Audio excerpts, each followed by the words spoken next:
pretty sure. I bet the question is going to pop up. Dillywogs wants to know your gender. I knew it! knew I knew it! And there it goes. I don't even know who you are. He's a simp. He has no foreskin, Yeah. so that's kind of a good thing. My gender that's is a bad thing. female, so... Well, that's unfortunate for him. He's gay. It's true. Run, Euros, run! Is there one there? Yeah, both are in mid. Enemy spotted B. One enemy remaining. You Spike down seriously B. stop! You're seeing that I'm shooting at him. But like... I don't No, count no, the no, that's Spike not is- fair. Last You round took in the 2 half. kills and they both was on there. I'm just waiting for them to jump in.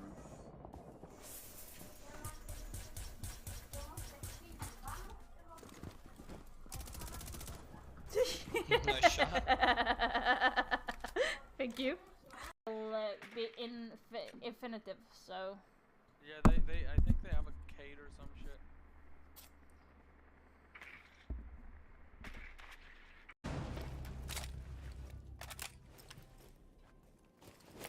Yeah, he ran away.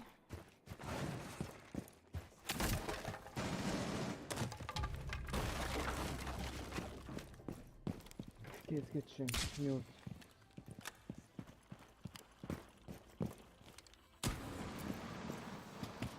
What's that? Legion 20 blue.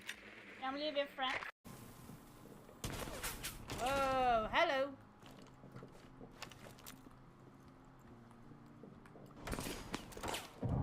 Bye bye.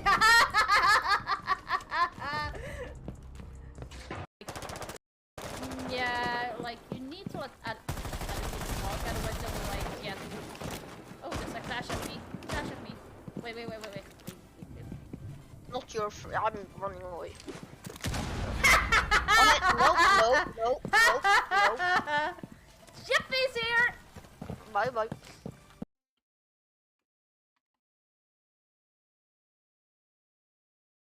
Yeah, it was me being like moving like a doll.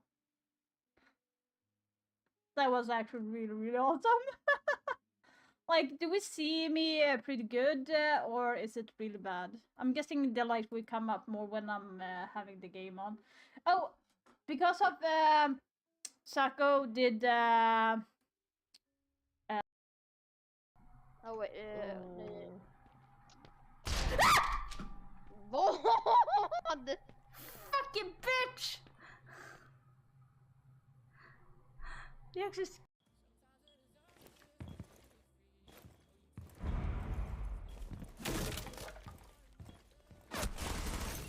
dang, boy!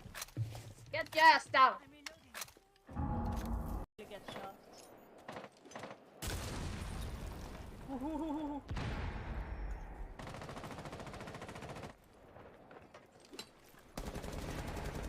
Got him. Whoops. Okay. But we can take a 10-minute break and get back to it. I think that might be more helpful than Is that just cool like... with everyone? Yeah, if you want. It's just a suggestion if you think it would be better. We'll take a 10-minute break. So is everyone playing in the the fucking thingamajiggy this weekend? Sound.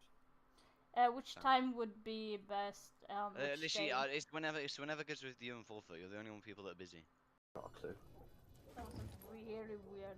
So rather was denied. Rotation. Legion on rotation, red.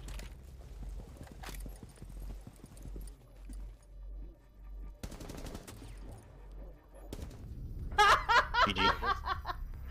That is the funniest kill I ever done.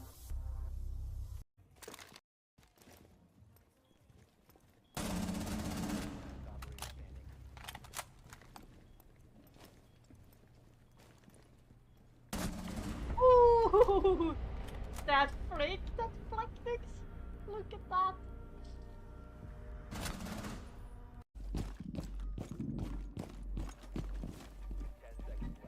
please let me get the ace. Oh, honey, please, I would love you forever.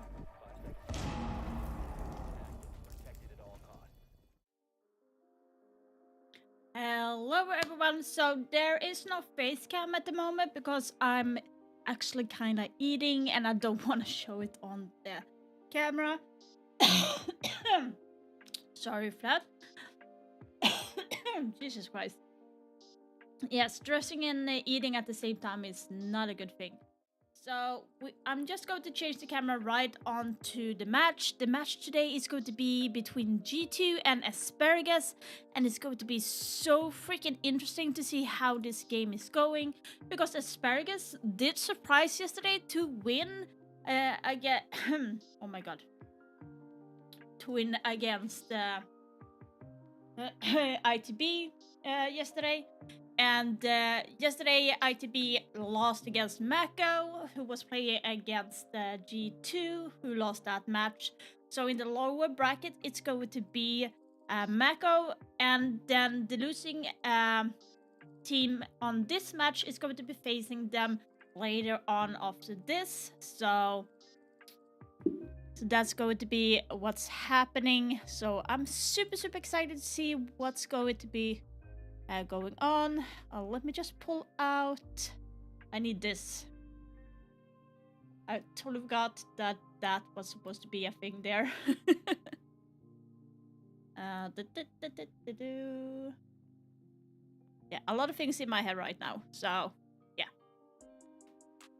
Wait, I did not put on the sound. Jesus Christ. First out as G2 has gone in for the ban.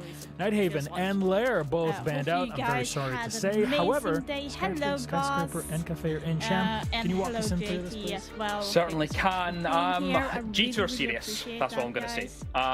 There's no hidden strats here. They are just like, yep, let's just play the maps that we think that we are going to win on. There's no hiding strats. There's no nothing. They pulled out the Nighthaven yesterday. They pulled out the Skyscraper. They haven't played it a lot. They've only played it 3 times. Let's take it to, I think, 24%. So the maps is actually pretty surprising in my opinion. G2 is actually choosing to go to Skyscraper.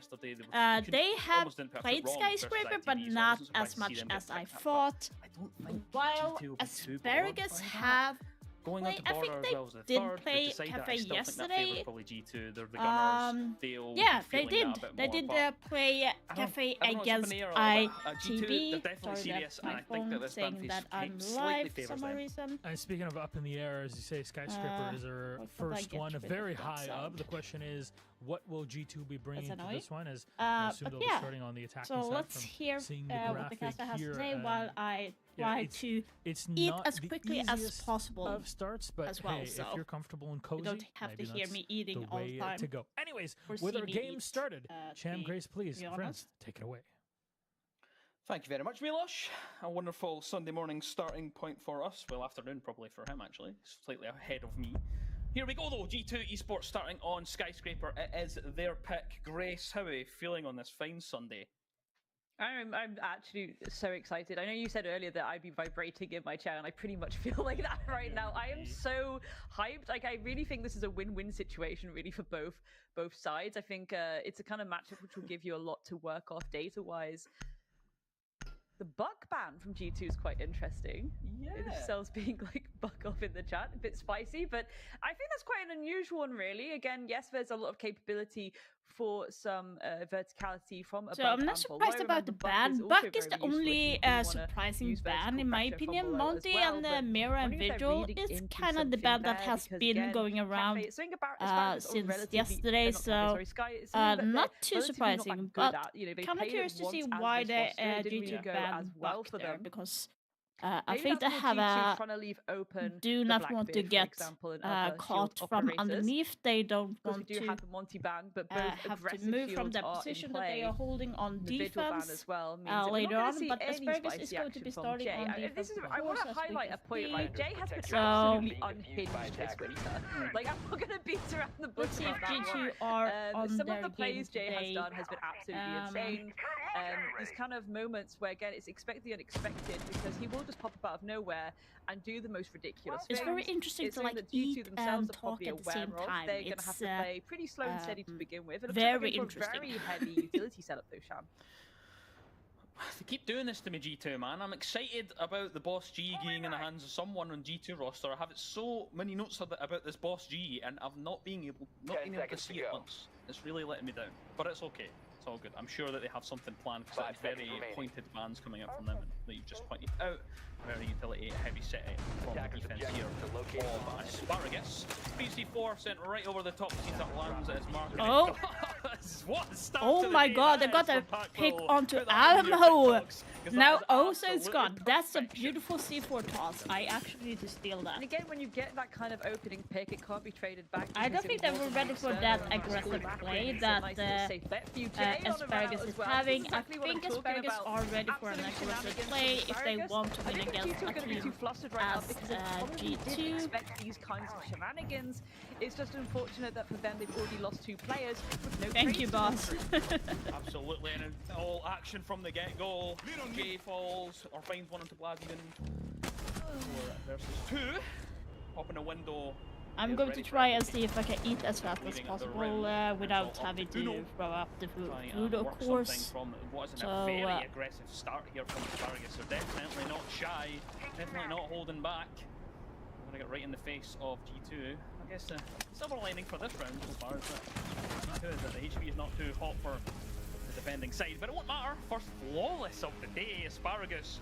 Starting I'm really surprised about like what are G2 doing? Love That's that, but again, I don't they think it's lost to the first round like too that. surprised Are we about. like Asparagus, serious? They want to get that upper edge nice and early. They want to start rustling. No, I the would games definitely with G2. try not to They choke wanna on my be able food, to be but like, okay, if we go fast and heavy, we go. I kind of feel like I'm a bad host for like eating at the G2 same themselves time. are not going to so- be too bothered about that. Like, I don't think they're going to be like, oh my god, as if we started on a flawless loss and you know we couldn't trade anything out. They're going to be like, okay, yeah, we expected that. We expected that it was going to be absolute monkey business. We expected them swinging out of windows, swinging out of doorways.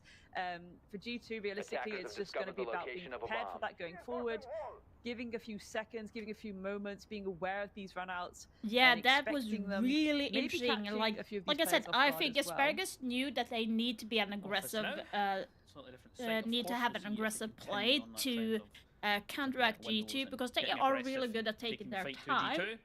So one of the best ways to try hopefully and Asparagus will be play them in their holding own game. out. I am more worried for Asparagus when they go on to attacking later because this map is very defender-sided. So if G2 can get in 3 rounds, it's going to hurt Asparagus in the long run when they get over to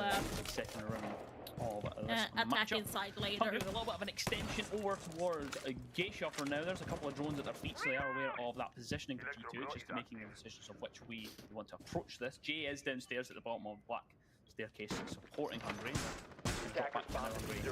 Head towards the drum site.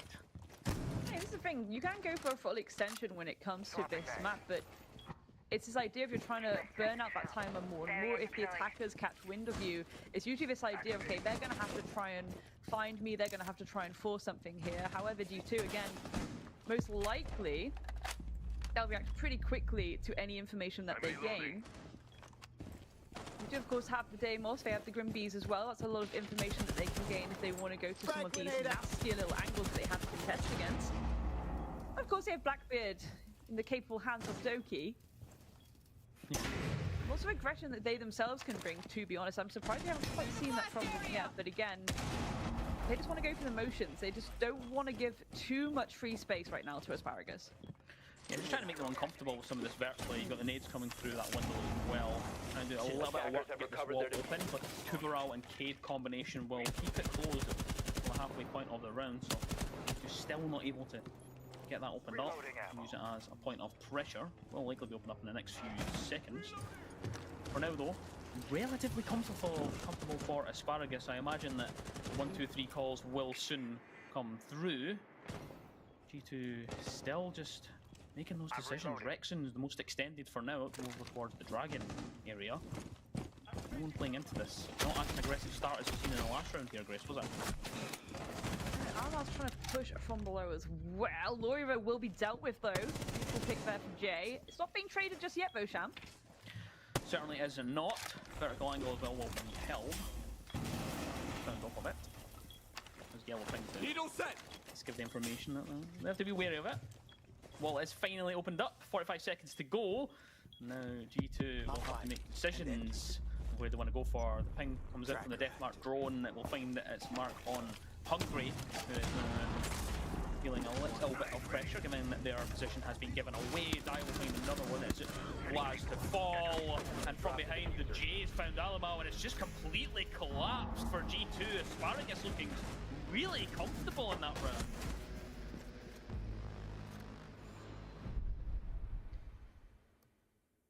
Again, I really think for Asparagus, it's more about the fact that they decided to pull back towards each other, hold a lot of space. When they realized that there wasn't any opportunity for full clearance coming out from G2, they were like, okay, let's just fall back and wait for them to come to us. Very good denial as well, just constantly keeping the pressure against G2. Everything they were doing, they were like, no, we're here, we're present. I think it's really interesting to see how clean-cut Asparagus have been playing this weekend. There have been a few moments where they can be, I'm not going to say trolling themselves, but like there are moments where they maybe aren't performing to the level that they could potentially create. So I do think when you look at that roster, again, especially when you're putting someone like Packful in, I will, but looks of it, I will be playing tonight. They've already caused one upset this weekend. Looks of it, but I do not want to make any promise that I can keep. And it did look comfortable because throughout that G2 just didn't really look like they had made a decision really what they wanted to do with it, and really where they wanted to actually execute. Oh, initiate Java! Kind of interesting actually. I think it's surprising me a little bit as the start of this map. But first couple rounds of the day, I'm not going to be negative. I think that, you know, Targets are finding a good foothold in this round. Jay with a pre-set up C4, surely not again. Almal's on the other side, so they'll be safe from this for now. Almal's went around the long way, so will not be removed from around the early doors, and that at least gives away the idea that there is someone floating around at that opposite side. It is, of course, Jay that is over there on the Cap-Can, of all people. Lots of doors, lots of places that you can catch features on these EDDs, Grace, so they have to be very careful. Absolutely, and again, Jay as a player, he likes to play a little bit ratty. He likes to kind of lurk in the shadows. When you least expect it, he'll pop up out of nowhere and get aggro. Maybe a few little flankeroonies incoming. Again, given the size of Skyscraper, it can be a little bit risky, but time it well. We'll see how he does with that though. Bomb located by attackers. How do you two? They're just trying to get a bit of info, trying to get a little bit of utility swinging in their direction for them to react off. Again, they're not being too gung-ho about things. They're really taking their time and being patient. Yeah, doing their due diligence now just to try and clear out this gate position, which still has a warden wedged firmly in there. It's Daya. Flashbangs will come through, but they'll be able to see through them. And they'll just wait and hold on this position. You know how important this area of the map is for this type of site. It's very important when you're on top floor, but it's also just when you're defending that barbecue site as well. More E1Ds come through, more flashbangs, more pressure, and Alama will at least break something. It's going to be a big collapse here for G2. They just wipe the floor with Asparagus and leave Hungry with it all to do in a 1 versus 5. Looking a lot better from G2 right now. Hungry potentially just looking to deny the floor, but G2, of course, they're trying to hunt him down. Don't want to allow any opportunity for him to 3 versus 3 tournament? Or again, a final pick. I'm not that good, you know. How you two getting around on the table, Sham? You clearly saw that. I'm not that great. Because I haven't really certainly is. Dumb PC. Yeah. Took a little while so I'm not sure. Get the foothold in the actual map as well as that round. Took a little bit of time to kind of actually remove the player inside the geisha, but eventually they just made the call and pushed and got aggressive and they just won their ones, what we expect from G2. And that was it. It was a very quick collapse, very quick turn on, ignition for them to win that one. And that's what expected from G2. That's what expected. They changed the pace, they get in the face of Asparagus, and they win that round. So back up to the top floor we go, up to T. And we'll see, of course, what the adjustments can be made here for G2. Of course, likely not dying to an opening C4, probably. I think it's that kind of idea of fool me once, shame on you, fool me twice, shame on me. We have to think about that because I haven't played any at this point for the way that Asparagus is playing. So That from the get-go has been very evident. I think, again, they knew going into this it was going to be shenanigans, Are you sure window that you want shenanigans, doorway me shenanigans, out of C4 everyone? shenanigans. Like, I think you can ask Realistically, for G2, like Toxic is they're pretty just, good. again, playing through this idea of, okay, we can work out where people are based on where they are not. Stay clear. For Asparagus, that means that what they can ideally try and do, if they are droned out, they have to move immediately, or they have to play around these duos a little bit more. That could potentially catch G2 a little bit off guard. Let's not get it twisted, Sham. I mean, again, Asparagus. I don't want to act like they're not gunners in their own right as well. We've seen them do incredible things. Oh, But yeah, sometimes yeah. Jay has problems translating to officials. I think but the best he's doing a very good job JT, of if it you today. want to get some tips, is like Okay, if you could send me like thought about it. a clip Thought or about two, going out that because window. if I'm Zero sitting cam gives and away their position, so it's a like, lot better. I'll pull back for a in the sec. game with Getting you, in I would not be able position to the see other side. what That's I in a can very give you comfortable as area a behind the Susanna tip. barricade inside a drum, waiting for per someone se, to hop in that but, window or come through this breach that is yet to be opened up. It looks as though G2 now will start to make work of that. Approaching the minute in mark, and pretty good timing for them. Get that K-shot pressure begun and started. A couple of pre-fires through the wall. They're kind of maybe suggesting that they know there's a player inside of Dragon. The death mark currently out on, not the death mark, even information. The bees, should I say, are actually out on Hackbill. That will make it a bit uncomfortable for them.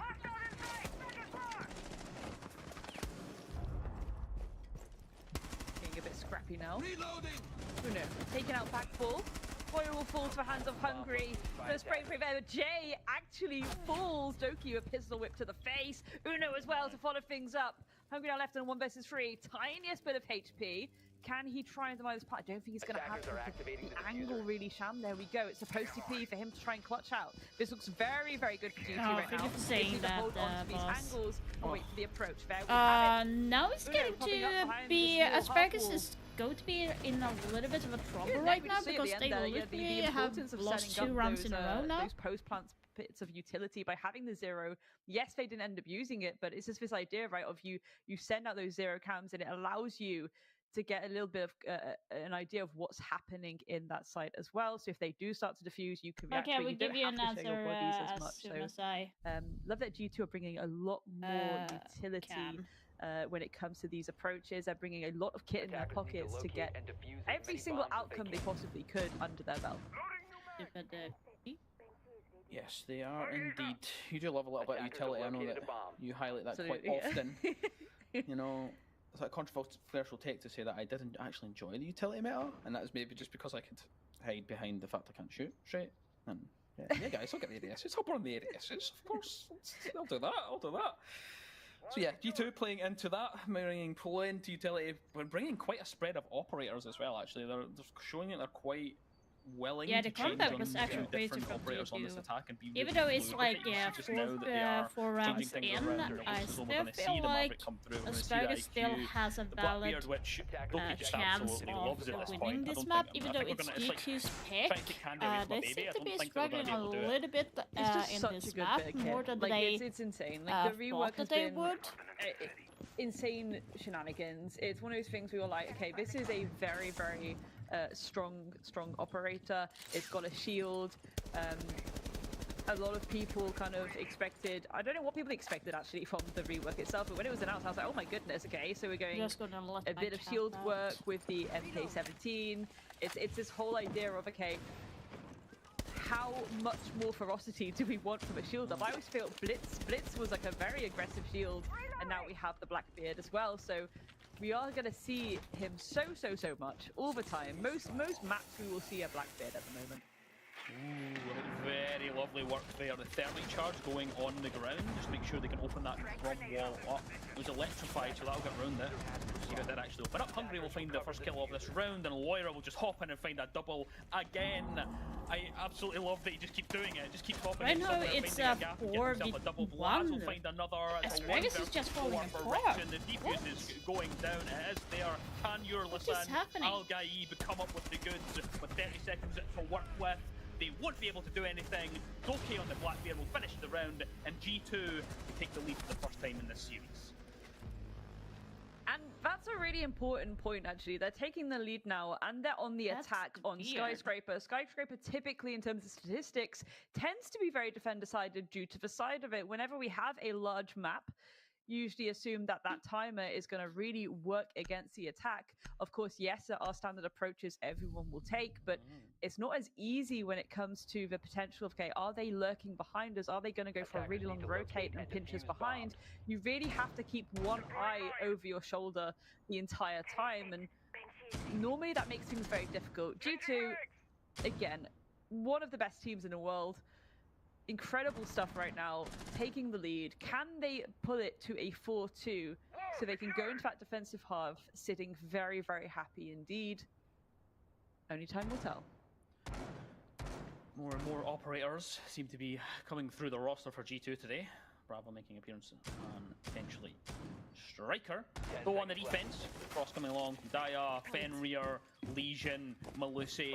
It's giving, we need to slow them down. We need to stop these guys from getting in the building, getting in these doorways. We need to do something because the guns are not quite firing. We can't quite stop them. We need something to slow this attack down. I'm not opposed to it myself. I think that is a sensible option, I think, Grace.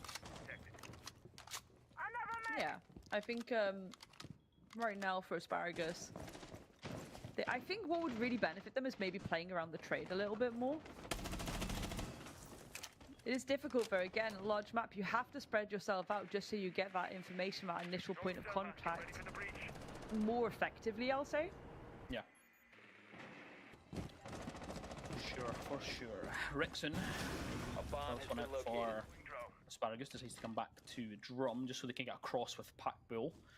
Wait for this Geisha pressure. Again, this is a very big pressure point and power position, I guess, if you want to call it, for the site. An area that you really want to try and clear out and get control of, which should dictate which side you can actually come from. Getting potentially just a little bit bored, potentially, just waiting for something to happen at the top of that black staircase. G2 really taking their time, and I think I'm going to have to commend them because I think this is the slowest I've seen G2 play in a while. The beauty of playing slowly and just relying on that utility first, again, it allows you to use these clutch drones. This allows you to get a lot of utility under your belt nice and quickly. It also allows you to get those house cams if you want them. And think about how much information that can gain you from the get-go without you even getting in the building and having to be potentially in some firing lines. Speaking of which, Loira getting stuck in now. Daya's gonna fall. Yep, they are just lulled into a false sense of security for a sec there. Not much happening, and Loira pounces at the back. Doki will be meleeed, or will melee G right in the face. And the death marks will come out and form a blast. Packbill feeling the pressure inside of his Geisha. Trying to dance around, move away, trying not to fall, trying to hold on to Geisha as long as they can. Hungry finds one elsewhere, it's Blaz, but Loira from behind will find Packbill, and they finally have control of Geisha that they were looking for. Quite a lot of shots peppered in towards Loira, holding in position and way. A Pokeball comes right into the face, and now it's Rexon in a 1 versus 3. Will find 1 and 2 right immediately, but Alimal's there to clean up shop for G2. They're looking very comfortable now here on Skyscraper. The pressure from below, and again trying to just dislodge Packable from Geisha. Packable can't really do anything about the incoming presence that is Loira. Again, Loira has been phenomenal this weekend. Let's not get that twisted at all. Loira has been absolutely on fire himself, and I think these are kind of plays by G2 where they're like, okay, it's kind of like this moment where they have this penny drop and they just go for the jugular all together as a team. Very well timed. To split on the attack on Skyscraper. This is looking very, very tasty indeed for G2 right now. Can they secure these final 2 or 3 rounds? Take the map to Cafe. Interesting thing, of course, it is their map pick. We do expect the teams who pick the map to win out their map pick, but I think realistically this was a very good choice from G2 in the get-go. It is a map that realistically, again, Asparagus, they don't really have a good time on it. They've only shown it once and they lost that. G2 themselves, they feel a lot more confident on it. They've played it 3 times and they've won it 3 times. So it's definitely a map that they have a nicer time with. We're not too surprised by this result right now. Yeah. Definitely not surprised at all. The 3 times that they played it as well, they won it pretty comfortably. 7-3, 7-4, 7-2. Yeah, that's right.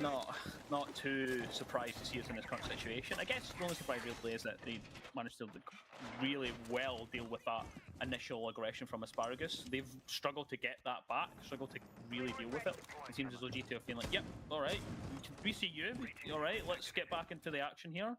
Don't need the timeout for it, don't need anything for it, we'll just let you have them 2 rounds and then we'll just hit you with the 4 right back and finish off the half. Defense here now is where we are. A couple of claymores getting set up on the windows, making sure that if there is any jump outs from G2, we know they love to do them. Sorry for being quiet, guys. I'm really focusing on eating, but for now, not you've got, stressing at the same time. Loira thinking about going in and out. But yeah, it's a 4v2 rounds for G2, and they are getting a grip on this match. Black eyes to essentially and it looks like Asparagus doesn't have anything to like sometimes. I think they themselves maybe expected Asparagus to go for a pocket strat there. You know, I think there's a lot of things you can do if you are focus below. You can even use the Garrow hook, for example, try to get a read on yourself what up G2 into the office. It's something that we've seen a lot of teams do, and it's something that you can expect Asparagus as a team to have some pocket strat, but they are actually being very, very sensible about things. They've got the Dokkaebi, they've got the Deimos, and they've got the Grim. A lot of information utility, and it's kind of information utility that allows eating you to a chicken salad. Let's see how they do with it, though, Sham. Like Uno and Blaz, the most aggressive here for G2. So I'm having linking like up cucumber, T side. paprika, and like some salad, and egg, and Asian sesame mayo. I believe it's called a translation. Quite been able to get a foothold in the map so yet, Asparagus. Good. Rethinking the strategy. Do they want to play in it? Do they want to be a bit more direct? Looks as though I am really like trying to lose some weight, that's why I'm trying to Instead, they're going to pull back over the site here. Loira opens up the scoreboard with their opening pick on the Daya. Doki finds another. That's 2 very quick kills to fall from Asparagus' side. For now, though, G2 is still thinking about swinging out of places. It's Loira again at the double. We've mentioned it so many times. That's why I muted the mic in between, so they can like hear the crunches and voice. Remove Packbill's head. Loki will finish off the round for G2. They're looking mighty comfortable now on Skyscraper. Crisp, clean, and clear right now from G2. Again, not really it's so good. If you have like a grilled chicken and then just they had so much information that they could work off, and again, it's this idea of G2. If they see where you're not, they can work out where you actually are. And that was very crystal clear in that round. Rightfully so, Asparagus are going to call a timeout. I think that's maybe come a little bit too late. The only negative is like when you're eating salad, you can't like stress eat it because it gets stuck in your throat. It's not like they are doing anything wrong. I think Asparagus have the right idea of being like, okay, we'll go a bit more default. I mean, what is nowadays considered default? Asparagus is actually taking a time out, but that is actually a good choice. We'll take a lot of information utility because they are really losing their grip in the game. They had 2 good rounds, but they are they're slowly losing the grip they have that information. And they'll shut you what down. They had before. Really is coming down to gunfights at times. It is one of the best teams in the world. Is this a bit of a shame to see Asparagus not fall into the vibe they usually do? Like I said, I have like cucumber, paprika, salad. I have boiled egg, and then have like sesame maybe not mayo or something. It's an Asian dressing. I wouldn't have expected them to pick onto a map that they themselves haven't played that much. I thought they would go for something a bit more default, a bit more kind of standard. No, Skyscraper, they're just like, yeah, we'll pull it out. Well, like I said, I can't eat that when I have the mic on because I think it's the idea like, of, okay, Asparagus in this, so bad. You know, this reiteration of this roster, they've just added Packball in. Maybe they haven't been able to plan too much with Sky. We've seen they lose it once. We don't want to take them to Clubhouse. Again, G2, the first ban they did was Clubhouse. So, like, absolutely not. Like, Asparagus, that's a really good map for them. Yes, it can be default, and a lot of people would potentially argue that would be a good playing field for these two because of how even Stevens it can be, but why would G2 risk that? They were like, no, we're going to take you somewhere where we know you've lost and we feel okay and comfortable with it. Yeah, exactly. I think I was just holding out hope I get to see Alamal and Rook again on Club. He was an absolute demon last week on that. It's terrifying. And speaking of demons, Loira 9-4 for now. We highlighted them before. MVP pretty much yesterday. What a performance they're putting in so far on the map of Skyscraper. And they're going to continue as they have done for most of this weekend, which is hanging out next to the door, waiting for someone to wander past. Yeah, I actually thought Asparagus would do better, but I feel like also Asparagus has not played this map enough. It kind of seems like that kind of seems a little bit inexperienced with the map Skyscraper versus G2, who had played this map a lot of times, especially during the R6 major in Montreal, and even in Manchester they played a lot, so they do have a lot of trust on that. Here as Doki goes right through and almost starts off with the opening pick, but just can't quite land the shot. But I think G2 will have more problems when they go into Asparagus pick, which is Cafe, and they played that so well yesterday. And G2 are not known to play Cafe as often either, so it could work in their favor, but they need to be very smart with it. Be isolated and on their own for the moment in time. Rexon waiting for a very long time for that repeat to happen. Ooh, that's unfortunate. Blast dealing with Loiva. Rexon can take him out. That's unfortunate stuff indeed. That is a massive mistake right now for G2 to have 1 versus 5. Not the most ideal position to be in, especially with this much time remaining. Asparagus have all the time, all the space in the world to set up what they want. It does look like they're trying to go for some cheeky final picks, though. Now we're talking Asparagus taking the controls of 4v1 right now. Very nicely done by them. Very nicely done. Finish for Asparagus, who collect another round and finally break the wave of G2. They finally get another round up on the scoreboard, breaking that 5-round-in-a-row streak from G2. So they're still here. They're still existing on Skyscraper. They're not out of the running just yet. Although G2 are looking pretty good. That was a great round there from Asparagus. It was somewhat gifted by the accidental team kill. And again, I've got it again. I sound like I am being his #1 fangirl, but the fact that Rexon had the patience to be like, I'm just going to stay in terrace for now and wait for you to re-peek me. Attackers have discovered the location of a bomb. The confidence there, again, not willing to kind of push to the doorway. It's a bit of a silly thing to do. It's like, no, I'll just wait for you to push me. I'll wait for you to push me. Blaz eventually did go back and attempt it, take it out his teammate in the process.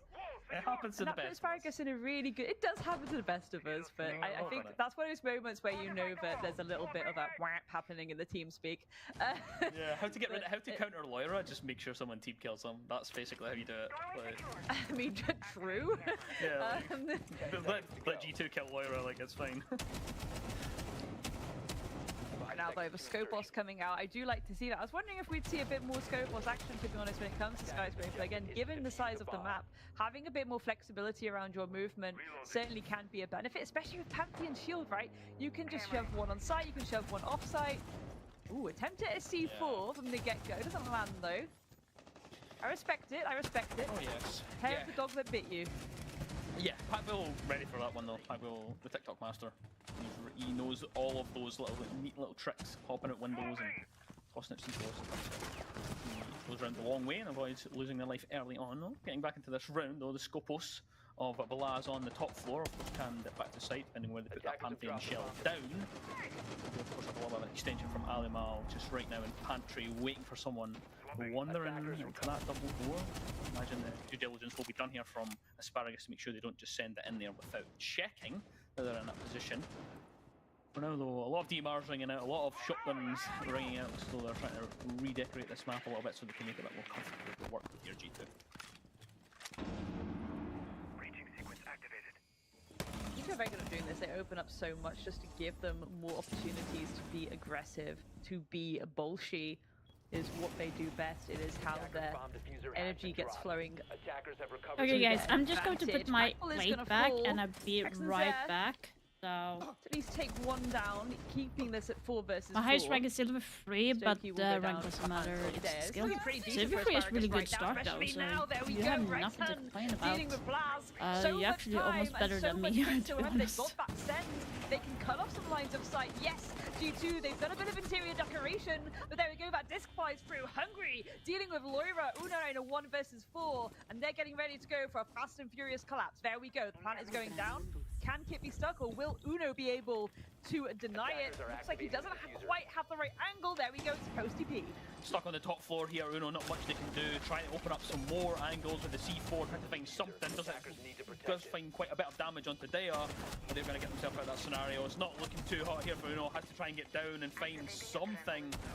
Hatch drop could come through, but for now, we'll at least find Dea off the top here, but only 20 seconds to work with. This is going to be very, very difficult for Uno to work with. There's at least a bit of passion on the top floor as well. A hit fire to the face of Jay will deal with them, and Uno finds a double inside of this one, but it's Rixon and Hungry linking up, and it's going to be very, very difficult here now for Uno to recover this covering angle on the window. Hungry's there, finish the round off. Asparagus, they'll find another one. That's 2 in a row now, guys. Absolutely, and again, this is the thing, sometimes with a site like that, right, you're kind of backed in this awkward little corner where, you know, there's a doorway, there's a window, there is an immediate entry point towards the site, so it is pretty sensible to be like, okay, we'll just open it up a lot, we'll play slightly wider, we'll play above, but unfortunately Asparagus were just able to get those picks under their belt initially, really spin that momentum in their favor. As soon as those bodies start dropping, again, you've left a very exposed site. They have a gorgeous amount of kit to deal with it. Again, taking the sends, cutting off a line of sight. It's like kind of using what you'd intended to use yourself against you. You intended to have these long lines of sight and all this cover from a distance. The sends basically renders that impossible, even if it didn't come down to a 1vx. Different site here now, though. Heading to T. See what G2 have in their pocket for this one. 10 seconds to insertion. Geisha will continue to be a point of contention for this map, as it so often is the case in Skyscraper. Have an extension as well inside of Office. Laz and Doki out there. Doki and that got the Legion. Blair has been forced off of it and forced onto the smoke. Which, Doki as well was faring a bit better today. He's been kind of a struggling day yesterday, but I think that just kind of happens when one of your other teammates just steps up and decides to collect most of the kills anyway. See, of course, if they can continue that form. Uno, prep C4, waiting to toss it out a window. I've seen that quite often in Skyscraper. It seems to be a bit of a meta formula in here for this map anyway. Right, people ready with C4s to toss them out, eh?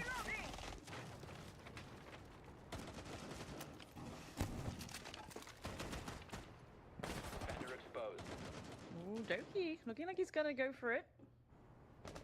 Wants to get cheeky, wants to get spicy, I think again, rightfully so. G2 frothing at the mouths to that match point right now. Looking to take these gunfights as quickly as they possibly can. They want this opener so badly, Sham. They really, really do. You can see them just checking every angle that they have possible. Everyone at their disposal. You can see Doki just waiting. Where's it going to be? Are the feet going to float past? Is someone going to come up to that window? But no one's really moving. No one's playing into it yet from Asparagus. See Rexon throws a nade out just to make Doki a little bit more uncomfortable. The drone will come through so they know exactly where he is, exactly what his position is. But it's Doki at the end of the day. He'll not care. Move out ever so slightly. We're starting to get deeper into the round so they can begin to pull a little bit back. Jay, downstairs inside the reception.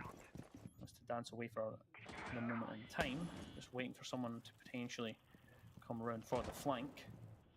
Still looking and hunting. There is one down there. It is Alamo. Just waiting in the corner, waiting for them to come round. The yellow ping's there. They have the information. Uno's finished it before it can even be delivered to Alamo. Uno from the top floor, from the hatch. They knew exactly where Jay was coming from. Now a minute left to work with. And now to start to put this pressure on the drum. Attackers have dropped Can use those Grim Bees if they want to contest these corners, where again, if you send them out, it can allow you just a little bit of a live ping for you to react to, or maybe go for a pinch. They're taking their sweet time with it though. Rex and Packball can start to get a bit aggro using that util together, but it looks like they're coming to a little bit of a standstill, splitting up a little bit, making sure they can at least try and get a pick back in their favor by spreading out, spreading even.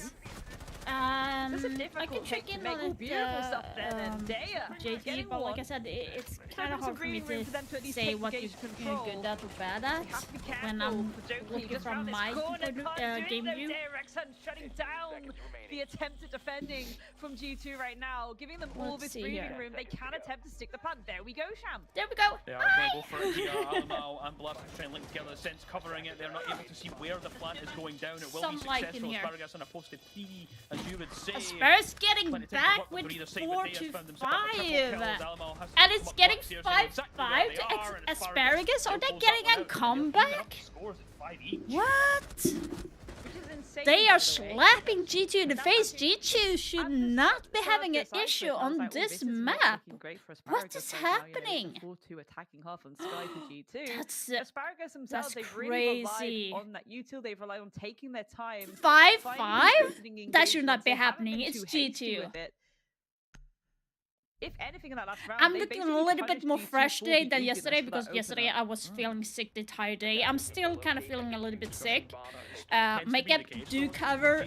Either When you're do sick, leave use themselves makeup. open It kind of when they're helps trying to go for most of something. the case. And that is generally how you get back to success. That's what we've seen most of the teams. But do. yeah, It's I real think I match have to scoring go to the well last doctor week. tomorrow. And I'm still I having think like that the pain is how behind you kind my of neck and play them, everything. kind of counter them. It's nice I to see still though have that like Asparagus the got bump something here for back five. on my I'm neck. excited It for this. I has didn't expect that. I not thought this was gonna disappeared be at more all. one-sided. So I just can't get over how important it was. maybe for I the got source a of player cold or in something. I'm not engage sure, but from the get-go, because again, as soon as it's they better did to that, check was it out that's what again that so it twig doesn't snap, get that penny any drop. worse. They came rushing I'm into good enough to Geisha, like stream Joki's and cut stuff, around the but corner. like, He's the only and I'm one going that for a can essentially shut natural down kind that of look collapse today. into So karaoke. usually I have a Fortunately, lot loses more that makeup gunfight, on, and but Moira gets dealt with as hey. well.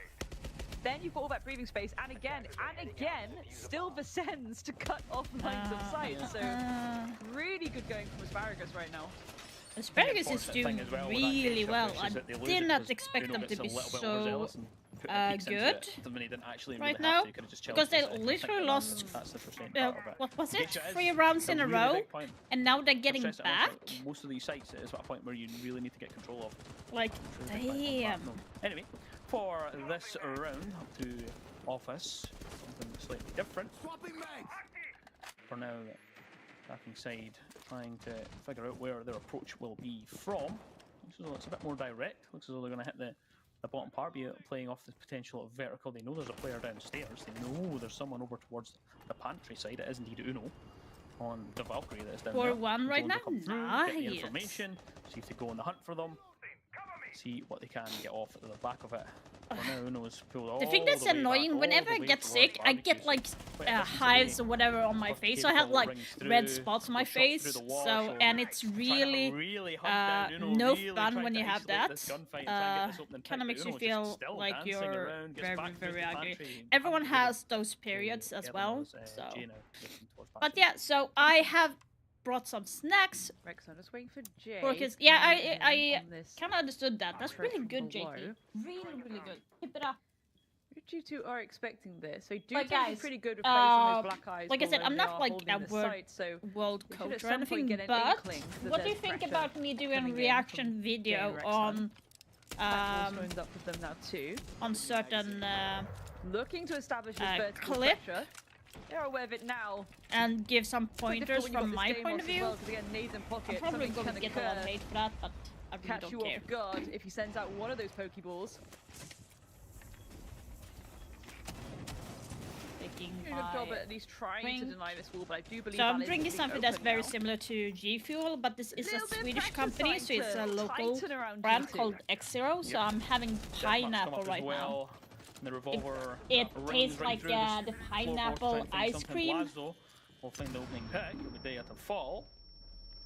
As Alma lingers on the house. Okay, I would definitely do someone to push up that. the I neighbours will on that see. I can post it on Twitter and see if people will clip some videos in the link for me that I can react to. It's a flawless for G2. It completely collapses there. Okay, for G2 is taking it back G2 right now on defends Asparagus. match point of the day. Again, they have By the way, guys, if you did not know this, I do recommend this. When I changed to this, I have dropped some So weight, Asparagus were but trying to this rely has on, 27 again, using that vitamins, this utility to get drink, G2 to push a so, bit more aggressively and no towards them. sugar. I'm thinking of, you know, the staircase hold. I'm Send really, a bit of a I nade freaking there. love them. Maybe you catch them on the off So angle, my but son drinks it, and my daughter's going to get like the G2 hydration one pretty because stoic there in she's that only round, to 12, be so fair. she's not going to be very drinking steady any indeed. energy drink. Pulling us to match point now. That Can that age. Asparagus take us to that overtime? I think Okay, already, will despite the Asparagus fact be that able G2 to are currently on that go match and point, people force have to get, G2 to again, take overtime? their hats off to Asparagus. They Here's the had thing. a phenomenal time yesterday. G2 causing a have played massive this upset map that a lot of people so weren't many times. They expecting. played And this now in it's 6-5, R6 Major and in this hasn't been a Montreal steamroll for and G2, Manchester, so despite they the fact have that enough first half was a 4-2 for them. experience and trust for this Yeah, map. Asparagus And have I'm made really them work surprised for that it, Cham. Asparagus Oh, they is absolutely putting have. G2 on the Absolutely. I mean, this spot could in go the either way. first We map. can see- we could be Already in the first heading round, into the overtime, or C4 we could came be heading onto to Alamo. Cafe. That was a slap on the face saying, hey, we know you G2, we don't care. We are going to win this match. Where we're heading for now, though, is barbecue. Or the site selection of G2. I'm not sure why I have Imagine they'll trouble hold on using to Kaid's shotgun Geisha every as single long time. as they can. Again, very important point. Can't stress how much I it feel is. like I'm getting it. Especially on this site, is directly above. You lose that part, and it becomes very, very difficult to defend this site. That's just the nature of a vertical. That's just what you want. Well, it's a bit of an extension, though. The garage for the to the Dragon site. I don't know where garage is coming from. Oh, it's like I'm already on cafe. And I am going to be I'm posting a new good. YouTube video short Geisha makes them look this. later on because I'm going to put it in a specific timeline. So Patience is a virtue. maybe I need to go and get the nose spray. Asparagus getting the feelers out. A lot of kit they can work By the way, around here yesterday, as well. do you know how many views we got in total from the stream yesterday, guys? We're almost at 150 views. Like, you guys are crazy. Thank you so much. Work out what they want to do here. That's absolutely They want to go mental. a bit more direct if they want to maybe take that verticality. Maybe I need to get a nose. I may have to get the nose Okay, spray we're because getting I'm feeling like it's clogged up. They are Yesterday attempting when to I go got for like it. the Just nose putting the spray, feelers out. it G2 not came biting out either. heaps Lot of blood when patience I yet was again like from G2. spitting from my Dealing with mouth. Jay. Oh, a Back in free the pick angle there, from Vlad Doki gets is it, getting a goes to freebie right there. That's not Crazy good by being for attempted, a straight Asparagus. through the wall, but He's it's getting not a lot quite of capitalizing, call-outs. It's not quite coming to fruition. Rexon getting onto Uno, good picks, getting another one from Packbull.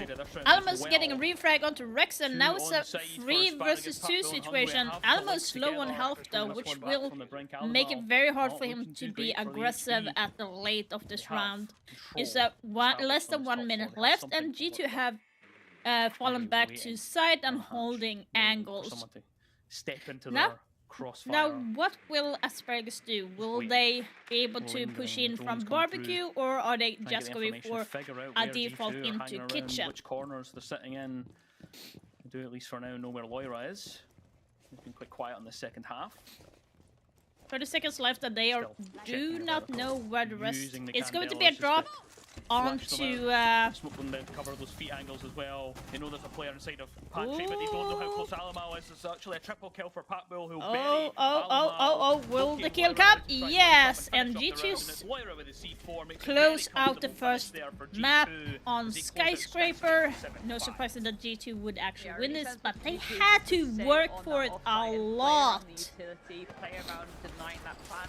Granted, you know, really good going there by Asparagus to attempt that kind of collapse, sending Old out all that Kaida. the smokes, the flashes, just to try and give them a little bit of breathing space there. But unfortunately, it was close. But no Jesus cigar. Christ. Again, hats off to them. My to be fair. nose. 7-5 I is need to nothing go be and get scoffed at, like I but think it the is food G2 actually at the end of the day. paid away for me, G2, like of having course, runny that was a nose right now. map What the pick for fuck? a reason.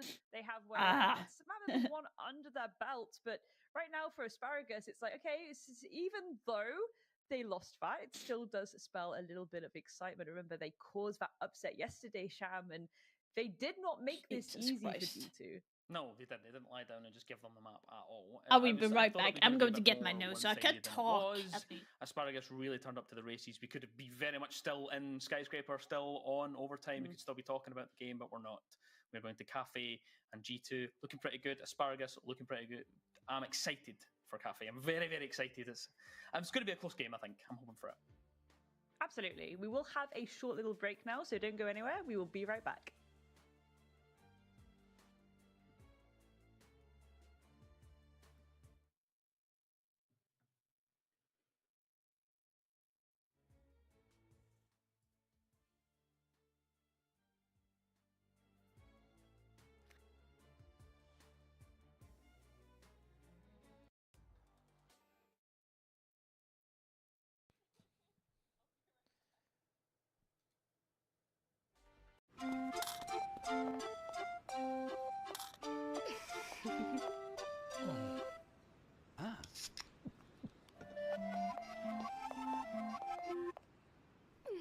Red Bull ger dig vingar. For one map or whatever. It's fine. You will do better later, and the fact that you hold yourself accountable for for a certain level of quality that you espouse is already incredibly important.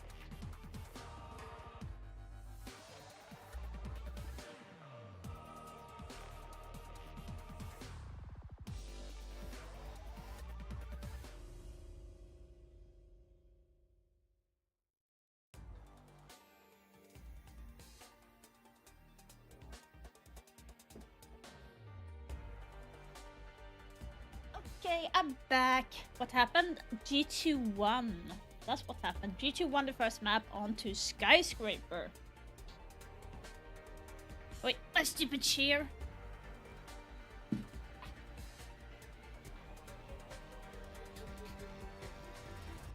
So that's what happened. G2 won, but they had to fight for that window. That is absolutely insane. I'm going to do this. I'm going to start the game and have it in the background. That way, if there's going to be long pauses, we can just jump into a quick game and try some funny things that we might have. But freaking nose is so annoyed.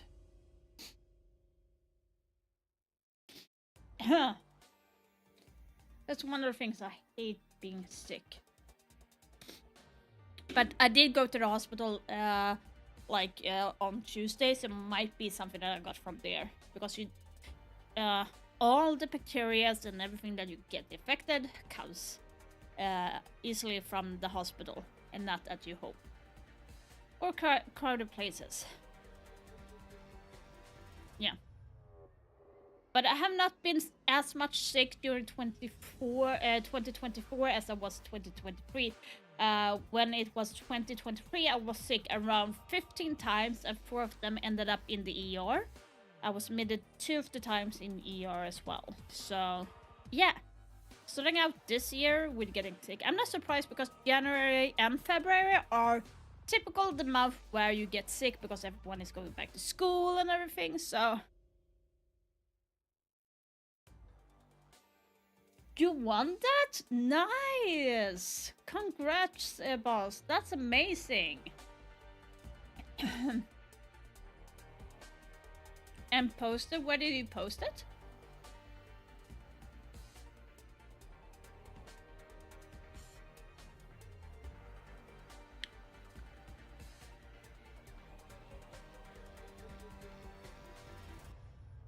Little bitch took my kill.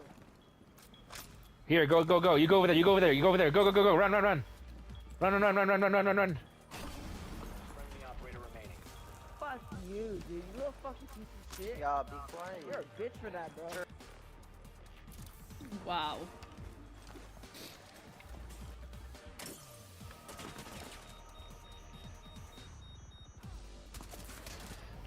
Ah, no.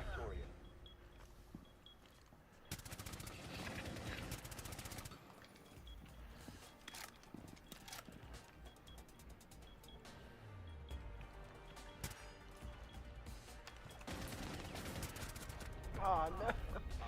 You were facing obsolete again?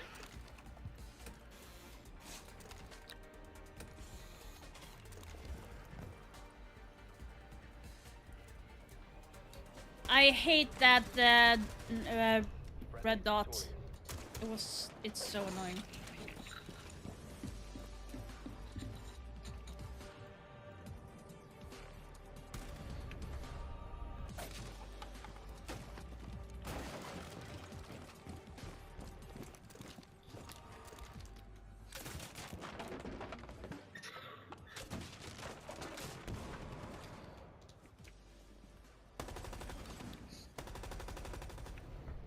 I am. I don't know what I did.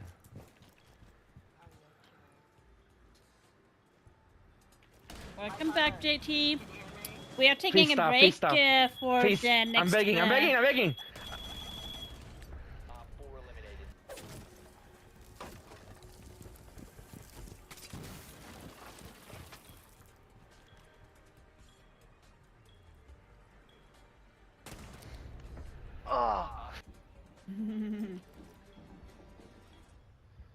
So we are watching boss. How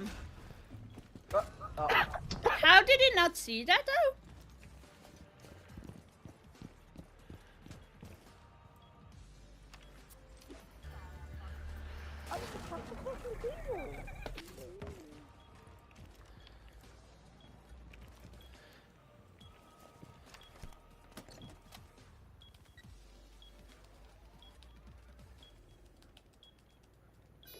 Hello, everybody, and welcome back to the show.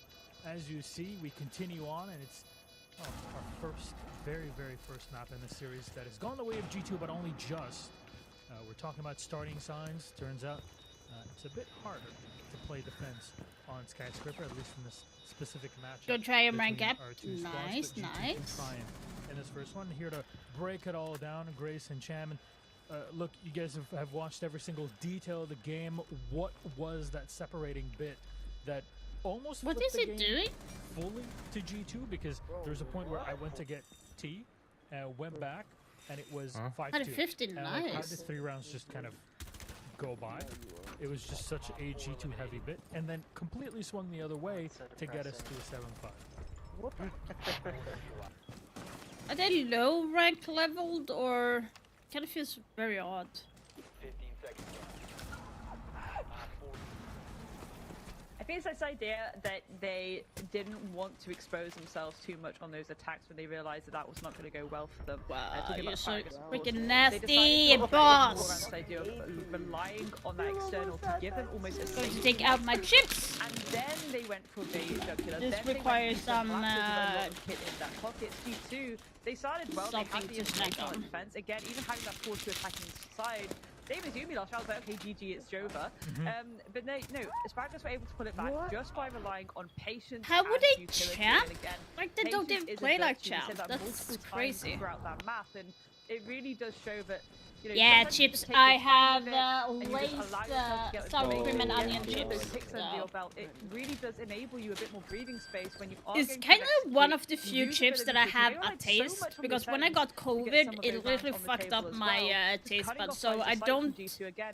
have any No, taste that's for cool. popcorn It would anymore, maybe and outfight them whipped at cream times. just tastes Just use chips to very hide behind. old for some odd reason. Yes! I love that. Are you kidding me? I do love the idea of just hiding behind different pieces of kit and different pieces of utility. That was definitely one of the strongest points for Asparagus as well. Potentially, you know, nearly getting us into the overtime point. Oh, some of the replays in the background showing just exactly what happened. The amount of clips there that are in Geisha is incredible. Because it seemed like that was just where we were arguing about the entire time. Okay, they both can't teams be just champ. fighting tooth and nail for that point of the map. Try and hold on to it, try and take it, try and really dictate it. And it seemed as though whoever got that point really was going to be the one that's going to be the one that gets that round. And I seriously doubt that all of surprised them that was like. It makes sense because every map and every different floor within a map has what you call power positions, right? Linchpins, where a lot of the action is directed towards, because either as an attacker you have to take control of it to break a defense in half and push in, i.e. Geisha in this case, or Drum, etc.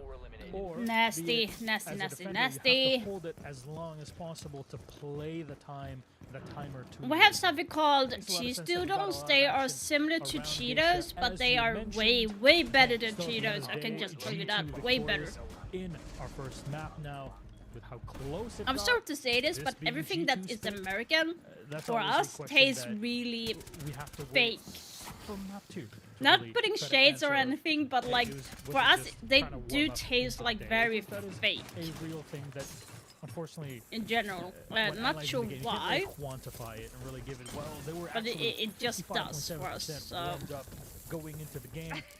That's not a stat we're going to be able to pull in any way, shape, or form. But if we were My now to take the favorite focus dinner. away from Skyscraper Like we and do into have. Oh my god.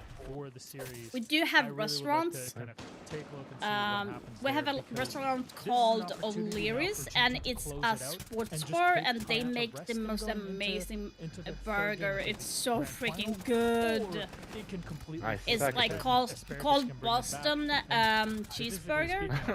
So the burger that we have on that restaurant is like inspired by American burgers. Again, it's But getting that momentum. it's so freaking good. Going into Cafe Boat, G2 will be starting on the defense. I Asparagus will be think starting did on I the take? attack, and I am wondering wonder if I how have that is going to impact a picture things of it from though. the get-go. Again, Asparagus, they've proven time and time again. Might They can be a competent have. attacking team, but consider how much verticality exists within Cafe. You can't really rely as much on just kind of getting that information on the external. You do have to kind of get stuck in as the time progresses, or you're going to run out of time very, very quickly. You have to get stuck in. You have to start establishing control all the way. I'd like to see again, pulling the grab towards start from the top, trickle your way down. I think G2 themselves might up the ante a bit here. They've got that map number 1 on the belt. They might go a bit more aggro, and that could catch Asparagus off guard here.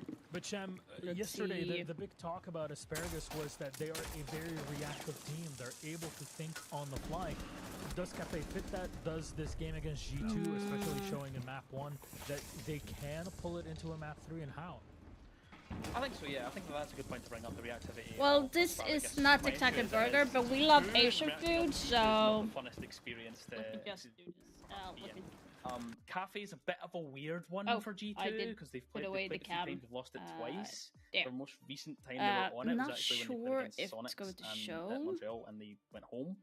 They got absolutely dominated in that entire series. So it's a bit of a strange point for G2. I'm actually not really sure how this is going to play out. It's one of those not sure why it's like turning, but let's see if I can take this off. Okay, well, it's perfect timing. Perfect timing. Our game is ready to go, so we're gonna send it over to we Chan have and Grace to this take us through is an what Asian potentially restaurant can be G2's that is direct considered run fast into the grand food, final. by the way. This Maybe is considered Asparagus fast can food in upset and Sweden, keep this into a, or turn but this it into is not. a 3-mapper. Asparagus So versus this is G2 stir-fried beef with red curry chicken. Starting off with a sense and with ban rice on Cafe and soy sauce. Dostoevsky. Thank you very much, Milos. And this costs $10. Go and enjoy more tea. Sweden. I've seen now on the camera there him drinking his tea, so I imagine he'll be downing even more. We've got a tea counter. Making you hungry? Now into Cafe. Grace. But yeah, so that's one, like, we love Asian food. I do a lot of Asian food at home. The G2 could have used against them, so maybe it's kind of feeling into that a little bit. Maybe it's just a little bit key, but Sense is actually quite powerful when it comes to Cafe. Sense is actually getting banned. Wow, Blackbeard is getting a ban, and that is direct ban for G2. Asami getting banned, something that G2 usually take away as well, but now it's Asparagus, so wonder what G2 is going to ban here. Maybe a mirror? From G2.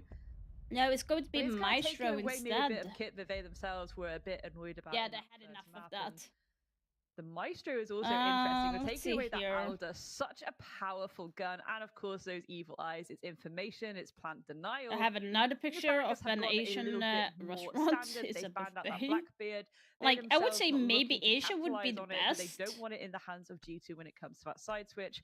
The Azami is very, very standard, especially for Cafe. This is Christmas, a food from one of the restaurants, but I have like already eaten a lot of it, so it doesn't make any sense. You can just fully redecorate, you know, send a Kiba here, there, and everywhere. Give yourself lots of cover to play quite aggressively around. This, I'm not too surprised to see this that picture. Either. This is at my place when the Thai family is gathering for dinner during Easter. On their defenses on Skyscraper. So we eat this during Easter and Christmas. Also, all of this. Some shenanigans. So I made all of this during that time. That's why I do not always stream during that day, because we eat a lot. But the Boss G, I'm surprised I haven't seen it more this week. And this is one of the Christmas desserts called the Salamanta. It's a rice porridge type of thing. It's so freaking good. We have... Yeah, we do a lot of, like, Swedish tradition is a lot of buffet food, so we have a lot of different food. So we have We have Swedish meatballs. We have a small sausage. We call them Prince sausage in Swedish. Pretty much the tempo Um, for this map, I imagine. and we have like beet salad. We have some aggressive and just fish. basically like G2. We have swing potato. everything in sight. With a prep C4 Have a baked go out the white potato window, shoot someone up here. gratin or whatever you Those call actually it. coming Then we came have from bread. the other window, though. Then we have Careful, someone's around the some corner on the drink. It Re-rips kind the of C4, reminds rips similar it. to root beer, but people on not. top floor for But now. this is a They pattern chill thing from Sweden. in the hands of Uno. So Loira we have waiting in that that, pixel position and inside so of much more. It's like Lynch. crazy. Upside down Rebel, just to see if And we can have like ham, and put the oven pressure baked into ham Lynch, you know. that we make. Like it's like 2 kilos or something. And we have boiled egg as well. Quiet before the storm. And we have Once again, spare Asparagus ribs. taking their time to We get have the feelers shrimp out. salad as well. We have to start making a bit of an entryway into the map, though. Yeah, Getting top floor control it's is a the lot, first step but of we this love it. approach. Looks like they themselves are just waiting for aggression from G2. That's not quite trickling through. That could be a little bit of a misread. Asparagus, they have to start making I was their way in into when the I was in building DreamHack, soon. I was like one of the creators. I found an old photo. It was like shown on their big TV in DreamHack. That was one of the people there. Sinister as a foot. It does seem like Rexon's keeping his eye on Cocktail, though. So again, maybe they're looking at doing a little bit of a 3-2-1. Coming down to dislodge the players around there. There we go. Oh, by the way, the C4 just this by one, waiting on their account for so long. This is very interesting. You see this too. mural? It's looking too great for Asparagus right now. It's a losing 2 painting on the bodies. wall, building free. wall that we Also have. full. Goodness me, Sham. We have this around the entire city where we live, and this mural is just outside of my apartment. Just outside. You can literally see it from a window. Patience, and eventually when Asparagus had to make the decision of, right, okay, we need to go. So you can like literally, it's so freaking awesome. G2 are ready for I think I have Honestly, another one. Alamel's fingers probably in pain just from holding on to that C4 for Then we so have long, just Halloween. waiting for a window to throw it out. It did pay off in the end, which is always nice. Try to find the Yeah, no, pictures. it's interesting because you know we saw for the longest time Rexon was holding the cam in Cocktail, and I was like, okay, Cocktail Balk, maybe they're gonna do a little 3-2-1. We saw someone kind of hovering Okay, around there's the a sky. And I was better like, are they just picture gonna of do a it. sudden drop? But they didn't really have any util that would imply, or like the full position that would Well, imply that that. was the kind of thing they were going for. Felt a little bit. It's really, really I don't cool. want to say chaotic because it wasn't chaotic. It was just more confusing, to be honest, on the side of Asparagus. Yeah, Just this is one. waiting for almost Do you G2 see this? to be This aggressive is there, just holding on to these a angles, and building G2 were like, no, why would we? Like, in come my to us. town. Come get you some. Yeah, exactly. Just wait. Yeah, it's right Excellent outside. rotation. I've This seen is one G2. of the I've said that building today that a was few times, painted actually. in Patience the has been town actually square something that I think on one can of come the in here, 'cause buildings. usually they're in It's and a out of windows, 3D yeah, I mean, image. right, don't get me wrong, we did pop out of mural windows a few times, right? But based on the expectations drawn and based on outside. how many windows and doors they Like, usually doesn't jump that out, look so certainly freaking as cool? Loira, you're waiting at the bottom of the white staircase. Yeah, for that's opening actually up the painted garage on wall a with an building, impact like doesn't the quite land side any of the shots as wall well. in the building, Side where usually there is back nothing into there. VIP and continues with their setup. So this is what I'm talking about. And GT. that is what you can see so eager to get the outside. opening pick that they haven't finished their setup. Picture of me doing cheesecake. And of course, as is standard That's not what we're for the looking beautiful for. map of Cafe, especially when you are approaching this kitchen site. We are going to Maybe see the in the ram come out. hospital. Packball That's gets not his what one to be though. looking at. C4 ripped from the hands of G2 as well. Trying to find. Some pretty important shotgun action that could have occurred in those final moments of the I round. have so but many pictures. It's like for now, crazy. G2, they're not going to be too flustered about that. They're just working out where this approach is coming from. Asparagus Where themselves, they is have to go it? above, start working that verticality, and force G2 into these off positions. But G2 themselves, they're playing pretty off don't think I anyway. They're not really find it. playing on site. Oh. They're expecting it from the get-go. Beautiful stuff there. Blaz gets his Oh, one by the balls way, back to sight, and I we that. love It's like denying anime the and trade. You get games, your so we one, have you these pull back type to of things safety. here It's a really good on our way to shelf. maintain So this is that the equal player Skyrim count. collector's edition that we have, Joined with the Grim of Hungry. and we have like Looks some like other they've got power. games as well. Now So they can start to look at doing some of this vertical play. They've yeah, it's really not made cool. good We time had of it so a lot far, of and Germans sounds as though they coming are now beginning to get it to done. where we live and asking They, where it is. in a situation So- above. They've dropped down with the buck and begin to, as you would say, No, that's not Interior right. That was a design. homemade chicken burger. That's not it. Inside of train Um, and fireplace. there's Opening up one walls, of the. opening up That's the bar that floor, I'm talking making about. Sports G2 bar. uncomfortable, but they won't give an inch as of yet. We're That's approaching that one final of them. minute. And still asparagus. So Struggling with we little have bit a of time lot here. of these stuff in the wall, in the sports bar all layers yeah, that I was again, talking having about. to create some It's kinda rotations, looking like suppose that that. skeleton key to do it. Don't want to faff about wasting util on dealing with those castle barricades either. Like we do have like pool table. G2, the we were setup is very playing, structured. so it's they very have like strong. a pool table. On Asparagus, the like, just looking second for floor there is a another pick, I bowling think, and speaking of alley. Then looking you for picks, have Doki, darts, you have looking to get a little bit billiard and sneaky stuff, here. and underneath you approaching have red. the bar restaurant. I think they know though. The bar is You can see upstairs, but you Hungry's have outline there, the grim restaurant waiting. I underneath. think they're aware, although Hungry has moved off of it. A slightly different position. I think they know they have to manually hold this. There's the bees there, so they do send it, push Doki back There's a little bit. a picture of a What thinks better of deer. it. Yep, they know my position. I've been clocked. Let's head back, and it's looking like this 1-2-3 is about to come through the decay call, the flashbang through the hatch Let's see here. here Oh my where word, that's a shot and a half from Patbill. Removes Lyra's head from its shoulders and leaves Doki in a win. Technically, well, almost a 1 versus 4 because Uno's down. Blaz is not on good HP whatsoever. Somehow Blaz gets a triple and gets across to the diffuser. Where's the cover though? It's above. Oh my god, Asparagus won that. Okay, Asparagus we to play need the to round of maybe focus Oh my on goodness, that. just by the skin of their teeth. Really came down to the nail there on both sides, I'd argue as well. Of course, yes, the sometimes issue. For some reason, with, I went being in on to those have offside purple positions hair. Is that if they suddenly drop from free, This that is they old can for just I go know in and this try and does stick not that look plan. good It was at a really all. good attempt at shutting it down, coming out from G2, but Let's see ultimately here that if I cover from find, above. Taylor's all just time. Vertical Bird will pressure kill me if I show you already being that. established. It could be used to shut down that plant.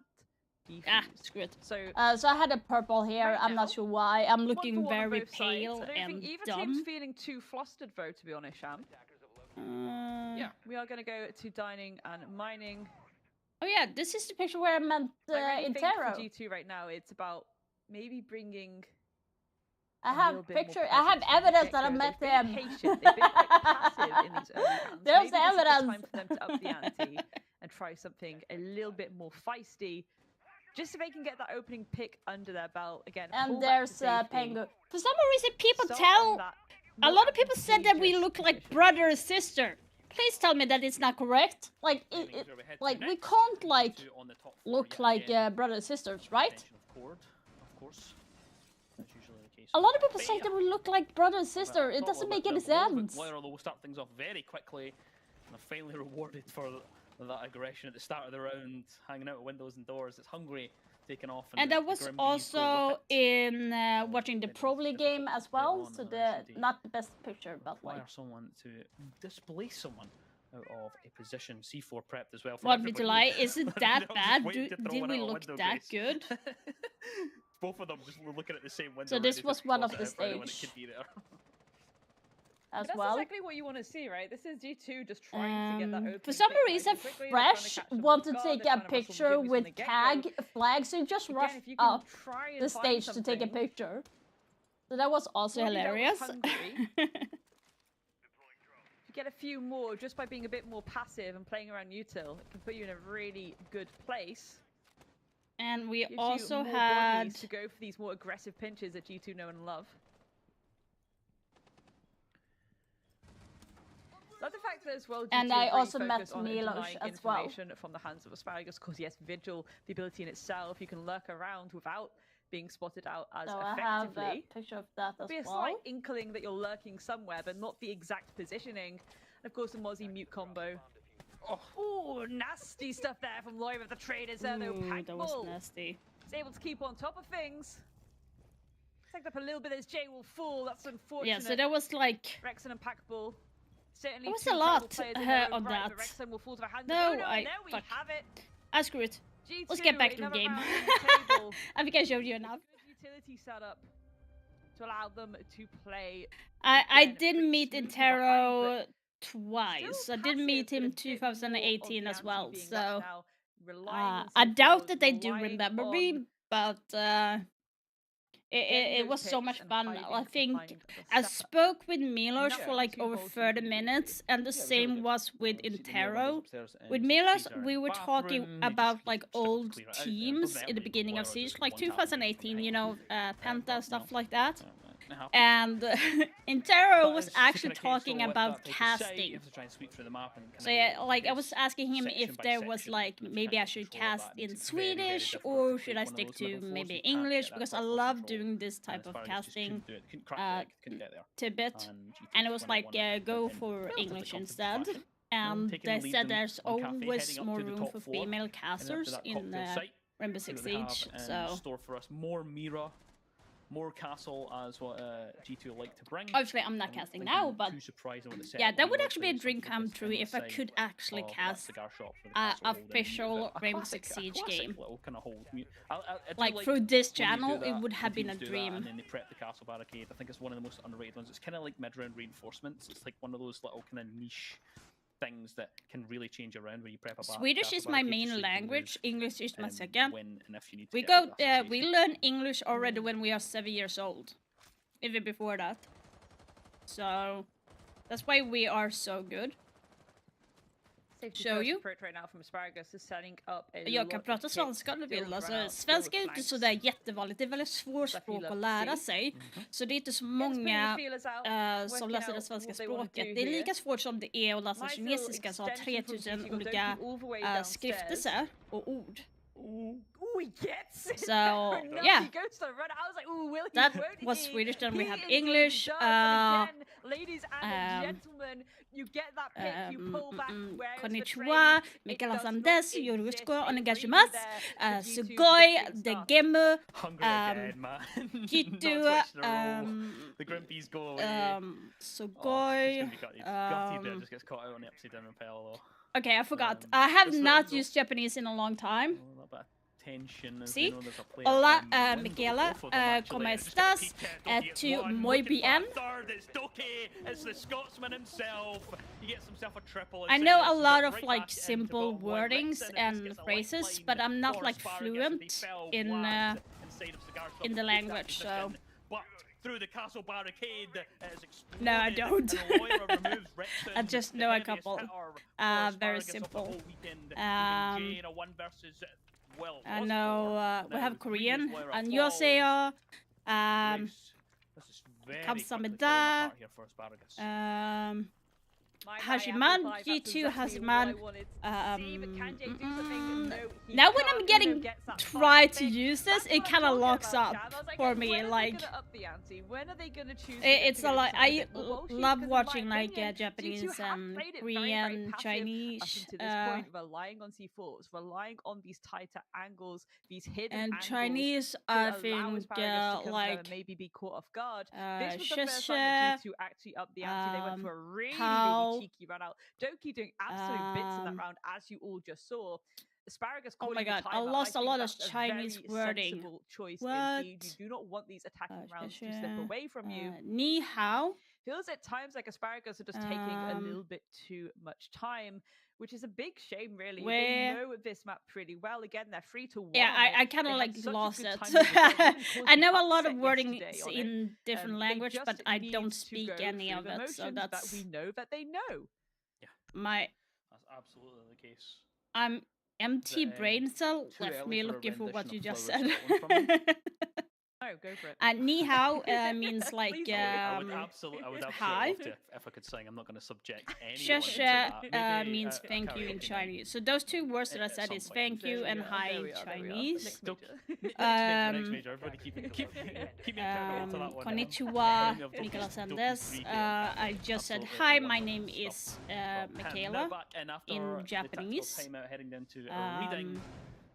And Yurushku onegaishimasu is more respecting, take care of me, that you always say when you're introducing yourself to a crowd of people or to a person that is a little bit of a superior to you or older. Or are we feeling that there's still room for so, and you have on Korean side, kamsahamnida means like thank how you. things are looking at that half. I do think that again, like, Hajiman at the end of the day, means this don't is G2. do it. I know that they haven't really been as flying That you high have at times Bichingo on is Cafe, like but you need to crazy. remember who they were playing Like you're just against crazy in for those like saying moments that or as something well. like that. Right in now, that for wording. them, it's okay. We're playing against Asparagus. It's a very unpredictable team. Like We there's just have so to much show that I up and pick up play wording. the Siege that we know and love, the Siege that we can like in Sweden, again, we at are times it might get a bit forced to basic with learn G2 in 3 terms of different utility, languages. but it's more So about this idea, okay, when what's the you're growing positioning up, gonna you be? learn to How start are we gonna Swedish play as around the first. aggression? English we come I think it would into be very silly school if when you're you a team are like G2 to 7, suddenly start and throwing, even earlier,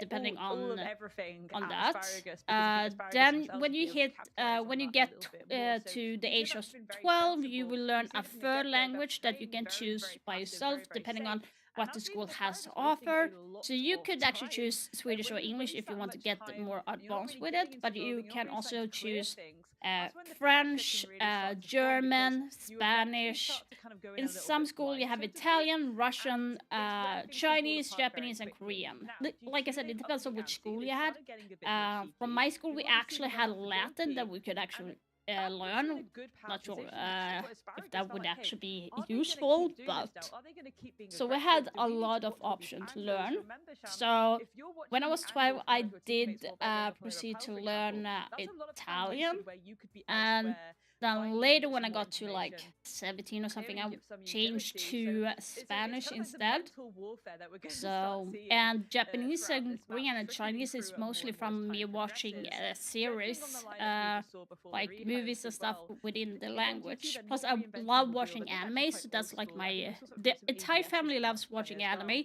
which was So quite we have a lot interesting. of And wonder if they're going to Japanese be playing around those mirror windows, which again, it's this kind anime of that we are solid watching. sentry So, style setup. It's almost like building so a yourself lot of the fortress. wording, Of course, if mirror people on would actually cafe, say a Terra's lot all of just the fine. words, I You would have that line pick of up sight. They some don't certain have ones that line and of sight. understand You're ish really what they're relying saying, on but it's a maybe different some thing when you're throwables actually to remove talking. people from those positions. We could see some ADSs played there. Yeah, but we like could here's see the thing, like ADSs we watch played like more the around the subtitles, so actual we site don't even execution care itself, about you know? learning. Okay, fair enough. Maybe But we'll I have evolve them tried to a not to point where look they try too and go a bit more much at direct, and we're the able to subtitle capitalize on the in fact order that to we know try they're and gonna send a at bunch of least flashes. We'll help. put those ADSs down, they'll capture them, and we'll just win our So one. that's what I'm trying to.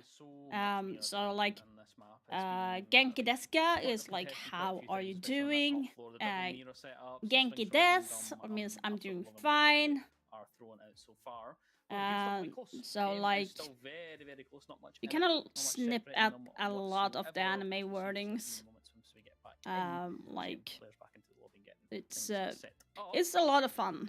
There is actually a Japanese game that I do have where you actually learn writing Japanese. It's called I learned Japanese to survive or something like that. It's a really, really good game. I actually have all 3, but I have not completed them because I just haven't had the chance to do that. And you actually learn to write the hiragana, katakana, and the kanji.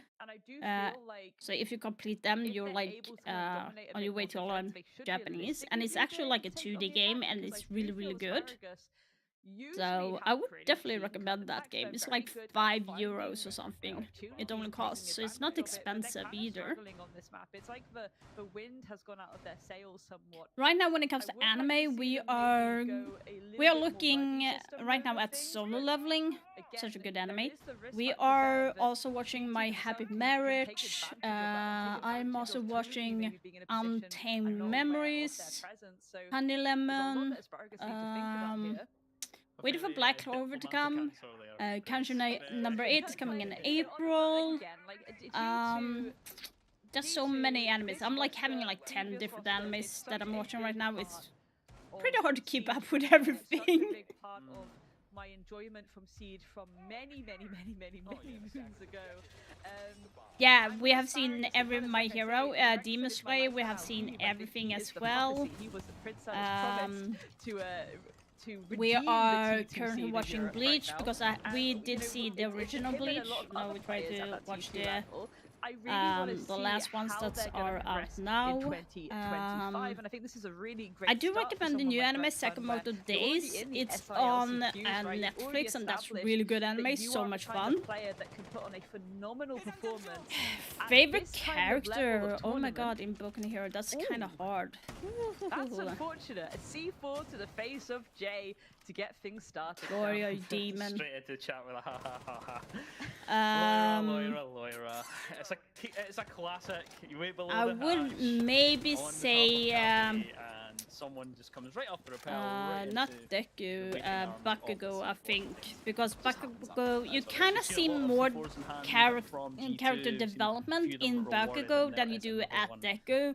Most of boost. the time, Deku is like Another very where crybaby-esque, do but I next think to that's Blackfield the and main Pet reason here, for the and they know that character Loira lingers development on inside him. of But I Scar's feel shop, like and they have to Bakugo try and has weed him out. grown Doki more upstairs inside in a of different the way tower. that is more Also aware that likable there's a player on than the medium Deku. door and is supported above from Uno, another Yeah, C4 in Todoroki hand. is good as well, Alamal's but I just hands don't genuinely must be feel like frozen he over at this point, has. 'cause I don't They think I've have seen not someone put so enough hold a C4 emphasis this long, to this many make that times on one character window grow. so passionately. I love to see it.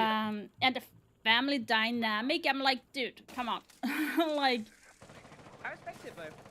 you have, Again, like, established that how they're did I playing those not look rappels for the son to get that a was lot of info from burned the within, get-go. like, New it feels player on so 30 very C4 dumb. again. You don't even have Oh, to push them. You don't have to push free up. kill Use from C4. Gloria. Beautiful stuff there, but the trade comes through from That was a Hungry. really nasty Many kill players from back, but he's trying to keep on top of it, but G2. Rexon's gonna fall. That's unfortunate. G2 is like winning this Can map. we do it? No, he Jesus. can't.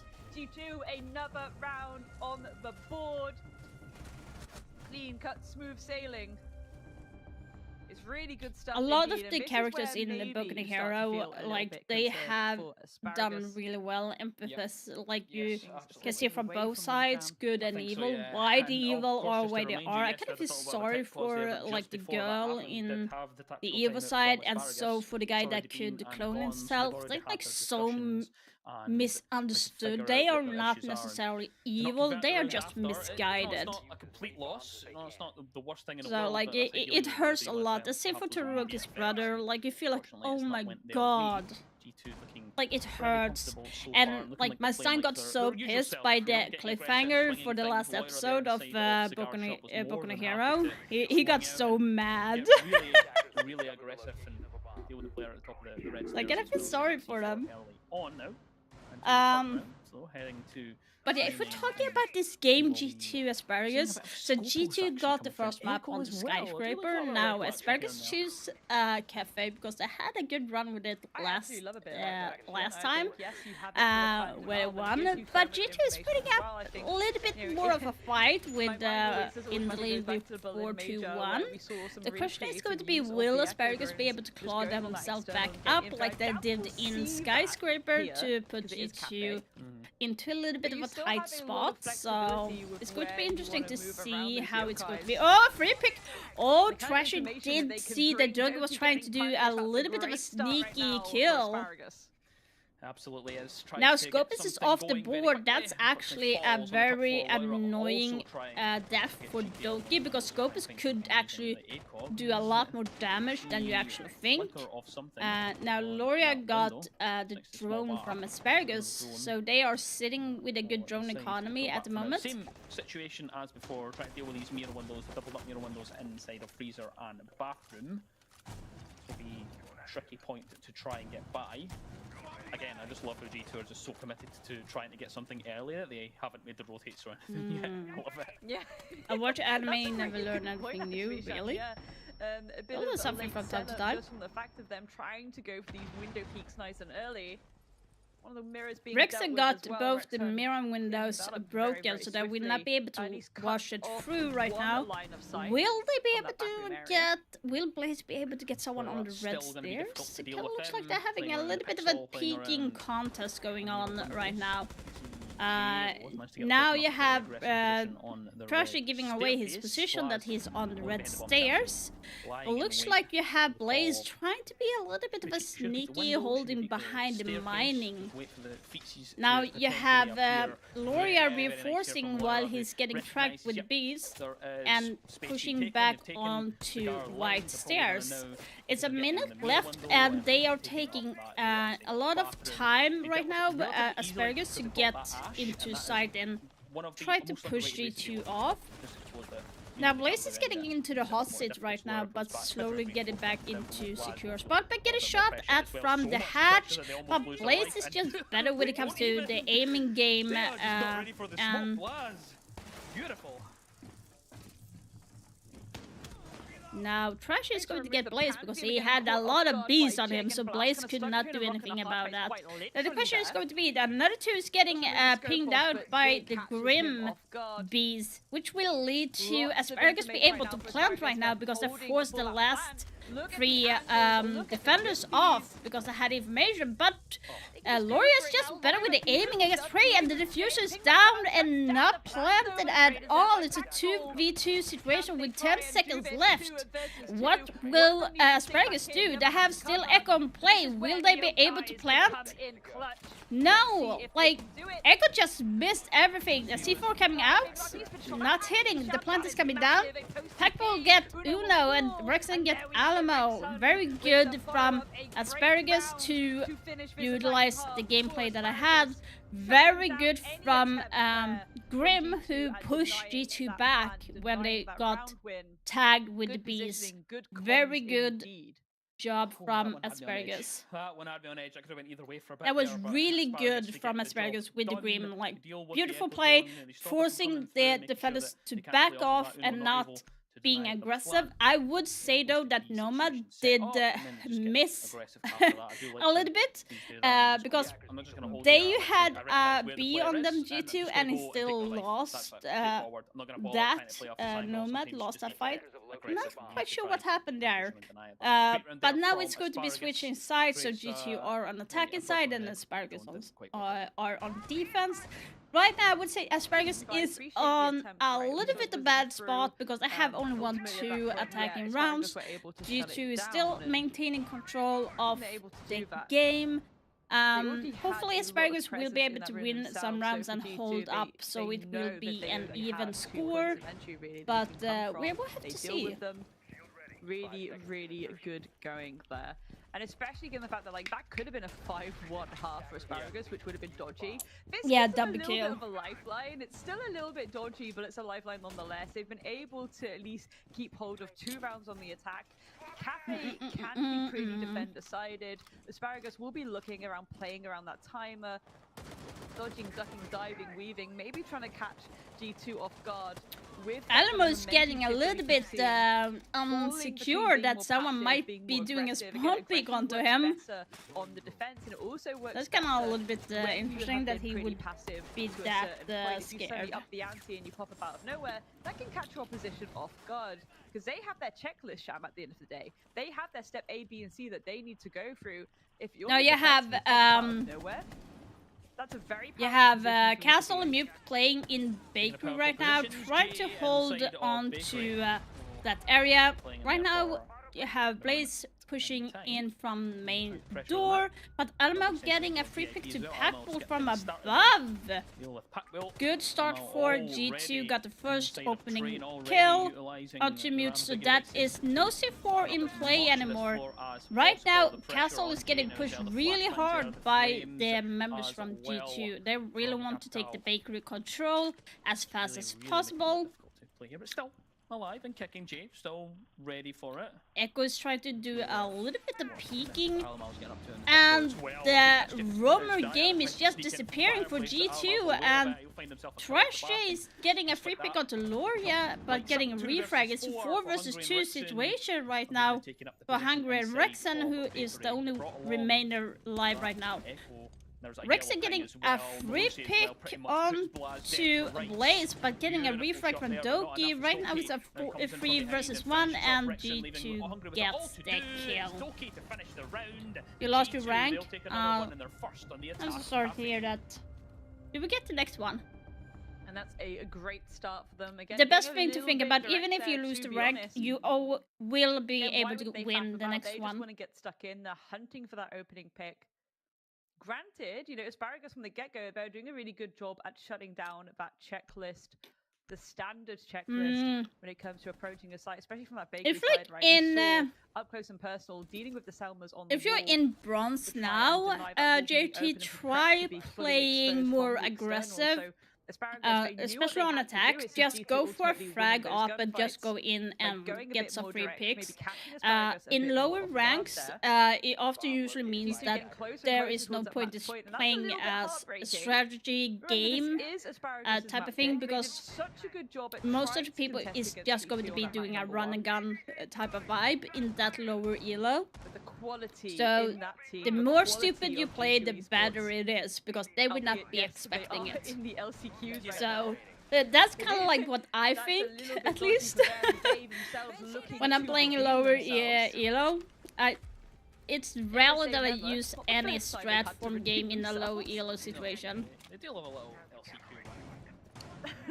Yeah, it works for me at least. Like, the more stupid I play, the more that I got killed and won the game. I can't even explain it. It's just like, it kind of works. Fuse works really well. And an R4C, see what work they can put in for this round. And very yeah, I'm not. I can't say boss. All the way to the roof for G2s and then begin to open things up. For some reason, as well, guys, in lower elo, using Fuse from above gets 3 kills. I have gotten so many kills with Fuse in lower elo, it's kind of laughable. But it might just be me, because I do have some special ability when I'm playing the game. I'm not sure why, but apparently I get it with most shit in the game. So Alamo getting killed off very early in the game, so now they're losing a striker. And you have Blaze doing a little bit of a cheeky push right now.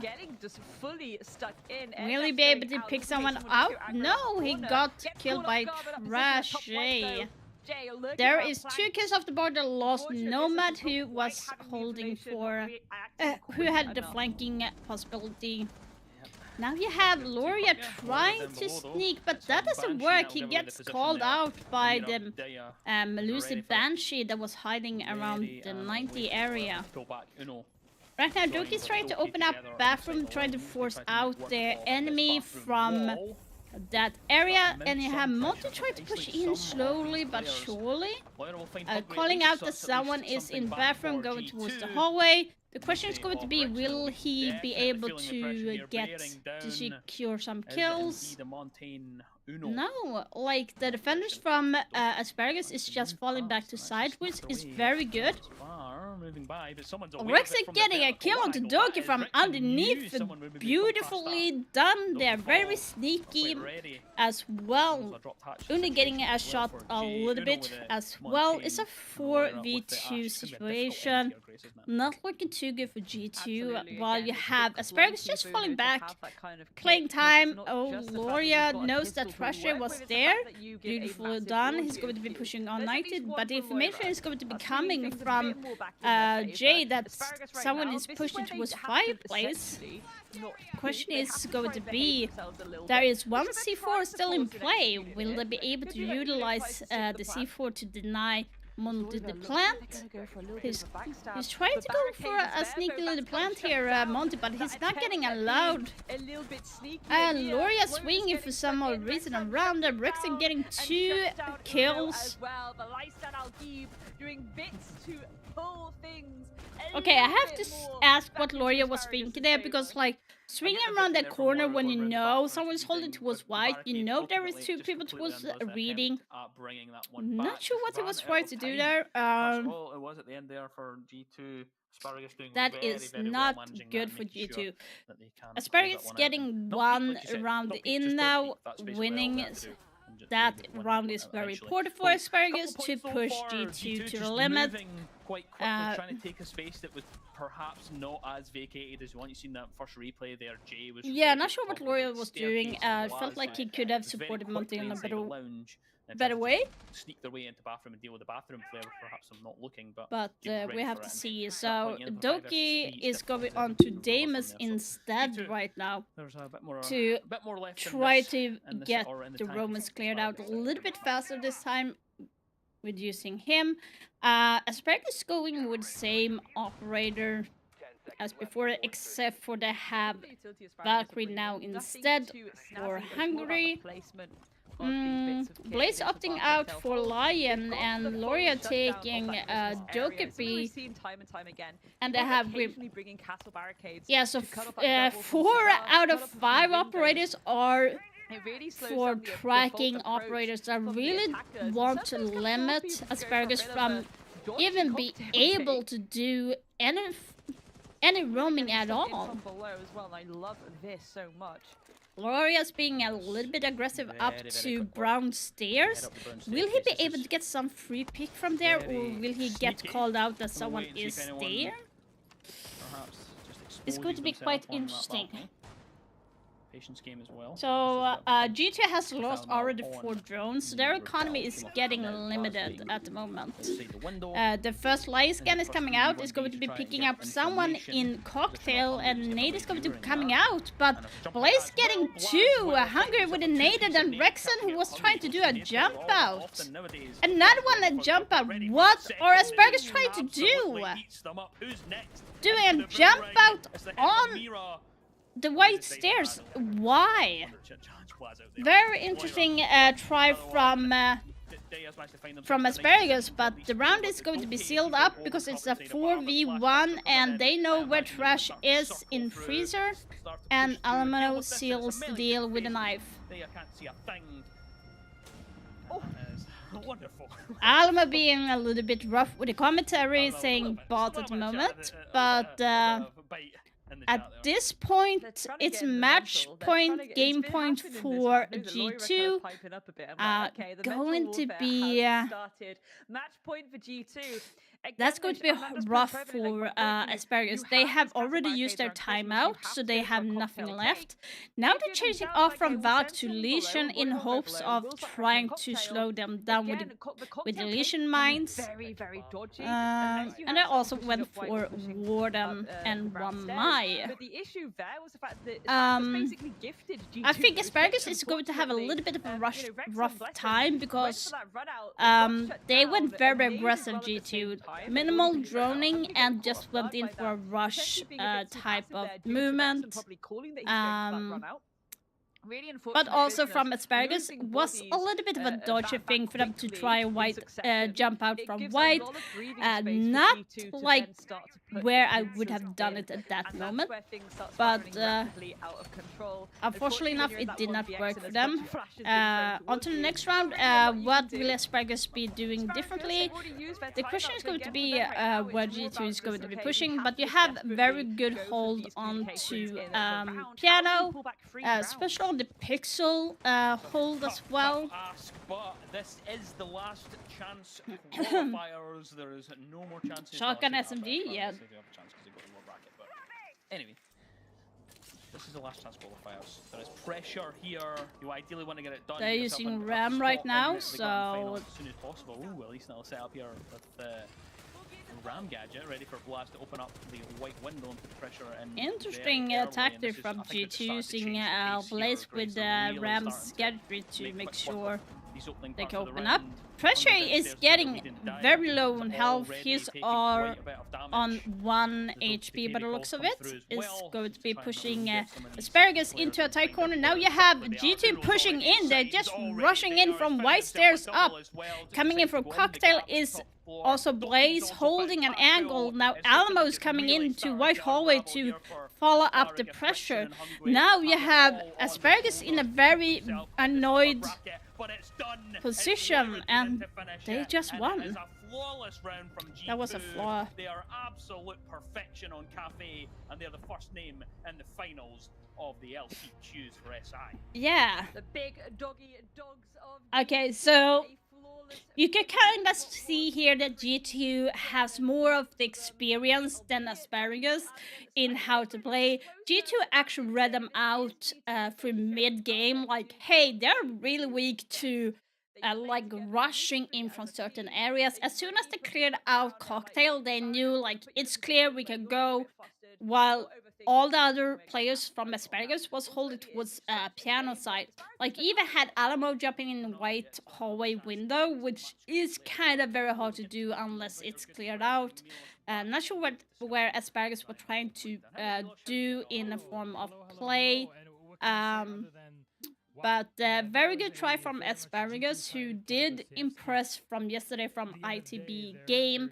Now they will be sent to the lower bracket to play against Mako. So that's going to be very interesting to see how that goes.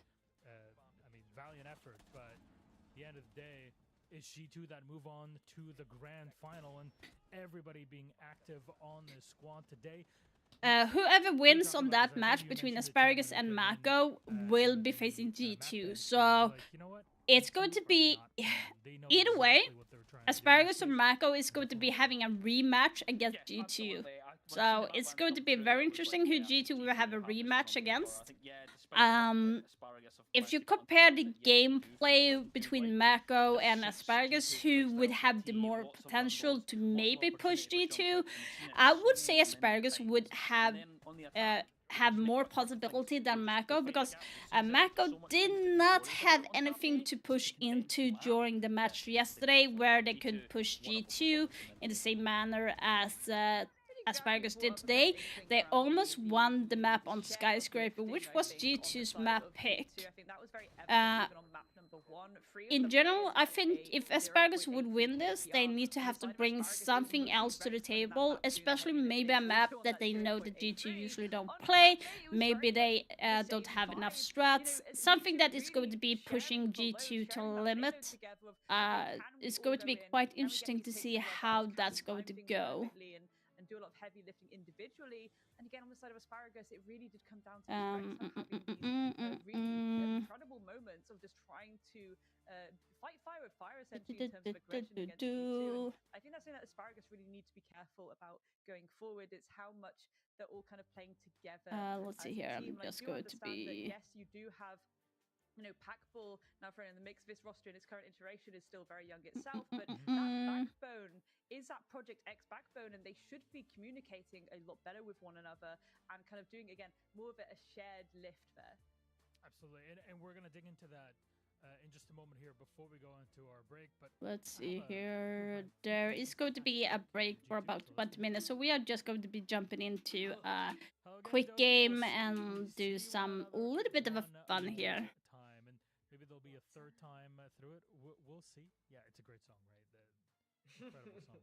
However, Victorious, I mean, map bands, Chandler was talking about it. It looks like you guys are completely locked into it. You're picking into what was comfortable for you.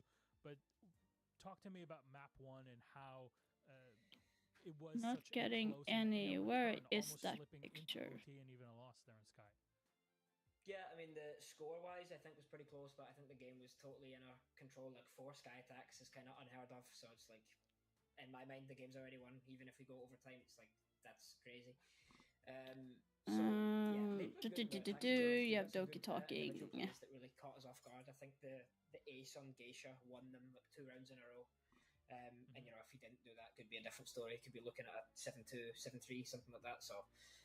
But yeah, like prep to those guys. They did good on their attacks. They definitely understand how to play Skyscraper. Not so sure about Cafe, but yeah. But yeah, that's those are other questions to ask there. It looked like you guys were fully locked into it. Like everything was flowing well, at least from us observing it on the outside. Was that the case also in comms and from your mind? Yeah, I mean, we're historically so good at Sky and Cafe, so obviously... When I finished watching the video before... but we are prepared for any map to play today, apart from the ones we banned, of course, so... yeah, we definitely watch it in a bit, Coach, as well as Ramalho, they've both been working a lot with Uno, who's if people don't know, he's now IGL in Forest instead of Alamau. So those three guys were working a lot last night to prepare for Asparagus and Matchgo. So yeah, like they've put in a lot of extra work, and I think it's shown in the server. Like I literally don't even need to do anything. I just listen and do what I'm told, and it's good. So yeah. Okay, so they did change. So Una is actually the IGL now, which is a very good choice actually. Uno is actually very good, and I think that also helps Alamo to be able to focus on what he wants to do as well. So well, the reason we changed the IGL was like two reasons. Carl or Alama wanted to step back from it because he felt that the role that he's playing in the game right now, which is kind of entry lock role, doesn't suit the IGL for our team anymore, and he can't focus so much. Whereas Uno, who's playing your Monties, Thermites, support operators, he can see the bigger picture a lot more, and he has a more commanding voice. And he's obviously really this smart, is like exactly what I said before he asked the question. The reason why is Una can Alma can focus on different things. Alamo mainly to play better. He doesn't need to think about the whole team. He can focus on his role, and nothing really changes for Uno. Like he's been doing that role for years now.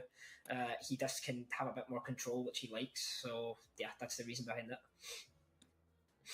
Honestly, it's beautiful to say. I remember in the days where even it was Pengu and Uno on the same squad, where Pengu would say, you know, when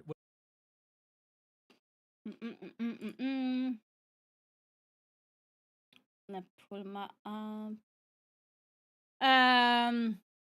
not at the moment, JT. I'm just going to hop into a quick game and play around a little bit. So it's not going to be giving any. They're just going to have some 20 minutes break. So it's not going to be anything too big. My favorite operator, I would have to say Valkyrie on the defense side because I never get bored of her. There's so much more creativity when you can get intel. Intel is so important in the siege. And if you use Valkyrie correctly, you can do so much more damage. Plus, she has a C4, so I could do a very simple prep C4 and get a kill off right in the beginning of the round, because most attackers will not be able to see the backhand, and then we actually get a free kill. And it might be on a very important operator, such as maybe Monty or maybe Ace. That way, they will not be able to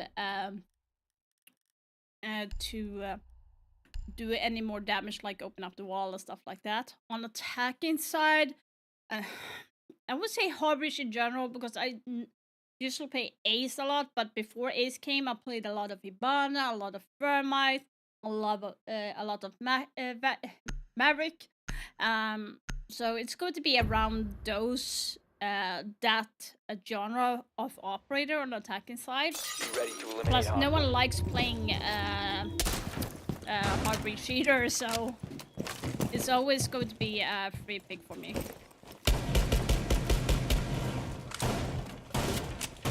So you have this cam, for example, it's going to give a freebie, and operate like attackers not going to be watching like this. They're just going to go like this and check this. They are not going to be turning around, and you will be able to get the free information from that. Get ready to engage. Same goes for here. If you just put it simply here, you're not going to look at the floor necessarily. They will probably look towards here, going around, not looking at the back.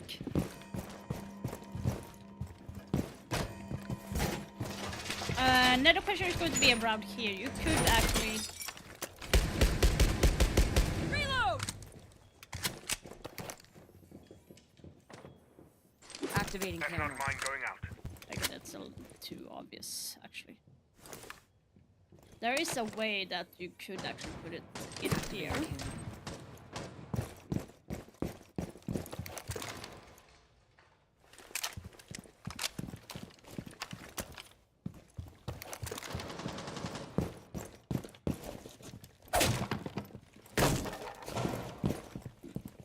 Not sure what this does.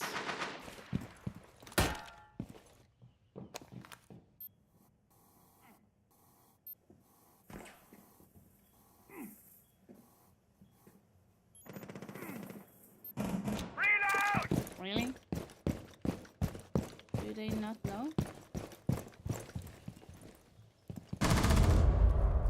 Nest ready to knock up. Oh.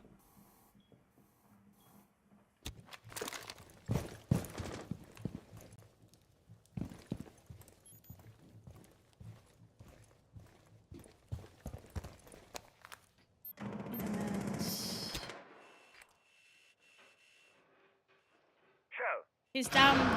She's down. Oh my god. Oh my god. Getting a free pick.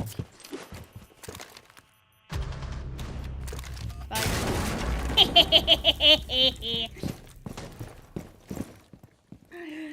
Mine. Mine.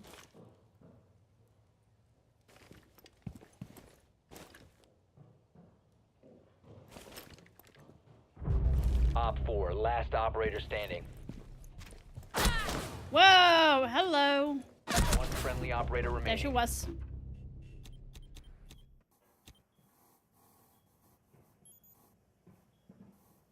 $15 seconds left. 10 seconds to go. You've reached the time limit. Thank you, JT. Last and Capcan, really?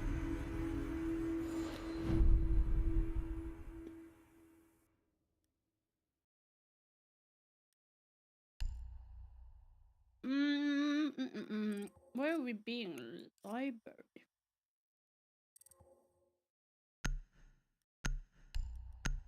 Let me try porn. I want to try something with porn.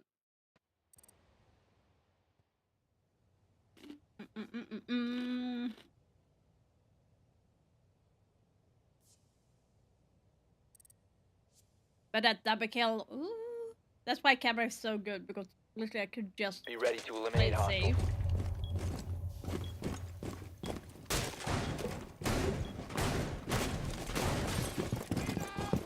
Okay, so default light usually comes from here, right?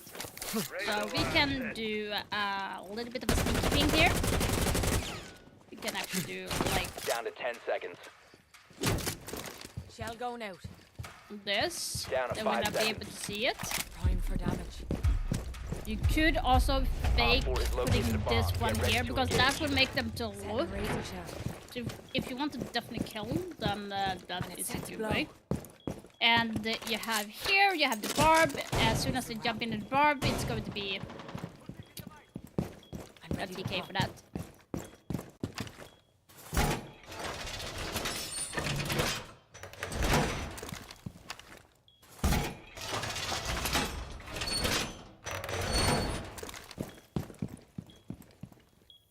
Where do we want the shield? I think that would actually be a good spot to have it.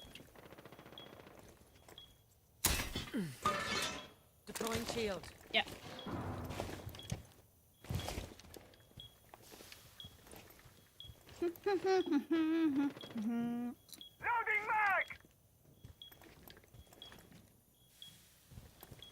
I kind of miss that you could, like, you could at the old days spawn peek, you know?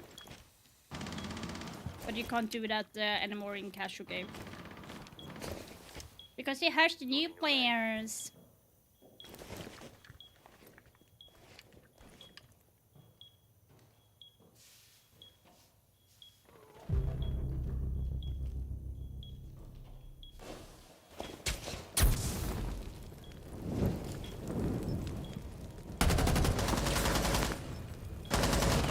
Op 4, last operator. Are you kidding me?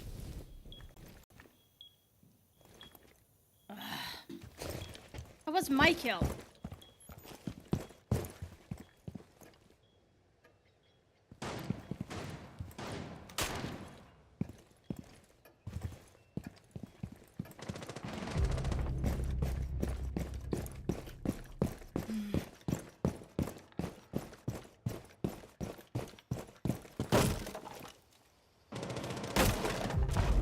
Op 4 eliminated. Mission successful. Oh, it was on that side. Okay.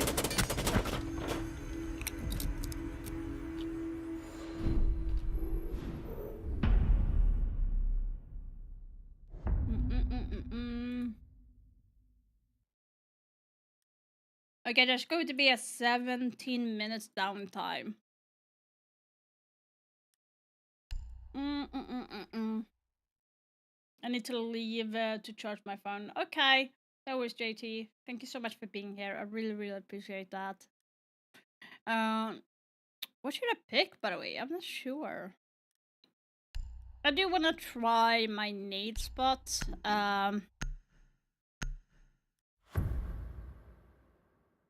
There is actually a nade spot. These chips are so deadly dangerous.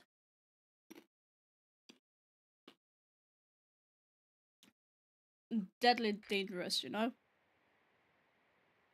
Friendly drone deployed. Op 4 is reinforcing its location. Let's see here if that nade spot works, because there is a nade spot. I saw it from Coconut Raw, but I have yet to get it through a match.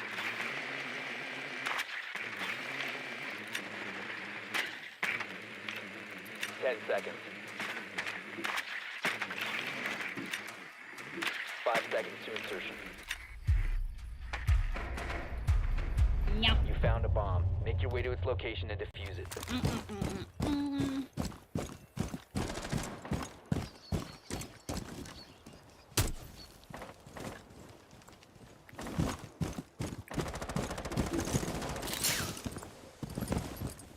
Gonna see if I...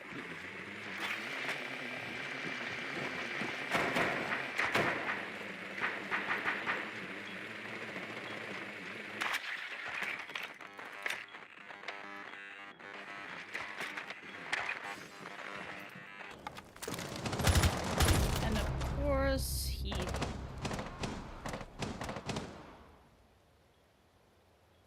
Like, was it like this?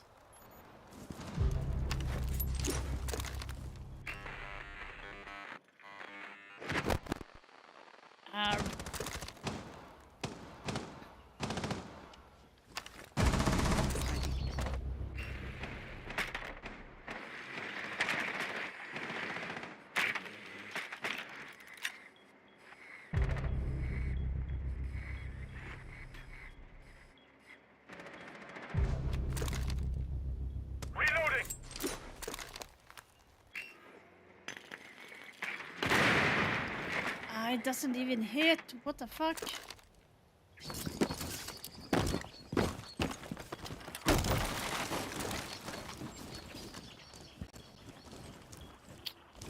Gosh dang it. That's good.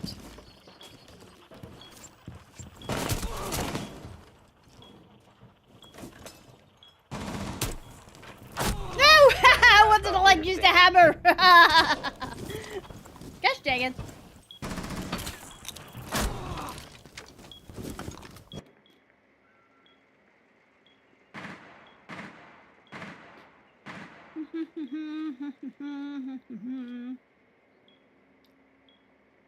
Did I download?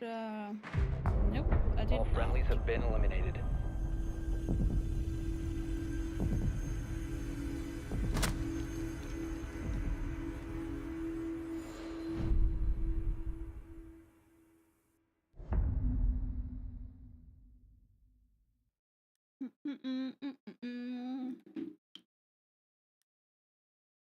Kitchen dining. We have Miss Sibana. What will I be able to do with that?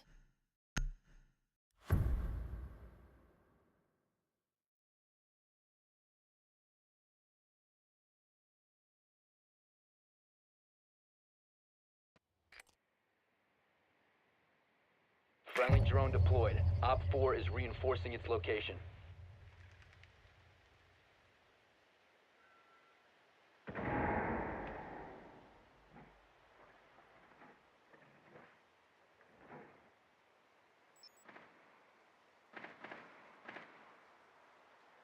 Insertion in 10 seconds. Insertion in 5 seconds. Proceed to bomb's location and defuse it.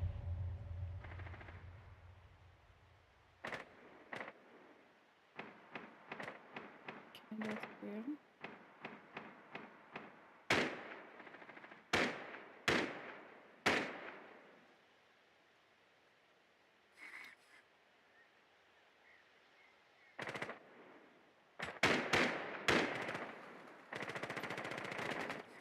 That's a little bit iffy.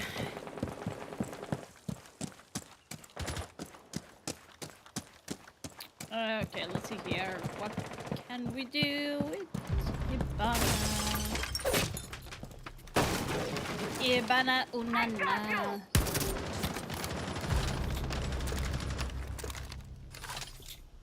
Clear. Throwing something.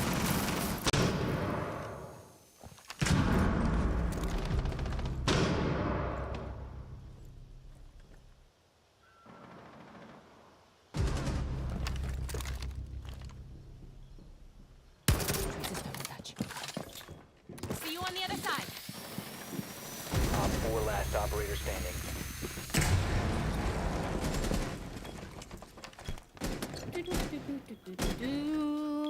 Spotted by a scan, spotted by a scan. Diffuser is online and active.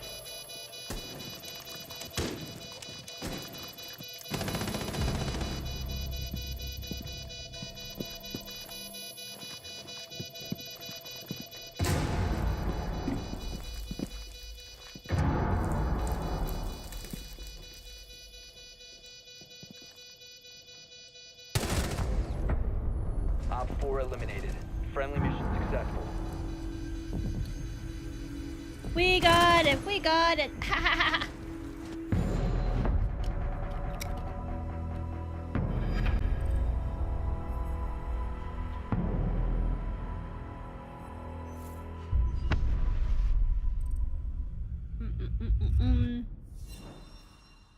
I'm more or less just playing stupid. I'm not even picking anything like.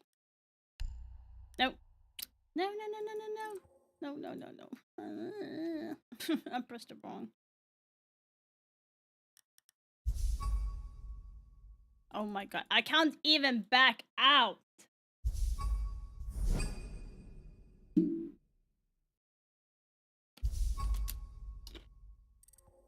I'm telling you, these chips are dangerous.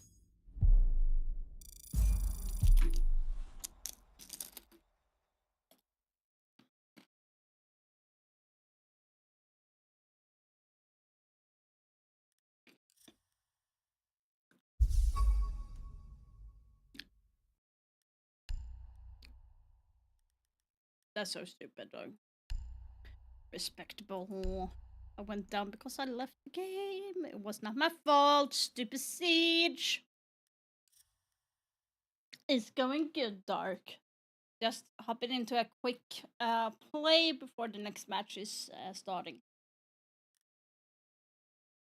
It's going to start in 9 minutes. So I'm eating some chips. Very dangerous stuff.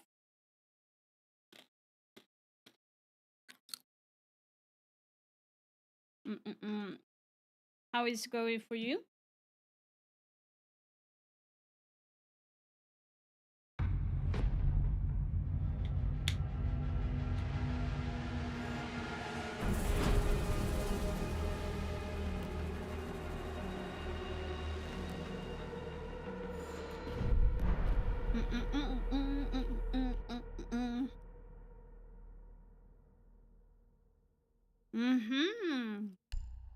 Okay, okay, okay. Actually, I'll be back. Enjoy chips. Yeah. like I said, it's the only chips that I actually have some form of taste, because all of the chips taste like crap for me. Stupid COVID. Be ready to engage Op 4. Oodaluddy. I need to run. What did I go this way for?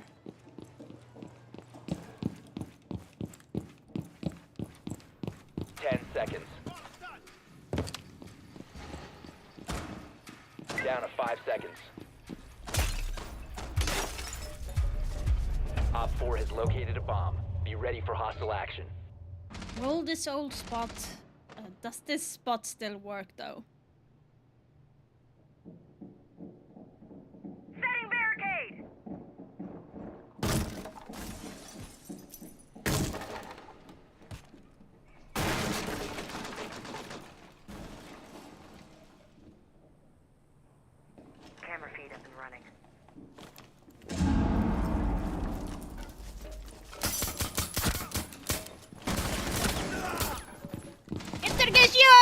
rest of you.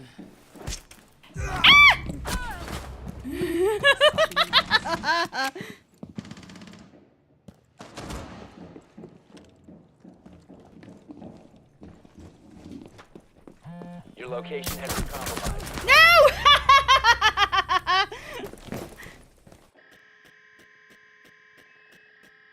Oh my god.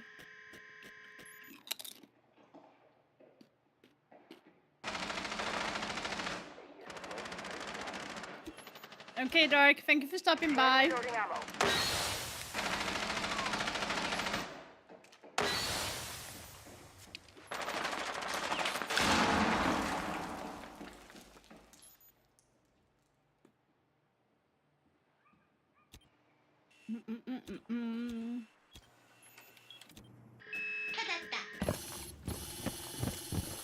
Your mother's calling.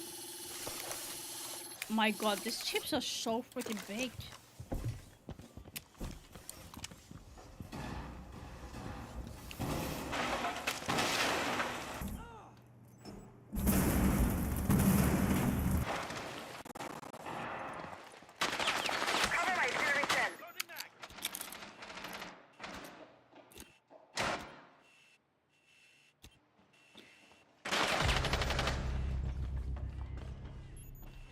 I know it hurts. You'll live. Op 4, last operator standing.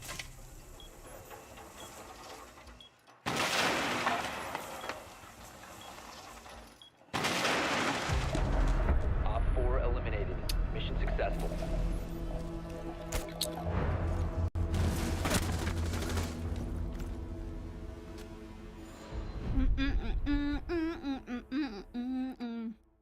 Let's go.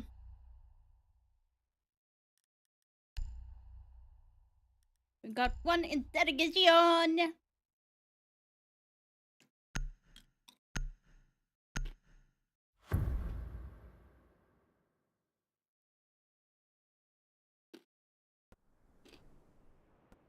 Be ready to engage Op 4.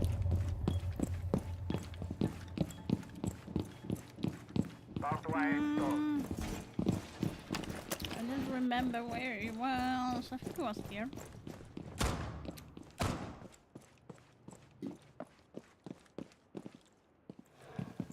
Ten seconds left. Barbed wire is up. 5 seconds left. Bomb located by Op 4.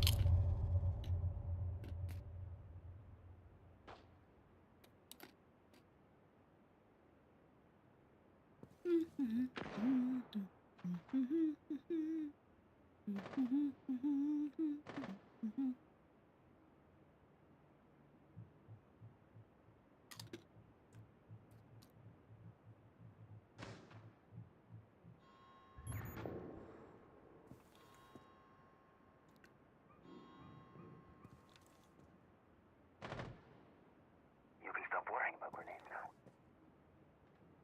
I literally hear someone near me, but I'm not sure if it's like not going my way.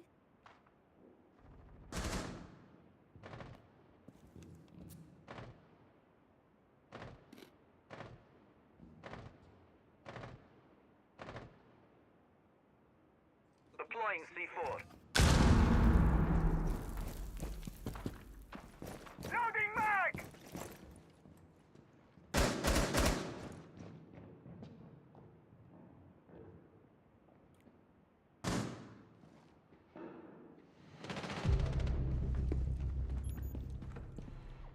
EDD mounted. Let them come. Ambush set. Stay clear.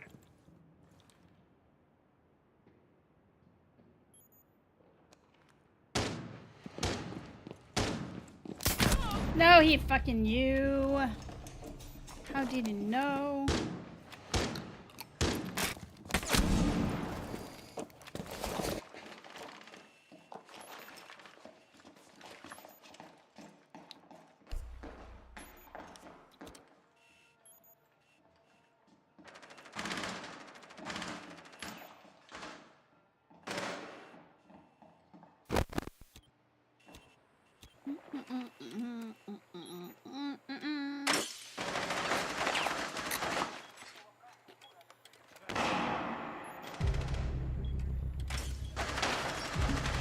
not going well for me playing cab.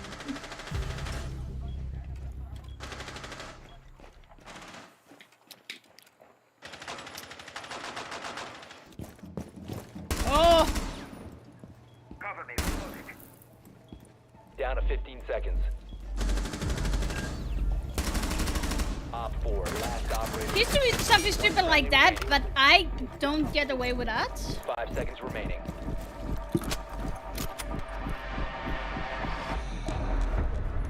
You've reached the time limit. Let's go.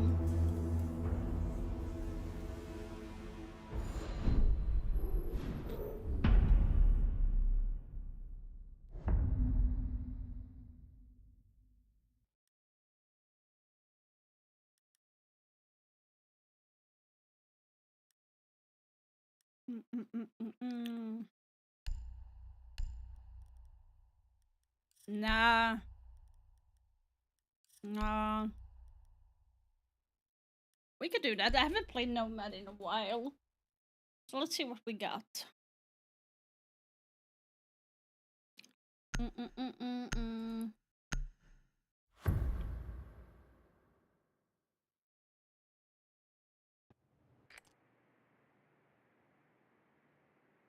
Friendly drone deployed. Op 4 is reinforcing its location. It's hard to drive this thing.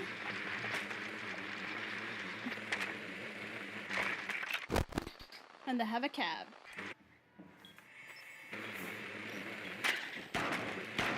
Ten seconds to go. 5 seconds before insertion. You've located a bomb. Make your way to its location and defuse it.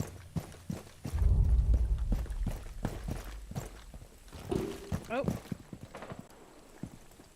I'm not even joking, it's been a while since I had something like a chip to enjoy. Where are you, Miss Cab?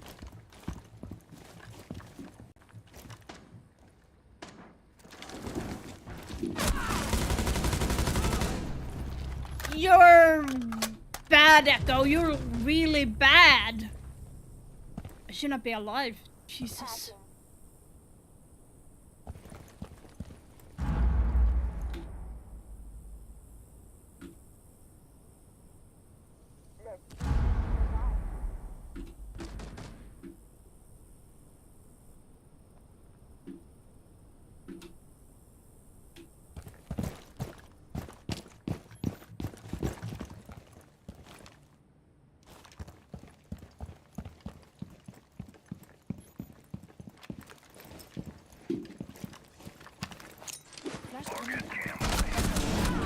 Wow.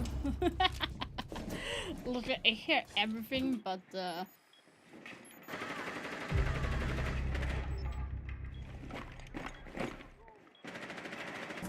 new mag.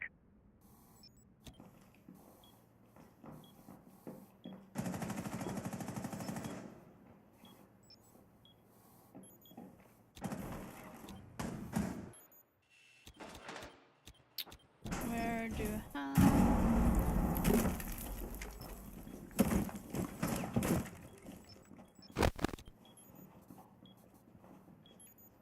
Throwing frag grenade.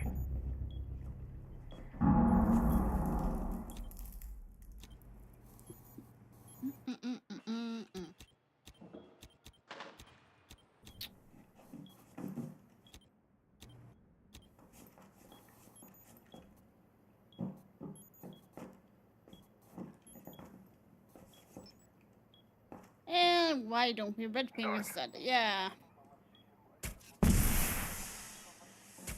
Why don't we red ping?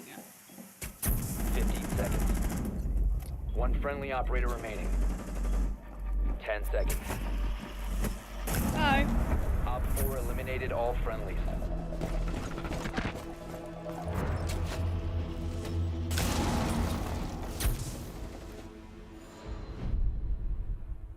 That's gotta hurt.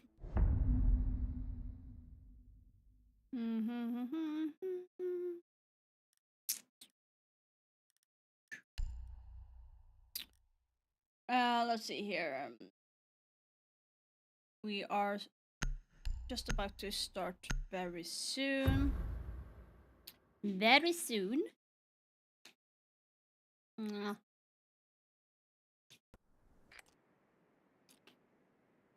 Friendly drone deployed. Op 4 is reinforcing its location. By the way, guys, what's your biggest obsession with eating right now? Like, you have something that you can't get enough of eating at this moment?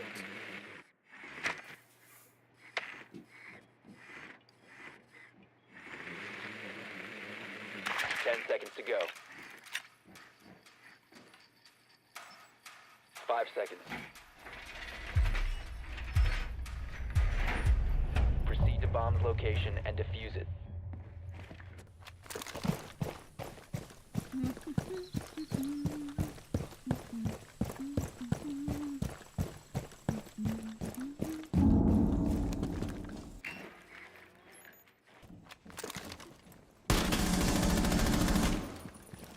Almost got it.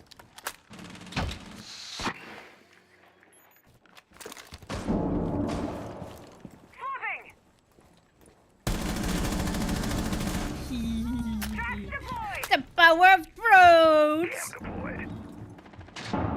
Tracks out. And she's going to like, what? What do you mean?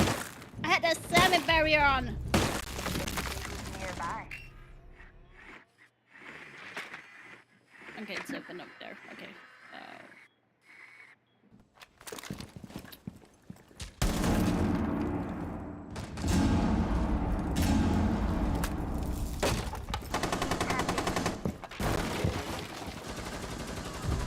Enjoy the extra feeds. You must recover the diffuser. Loading mag!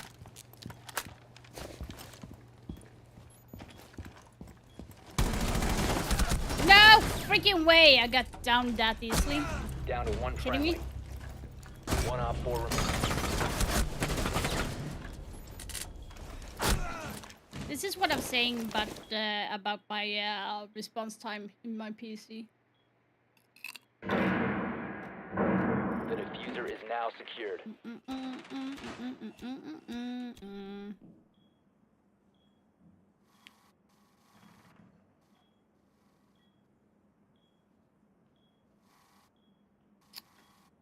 Bomb diffusion initiated. Protect the diffuser.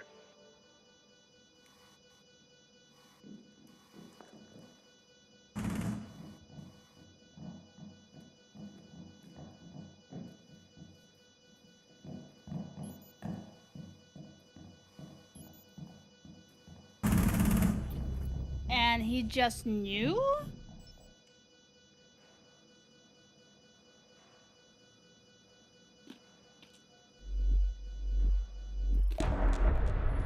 The diffuser has been destroyed. Mission We have to failed. check that because that was literally to A.A.R.O. I'm guessing. No, not that. That.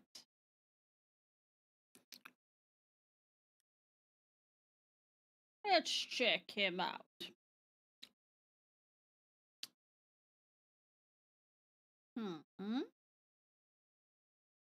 Not using this account much though, that's interesting.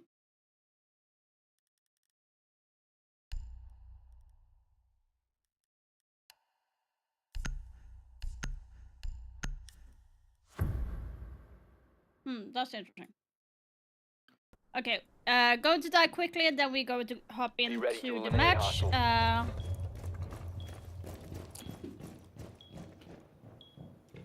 So the map pick is a cafe.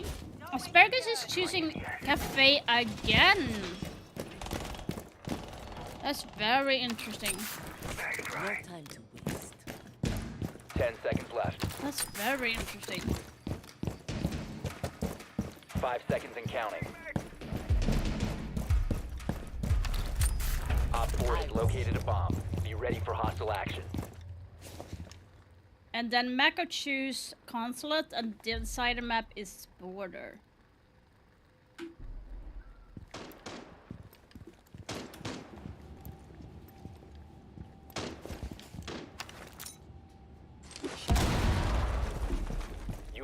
spotted by hostiles. Fall back. Ready to go.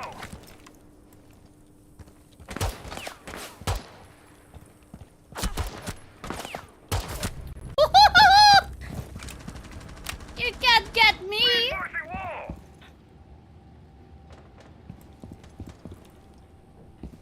Doorway barricaded. Set.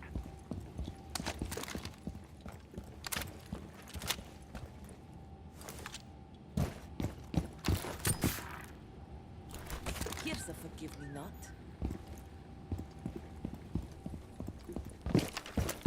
Your location has been compromised.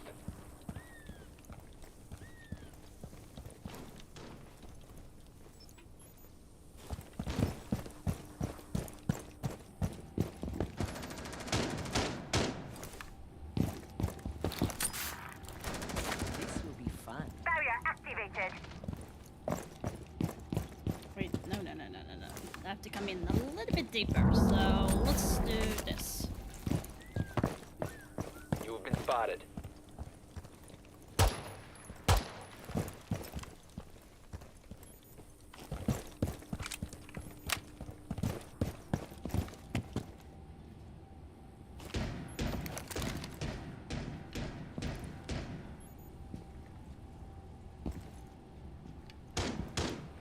Really, no one is coming? Your location has been compromised.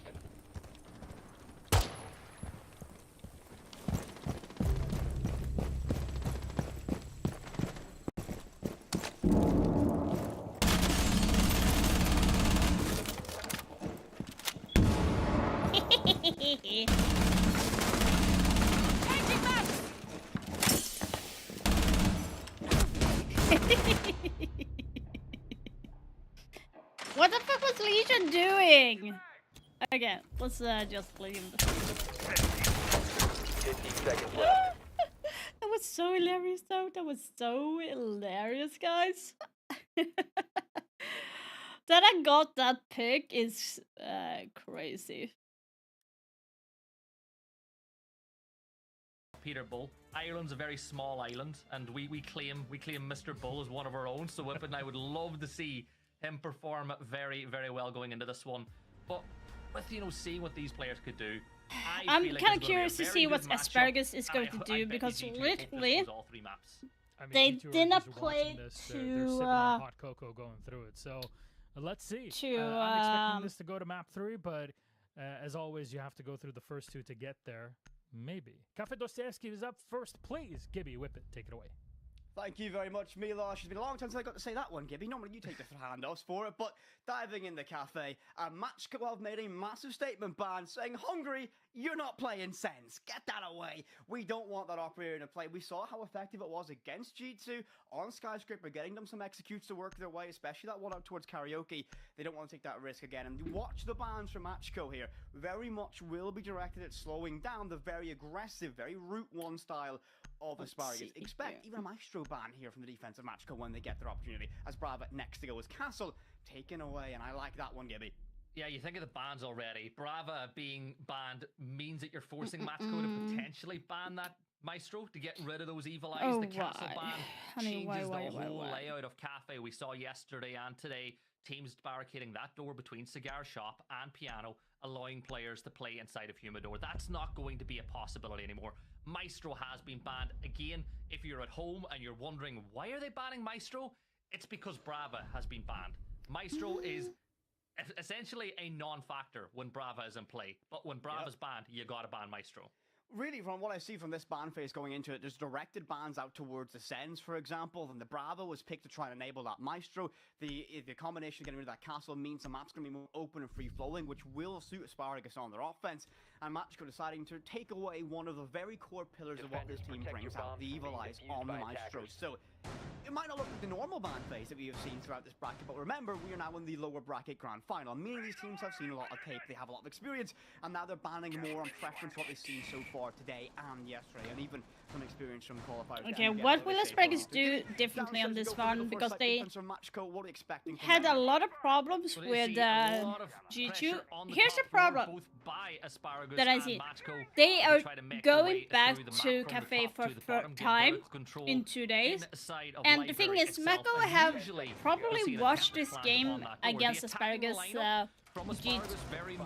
G2, so Mako might know what they need to do. So Mako banned like Maestro and Sense, and Asparagus banned like Brava and Castle. But this is going to be quite interesting to see how Asparagus is going to be adjusting to this, because, like I said, Mako might know what Asparagus is trying to do. Yeah, it could be a massive impact. Again, right now from Teb, it's going to be no information is still information. You will see one heartbeat off the distance, and that will give some construction, some idea of what this push might look like in the early stages of it. On the offensive lineup of Asparagus, we do see Hungry donning that Ying, and there's no surprise to that one. Expect a lot of prevalence from Grim and Ying from this side. They have had a preference to bring a lot of Flores, and that's going to be a big thing for me, Gibby. This team likes to go direct, so what does Flores do? Well, clears that utility before you even have to enter that building. Those Rotero drones have a massive impact for this team. Again, that DNA of a hungry IGL side essentially coming in for this one. So, and Wrexham donning the Ash. We've had such a success. We'll see how they are going to be dealing with the Shropsy tool to get that done. Combination of the breaching charge to get some hot soft destruction as well. So, I like this lineup from both these teams. Slow start from the minute 50. No engagement yet. No entryway made from Asparagus, but they're still joining things out, figuring this out. Drone economy looks good. Only 2 lost. Well, make that 3 now. So, still lots of eyes to work with on the ground. Information is how Asparagus won their matchup yesterday, and you can see them keeping the drone safe, droning into the map. On a map like Cafe, that could be difficult to do. But here's the signal of the extent of this push. Smoke Grade's going to go up, Aki getting an late pick, I mean, to Trashy. No execute off the back. No med left on board. We're not seeing the hatch drop. You do have control inside a piano, but it slows down the push, and that's all you need to do now from Matchco is keep some pressure up. There's that second C4. Great economy from the explosives so far. We might see another kill come through. That was so close on Lolo getting the kill. Rexon gets another whip, and it's a 2v3. Just like that, that third C4 goes up, doesn't collect on the white stairs, gives a brief opening. Grim shouldn't have won that fight realistically out towards Palace, getting the last kill there. ARX finds one. The camera was very important for that one. Hungry was left on 20 HP from the revival. Rexon has been exceptional so far in 1 versus 3. Has to find a way to save this round here in the opening of Cafe. And this map does lean towards the defense. Not red alert yet for Asparagus. Freebie there. Zachary's going to fall to that one. 2 in the round now for Rexon. Some cheap damage taken via that barbed wire. Case is cold. Very far away. Round will try and give him an extra line of sight to work with. Player close in that door frame should be peeked out wide via the rotate, and the door does get caught out. Perfect crossfire, and the shotgun makes sure Rexon doesn't have a chance to fight later on this round. So first one wrapped up for Matchco, and very well done from them. They've been watching their tape, but they were ready for this one. You mentioned Hybrid likes the counter-strat teams. Again, Hybrid, the coach of this roster, coming in now. Not coming in from CAG, but had a stint back in Japan with that famous roster, the best in the world, of course, as I would say. And you can see that kind of DNA as well with how they dealt with that one. They had 3 C4s ready. They knew Asparagus would drop in, get aggressive, and they had everything in the right place to deal with that. I want to talk about the fact of what Rexon's sorry for not like talking in general right now. But I'm just so clever. Trying to put up my video for today a bit of audio distortion for him TikTok. To push up on the but yeah, so Mako was very work, prepared on what Asparagus was trying to do. This is kind of what I was pointing out earlier, that it might work in Mako's favor, because they already seen how Asparagus played in this game. In the it's going to be a lot of fun going into this other one. match things I want to point G2. out early on in this setup, though, Whippet, is the barbed wire below the hatch. The fact that they're opening up that wall. What this screams to everybody, which this should scream to everybody at home, is there's going to be a VIP hold. This is going to be a very extended hold from Matchco. They're not going to hold site itself. They're going to hold everything around and above it. Usually you'll see a smoke being played by the defending team to slow that down, but it's not being brought by Matchco this time around. But the whole key for this attack, if you want to push through Freezer, if you're Asparagus, is VIP. You have to clear that player to enable that drop. I have to watch I my couldn't have put it perfect myself, Gibson. We've seen Asparagus do this same take time and time again on this map. It's part of their core DNA. And again, they start things off very aggressive on these matchups. They tend to try and, I would say, they throw out their jab. They see what they can get working for them with their aggressive Route 1 style. And it didn't work in the opening round. It fell extremely flat. They got caught by a check hook, realistically. Packbull donning the Ossa, which is a pickup that is, again, you know, I'd imagine counterintuitive to the aggressive play, but if you want to drop that hatch, that gives you hard cover. That means someone can only have to watch that window or doorway, limits the angles that you can take that pressure from, so I do like that from them. But again, all this really does focus on getting control of VIP, getting control of that Christmas tree area, meaning that you have that pressure, you can get that drop for free, and you begin to flood sight from that position as well as double door. But so far, Asparagus focusing on that vertical play, going step by step, floor by floor right now, and I like this. A drone ahead of Rexon, enabling that Ash to play a little more comfortable, a little more aggressive, looking for that opening. Again, they're just playing their time, and again, this is a very default but nice and perfect start for Asparagus so far.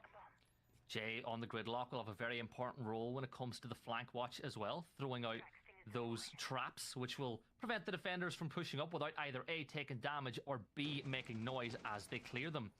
But that little dance will begin now. White being held from VIP by Dora. You've got the presence as well to prevent the retake from White stairs on the other side of the coin, as now we will see that hatch become available to be opened up. Now Kaid will try, as you know, as our colleague would call it, the electro shuffle, but it is going to work. They keep the breach solid. IQ will be able to spot where that electric claw is, but they've only got one more charge left to go. Nade will clear the arcade claw this time around. They can now open that hatch. I had to but restart at some my point, you still have to deal with VIP. Wi-Fi extending because that single electric claw has now delayed so much time and kind of showed the hand a little bit. Okay, we know we tricked this exothermic charge with this hard breach, so now this push is guaranteed. You mentioned VIP is still in contention. The only pressure they have to work with that directly is going to be Rex, who has to take this fight. No one's on the window via bottom Brown yet, so this is going to be a very simple fight. And Dora has those keeper barriers to work with. None in pocket, so already deployed them. It's 30 seconds left and no one has died yet. Where's the push going to be coming from? I'm guessing it's going to come from Freezer, yeah. Rexon getting a kill on to Kaid. That's a... The plant needs to come down. Now Gemini gets frustrated. Do they know that's one in white? No. Rexon got a double trade. It's a 4 second, 2 seconds left. Will the plant be able to come down? 0-0 dawning, but the cover is good. They are finding 3 Asparagus. Wow. Level 1 apiece, but whoa, that was a nail biter of a round, Gibby.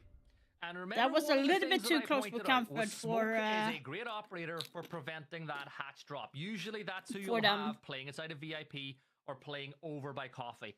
That was a little bit too close for comfort. Jesus. Or as we saw that time with the Osa out, the player in VIP can't stop it. Look, there you go. It's you can't do anything about it. So that's why you would tend to see a smoke player playing in that position as well, to choke the push out. All in all, lots of credit to Asparagus. They got the job done. They leveled the sides at 1 round apiece, and it forces the side swap again. And this time, Whippet, we're still not going to top floor. We're going to mining and reading this time. That's going to be a theme this entire game, by the way. Watch Matchko be very... Matchko do not want to go to the top floor in the slightest. Asparagus, we should say. Asparagus, come on. Asparagus, I had this debate earlier. Yeah, it's goose. The second, right, chat, I'll ask you a question. Do I pronounce it asparagus as a vegetable, or do I add the extra U in the pronunciation? Add the U, it's asparagus. Asparagus? Okay. Yeah. It flows a little bit more clumsily, but I respect it. I like it so far. I like the style of this team, but back on track. Matchko will be very adverse to going upstairs. They don't want to play the top floor. That's because that is the most susceptible to an aggressive rush play. You can kind of be punished as well down in reading, but that's easier to deny that. So that will be kind of a theme for this one for the opening 6 rounds. And round 3 goes away halfway through the opening half of this matchup. Can we see a lead getting broken out here? Matchko on the defense still holding on to it, and I will draw your attention to Lolo on the Capcan. We look to play a game back in LATAM in stage 2. Gibson, we always predict who would walk into the Capcan trap. I'll ask you and chat for this round. Who will be the victim of that Capcan trap? It's so easy. You just say it's going to be Rexon. You always pick the Ash player. Like 10 times out of 10. We almost see Akwi getting obliterated on the window, but manages to fall back in towards Pixel. Like I said, they're doing a traditional hold onto Piano, holding a Pixel with Asabi, and putting on addition with a shield. Now the defense is underneath though, so they're doing a great job of holding. Don't worry, you'll not get in trouble. Anyway, getting back into the game, Whippet. We've got full information onto Aqui. Playing inside the bathroom, the smoke will push off the planks, rotate as Teb though. Mako getting 2 kills with a run now. He's in the thick of it, as you would say, Gibby here. Well, that didn't hold long. But Teb go 2 for 1. Rexon finds a way to bring It's that a 2-2 situation with Asami off the board now. It's a 3 versus 2 with 1 minute 40 seconds left. It looks like to be a run for Asparagus if they can utilize the last 2 and get those defenders off the board. But Lolo and Sandro has been doing pretty well throughout the tournament. Lolo's at the moment standing on 0 kills, so who knows, he might be waking up to get the kills. So Asparagus is trying to drone out the last defenders. The call is coming out that Lolo is holding in reading, so going to be pushing it downwards. Question is going to be if they're going to be dropping from laundry or if they're going to be dropping down from pillar. Now Lolo decided to fall back from reading into fireplace while Sandora is holding in mining. It's less than 35 seconds left. They're taking a lot of time, Asparagus, to adjust what they are trying to do. Now Rexon getting called out for being in one of the Fenrir spots. Question is going to be, where are they going to be planting? It looks like fireplace push, but it's not enough. It's 15 seconds. This is going to be a little bit too close for comfort for Asparagus. Right now, flashbang coming out. Lola is dead, but the diffuser is down. That was a little bit too close for Asparagus, but really good clear out for them, droning and taking their time as well. Really good. Narrow margins indeed. I'm going to highlight though Teb's aggressive play, a double peek, double kill early via run out down via bottom right stairs. That almost upset the rhythm. Hungry did a great job getting that try, and Rexon from that moment took charge and won every gunfight presented. So Asparagus, great position, great recovery in that round. Look at this. Difficult fight, only catch the tail end of it, but that was a Asparagus did really well of clearing out and trying to utilize the push. Don't think they were ready about the Frost holding that angle though. It could have hurt Asparagus really badly if they did not refrag there. Oh, Gibby, I mentioned, right, listen, Gibby, I said I was going to say it, but that's an M80 timeout right there. So, a nice little classic from it. So, we can take a little bit of a digest. The question, still a lot of question. I'm sat down now, by the way. Hello.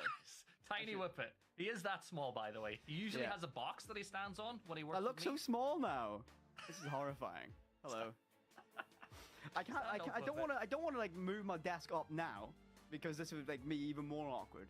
But POV, you're in the audience seeing us two cast at a LAN. Anyway, let's talk about that game and what we've seen so far. But first off, the game of chess began with the bans, right? So you think about the fact that we got the Brava ban. And then when you ban Castle, you're forcing them to ban the Maestro, and it's kind of a win-win, right? The reason you ban Brava and Castle is because you want to leave an Azami open or you want to leave a Mira open. You're forcing the other team to make that decision. And I feel like it was very clever on the side of Asparagus to make those bans. We get into the game though, and we're seeing a level of aggression from Matchco that is more so what we saw from the likes of Teb in his wild time. Okay, when it comes to like Asparagus versus Mako, I said this when they lost against G2. If we had to compare who would actually be more having a more chance of winning against G2, I said that Asparagus would be better because they are a little bit sharper as a team that have pushed G2 a little bit more than Mako did.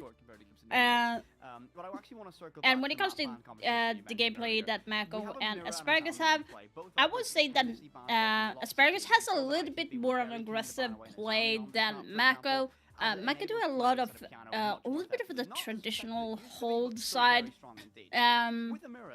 The question is going to be for Mako though is like, will they be able to read into Asparagus when it comes to Cafe? Because Asparagus has played this map 3 times in less than 2 days, so there is a lot of information for Mako to get because Asparagus won against into the breach yesterday. 7-1. So they have ton of information from there.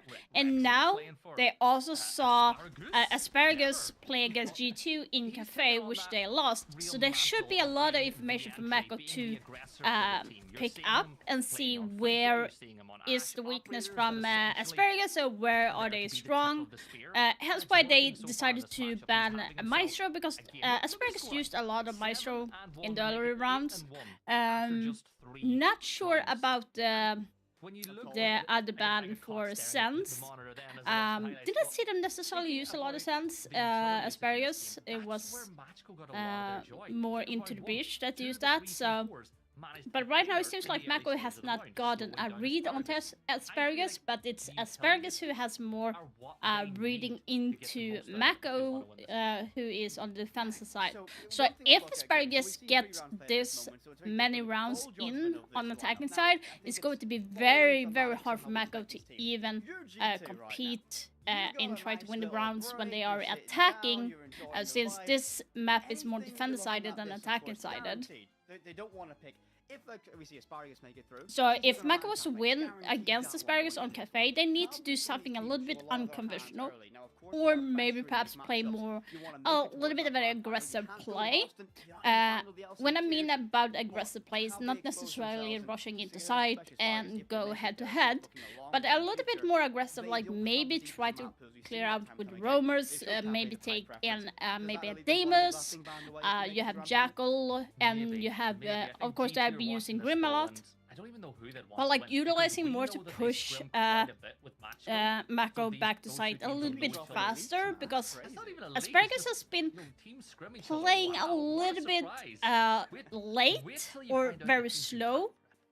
Because they are down to the last 15 seconds, and Mako did fall back already on the minute, last minute on the round, and Asparagus should have been utilizing and pushing that a little bit faster, because if you push for the last 15 seconds, it's going to be 50-50, because Mako might get a lucky shot onto the one that has the bomb, and then you would lose the round, and that's not where you want to necessarily be as a attacking on Cafe, so I think they need to like be a little bit faster with that. Mako, I feel like they need to win the engagement a little bit more. They seem to have having a little bit of an unlucky streak when holding certain areas of the map. Like I said, Asparagus is reading into Mako very good. So maybe on defense side, Mako needs to be winning the engagement that they're holding, because their strat that they have works pretty good against Asparagus. It's just like the fragging department is not quite sitting on for Mako at this point.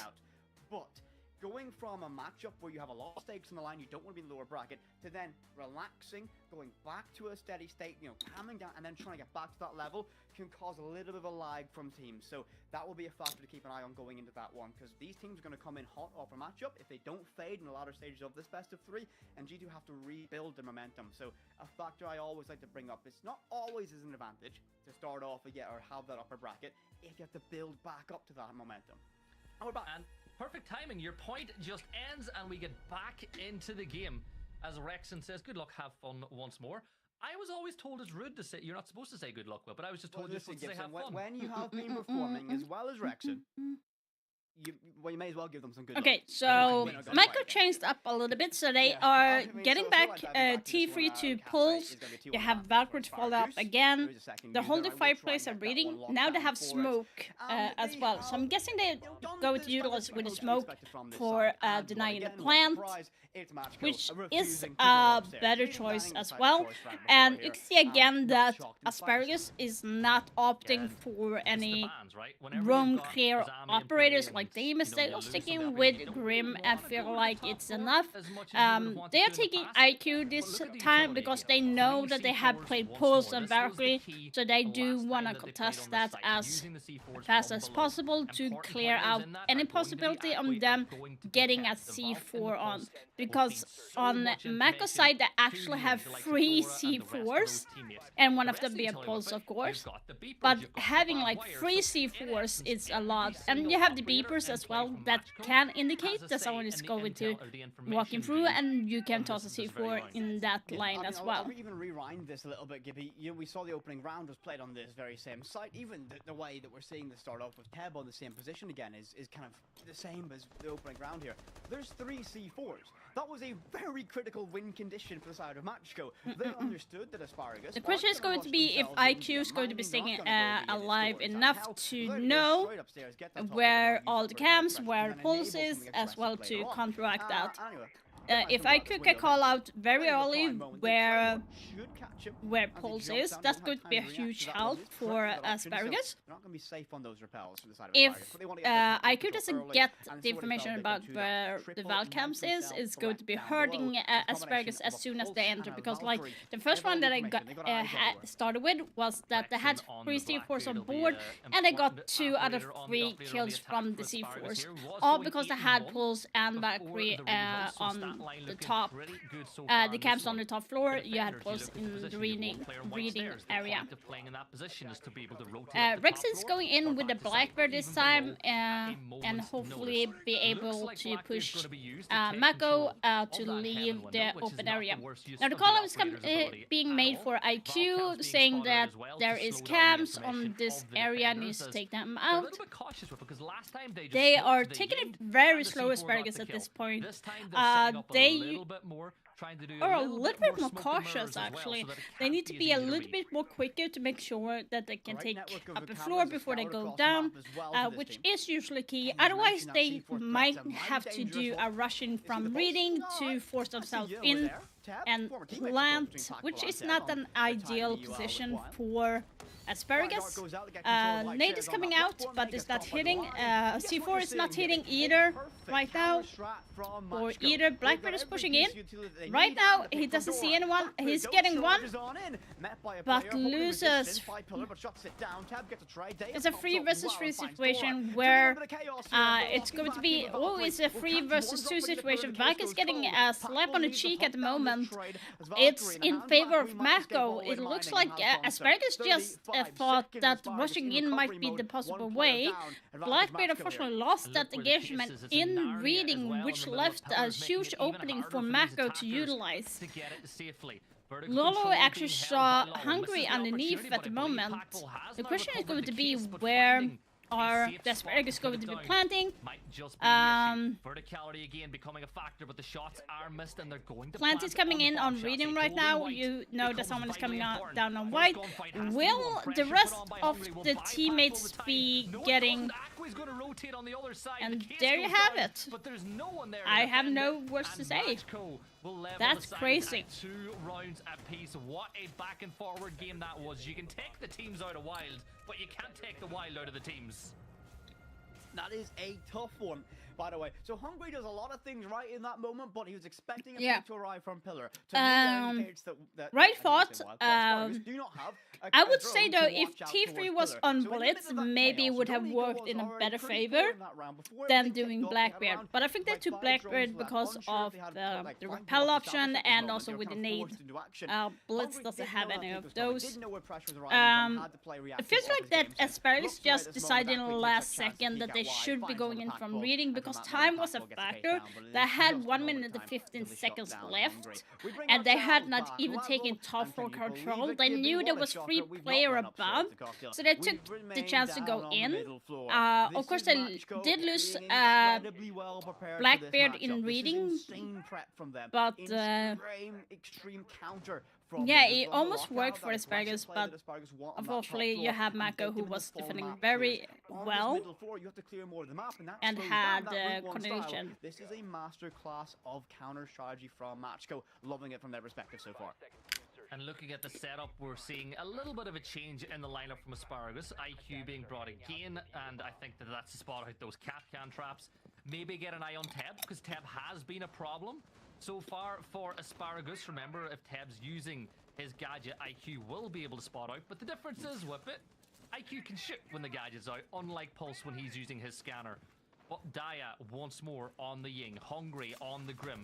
Always so many execute heavy operators on the side of Asparagus, with Packbull using the DMR of Dokkaebi as well. When those calls become active a little bit later on in the round, that will be the signal for the first. Okay, so Asparagus is the first signal of the push of the attack. using the same operator, but instead of Blackbeard, they're opting for Dokkaebi instead and changing to Ying.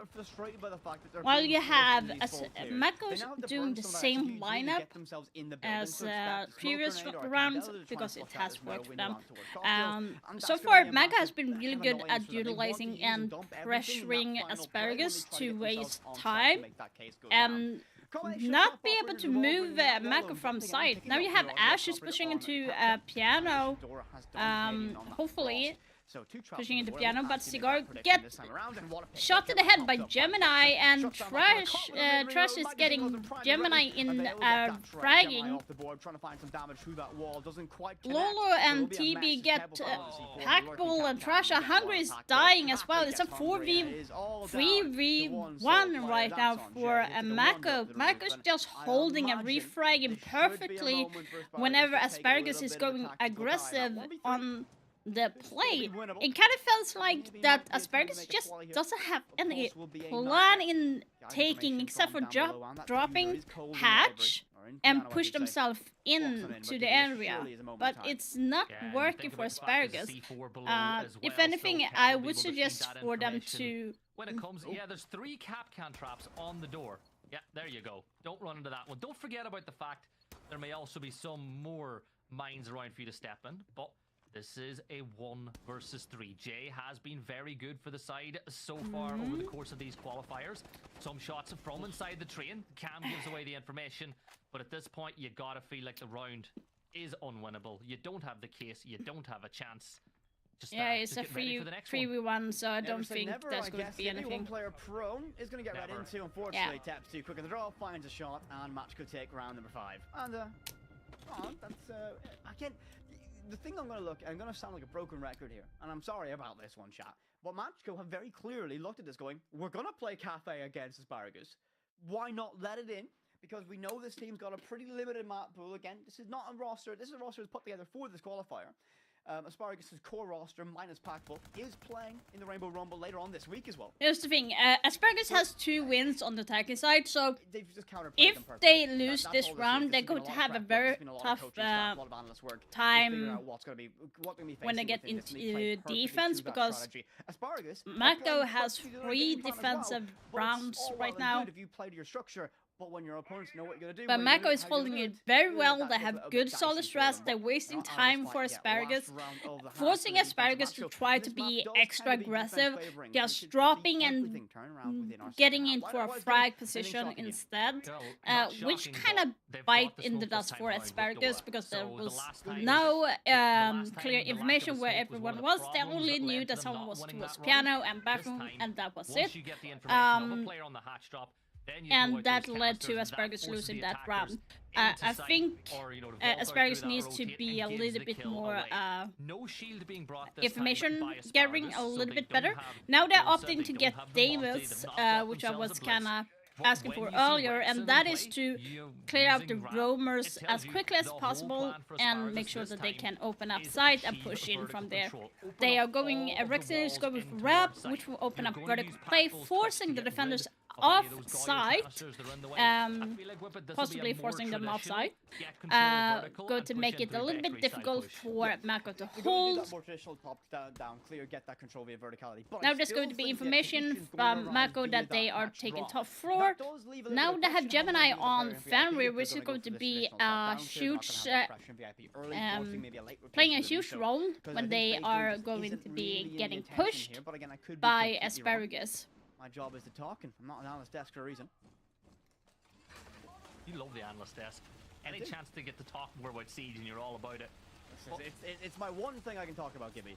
Yeah, that is true. But you look at what's been done with it now. They've created the verticality on the code check. That means that they can't play inside that position anymore, or at least rotate out of it. What you're doing at this moment in time is creating a cutoff points for the defenders. You're saying it's okay. You know, you can play where you're playing, but you're not getting from position A to B anymore. Cutting off lines of sight is vitally important. Aki getting into back, huge pick. That there are C4s in play. Akwe will manage to get one, and down goes Daya. And Whip It, what did Daya have as that utility for Buck?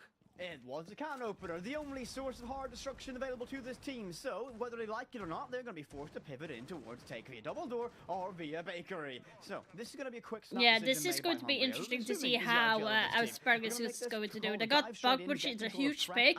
Now the vertical play is going to be simmered down. They still have Ram above. That is going to be trying and opening up as much as they can. But Aki getting Damus, like seconds left to go. It might just be an exercise in futility. Knocking on the door of bakery, a little bit of damage done yet again. Lolo not too keen to step into those flames. Lolo and Mako is on low on health. You have Ram playing above, just waiting and see if he would get the kill. Now Aki got Hungry and Hungry got Lolo as well. It's back and forth. Now it's only Rex and above. There's nothing that Rexen can do at this moment. Mako is holding defense beautifully, not overextending and just holding certain areas. There's the damage being dealt by the barbed wire. Information has been garnered. Dip into Harry Potter. Smoke very nicely done by Mako. With a 4-2 Machko. But not every the way I read it is Mako, because you CK down the buck and limiting the ability to create any form of openings whatsoever was the key kill, and they got it for free. Plus the CK is like below, probably pronounced the best with value K. you can possibly get on any singular kill. So Whip It. It's pronounced. What do you typically say about round 7 going into a matchup like this? For us, like CK is pronounced in Swedish, so that's why we say Mako. It's like going for a hard K. So it's kind of weird when you hear others say Masco and Masco or what? Masco. But for us, it's Mako. As we've been told it's from very weird. Around. Okay, so change of side right now. So Mako is going to be attacking very hard spot for Asparagus to start with 2 rounds in from attacking side. Now they really need to win every single defense side to be able to catch up to Mako. Otherwise, the first map is going to go into Mako's favor before they go into the next map. Now you can see Asparagus is going in for Scopus, which they have not used before, and they're also using Mossy. And the reason why they're using Mossy, I believe at this time, is they do want to stop the information gathering from Mako's side. They are not going to be getting any information at all from nowhere on site, and as good as Mossy is as well, is that he can use the information against them as well. So he can go and drone around, getting some free information as well. The question is going to be if he has gotten anyone's drones from the Asparagus side. Now on the Asparagus side, you see they are going for Flores and Damus and Capital, and they have Dokkaebi.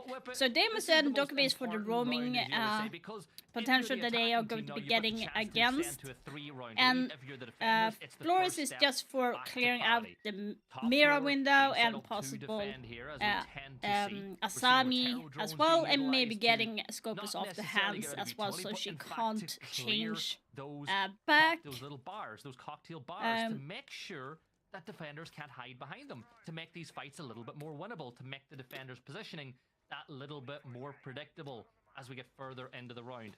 But look at the utility. They're the Mossy drone. 3 drones left. Make it 2. Yeah. Another one is going to get captured. So Mako just have 2 drones left. That's a huge blow for Mako. The information is going to be barely there, except for having from Damus picking up on Asami that is hiding. He will have to step himself up towards that mute jammer to make himself a little bit safer. Shandora got Rex and a huge pick for Mako at this moment, because Asami is off the board.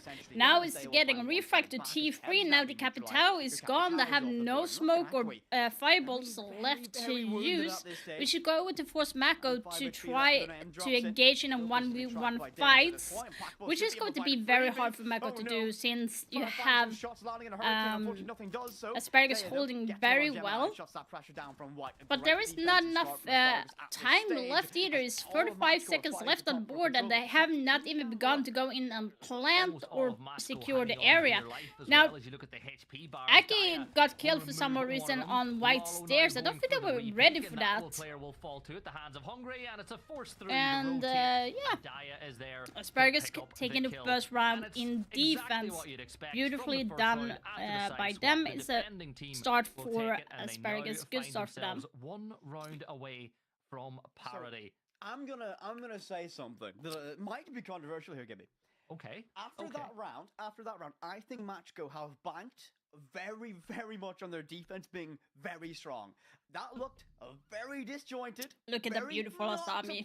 Take from them. Now we're talking. What I wanted to do, but again, you know, we haven't seen Asparagus play significant strategic structure here on their defense. So again, we mentioned good start for Asparagus, who is having a hard time on this map, even though it's their pick. Like I said, they have played this map this is going to be the third time in less than 2 days. So they need to bring something to the table and read Mako in as well and see how they are attacking. Now they're bringing in Warden instead, and they are going to be having Scopus still. Not sure what they are trying to fix with Scopus. They have not. Scopus have not had the time to shine with her utility, where it would make a difference at all. But the beautiful side with Scopus is that even if she loses, even if she's on 1 HP, if she changed to her other robot, she would gain full health. So that's one of the beautiful things with Scopus. But if you're dead, you're dead. That's the only negative thing at this point. On Mako's side, they are opting to take IQ to clear out some utilities, and they are also taking Damus again for the roam presence, but they are opting to get Blackbeard onto Lolo is using. Will there be a jumper? Oh, there is a free pick to Lolo. What were you watching? That is a very nasty kill for them, but Lolo needs to be careful of the windows. You can still get shot from the windows in this game. Now Flora is going to be trying to get some of the gadgets, but there was a little bit of a nasty Mossy, and Rexen getting Aki, and Gemini refragging is looking possible that Mako's going to be getting a hold on this game. It's a 3v3, but Gemini is down to 50 HP, so that's going to make it a little bit harder for Mako to secure the win. Now the defenders has fallen back to side and just going to be playing a waiting game. Scopus is going back towards getting full health again, so she doesn't have to worry about that. Flora is going to be using the utility to get rid of the mirror window, possibly, but going to see that only Mirror is playing at the end of the cocktail. Now you have that. Every second possible in this moment. It's only 1 minute left, and they have not taken the control. Mirror just going to jump down and bid her time, saying, "Thank you, I am done upstairs." Now, will Mako know this, though, is the question, so they can take top floor. Yes, they will. Gemini is holding white stairs for potential flank. Do they know that Scopus is underneath the chandelier? Mostly getting another pesky drone. That is going to hurt Mako a lot, and that's going to make Scopus safe from getting droned out. But that did not hold as long. Scopus is going to be changing off. Where she having full health again. You got free information of that shell lurking inside of things. The information is going to be coming out that they know that someone is towards white and one is towards reading. What will happen right now in the last second? Now you have someone on the hatch, which is going to be Hungary, and he got a free kill on the Sandora, who did not know, and Jay getting 2 Ps as well. Now this is how you play Scopus, guys. Scopus is really good to change position. It doesn't have to be from the other side of the map. A simple change like he made make all the difference. Into the second half of the matchup. Now, Mako seems to be having trouble isolating Asparagus when they're playing defense, and time is running away, and they also seem to not be aware of the potential danger from the windows. Like, he might not get the most kills, he might not dominate KD, but you know what Packbull gets is impact kills, right? He's a lot of the time you'll see his kills have an impact on a game. He plays for the badge, Gibby. I think is the perfect way to put it. You know, that's what you said yesterday about getting the case down. Look, he'll take getting the case down and dying and not getting a kill as long as the team wins the round. If you're listen, I guarantee my announcement of that I'm no longer a G2 fan. Well, like to get the G2. When I was back in the day, Goga was a very similar player to that one. CCI plant, stick that defuse and win the round. It's a long time since I've said that one. Weren't G2 good the last time they had a player who would put the case down for the badge at an invitational? Yeah, Blur, he got that case down for the badge. Biblical run in Korea last stage. So I feel bad about that one. I'm sorry. Why? Why did you? No, that's mean. That's just mean. I'm sorry. I want a formal apology on X for that one. But anyways, we get back into the round. A little bit of a little bit of pressure on the windows at the early stage. You might not expect to get kills, but what you do is slow down the attack and you give those attackers something more to think about, a little bit more caution. And you've already used 30 seconds just by putting on that early phantom pressure. Look at the lineups again, they're very similar to last time. Dora once more on the Habana, Lolo again on the Blackbeard. They know how they want to play it. Right. Are they going to go for a straight up cocktail push with a Blackbeard? Yeah, likely. I'd imagine that one. Everything looks like it's in a good position for that, or they've seen an opening for it. When guard goes out. Yeah, it kind of looks like it. It looks like a cocktail push, but I think they might be a too hasty play, to be honest. They do see that the potential hold is towards piano side, so it might be working. Oh, now you have Scopus being around. Do they know? Scopus getting a little bit of damage. Jay survives. Unlike Daya. Aki getting the first pick onto Mira. Now there's only one C4 in play right now. But it's first blood match call. But there is 1 minute 30 seconds left, and they need to take certain areas before they can actually go in and plant. Will they be able to do that? Scopus is still roaming around. Both players will know where each other are once he eventually but she changed back to her other drones, which puts her on full health. Packbull is still on 50% of HP. But the question is going to be, what will they do? You have now, Demus is probably going to be tracking Hungary in a minute. Blackbeard having a look through the window saying, hello, you can't shoot me. I can just be here and be an absolute annoyance in this position. And you can tell the voices are talking to Packbull right now. They're saying, come on, jump out, Teb gets a kill. T3 getting onto Scopus, a huge pick right now. That'll be the Kiba barrier dealt with. And now they got he'll be removed.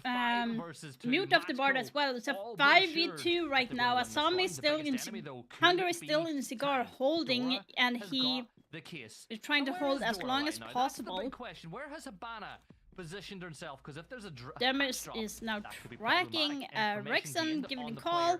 Now you have someone jumping in. That was not the plan. What are they doing? You don't need to fight. It's a 1v3. There's a couple of seconds left on the clock. Hungry, you got to stop the plan going down. 8 7. Oh my god, 6. what are they There's another doing? Kill. It's a 1 versus 2. He's got information. The C4's thrown. The C4's not going to go off. They'll whip it. He's not going to get the kill. Oh my And god, now the you're in case a is 1v2. down. Like, That almost worked perfectly. That could have been a perfect play. no Deagle falling way. trouble. Hungry gets one more than Lalo. Case is down. Verticality is an identified threat from this one, but the Ash is so far away. Might be able to tap on the Case for a brief moment. Looks to try and land a long arm. Hungry knows that's his win condition. Do you see that position? Oh my god. The Ronnie's not great to brawl these moments. Low magazine capacity. He's going to try and stick it, but unfortunately Teb's too quick on the draw. But Matchco by themselves around by the narrowest of margins there. My god. Who's been very, Please, very quiet in this for the love of God, if you know someone is encloaked, don't jump in through the freaking white hallway window. You will get shot immediately, especially if you have the diffuser. Couldn't find those shots, and that was hugely amazing play that could have been around for Asparagus. So that they did on White Stairs. Beautifully done. Almost cost a win for Mako. It was so close. Shooting that C4 would essentially what won that round in the end. But whip it. Let's talk about the tune that Hungry was able to get out of Lalo. He had him dancing around. That hurt Asparagus a lot on this one. He was a bit slippery. One more round and Mako will get into match point for this map before moving on to Mako's pick, which is Consulate. Matchco with a 5-4 lead going into round 10. Sights have changed once more. Vertical being created here by Asparagus. Mira being used to do so. This is why they I know I eat a lot, but wanted to bring the like Mira. watching the game and eating eat some chips is like this the Mira best thing. In particular is one of my favorites with it because when you open up the wall, I just can't get enough of it. But I have so little left. Was by Coolibura, by the way, of all people. But yeah, Gibson Cast, friend of Coolibura. Friend of Coolibura, but you open up the wall, the freezer wall, looking in. You create that angle on the side. You can get all the information on ticket counter. You get all the information inside of piano. What I would like to see though is the rotate that's been created become a walkthrough one, so that you can actually swing it instead of peek from afar. Out the window. Go on. Out you go. Go on. Jay is ready to jump out. Jay, do it. The voices, you can hear them. No, they're ready. Lion is ready for you. Don't jump out. He's gonna do it. Out he goes. Oh, don't do it. Oh my god. I want him to do it, Gibby. What rank? I'm not playing ranked at the moment, Robert. I am working together with Rainbow Six Siege in co-streaming this match. But otherwise, I am like in gold or something right now. To go in the round. We're a third of the way through. Drone economy, not the worst for Matchco. They lost 3 in the prep phase. They've got a little bit of drone work being done now as Gemini, Akwi, and Dora were all on drones trying to work out where the weak spots are, where the defenders are playing. Remember, droning a spot and finding it's empty is just as important as droning a spot and finding a player there because it gives you the information that the space is clear. Yeah, the Captain was really in the mood for jumping out, but fortunately enough he decided not to and tried to save some time. Ram is already in the cigar at the moment, trying to get a feel on where the enemy is going to be peeking from. There is one in bathroom, one in cocktail, so it's going to make it a little bit harder for Mako to do any push. C4 getting off, hitting nothing. Staring them down can be a very difficult thing to deal with. And where is Dora in this position? You've brought the Habana with a clear intention of clearing these mirror windows. Oh, where's Dora? There's Dora. We found the Explorer. Nope. Oh, off on a wander down red stairs. Okay. And walks in Pixel. Why not? Go on. Go for it. This is very disjointed from Matchco. Very, very disjointed indeed. Then we're getting a kill onto Akwi. This is huge. Now the Damus is off the board, so then we have to rely on drone information at the moment instead of having Damus. The answers. They've got the utility to clear everything they need, but they've just not done it. This is very difficult from they still have 6 drones left to utilize, but they're just getting killed by Asparagus at this moment. Getting some free kills at the moment. Jesus. Miracle gets themselves back to level, but 20 seconds, Gibby, not an easy round to win for the offense. 3v3 at the moment, 18 seconds left. They need to rush in and put down the diffuser. Otherwise, they will lose. Do they know that someone is behind the couch? Yes, it's a 1v3 right now for Mako. Will they be able to get into match point? The future is down at the moment. It's a 2 versus 1 situation where you have T3 on full health. Now, Sandora is getting picked off by Mira.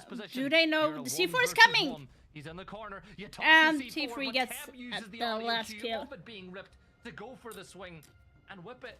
Tab had no choice. The second you hear that, unfortunately, the mistake there from Asparagus was the C4 that revealed where he was. A little bit of a savior around, Tab.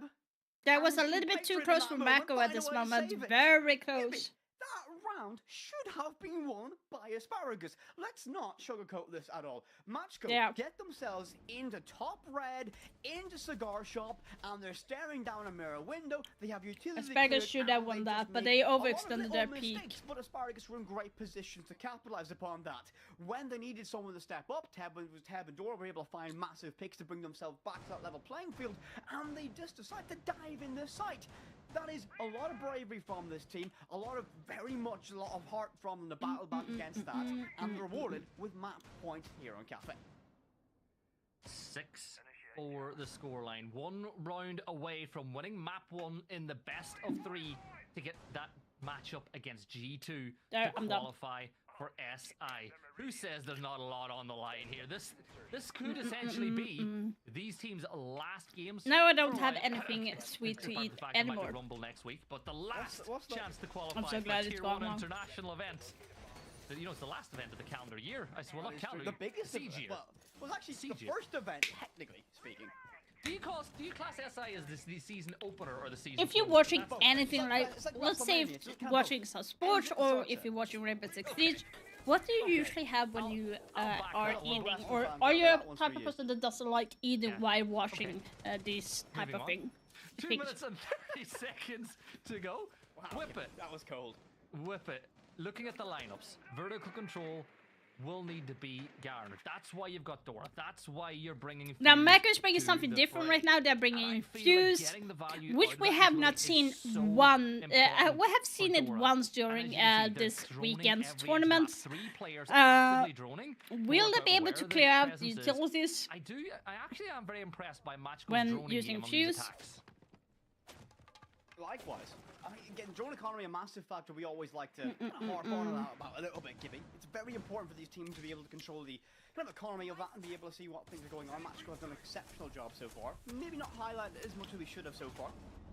Skeleton Key begins to open up those key crossfires. Now you're going to be very uncomfortable if you're playing inside a coach check. That verticality does lock you out, but no one's watching it right now. And for Matchco, they're going through the motions. They're getting everything established so they can use it a little bit later on. Hatch inside dining will be a focal point from them. The question is going to be, where are they going to be putting all of the fuse charges, to be honest. They usually want to use fuse to clear out utilities on site. And you tend to want to do that before you actually use back or ram for opening up that area. Otherwise, it's not going to be used. But it looks like they have other plans to use fuse for. Much like what Asparagus did earlier, it's all about cutting off rotates, maybe getting a kill or two if the opportunity arises at this point. But as you can see by the silhouettes, nobody is playing inside of site itself. It's a more common feature that we see inside of Tier 1, and maybe something you could try if you've got a full 5 stack yourself. Not something to try in a solo queue, though. It can go all so wrong. But Dora's already in the hatch. He's gone deep. He's going to get the case down over by Coffee. It goes down. It does. Nah, they almost got away with the plant. That was a sneaky try by Mako, but it's going to hurt them in the long run because the plant is going down. Now you have Mutis being down as well. It's a 3v4 situation for Mako. But they do know that someone is playing VIP. Aki getting pack bull is a 3v3 situation right now with 10 seconds left. They need to get the plant down, otherwise the round is going for Asparagus. Slowly getting Rex in, and Trash getting Gemini. It's a 2v2, and the plant needs to go down, and Defenders wins the round. I know what that means. Going into our scoreline, what does that mean, Gibby? Well, it means that we're The score is expecting 6-5 all right now. rounds Will in Asparagus be regulation, able but to to bring this separate to an these sides. overtime? Also, We remember, will know in the the warden goggles in stay the on during next executes, round. right? Now the question is going to be what will Mako do, because they had a good intention.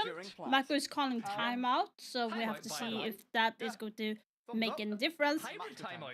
First hybrid timeout we've got to cast. Let's go. So Gibson likes to always But I comment think about the coaches Mako of needs these teams to when do we get something time out from about them.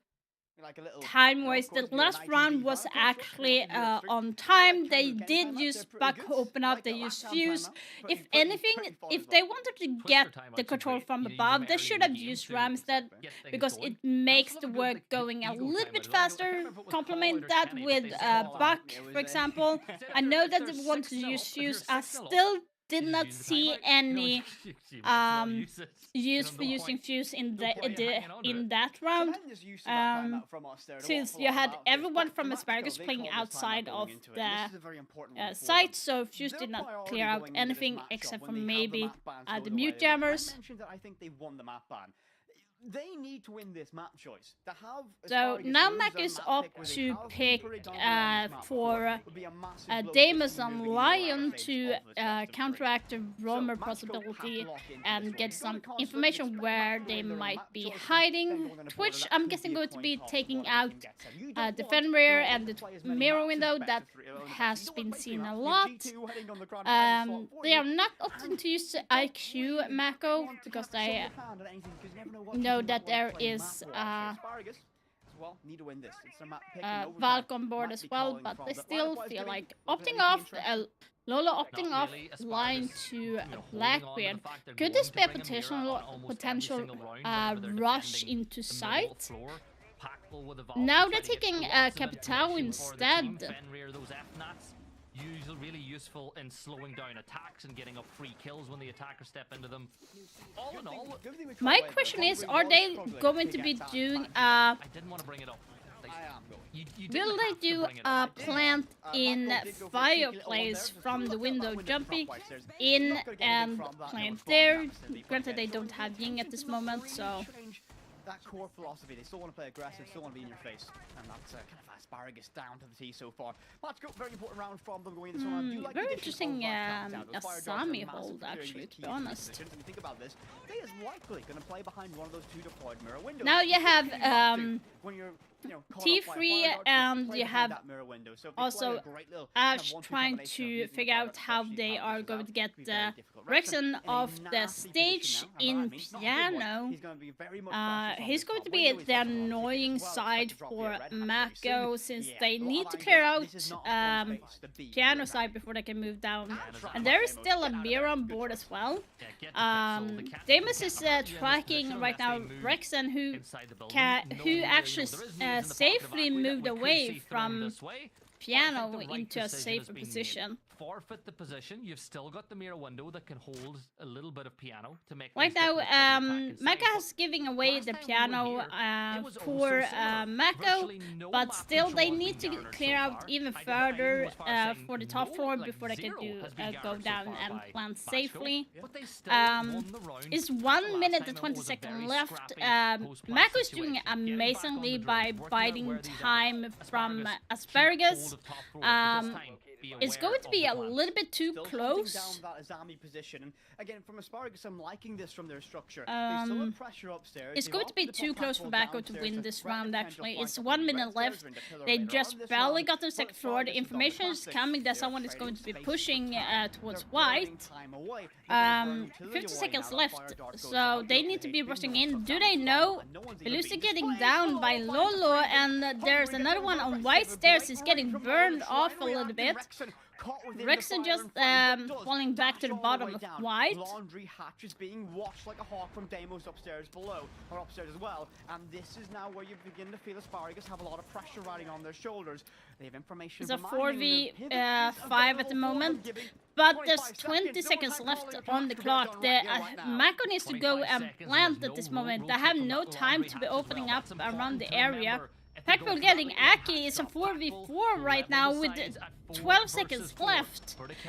Lola getting down as well, and Rexy getting T3. It's just falling apart from Mako. The time is running out, and Asparagus is going to take this round to 6 rounds each on both sides. It's going to be an overtime situation for both teams.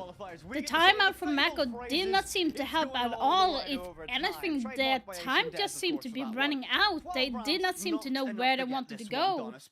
Opening up top floor this late is just hurting them a lot. Overtime defense going into this one. Machko looked exceptional on their own defenses. They read Asparagus like a book. They knew exactly what the offensive side of Asparagus wanted to do. They read into it, they read their tape, they watched all the VODs, but guess what?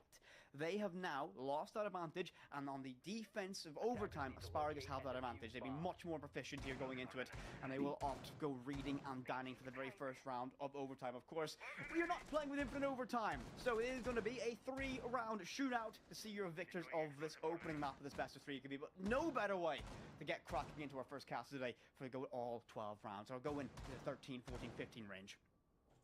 Machko on the attack. Asparagus will need to do exactly what they did in the previous round, and to be honest, they've played a lot of they've played 2 maps today already. They want to get, if they win this game, they need to win map number 1, and they really want to win map 2, because you don't want to go into G2. Okay, they're bringing in Capgun Asparagus to see if they can maybe get some free pick with Capgun traps. Asparagus is going to be holding pretty much the same as they have done before. For Mako, they're opting to use Monty this time to be able to secure the plant a little bit more safely with the big shield in the way. Is Capgun doing a cheeky C4 right now? This could actually hurt Mako very bad. This is the first round of overtime, the first chance to draw, you know, opening blood, the chance to get that early match point attempt. Nade's going to get thrown. It's not very effective. It does blow up you know, one of those Goyo canisters, which holds the player inside a bathroom a little bit longer. Second nade would be lovely here. Wouldn't it just? But there's not going to be one. That's tough. That is tough. tough. Aki is calling out that Legion is hiding in the bathroom right now. Going to try and force him out, but it just made Legion... It was free! He was dead! He was done! We're writing the obituary for him, and he escapes. His name was on RIP.ie already! Now we've got Monty's going to call out that you have Capgun in near bar, but he's going to be jumping down securely. Now the question is going to be, Pack will get a T3, that hurts Mako a lot. Now the Capital is gone, there's no fireballs, no smokes to give for them either. Another one. It's a 5v3. Monty's a little bit lost and alone now. He's got information. Like, what is happening with Mako? They're just giving it away. The round is a 5v3 right now. Scratch that, it's a 4v2. It's all getting around crazy. It's 1v3 right now. Poor Monty's alone with just a sliver of health, and Asparagus just winning this. Right now, Mako is looking lost. They were so strong on defense side, but attacking side they are really weak. Now they are going to be changing sides since it's overtime, so up to show that Mako can actually hold defense, since I've been playing defense really strong and know how like Asparagus has been attacking. The question is going to be how Asparagus is going to be changing up their lineup to secure this round.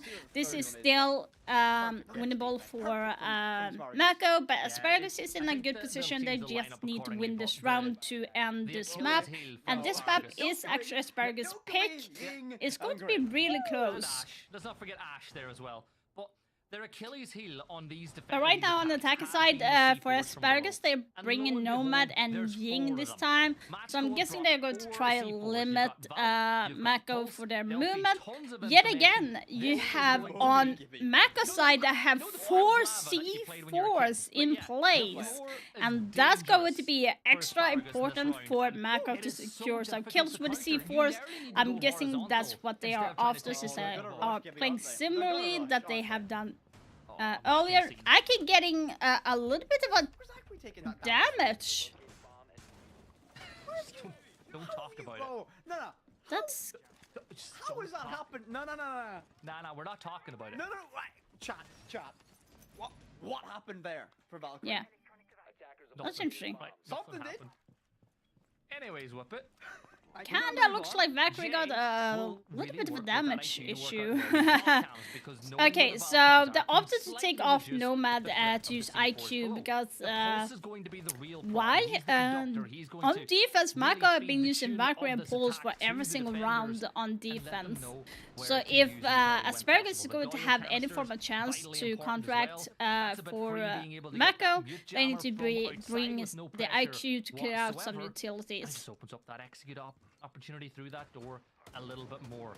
But Whippet, I've seen this script. I'm terrified of seeing Asparagus drop onto these floors and seeing the C4s below. It's just gonna be like artillery popping off. It's gonna be a nightmare with these C4s arriving. A great nade tossed out to buy some damage and try and displace Gemini, but that doesn't really connect with anything. No one's there to capitalize. Now you have Asparagus taking over at Cigar. The question is going to be, will they be able to get... Oh, there's now information about... You have IQ. Will the C4 be coming really soon? You have one that wants to peek out in white. Now the ping is coming out, so they could actually prepare to do a C4. Now Ash is opening up the hatch in train. Now Ying is throwing the Cadellas. Now the push is going to be coming. It's 1 minute and 10 seconds left. I need to take control of the second floor before going down. But Ash is getting picked by Lolo, but Packbull is getting another refrag to Lolo. There is a 3v4. There's 2 C4s still in play, so if they play the cards right, they might be potentially getting 2 people off the board. Aki is getting onto Jay right there. It's a 3v3 right now, but information is going to be coming out that there's someone is playing in Cocktail. Gemini is getting cancelled out, and so is Aki. It's a 3v1 with the Pulse, only one alive with no C4 to deny the plant. 5 seconds if he wants to win the game. The case is cold though, but they're not on site just yet. And do they know where he is? They try to drone out Pulse at the moment. Will the call be coming where he is? And every second drains away is one more advantage for the side of the Matchco. 000 is a dangerous place to be. Oh, getting one. There's 2 left. No.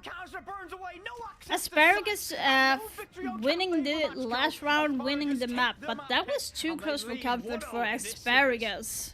And they needed that. They take the first map in this game between the 2 sides, and they find themselves 1 round away, 1 game away now from that date with G2 for the potential to qualify for SI. Are they going to be facing Asparagus again today? From the brink. That was a little bit too close for Asparagus, actually. I thought they would actually be doing better since they've been playing this well. But Mako has read in to their play, which I kind of predicted. But they kind of lost on an attack that was seeming very lost. Could not hold the defense as hard as attack as Asparagus. Played their game, they played their preference map, got the victory. But going into Consulate, that's where I'm gonna start asking questions, as Matchco looked very strong there previously. Yeah, Matchco did look strong there previously, but one of the teams has got to go and win it from this point on. You've done your job, you've won your map pick. Now the ball is in the court of Matchco. They've got to win theirs. That's going to be rough, guys. That's going to be rough. Over and done with Whippet. Any final thoughts on that map? No, Gibby, that's everything from me. But that is this opening map done and wrapped up. So we're going to go to a quick little break. But when we're back, we'll get ready for map number 2, Consulate.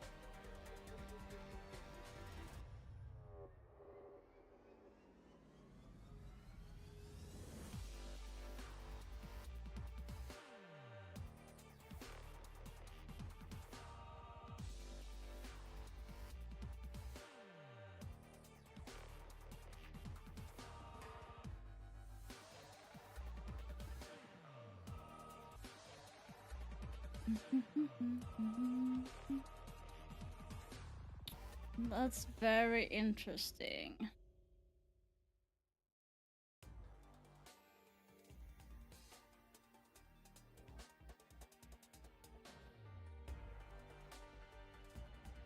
Let's go see video here.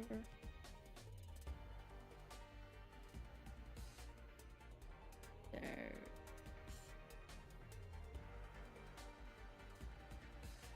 There we go. Okay, let's jump into a quick match while we wait. It's going to be a 5 minutes break.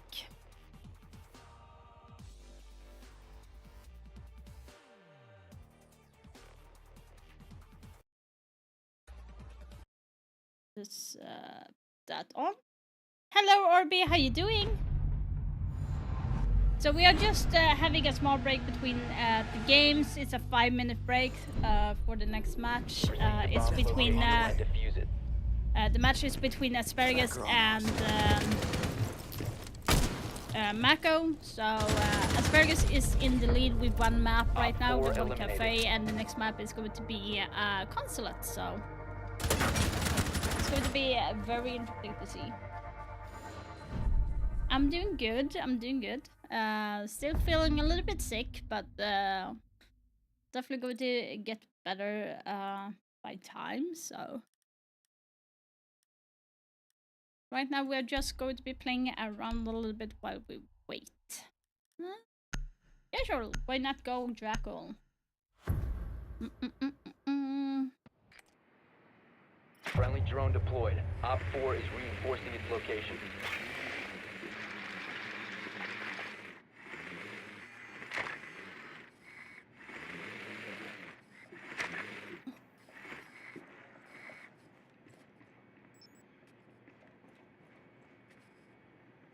Insertion in 10 seconds. 5 I hear seconds to one insertion. up there. Proceed to bomb's location and defuse it.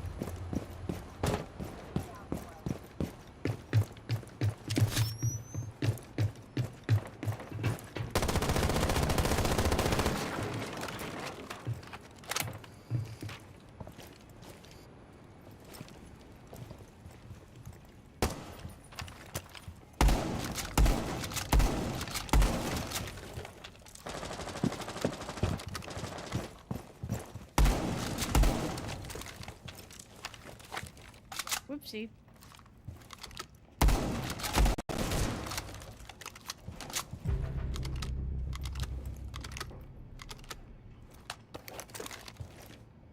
Deploying a drone.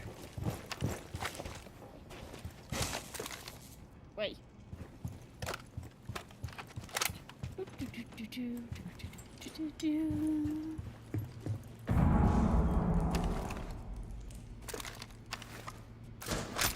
Claymore is up.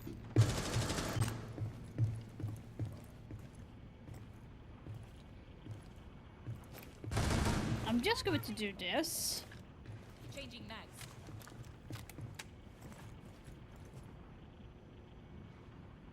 I knew for a fact that there's someone roaming.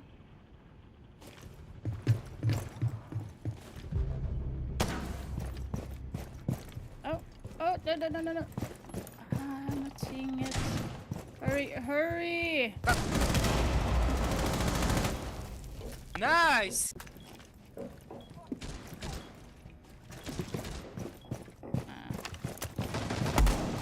Fresh mag going in!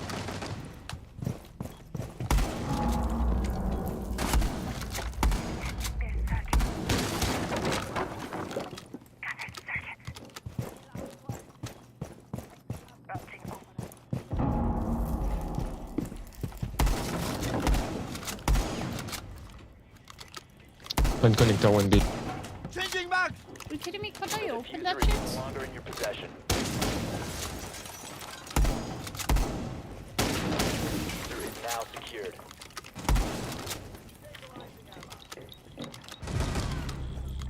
Never trust the naked eye. Tracks are clean. I haven't failed. 15 seconds remaining. Op 4 last stop standing. 10 seconds remaining. Yeah, Op 4 not doing neutralized. anything. You're trying out the new sense? Nice. How is it working for you? Just remember, it's going to take a few weeks before we actually get into the sense. I changed my sense very slowly, so it took me like 6 months or something before I actually settled down.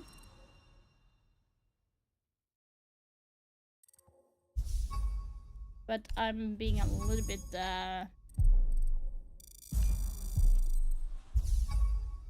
dumb. I'm going to be grabbing some food as well soon. Need to grab something to eat as well. You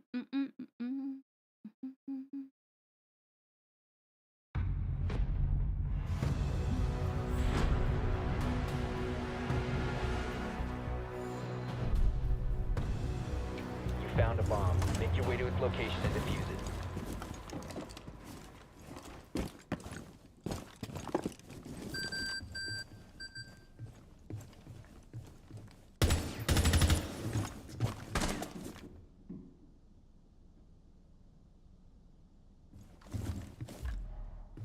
What are you doing? 4 last operator standing. Do we have anything? No, there's literally nothing. All friendlies have been Dude, eliminated. did you not see that?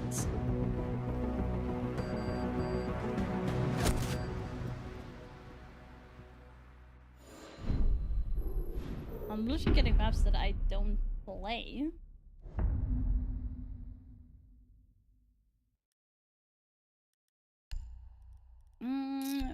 Random. 2 barrel. Okay, I can maybe make something work with him. But yeah, I feel like I found my sense so far. I don't want to like do more. Not at the moment, at least. I feel like if I do my sense a little bit higher, I'm actually going to be using going to be missing a lot of my shots if I increase my sense. Hello, Get ready Cosmic. to eliminate hostiles. The Easter bat for this? No, I have not. I've not checked so much when it comes to Easter egg in general. Deploying the bait from the razor blue. Gosh damn it. 10 seconds left. Down to 5 seconds. Op 4 has located a bomb. Always room for more. Changing mags.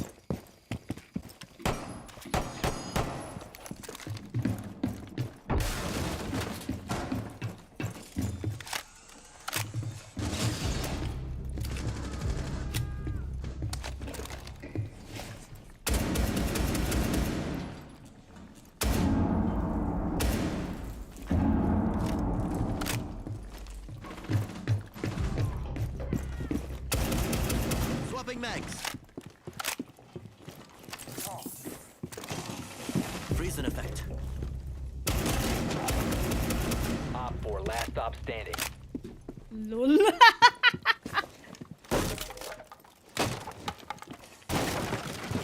have been spotted.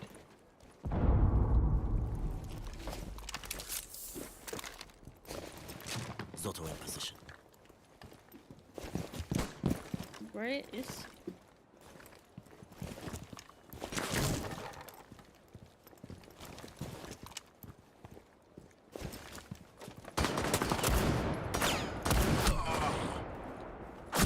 No. Hello, Blaze. How you doing? One friendly operator I'm remaining. just playing around right now. But I will continue to do commentary on the match though. But just playing around sometimes is so much fun.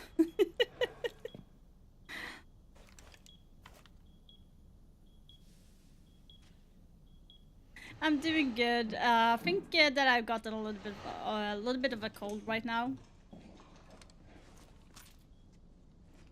Wait.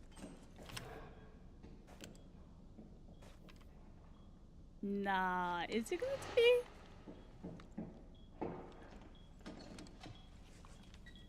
Right side.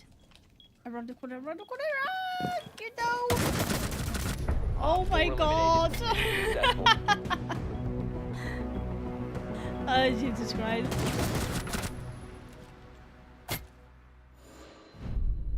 Oh my lord. Oh my god. Okay, let's see what random pick do we have this time. The Lord Savior? Oh my god. I've been watching videos to know you better, and I'm sorry you have to deal with the things you have going on. I know worse, Blaze. That's just how life is. As long as they are positive-minded and just move on. Let's go with the help a lot more. Okay, so how do you wanna do this? Like, my aim 10 seconds remaining. is not everything at the moment. 5 seconds. Op 4 has located a bomb. Get ready to engage.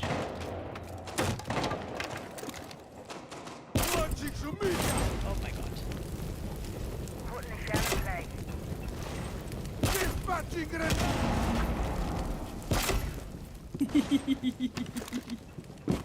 Burn, baby, burn.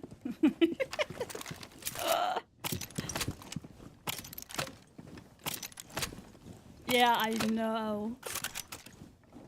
Wait, I did just watch the cafe tech, really?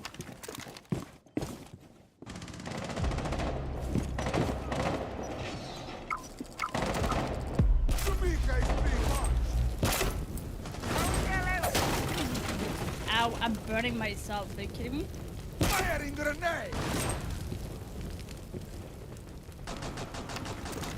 Is there a claymore on there?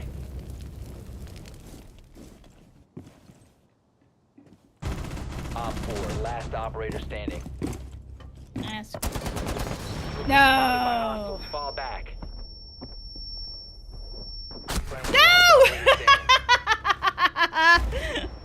No! I almost got it. I almost got it. Gosh dang it.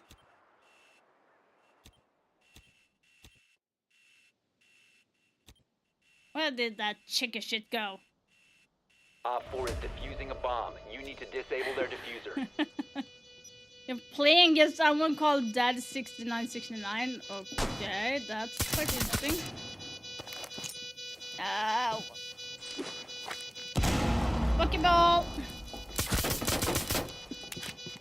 Located the diffuser. Destroy I it. hate bullets in general. There you go. There you go. Woohoo. You've disabled the bomb diffuser. Good work. Mission successful. Yeah. Oh, yeah. Oh, yeah. Yeah. Okay, which stupid operator will I be getting now? There can literally be nobody in the waiting room besides you, and then another person can come in. They get called first, and you have to wait 6 hours. Yeah, the longest time that I had to wait when I went to the ER was actually 12 hours. And at that time, I was actually paralyzed. So, yeah. I was paralyzed on my right side, and I had to wait 12 hours for that. Sounds pretty fair, right?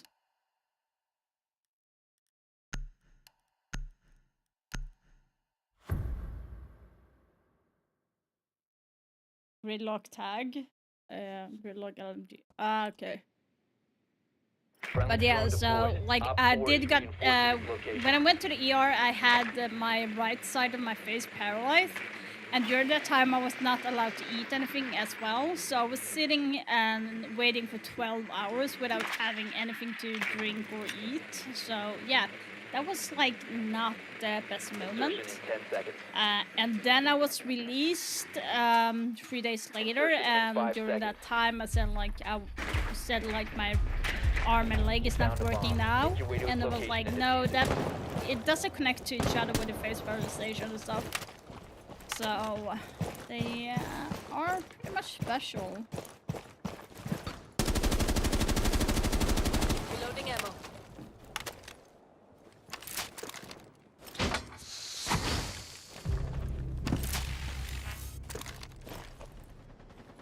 One still remaining.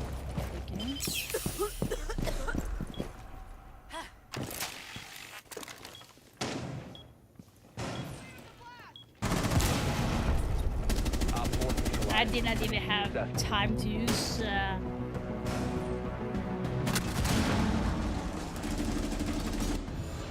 We're not even try harding. I went to Jan for goodness sake. Jesus.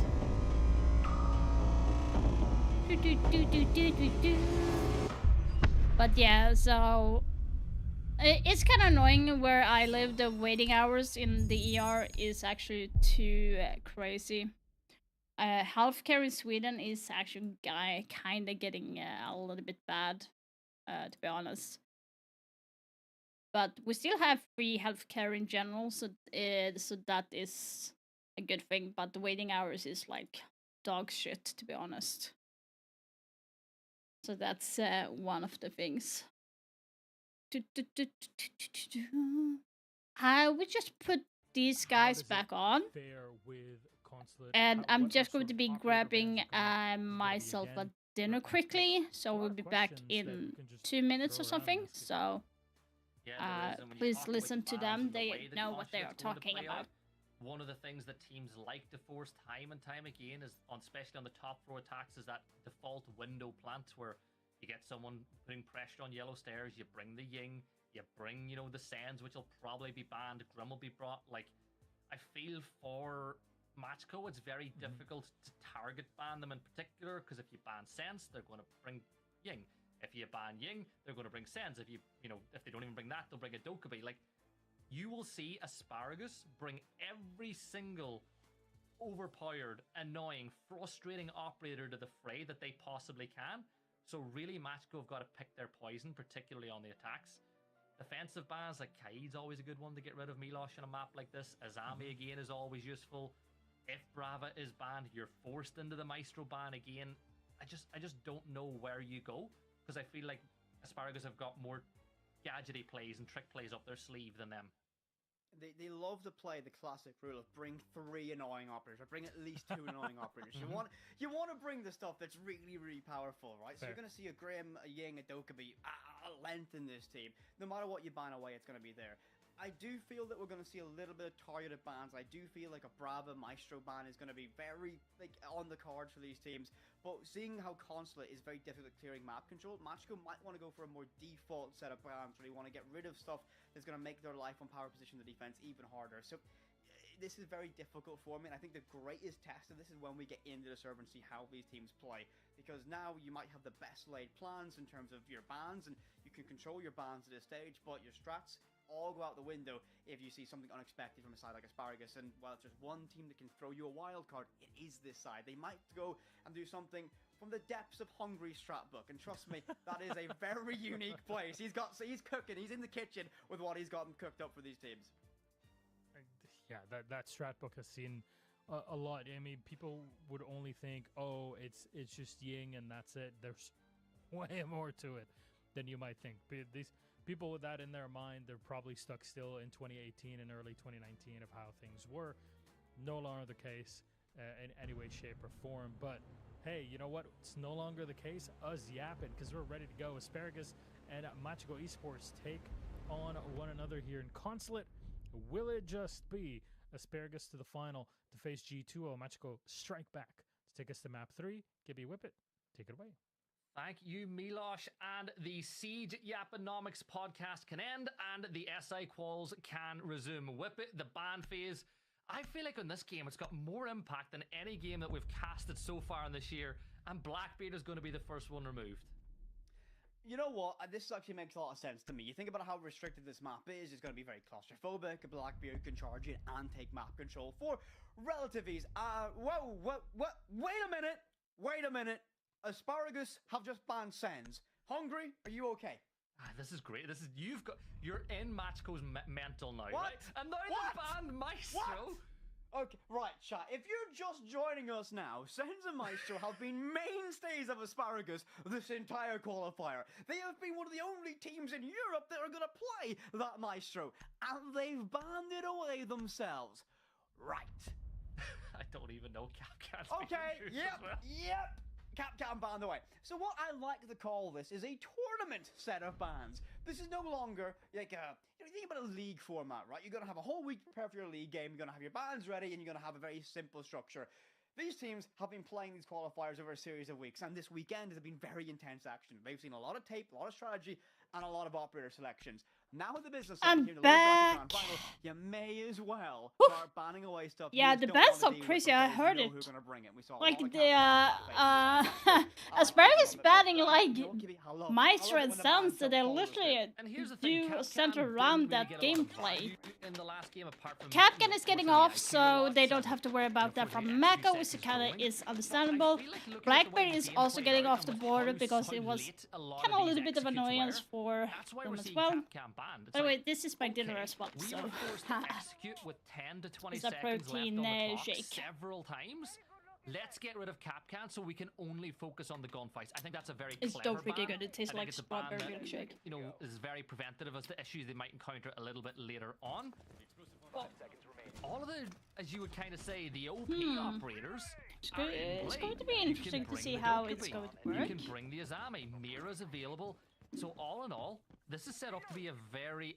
Okay, so they Asparagus going back with playing Scopus, and Pac-Man was not the one that played Scopus on Cafe. So it's going to be quite interesting to see how Pac-Ball is going to be playing her. I'm always a fan. Recruit being brought. I know that we don't call them recruit anymore, but similar that they you've got did the EMPs earlier. and you've got the nades, and the nades are being brought to deal with Hungry's castle barricades. Yeah, they're not going to bring a direct assault destruction for that. And looking at the lineup for Matchco at this stage, this is a very basic lineup. They're going to have the Grim Dokkaebi combination to get some zonal control and those logic bombs later on in that stage. And for Asparagus, it's more the same. This is stylistically what we'd expect from them. When Castle's available, they do love to play Castle. They'll ban away a maps like Cafe as we saw. Shaking everything that I have. The grenade pin was pulled and able to rotate away for freebie in that position. Should be able to get back behind the desk. A massive power position to deny that plant via that window. And so, still seeing Matchco taking their time. Great drone position. Okay, there's 1 minute and 45 seconds left, and Mako has yet to take more, everything though, Asparagus, do not swing like taking control of the area. You have Hungry wanted to get like a sneak peek there, but that's not a run out. Hello, Pac was just running out, getting Ram off the board. Not a huge pick, to be honest. I'm not even sure why they picked Ram to begin with. Jay getting Sandora is getting it very hard for Mako to do anything. So far, still you've got a defender lurking down inside the basement for the late game push. You've got a C4 in the pocket of Daya. What are they doing? Like, Pac was just sitting there and biding his time, like doesn't know, like anything. Down below, Lolo getting Jay there, a good pick onto mute. There is a C4 off board. The only C4 that is left is on Aya. Let's see if IQ is going to get into a plant. There we go, Rexon is off, but someone is still playing underneath and the information is not coming down. Pac-Ball is playing a very long angle onto down Garrett. Just force him on that retreat. He might even have a shell closer to site to make things work. And now 20 seconds, and Matchco find themselves in a very nasty spot. Look at this. Pac-Ball just coming back to site. It's going to be no worries. Giving himself away a little bit early there. There's 10 seconds left, and they need to get the defenders off the board, but he seems to be having some issue with the hitting Gemini. Like, are you good? Look, you open up the breach, it lets the breeze in. Come on, the window's open, the breach open. It's going to get a little windier in there than usual, but I want to talk about the use of Scopos there, because thank you for saying that, boss, as well. Thank you so much. up onto the default plant. I do hope that you guys are enjoying these type of streams. I don't do it too often either, but it does happen from time to time. Whenever Ubisoft are kind enough to let me broadcast these type of games, I actually enjoy talking about different like strats and how the game is evolving, because like when I did watch Pro League the first time, this is not how it looked like. Everything was dark. The mic was not having a good quality. And like I remember Kickstarter and Terra doing their casting through the mic on their headphones at the time, when they were like doing it from their homes, and you can like clearly hear that as well. So it was kind of a little bit hilarious, but understandable at the same time. And the gameplay in general was not that advanced as it is today either, so... That's the goal. Ideally 5, but that might be stretching it, as Machiko have brought this map for a reason. So let's see how that thing plays out. Okay, Aki is playing IQ to get the information off, because there is a vigil on board who's going to be sneaking around, and also Pulse. So the IQ is going to be coming very handy to call out where they are hiding at the moment. On to Asparagus, they do have 2 C4s on board with Hungry and Aya. But it's going to be a rush into Sadera, getting 2 picks onto Rex and then Packball. That's a huge pick. Now Mirror is the only one left, I was about to say, but there is like 2 versus 2, 1 is down, Aqua is down. The problem is going to be if they are able to pick him up, or if they're going to go for a plant. Also still working down below with 0 C4 left. He opts to get down from underneath, not sure. Oh, he's going to be holding a long angle from B window side. The question is going to be, where is he going to be? He knows the drop is coming. Doesn't have the angle. Better watch out. Hungry getting down. IQ was already short on health, but the plant is going down. Is it going to be denied? No, the shield is going to save Blitz. What? The defenders got like 2. Wow. Are we serious about this? The worst thing about that is the smoke is what won them the round in the very end stages of that. You throw down the smoke to make the player go through the door to get the kill, to make it easier. And, well, you have to remember, that was not reinforced. Shotgun in the back pocket, open it up, that smoke came actually a little bit too late for Mako, to be honest. Very good try from Mako, just rushing in from top floor and take the area by force like that. That was forcing Pulse just go to the bottom floor. It feels like though the Mako are not aware of like the vertical play that they are playing Asparagus. Also guys, we gotta be remembering as well that this map is actually Mako's pick, and it's not going in their favor at all. Right now Asparagus is leading with 2 zeros. I would say from Mako's side, they do have a strong gameplay, but I also feel like there's a lot of mistakes that they are not prepared from Asparagus side to take on. You try to plant it, you lose that advantage for 7 seconds. It goes back to 2 versus 2. Packball is ready to play from the backside, hopefully trying to do some kite tricking. Don't think it will necessarily succeed. Matchup of the defensive half. Let's see what they have in store. We saw some curious Habana pellets on this map yesterday over by that hatch. Don't even talk about that. Don't even talk about what we saw here yesterday. I just did. Maku's opening up default. It seems like they're going to opt for a quick push. Plant is coming down from Mako, and there is no deny, no C4, no nothing coming against it. The bomb is going down. It's going to be a post plant for Asparagus to take over. Will Mako be able to hold the post plant situation? There is 0 C4 in place, and I have to rely on their gun skills to win. But Mako is holding and waiting patiently for them to peek. Going to stop them from trying those covers there. The diffuser, they are diffusing. They what? Are you kidding? No. Get me out. Get me out. How have we seen that then? How have we seen that then? How have we seen that? Oh, wait a minute. We might appear. There's a bit Get your camera sorted. My desk is on the way up. It's on the way up. Okay, that was crazy. A really good take for Mako to get the plant done. Beautifully done. But the post-plant situation was even better from Asparagus. They just did that really well. One went for the defuse while all the other players went for the enemy, trying to leave time for Mira to defuse during that time. Beautifully done from Asparagus. I feel like though Mako was not ready for that type of play. I felt like also they should have someone playing the vertical play when they are planting like that. If you go to plant in garage, it's so important for you to have the vertical play to deny the defusing at that point. I'm so surprised there was no one about to hold that.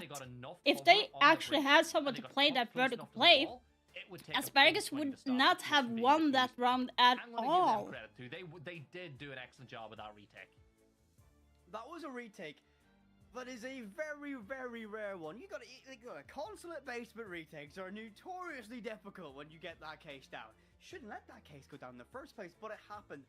This is a nightmare position to find yourself in if you're Matchco.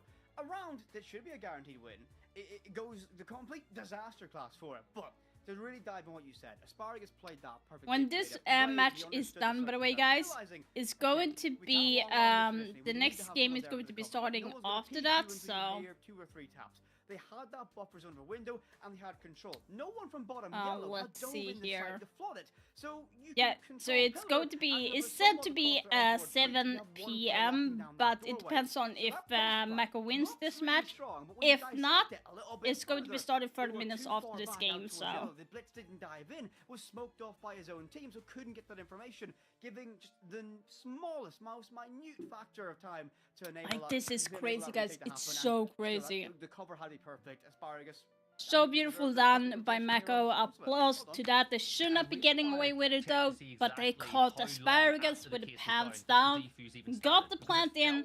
Unfortunately, did not have anyone for the vertical play to deny the defusing, but Asparagus responded it beautifully back with having one sitting on defusing in a safe spot while they push towards Mako's players to extend the time for the one that is defusing in peace. So beautiful done from both teams. Unfortunately, Mako needs to revisit that and maybe try to get some vertical play in.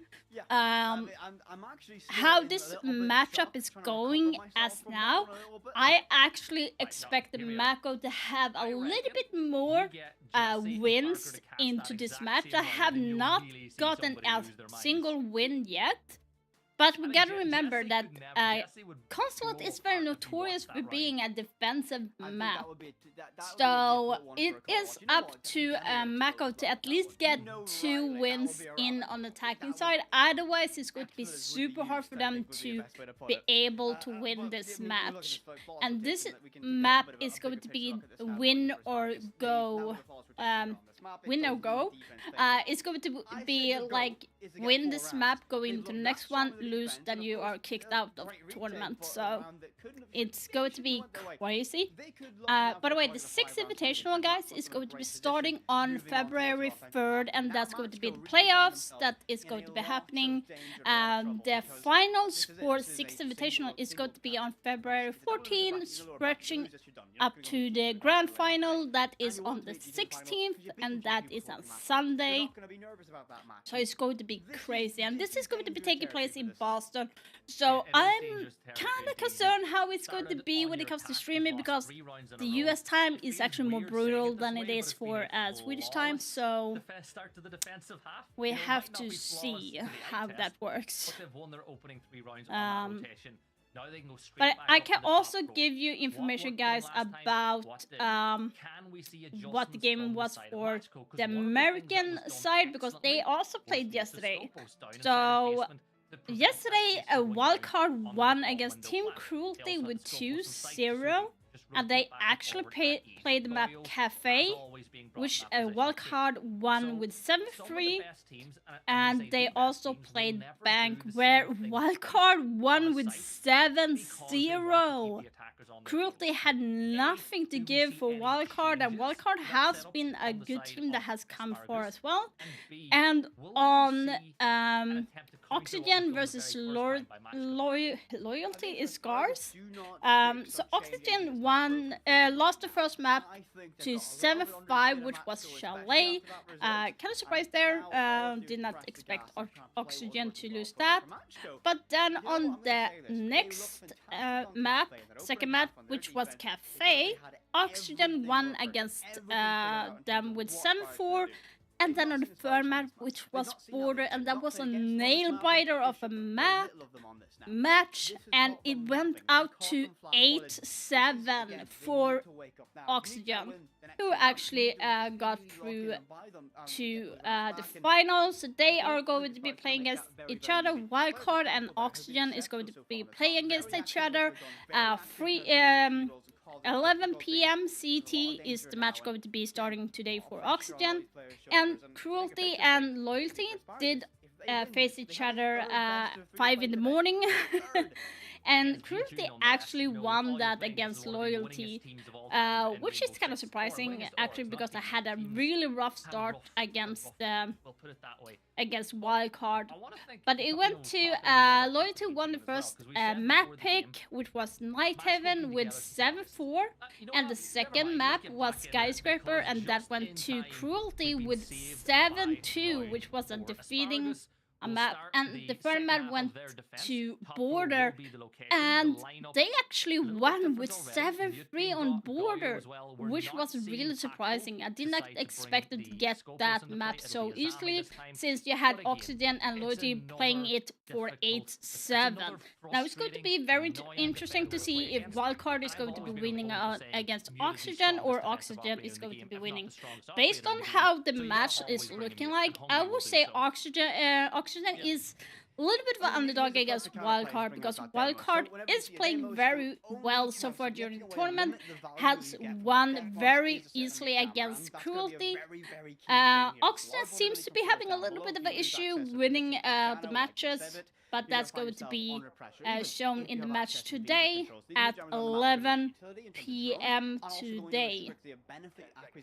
From those death marks on the hand of Dambos. So, nice little pick. They're going into an extension out towards admin. Right now, back to the game between Asparagus and Mako. Asparagus in the lead with 3-0 on defense, which is not surprising. Like I said, Consulate is a defended map, but if Mako wants to have any form of the lead in this matchup, they need to at least get 2 rounds in, but it doesn't seem like it's going in their favor. On this round, they actually going to be opting for 0 to get some information around the enemy side, and Deimos to get some additional information. Not sure what they were trying to do with Ram at this point. Might be for opening up a Neve so they can hold in a post-plant situation, which would be actually very smart. So much information and causing so much destruction without even entering the map. Terror drones go out, they're trying to burn away some of that utility from a safe distance, and again, this is a great start from the Mask Group using those SAM cams. Right now, if anyone understood that. Right now, it looks like that Mako is just clearing out the area before making a plant. I'm guessing the plant is going to be coming down from B window, which is kind of normal, standard way of planting.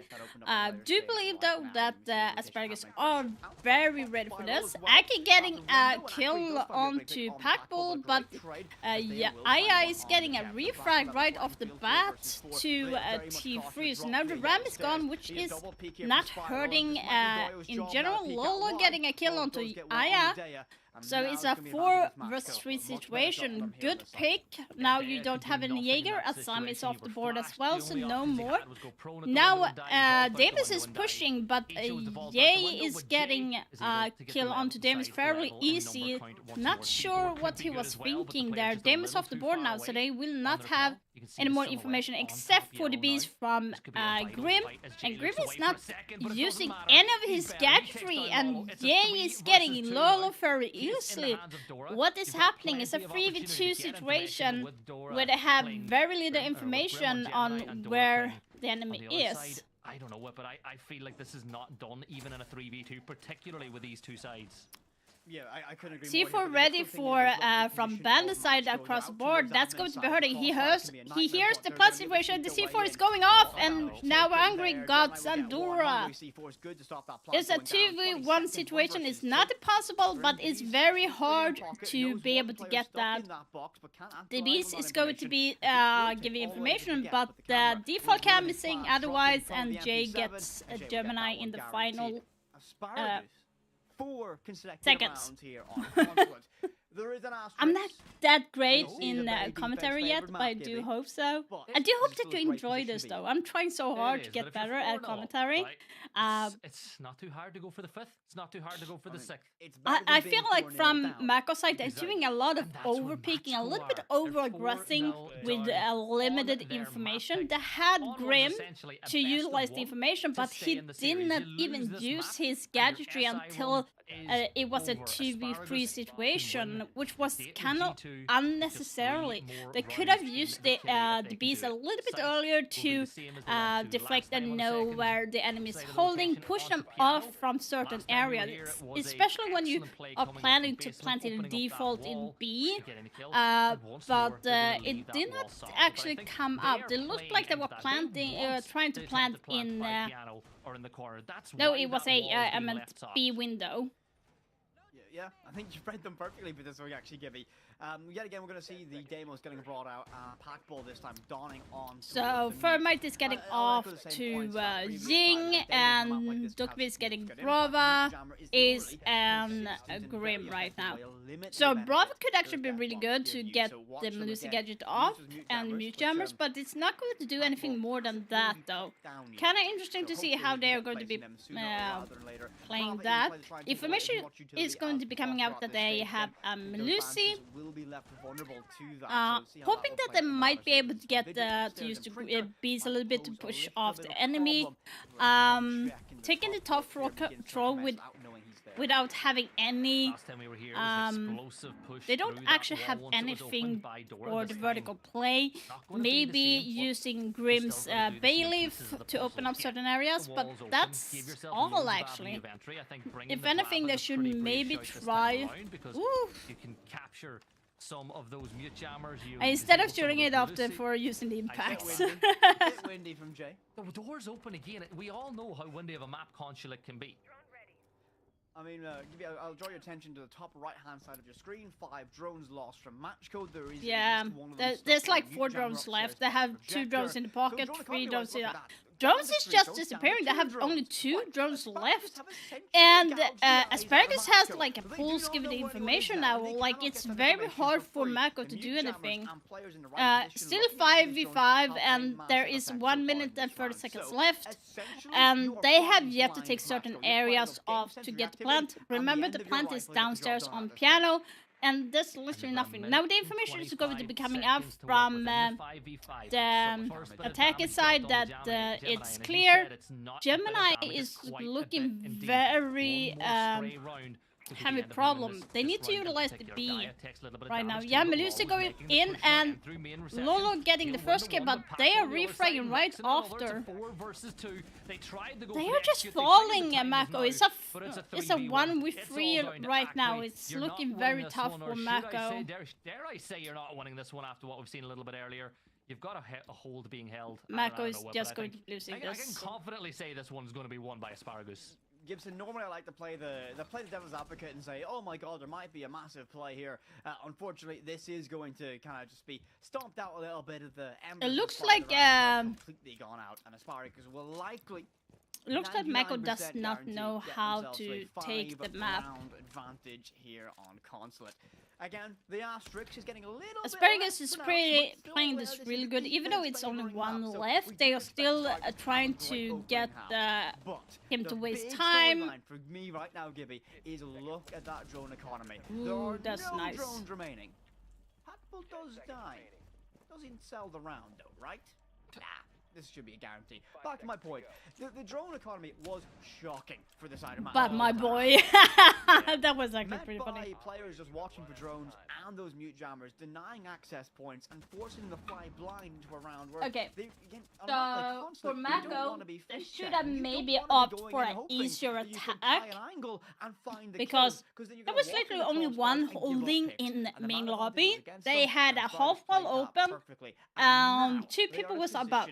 Maybe it would have been better to opt for a simpler retake. Maybe go for the closet window, open up there, hold a cross angle, plant behind the half wall from the main door, and plant there. Would have been a more successful idea than trying to, I'm not sure, trying to get top row when they actually don't need the vertical play.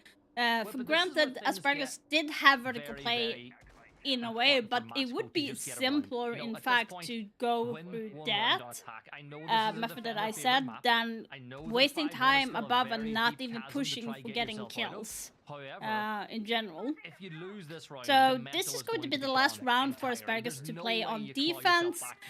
They are playing in garage. Now, they are opting off from Ram to Dokkaebi. And having Ram is taking Aki is taking Ram instead. I was like, why did I take off Ram? Not wasting too much time, not throwing too much caution. Now they don't have any Damas to try to get the flanking, which is going to be pretty interesting. They do have Dokkaebi, but you cannot use her until 1 minute into the game. Bear in mind, guys, there is a confirmation that Dokkaebi is going to be getting a nerf again, but we will not know later on. I have heard rumors about it, have not gotten any confirmation from Ubisoft, so don't twist it around. But I have heard a lot of rumors that Dokkaebi might be getting a nerf or a little bit of a change as well, so we can look forward to that. I would love to see that they did Dokkaebi in the same way as Damus, that she can select call type of operators. That would actually be more useful and more even to use her gadget. She would not get as overpowered. You can hear that from the respective of Habana, and flashbang goes out. That should be a freebie. Doesn't pounce on Rexon getting a little bit of a hit on, and he gets killed by Gemini. Good opening pick. Now you get Vigil off the board. Now that's one of the room presence gone. Now they are just going to be droning out certain areas to see if they can take control. But you have Mute playing on yellow stairs, ready with a shotgun, which is going to be making it a little bit harder for them to be pushing side. Hungry getting get a Lolo, but Sadora is getting Hungry right back in a refrag position. Very nicely done from Mako. Is getting more grip on the game, but it's 1 minute left and they feel like they don't have any control. Melusi is trying to flank at this moment, and she decides not to do that. They go back to site. But again, job's not done, Gibby. 50 seconds. Aki is ready to open up, but I have not opened up any area at the moment. The debris might hit him on the head. That might be him. He's only got around 2 HP left. There is 2 C4 left in play as well, so this is going to be very interesting to see if the C4 is going to be hitting Aki at this point. Yeah, 5-0. This map is Mako's pick, but Asparagus is just reading the play so good. It's not necessarily that Mako is doing anything wrong, it's just that... Are you kidding me? And this is gonna be oh so important time burned away, Gibby. 10 seconds remain. 3 versus 2 in technicality's sake, and I think this should be the time is going out. There are no chance of them planting. This is so stupid by Mako. Why are they so defensive half here? Meaning they've got themselves on the map at series point here on Conflict. Yeah. Ram was dancing on a tightrope that whole time. You've 1 HP. You were an inch and a half of dying. Mako is just making it so difficult for them. They did like. They did clear the room presence. They forced Melusi back instead of forcing to go and plant. And by the way, the bridge was open. Instead of opening up above to make sure to support the planter from above, for some reason they were lost. Focusing trying to open a hatch, could not open a hatch because it was Kaiklot. Time running out. Like, they need to do a much more simpler gameplay in attack. Keep it simple and try to get into sight. I just feel like it's very disjointed. Like, if you've got the diffuser, right now, Mako is just playing normal. Why are you getting a res with 7 seconds left with no yeah, way to get it back feels to like sight? they're lost, to be honest. They're very lost. I wish I had the answers for you, Gibson, but the biggest thing I'm going to tell you here, right? Right now you see Mako going on to using Clash. They have been using Clash in the past games as well. Have worked pretty good against it. The question is going to be how Asparagus is going to be taking the first round. If Mako gets the first and second round off to a win, that's going to make Mako have more confidence, but it's also going to be shaking Asparagus a little bit in the boots, but they don't have to stress too much because literally there is 6 rounds that Mako needs to win, and it does not look good for Mako at this moment, no matter how you spin it. So we have to see how Mako is responding on the first round at least. All hope is still on for Mako to turn this around. Right now, Asparagus is going to be focusing getting off some utility, like a barbed wire from Spiral Stairs. Now the question is going to be how they're going to be focusing on the plant.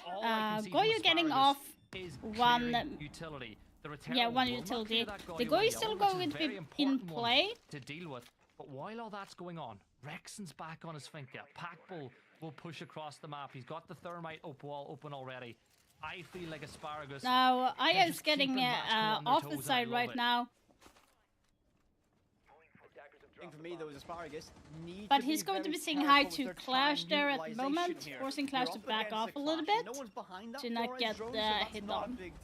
They're going to be blocked off by that Goyo canister, and this Clash is going to gather a mountain of information. It's 1 minute and 15 seconds left, and Mako is doing this very slowly by defending, not being over aggressive, which works kind of in their favor, but Asparagus is just buying the time to get ready for the ultimate push that is going to be on default in A site. Your chance to now you have Dokkaebi being underneath and getting the information that someone is standing right on ping, but he's going to be missing every shot. There's the finger stem, but you feel like it's getting Hungry getting hit on, being on low health, enough for Clash to be able to down here. Gemini getting a first pick onto Aya, then TV is firing on the Rexon, but Packbull is hitting back on Lolo.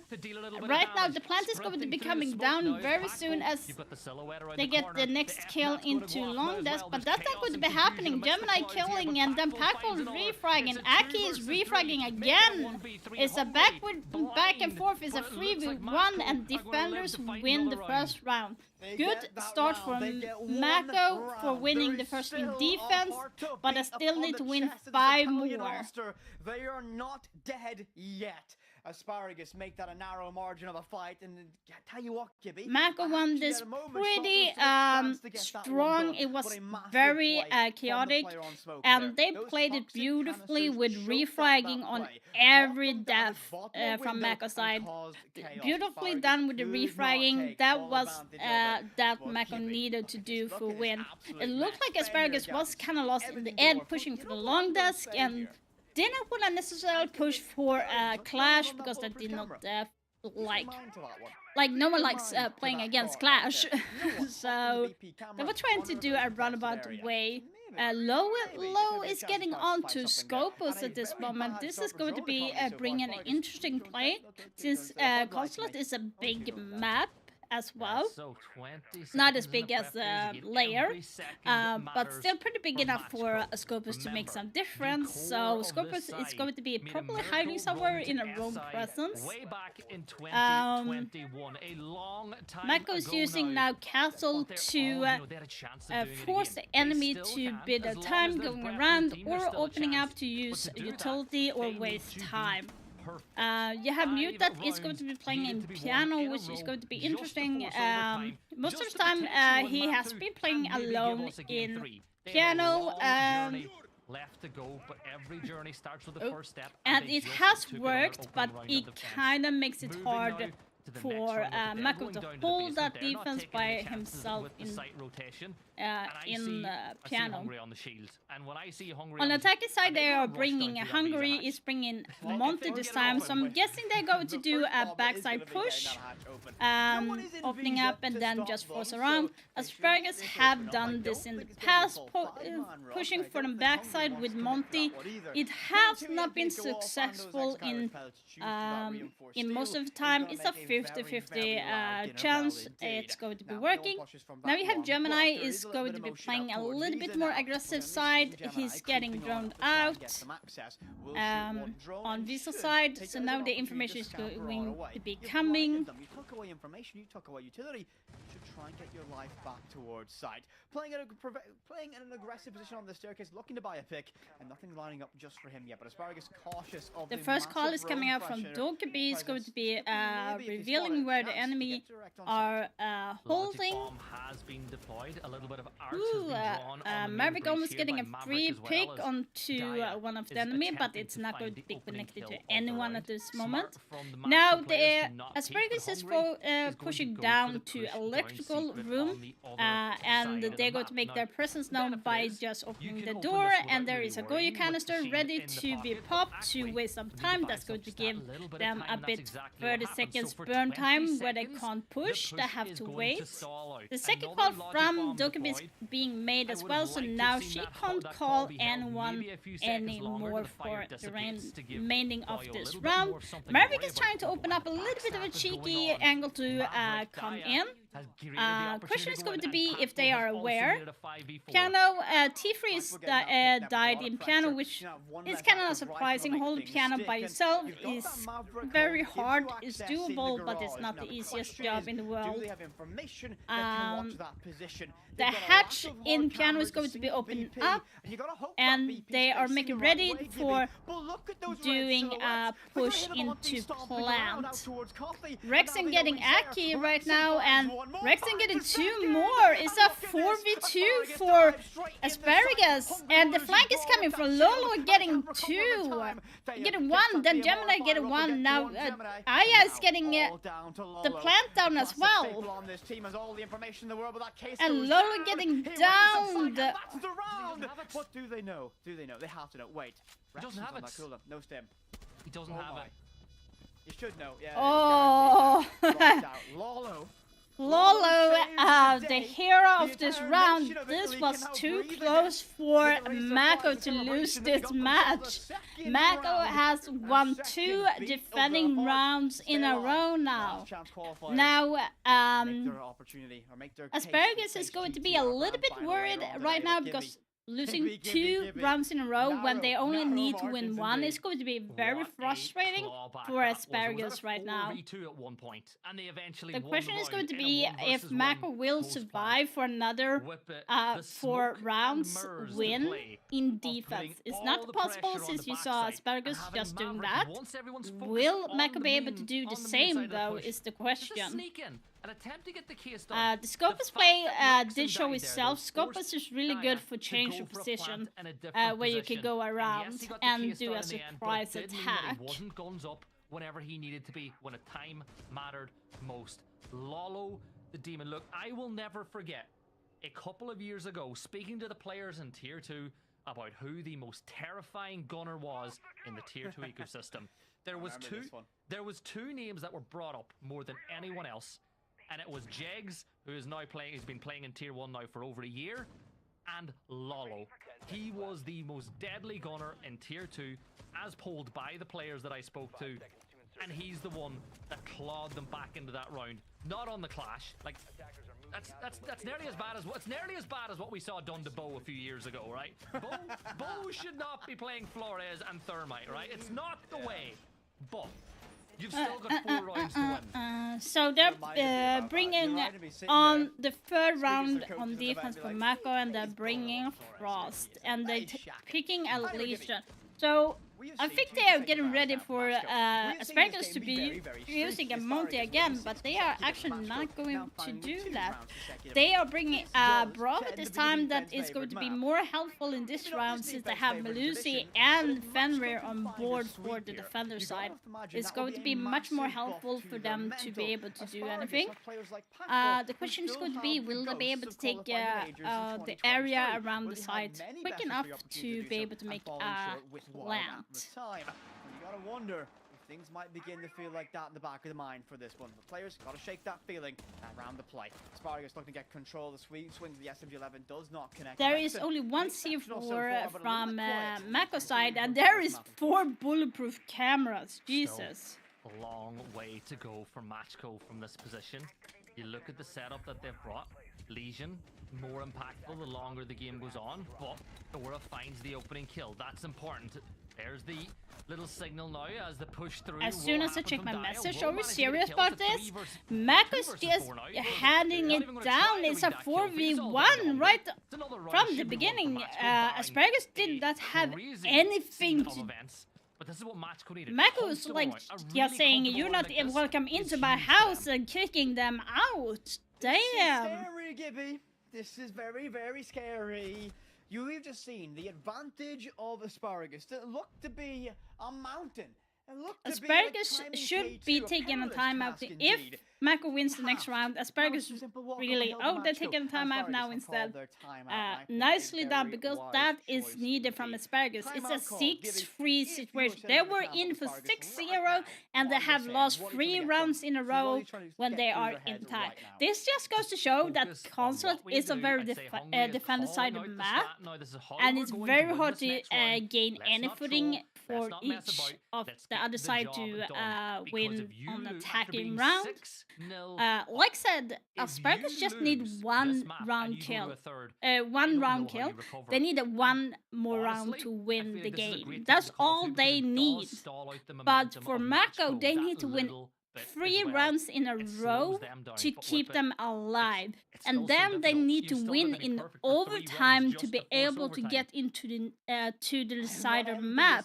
That is a long way for Mako to be doing it. It's a very tall order for them, and you have a team as Asparagus who's been a nail in the coffin for them the entire match at this moment. Think to yourself, just 1 more round, right? It can't be that difficult to get 1 more, and it's proving to be for Asparagus.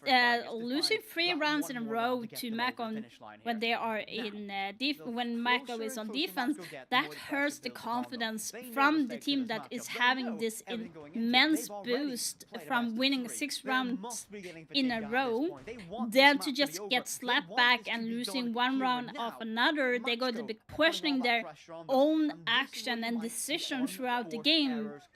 when they are losing, because when you're losing a round after round, especially when you're losing 2 rounds in a row, you kind of question like your decision making. Am I going the right way? Am I going to be swinging the right way? Do I need to swing right now? Stuff like that. And you have also the job from IGL trying to help the players to guide them where they need to be, what their role is as well. It's not an easy task when you're getting into a mental state where you're getting a lot of pressure, especially when you have lost 2 rounds or 3 rounds for that matter right now. It's going to be a heavy hitter for the attacking team at this moment.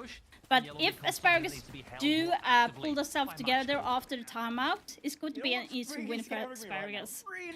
Mako is having a little bit of a prize. They are more confident since they won 3 rounds in a row. They feel like, yes, we can do this, we can win 3 more.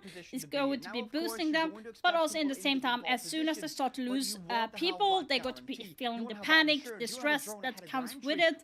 Like, oh my god, we are losing people, we can't do this, we are going to be losing if we continue. It's a very it's a lot of the like the mental pressure, mental game in general that Siege has. It's not necessarily all about fragging, it's all in your mind that you're fighting. You need to question your decision, you need to question what you're doing. You also need to listen to your teammates, the call-outs and everything that's going around. It's a lot of the mental pressure that's coming from this game, especially from these guys who's playing for a lot right now to get into the grand final against G2. Might need to move if the death mark goes out and you're within range from the soft floor from below, but as we can see, no silhouettes anywhere in the vicinity. Now a breach has been opened as they begin to push on that horizontal plane. Right now, Asparagus is taking their time. They are not necessarily overextended right now. They are taking the time to take control on certain areas. And you have also Damon's trying to wait underneath. He's getting ready to shoot off from underneath to force the enemy off. Wouldn't necessarily not use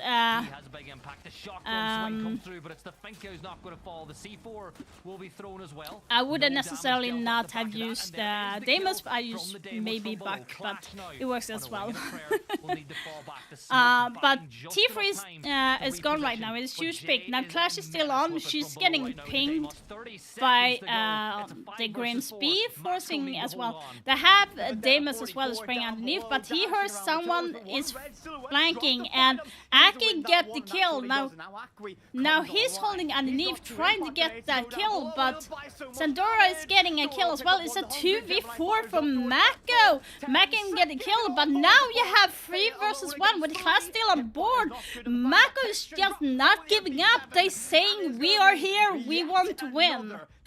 This gotta hurt Asparagus so hard right now. They have lost 4 rounds in a row, even though they just had a timeout. That timeout did not help them in the slightest right now. The 6-0 advantage reduced to 6-4, and Asparagus gotta be thinking now, man, we had such an advantage, where's it gone? The daylight's closing in between these teams, and Machko are gonna ride that momentum all the way to the bank if they can get it's hurting Asparagus right now. At the start, I was a denier. Very nicely done for Mako. They played that very well, very patiently as well, winning the gunfights. It seems like Asparagus is just losing the gunfights at the moment.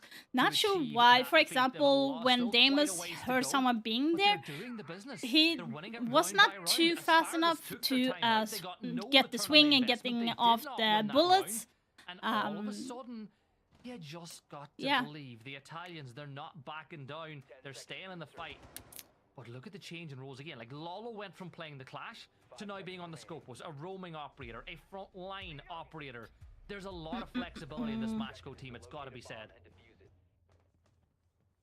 They've shown us a variety of different shapes, options, and anything really going around from this.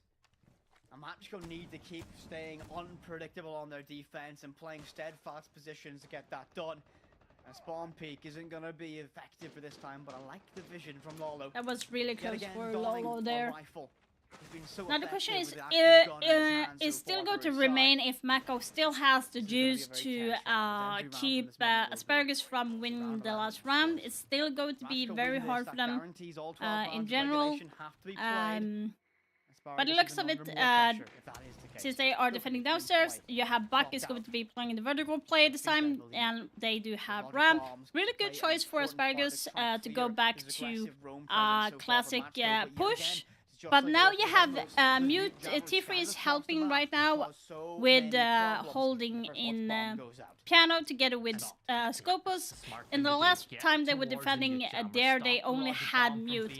Now Scopus is actually abandoning Mute in Piano.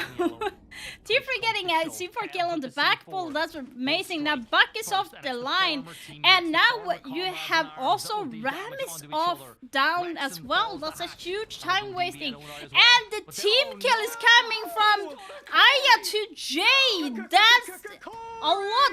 Wow. What is happening right now? Mute is getting away. No, he was swinging back. It's a 4v2 right now with no opportunity to open up down below. They don't spot the electric claw. They know they have to burn it some way, and they'll try and do it this way. Now, of course, you can place this on the wooden floor, and the hard breach radius will open up that hatch. Does so effectively, so they have one avenue directly in the site to put some pressure up, but look at this. Quick wing crawling, hop on board with Hungry. Yeah, Hungry is sneaking around to see if he can get anyone from underneath, but that's not going to be helping at this moment. It's a 2 versus 4 with 45 seconds left. It's not looking good for Asparagus with that big of a mistake. At this game, you should not be able to team kill, but I think Aya just was surprised to see him being going around there, but it was a huge blow. Like, Dokkaebi got killed. Now, Farmate's going to be smoking off, trying to get a plant down. Going to be interesting where he's going to be trying to plant. Hungry dropped and going for the kitchen rotate, but it's going to be swinged by like 3-4 people. Not going to be getting anything. Will this be the comeback of the year, guys? From 6-0 to 6-5. That is crazy. This is a Asparagus is looking like they are fading. It's like the light is just going out further away from them. Like the confidence that Asparagus have just has gone down so bad. The thing is, if Mako wins this map and they go into next map, it's not going to help Asparagus. It's going to be hurting them way more to go into a third map, whereas Mako is just going to be feeling a lot more confident getting into the decided map than Asparagus. Finishing the round out, but Whip it is a defender favored map. And now Normally not this defender favored, Gibby. I would like to see the offense win a round, maybe, perhaps. Maybe. Would you rather the offense win the Yeah, round, Consulate is a very defended map, but not that hard.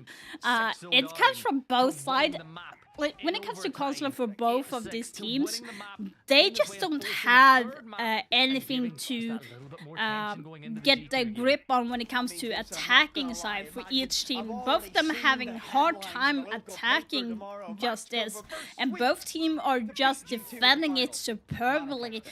To win like 6-5 rounds in a row. That just goes to show how good both teams are in this map. Right now, Asparagus is going with Twitch to get some utility off. Lola is going to be on Fenrir at this point. Packball is having also with Brava to throw in some support to get some utility hacked. They want to get prepped, and they want to get ready for G2 later on today.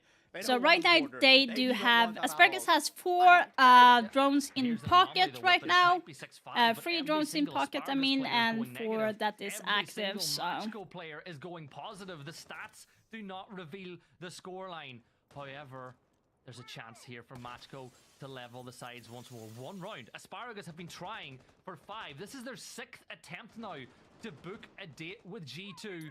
Can they get it done? let's not forget about the frost mats. Yes, they're not as good Guys, as they do you once think were, that but the Mako information they will provide can be key. having Is, of course, going this to be last on round the going Brava. to You look at overtime, or what do you we get think that they value out of. have You run look at- out you of go, gas? get rid of the At F-mats. some Yeah, point, you can maybe do Asparagus some of the should jammers. have been Maybe the reading Lucy Mako gadget, maybe and that could knowing be the how gadget they're that you playing target. and defending way, right now, because Packle this needs is not the to get first as time much they are value out of this bit defending of utility as he possibly can. upstairs either.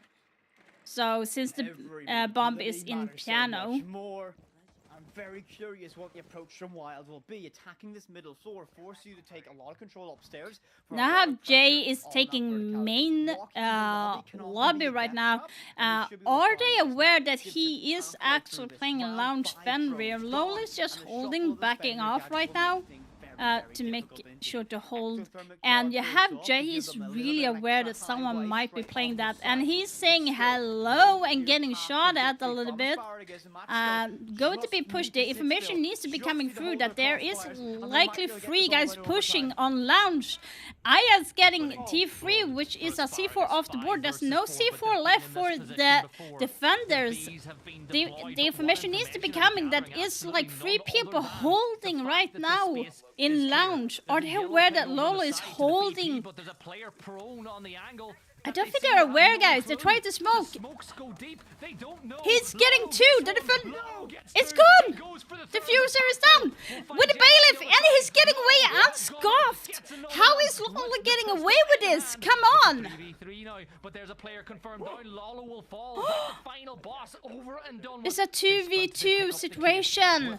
Two And Aki getting Packball is a 2v1 situation, and Marco's getting it. They have won 6 rounds in a row, just like Asparagus did as well. This is crazy, guys. This looked like an inevitable trip to a 2-0 victory for Asparagus. A second. This date is with G2, crazy. but Matchko, the pride of Italy, have clawed their way back time I'm and like, time serious, again, guys? and they have forced our hand to overtime. And I Asparagus mentioned I won didn't 6 know rounds the in a row on defensive defense. sides. Then Mako Matchko does the have same, got winning 6 themselves rounds in a the row defense in here, defense.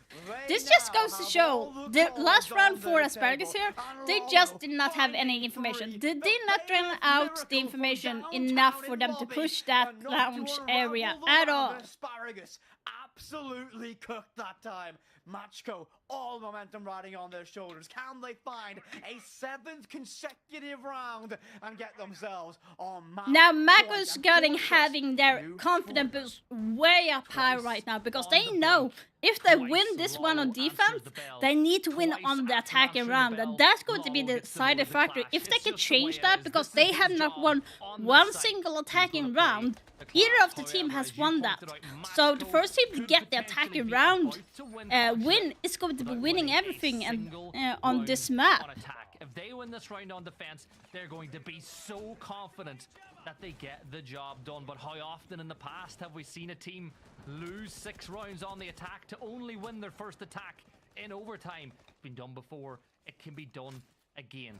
2 minutes and 42 seconds. They've got the hard. It looks like right now Asparagus is opting for a more traditional push, opening up on the balcony, having Damus to clear out some flanks towards the admin side. Clash is still in play this time as well. Looks like Damus is not going to be playing underneath. Another change that they are making is they are using Gemini onto Fenrir to make it more difficult for the enemy team to be able to push This is now a aimlessly.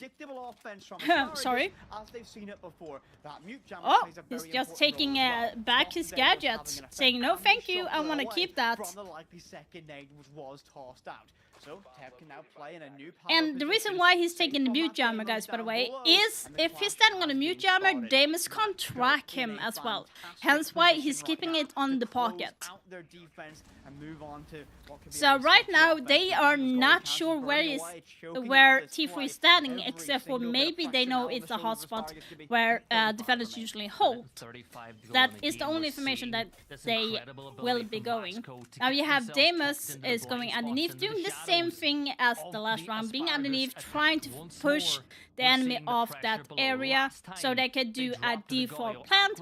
But you have Mute with a shotgun around the corner that is going to make it a little bit harder. And also having a C4 in hand for Mute. Bear in mind there is also 3 smoke canister left. The first kill is going to be going from Rexon onto Gemini. Now the Fenrir is gone, so that's a huge pick that is going to be helping Asparagus to push for ramp. Now the flank is coming in as well from Goyu on the red stairs. Rexon was aware of that. Aki getting down. It's a 3v4 situation, and Rex is coming around. It's a 3v1 as well. The very first attacking victory might be dawning as it's down to 1 versus 3. Sadora's like doing a really good job getting 1. Can he get the last 2? That is Aya on low health. Then you have Hungry playing the Grim that can cut off that area as well. The bulletproof camera still in favor of the defense, so they now know this position is clear. But that smoke canister should buy you enough space and time to work. Oh, getting the last one. Finds it. Taya falls. The case in a difficult position. Taps it once, taps it twice. You're very far away. Has to play the time. All the pressure now from The call Asparagus. is coming. The call is coming. This one done a long rotation out by No, the first attacking run goes to Asparagus. Took you long enough to win the attacking side. They break the curse first, and it's going to be Asparagus.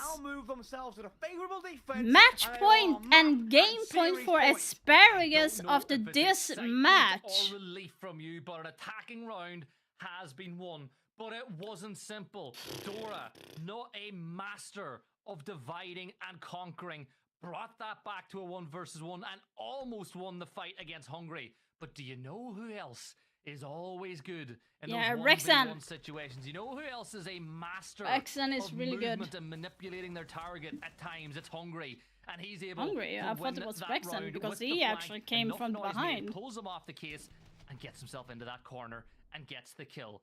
Now all you gotta do is win your defensive round, but whip it. How ironic would it be? Now the question is going to be, will Mako be able to break the curse on attacking as well? Because they have not won attacking round on this map at all.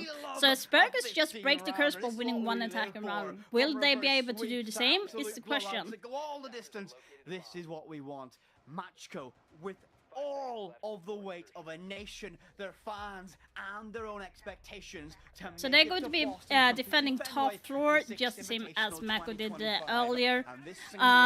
So Mako is opted to use the bug to open up from underneath. And you have Lion to force the defenders to stand still for a couple of seconds. Of course, getting some more. And now they're using Gridlock as well to make sure that the flanking is going to be locked in for them as well. And you have Grim to force the enemy off their spots as well. Is it going to be 7th time lucky, or will Matchco bring it one more time? They're already below, creating a little bit of a maze to move around. Looks like it's going to be a plan from the B window. That is a little bit risky to do that at that point. I hear that Assam is playing near the B window, so they need to be able to get that point out. My god, this is so nerve-wracking. Jesus. But we need Gemini to get in for Gemini to get information using the bees. We need Lolo to I might need to grab my sweatshirt. It's getting a little bit cold. It's like minus 8 outside, so it's getting a little bit cold. Set up to wait.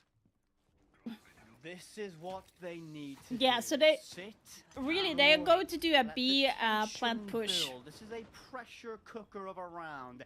Every second that drains away is one more ember, one more grain of sand of hope for Matchco.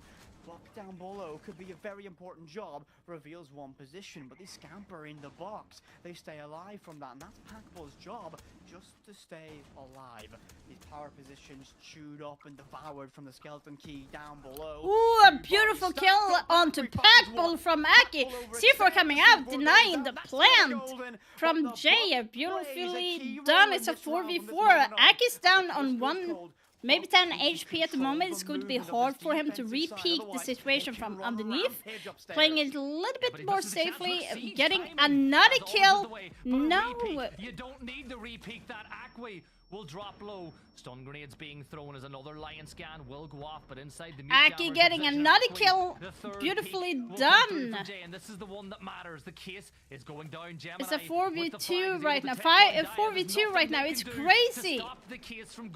Aki getting down. Like, attackers winning. Mako broke the curse as well right now on the attacking side. That's both teams have broken the curse by winning on the attacking side. This can go either way, guys. It's win or move on right now. Victories, and now it's the offense running rampage here on Jesus. Conflict. All 15 rounds have been summoned, and it's time for this one. The stakes is the are last simple. one right now, Asparagus guys. win this matchup. They have a second date with G2 in our grand final later today. If Matchco win, we go to border. This is not over, Gibby. There's still one more potential map in this series. It feels like we've been here for an eternity, but I wouldn't change it for the world. And now, this is it. This is the last round of Consulate. All the chips on the table. This Gibby. is Everything crazy, matters. guys. Both teams are fighting so hard right now. It's crazy. Both teams have broken the curse by winning one attacking round each at the end, and they have won 6 rounds on defense on both sides. It can't be getting any closer than this. From qualifying for an international event, he's not been able. It's happened time and time now, again. if we're talking about who has the edge right now, I would say Mako has the edge because they are on defense side, and defense has been the strongest point to play on this map. So if Mako wanna win this, they need to be playing it really smart because now the curse has been broken from Asparagus. They have won their attacking rounds.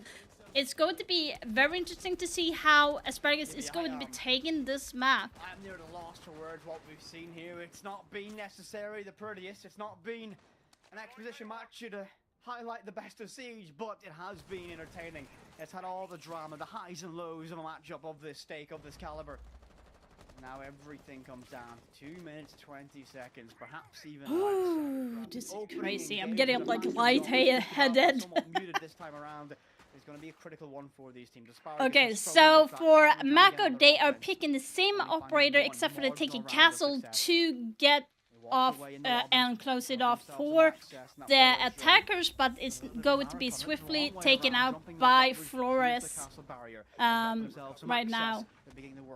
We do have 3 people playing top floor from Mako, who's going to be holding the vertical play. We have to see how the attackers are going to be dissecting this defense. But right now, it's a minute 40 into the round. They have not taken a substantial area to go in and plant. They still have to worry about Fenrir gadget and the music gadget because that's going to be a sound cue. Even for the Legion mines as well is going to be acting as a sound cue. You're not going to get a lot. All you're going to find is the FNATs, but whip it. The call is coming out for Dokkaebi, and now you have IQ pushing in as well. Are they aware that someone is pushing? They have all eyes watching this one. They got the Banshees to slow this takedown as much as possible. Right now, Mako is playing this beautifully. They are binding their time. They're making Asparagus waste time. They need to make a decision really soon if they do want to push for a plant on to the main door from to B.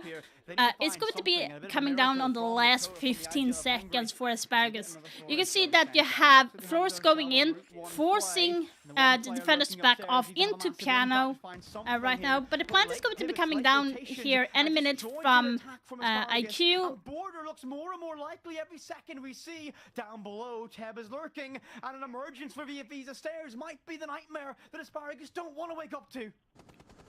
Everything comes down to this. Flores is getting low, which is a huge pick, then getting Castle off the board. All the defenders needs is to deny IQ the plant. That's all they need. The C4 is coming. The defuse is down. It's going to be the case stopped. 1 second left. They're going to go for the replant. They can't find it. Shotguns below. Oh my god, and it's going into border in the last map. Oh my god, are you kidding me? Mako is getting back the freaking match.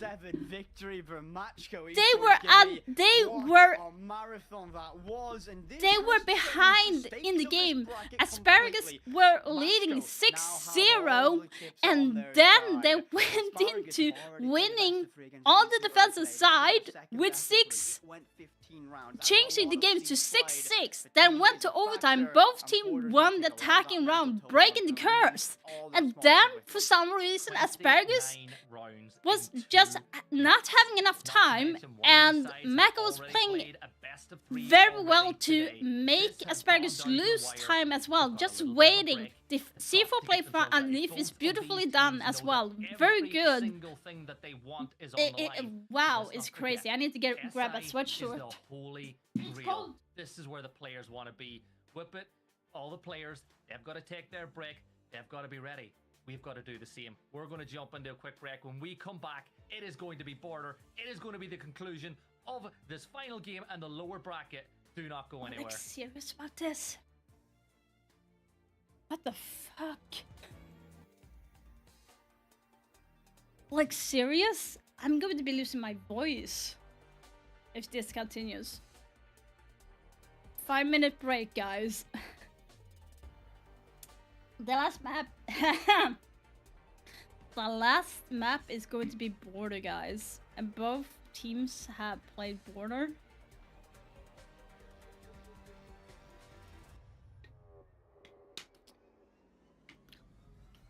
Wow. I did not expect Mako to have that energy and that strength to win against Asparagus. I did say that I think that Asparagus is going to be facing G2 in the grand final, but I did not expect Mako to have this much of a comeback against Asparagus. I still say the same, that I think Asparagus would be a better matchup than Mako for G2. And that's the reason why, because of the matchup they had against G2. I feel like Asparagus has a little bit more to give than Mako. But the way that Mako is playing right now, if they have something more in pocket to use against G2, that might be shaking up. The question is going to be, though, from both teams, are they going to have enough energy later on when they're playing against G2? Because they are going to be mentally drained after this matchup as well, so...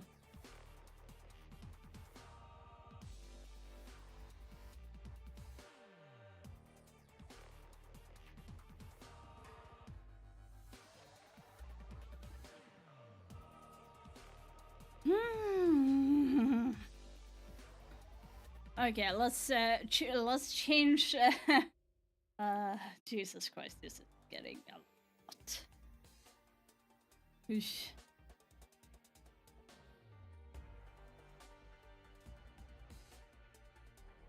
Ooh.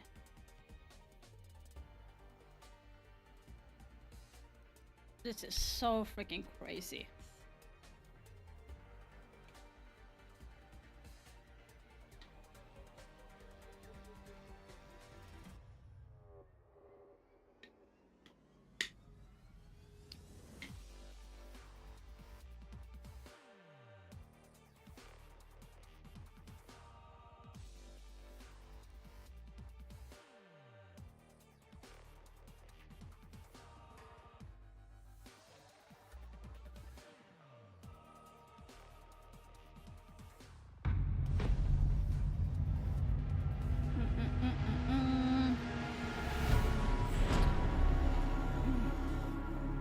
Now we've got Favela.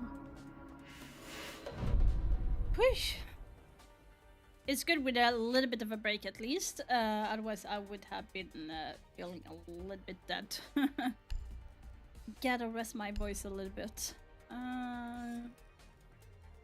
No, actually I wanna try this and I wanna try about that. And there's nothing on that. Let's try the silencer.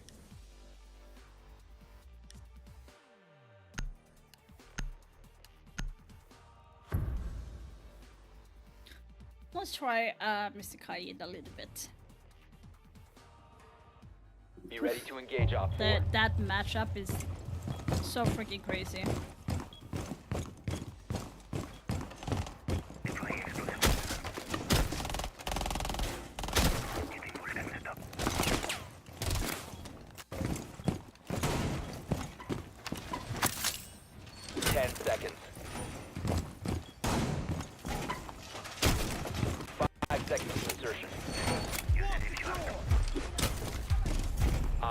Located a bomb. Be ready for hostile action. Wall secured!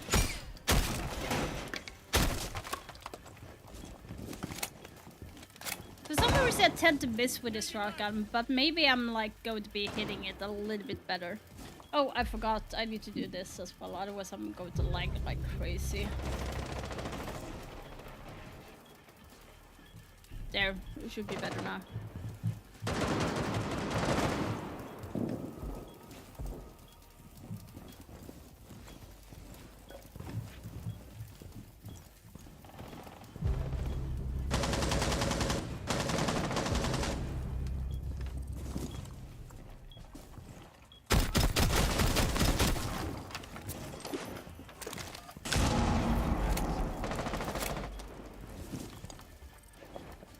One friendly remaining. Yeah, like I said, there's a reason why I'm not using the shotgun, but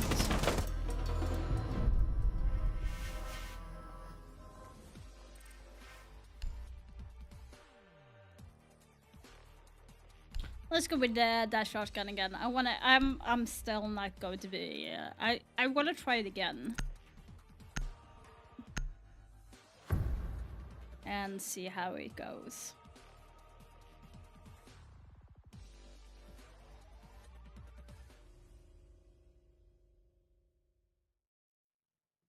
The game is crazy. Can you believe it? We made it to map 3. I told you this was going to be a close one, and that's exactly. It kind of what feels like you like watching the game between G2 and was it Space Station Gaming? I actually don't remember. It's been a while.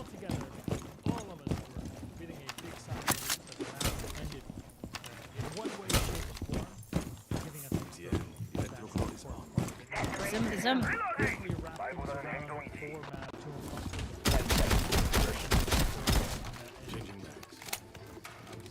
5 seconds and counting. Might as well be. We're going to board that map. Bomb located by Op 4. The whole time 6-0 and then just bombing back. Why does it feel like I'm getting hard time to denier, then I became a skeptic, then they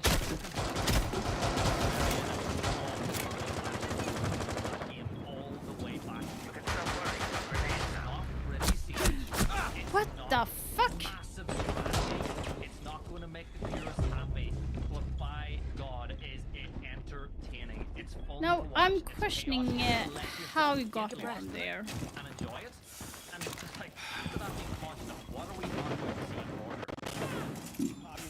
Order excites me getting put it perfectly. This was not you know, not every game is going to be pretty in a matchup like Siege. You know what? Sometimes you have to go on a wet, rainy night in Stoke, and that's what we've just seen between these teams. It was messy, it was scrappy.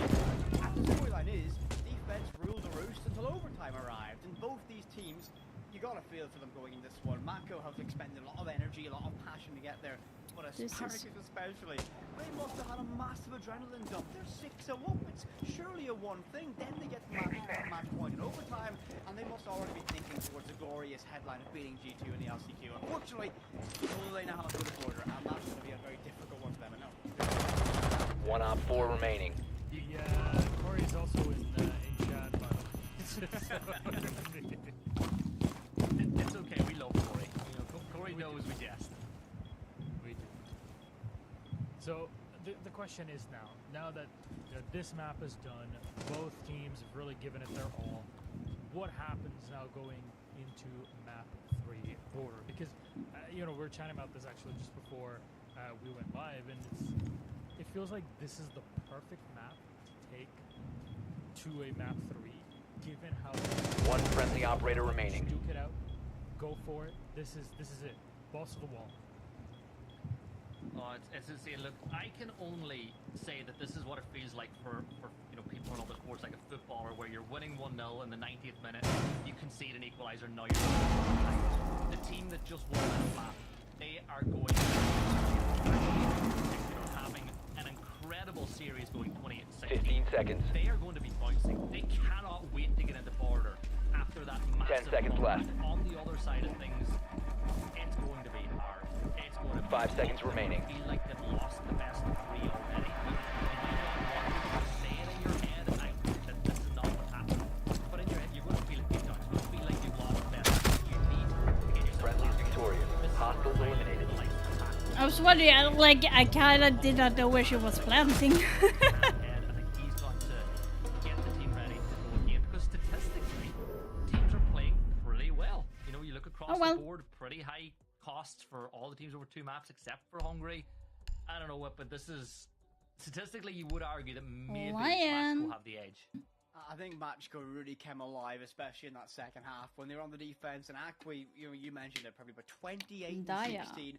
That is not a KD you can turn your nose up and say that's not going to be a factor. I said Aya all the time, but it's Daya. It's not a complete gun fest. It's going to have some strategy to it, but to get that initial entryway, to get that map control early, you need to have someone. This match is crazy. Is going to be feeling that right now, and was so important of winning a lot of those difficult rounds time and time again. Oh my god, what was that? With them right now. Friendly drone deployed. Op 4 is what was that for sound? It's not going to be fun. It's a miserable experience for them.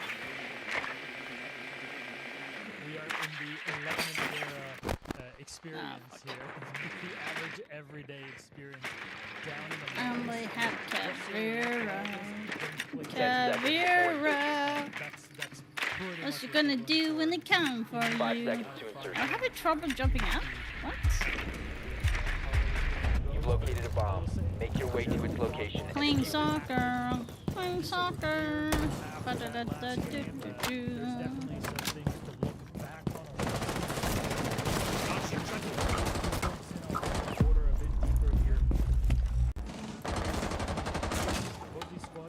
have proved that they have what it Drone takes, is ready to go. but managing to a lot of effort on the defense in comparison to attack, and especially in comparison to that consulate. What are we seeing activity-wise? Do you expect either one? Will I be able to get the knife? Will I be able to get the knife? Boosting it action. Let's go. Claymore ready. Reloading. We're gonna kind of bring it back after. I know that you're here. Come on. Because for either one of them, you want to as much as Let's find the sheep. They're going to be bouncing off the walls, give me sense, especially if there's like Eller alltså.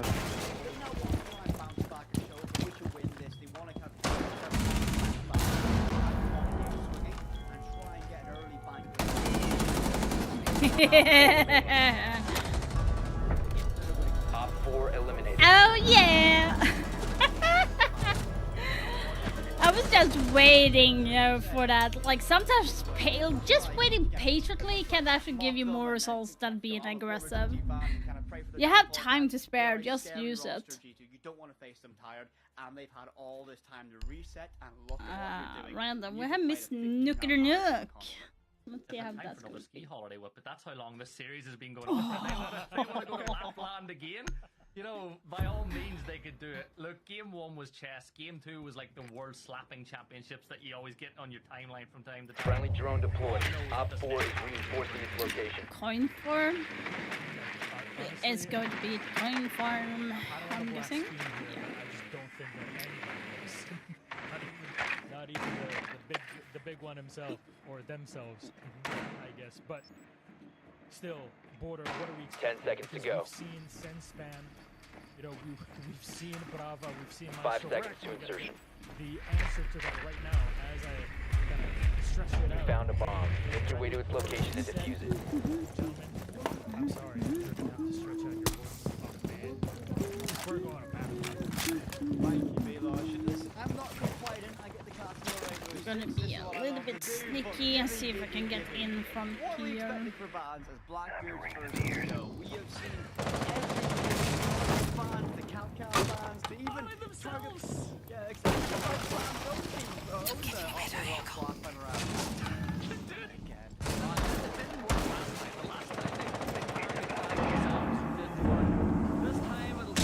fan. On the other side of that, it'll be a Maestro fan. Matchco have got 4 bands once.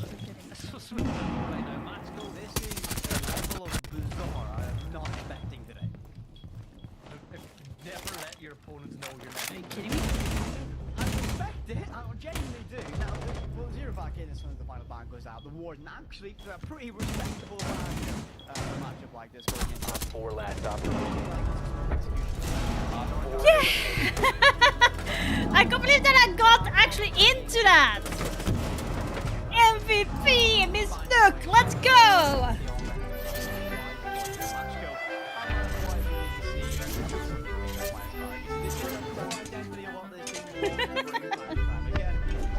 Fellow neighbor, say hi. Out towards security. Yeah, let's go. Try to hold on to security as long as possible. I'm so freaking beat. Okay, now we are getting on to Border, guys. Sorry, I just had to play that game. But yeah. From Lolo, so imagine the Twitch drones will survive the repick stage at this information. Yeah, and this so right now they have banned Asparagus did the same ban, Maestro Sans, and Mako did up to ban Blackbeard, which was not surprising at all. But they did change to Warden instead.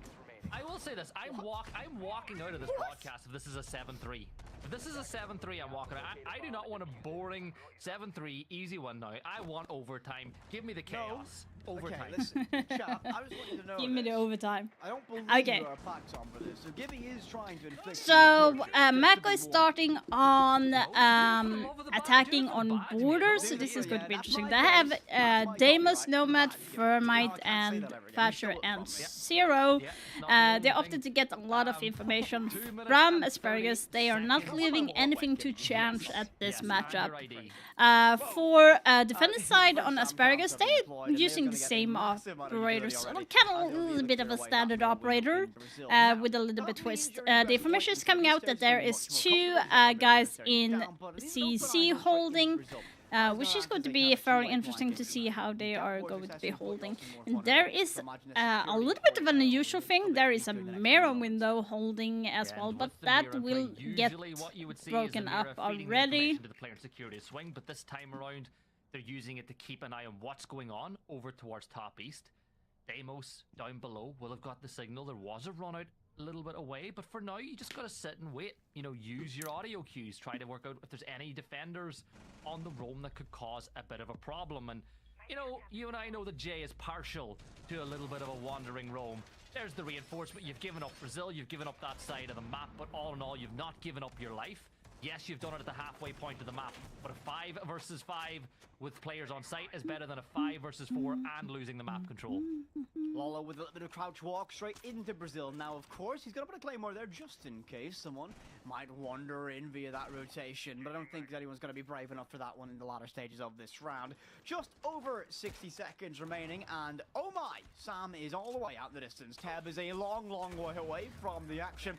Exothermic charge will be deployed. An armory wall has been opened up. There's no impact grenade to stop this one going up. All have been expended during the prep phase, and that wall out towards balcony has now been established. A long angle over the ACOG in the hands of Dora will lock down box, and I believe that's going to be Packball. That's actually Daya, who now can realistically not move from this moment.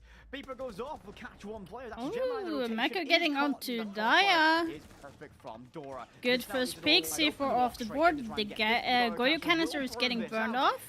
Now you have Damus pushing from underneath, but he's getting killed by a Kaid from dropping from hatch. An advantage with Asparagus, 20 seconds left. And nobody expects Asparagus to do a double push down below to get the kill, and now it's a 4 versus 3. You had all the players in the right position to get the plant down. It's a 3v3. Aware of the one in fountain? No, they are not. All down to Gemini. It's a 3 versus 2 situation with 5 seconds left. There's nothing they can do at this point. It's a 3v1 at this moment, so... Once the flames dissipate, you've got the Nomad, you can cut off the flanks, you've used a lot of utility, you could go for the execute, but the key thing to do was to clear half wall. They did it, but I love the aggression of Asparagus to retake control from below, and that just ruined the whole plan for Matchco. So the big thing from me, again, to build on that point, Gibson, is the fact that we saw the experience from Packball to realize, right, we've lost blue, I pop that Goyo canister, now I've got 10 seconds or so to make a rotation via workshop hatch and try and catch anyone on metal stairs. Now he understands that does leave that open, but the fire does give you that window to make a play happen. It was a gamble, but it worked out well for Asparagus and to get themselves that opening round on the defense. We've heard that one before. Yeah, so Asparagus got the first round out, and they opted to take Solus, who has not getting enough love lately due to the fact she's getting a nerf. Me personally, I would love to see her getting her impacts again. That would actually make her pick rate a little bit higher. Don't hate the fact for that, but and they also have polls to help with the information gathering from Asparagus. There is also free C4s on board, while as Mako is opting to get a double shield into play with both Blitz and Monty, and accompanying them is going to be Glass. Quite interesting pick. They are taking Thatcher, and I'm guessing that is just to make sure that there is no information getting in the way. It looks like this is going to be a quick push. Yes, it's going to be a quick plant into sight. They are not ready. Lola getting out of the first kill, second kill onto Packball as well. Hungry getting a C4 onto Dora, who is getting the plant denied. It's a 4v3 situation. Lola is still live and kicking. You have Hungry up above, holding the angle to deny them to pick up the diffuser. Lola is still in workshop, going around as free as a bird without getting any getting contested. Now you have Aki getting onto Daya and getting a refrag from Hungry. It's a 3v2 situation, and Gemini just got Hungry as well, and now you have Jay getting onto Lola, who was low on health. It's a 2v1 scenario for Mako. Will the diffuser be able to get down, and will they be able to do that without having to worry about Solus? That's just still in play. The information is coming out from Solus that there is a drone coming. The information is coming up. They don't need to have to stress because it's still 1 minute 20 seconds left of the round. They know the Solus is upstairs. She's going to be holding the vertical play to deny the plant. She still has the shotgun to make some vertical play.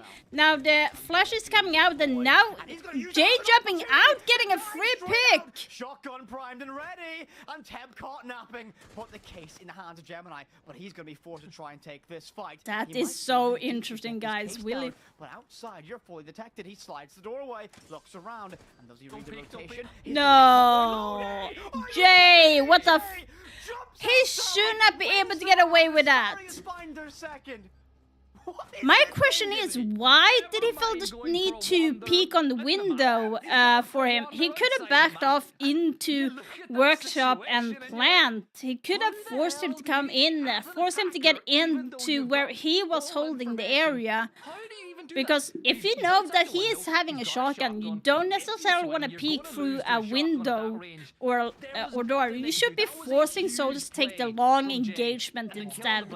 And the only way for him to do that is to go into workshop and force him to engage in that long fight. That would have been a better fight for Mako than letting Jay take the fight from outside. We have just had. Let's just, how do I put it? You know, normally, but on that side, Mako had a good idea, almost got to the execution, but they failed to realize that someone's holding above with that angle. It's kind of...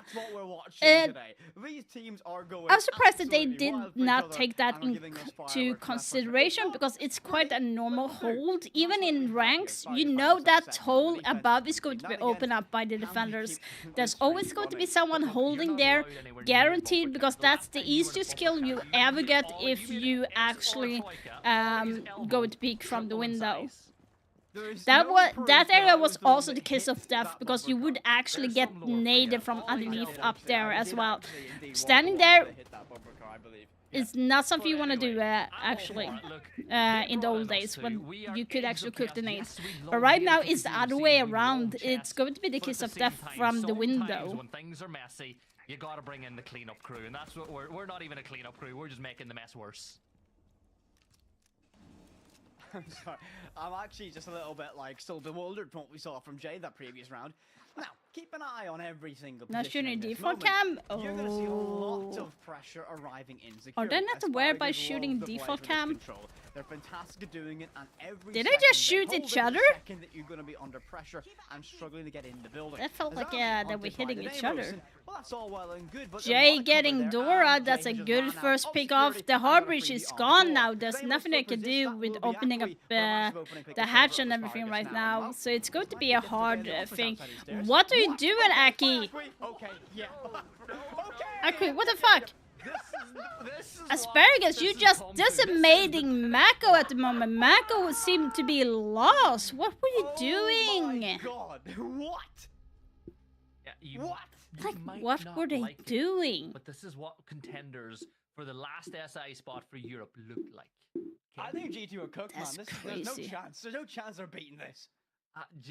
Jay is one of my favorite. I've missed casting Jay. It's been a long time. Too long. This is very interesting. Mako needs to like chill down, have a more clear path where to go, and by the way, not forcing Ace to take the fight before. Oh, the sound cuts out when we're 3-0 down. Oh, let me put my desk all the way up again. Oh, I'm on the way. How much is going to be like a sound bug and stuff in the game? I'm not even sure. Deja vu. Is this deja vu? Honestly. So it does look like, in fact, the sound has indeed bugged. You know, common feat for M80 games as well. So, Gibby, we have seen another. Yeah, this is not the most glamorous siege, but definitely entertaining siege. Yeah, it is entertaining, right? Are you crazy? You know, all joking aside, the viewers are going to be having a good time. They're going to be losing their minds. We're seeing a gameplay style from Asparagus that is all about upsetting Matchco. Like, we know that Matchco like to be hyper prepped. It's what they do. They upsetting them might not be the right word, to be honest. They are trying their damnedest to like win the game. That works against teams like G2. I think that they would play really good against a team like VP. However, when you're playing against a reactive team like Asparagus, who, as we've heard, they play based on the vibes, like, oh yeah, I think it might be fun, or it might be cool if we do this. It really puts them off their style of play, and it might not look tactical, but in a way, they are playing mind games and chess with how they're playing around this border, and Jay is having fun. Jay is really having fun in this game. That's a perfect thing. Now, the unfortunate thing is this tech pause is going to now hamper momentum. So this is going to slow things down a little bit, and this is going to give a little bit of breathing room now for Matchka. Now, obviously, they're not going to be able to communicate. This is just getting things back up into it. So consider this the same as a tech pause winner at the Invitational, for example, from this. This is now a very difficult spot for Matchko. Now, they've shown that they can come back from massive deficits. We saw that before. But Border Mako is having a as hard time. one-sided They are traditionally basically as a map like putting Toxic, themselves because in you the can see same it a little more ebb and spot flow. You as can they see teams did have a on better chance across Consulate. all the And sides. that's not where you If want we to see be this a go to second a time 4-5 for nil a position, match as I this. think we're Like, looking it's at a very going to be dangerous brutal position. We for don't know if them. Asparagus are going to be willing to let that lead go yet again. They let it slip on Consulate. Surely they don't let it go here on Border, right? Didn't you say surely that there wouldn't be a comeback in that map as well, though? Like, you said surely they're going to play against G2. Once more, it's been what? Yeah, what, it's... No, actually, looking at the clock, it's been about 4.5 hours since G2 played last. G2... That's a great reset for them. Uno's probably been to the sauna, you know, because he is finished. He's been to the sauna. He's gone for a little walk. For G2, I think for them that is playing Asparagus and Mako, they are definitely going to having a hard time winning the game against G2, because G2 are fully rested at this moment, and you have two teams who is fighting tooth and nails, especially Asparagus, who just lost against G2, being dashed into a second game. As for Mako, they haven't played since yesterday, so they do have the energy, might have more energy than Asparagus at this moment, and the question is going to be remaining, if Asparagus wins this match, will they be able to have enough fuel in the tank to face G2 again, who they just lost? Will their brains be able to keep up and be fresh enough to put up a fight as the good team that G2 is? It's going to be a question. G2 Matchko is a bit of a revenge game, right? Because last weekend, in my notes, I actually wrote that Matchko were G2's dad, and they got a little bit of revenge, you know, yesterday. I feel like it's a matchup they're going to prefer, because as we know, this team's been around since August, so they would have scrimmed against G2 quite a bit. You think about the fact that they did play each other a significant amount of times last week, and this week they've played them again, so there's way more tape. So it'll be a lot easier to play Matchko Esports as Whip It. Yeah, definitely. Asparagus, on the other hand, well, I don't even know. Their style of play is like it's as mad as a bag of spiders, to be honest, but I was waiting for you to say that. You've been holding out for saying that for a long time. I've not said that in about a year. It's been a while. Brought it back for the most important games of the year. The qualifiers for the most important tournament of the year, where the games then become the most important games of the year. Exactly. So this is the precursor to the most important games ever. Yeah. Because we all know there's a chance a European team wins. Don't worry about NA. They ain't doing that. Who? I didn't even know. Didn't even know who that was. But we're going back to the top floor. A flawless opening rotation from Asparagus again. The fact that I get to say flawless after what we witnessed is indeed of itself, I think saying flawless, yeah, an that match is around it a little crazy. bit, a few underlines, a little note on the bottom of the page going, it wasn't tidy, but they did do it flawlessly, kinda. Yeah, it was flawless. They won 3 rounds on defense. Okay, so it's kind of looking the same as it did on Consulate. Asparagus getting 3 rounds in on defense. It's kind of playing out the same way as it did on the last map. And if that is the case, it will. I don't think that Mako will be able to have enough energy to compete with that. And I think if Asparagus win this, they are not going to have the energy to win against G2, who hasn't played in 4 hours. So either way, like by the looks of it, it's going to be hard for them to win against G2. This is like your this is basically a fight where you want the kind of third-party gameplay. Imagine if you like playing, for example, like Fortnite or Apex, you have 3 teams left. You want 2 teams to be fighting against each other, to exhaust each other, to lose all their ammo and utilities and stuff, and then you come and kill them after when they are done. Like, you have the 3rd team hiding in the background waiting. It's kind of the same thing, but expect G2 to be that team, to be third party hiding in the background, background, they're just going to be winning that engagement. So going to do it in the fire and the flames, and wait, I want to see where the fuck were you standing on? Crouching Packball. How did Mako get that? It's a post plant. They're going to surely. What? Are you kidding me? What? Dora? Okay. So the Ash also was the one who planted, who ran deep past Packball, and actually hasn't planted in Archives, has planted out in Africa. The glass on rappel. How the fuck do we plant in Africa? How did that happen? We've said this before, but surely this retake's impossible, right? Right? It should be. No way! No way! You are the goat, but they don't have enough time. Oh my god! Why did he stop? Why did he stop? He stopped because Damis was shooting underneath. That's why he moved. Because of that. That's crazy. They like almost got it. Like Asparagus almost like left in the towards the Mako's faces. Like, haha, we're going to reinforce that you can't run in. Like, are you kidding me? The wall, but surely somebody on East would stop you from reinforcing that. You know, surely. I don't know. Where's Packball looking, by the way? Like. Oh man. Oh my god, what's happening? This is so crazy. To watch a full as barricade pulled out.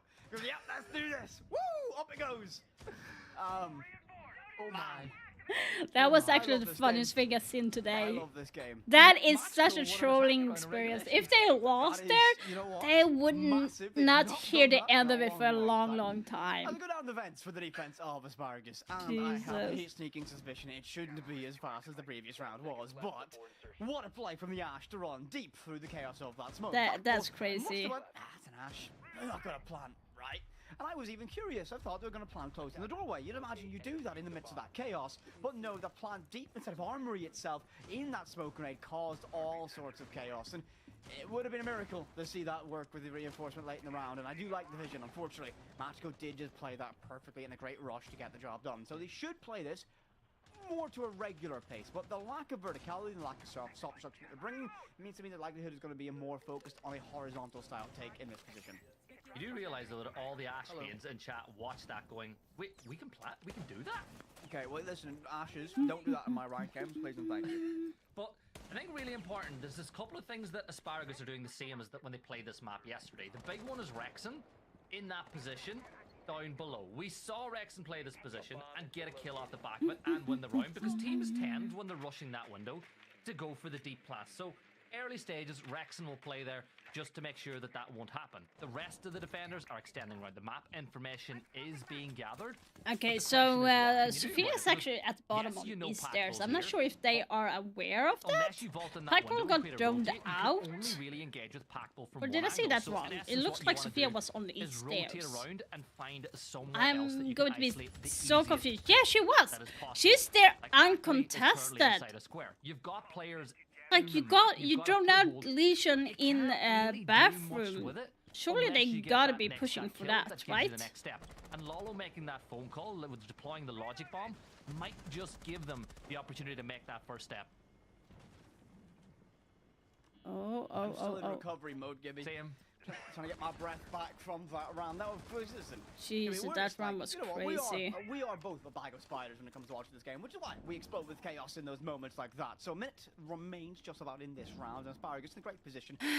To be honest, I was kind of hoping to get in some play today, but we are not going to have that. It's overtime game day. Long angle deep inside a workshop. The Selma charge deployed on that wall to give a smaller angle. Oh, you're missing all the shots? Oh no. Dora. Now Lola is losing his life to Daya. The final boss has been slain early. 45 for a mate. Now Jay is getting Aki as well. He's falling apart for Mako right now. It's a 5v3 or 4 okay, it's just falling apart. 2v4. Legion just one shot. Jay. Wow, it looks like Asparagus is just taking round by round. It's going to be very interesting. The final round of their defensive half is about to begin. Gibson, I'm going to say this, right? Listen, I like to be the positive guy. I like to put teams over. But for Matchco right now, it looks incredibly disjointed. This looks incredibly uncharacteristic from them, and I'm not sure what's going wrong with them. I think Asparagus are just fighting them on every single front and upsetting the rhythm they want to bring. Matchco, intrinsically, are a more structured, strategic team than Asparagus. We've seen that time and time again through this bracket. I think their rhythm is completely out of whack against this side right now. They need to find a way to slow that things down is and get themselves correctly. composed in these For rounds. Mako And to as be able much to easier said get than done when you're their on a map rhythm like back, Border. they need to This is win dangerous this territory for round. Matchco to be in at this And they also need to read how Asparagus is playing, like the chaos that they are doing. And if they drone out a certain person in that area, they need to be a little bit more aggressive to clear out that person. For example, they had Legion in the bathroom. They could have cleared out way earlier than just waiting for that time. Letting you know when the execute's going down. So what we might see is a smoke, a Yin And why would you Candela, shoot up that? and then, never mind, we're not going to have the thatch anymore, but we'll see a smoke and a Candela go out early to try to bait away one of those two C4s, to maybe get yourself that little bit of information. Then after you've drained some No, of that by the util, looks of it, it looks like when they're you would go doing for the quick execute. plant. They're Or just going for a quick plant right now. You Where could are you just go planting? for the plant, 'cause why not? Door's The gotta plant be is going. The back plant is door going has not 50% gone right now. They are doing a surprise plant. Still in the pocket, And with it's a little bit of a rush, going. gets himself one, And the forwards plant is five, down, Kiss but is down, and the Dora red has been dies. It's a sacrificed for Dora, but he's 4v4 done in it for post-plant the club. situation 35 for seconds the to work with. team, He's gotta get and the the case back, and nice kill that from will come Aki one getting a with the kill shot onto from Gladys. Legion. Now the Sniper's question is Glad going to looking be, through the smoke, but with where are they going to be this should be getting one. the rest Please tell me of... we're not going to have anything crazy, just a nice post plant. Gibson, I don't think that's possible right now, but I'm hoping, fingers crossed, is just gonna Do they have... cover. It's gonna. Okay, there we go. I was Oh, fumbling my shit. direction right there. Hungary gets one campfire Woo! in a second. Two versus one is like Okay. diffusing, and Relax. good job. Done. Lalo gets This the is job what I'm done. saying. It's That nice, Mako read relaxing. Asparagus really Sit good. down, They knew sip a that cup we're of tea, not going to be holding enjoy side the as post-plant side of match. tightly as they have done in the other Relaxing games, feedback. under I other am rounds. shaking. I They am knew there was absolutely- like I am maybe one, shaking. possibly two on site, With a and that took combination to of their rage, advantage, frustration, especially when they have and blitz. pure entertainment and When it's adrenaline. planted, It the is shield is all going to be the behind his countdown back, that so you're he's going going to be have after covered today's by that, broadcast unless the is going to be C4 is one for the flying from ages. him, or Gonna be if I am he going to- has the a moment this finishes, defender I'm gonna say, "Oh, right guys, up thank you for the in broadcast, his blah, blah, face. blah, blah, blah." And I'm they gonna were pass covering over that drop. with Then, glass at the I'll wake time. up 3 That days is later. so beautifully done. They toss in the nade beforehand to clear out the utility, making sure that Blitz can jump in and plant without getting like getting a needle from Legion or having a Melusi or anything to suggest that they would actually go and plant in that area. And that was really nicely done from them. So now they have changed its size, so now Mako is going to be defending. So they have won 2 attacking rounds, Mako. So it's going to be an uphill battle for them. And Asparagus have won 4. They only need 3 more rounds to win to secure this match. And as you can see, the gameplay that they are using Mako, they're actually using Clash again. They have used Clash a lot, both in Border, but they have used it mainly on Cafe. Formerly of CAG. Now, didn't transfer from CAG to this team, has had some other team And transfer. Consulate. Of course, it's part of that core CAG DNA that he had over in Japan for a very long time. And you can somewhat sense it with the way they're playing at Matchco at the minute. Now, we did make a bit of a statement, Lolo, on the towards that Clash. We saw it actually be quite successful for them on Consulate, really slowing down what Asparagus wanted to achieve. But I think they want to recreate that a little bit. Okay, Clash is going to be extended, being a little bit annoying onto Ying, onto Daya there. Daya is going to be calling out that, hey, Clash is out in the wild, need to put her back in the cage. You'll use Then the you have stun, Sophia. and then Sophia you get is the actually kill on being the top. more Little picked Lalo lately realizing as who well. the It's good to operator see is, that will just Sophia is fall a getting little some bit love. further back Sophia is towards the door. very Position on the other good side of the map, so Candela operator to use, cluster had good in hand. utility, Wonder where that's two going concussion, to and be two used a little bit later soft on the round. breach opening Dogs as very well. quiet. So There we she go. is Get back to very position. versatile. Now the call is coming out that someone is playing on that spot, and T3 is gone, and that is Fenrir. Huge pick right now. That is just picking everything apart. Right now it looks like Asparagus is reading them really good. Now you have Dokkaebi calling all her kids around the house to see if someone is going to be answering. Out there would, in normal senses, allow one of the attackers to push up and melee the mirror window, which would, of course, deny the ability to have a peek onto the balcony. But Now that's you not have been Aki done like just sneaking yet. around a Aki, little bit. considering the retake, Now she's sprinting going away, to turns be. us back Why to the would you attackers, do and that? Rexon will never look a gift horse in the mouth. Will pick up that kill. 5 versus Yeah, 3 I'm now not sure with a why minute left Aki on the decided clock. to run at that Problem is moment. the mirror window whip, but you don't really have the utility that you need to clear it.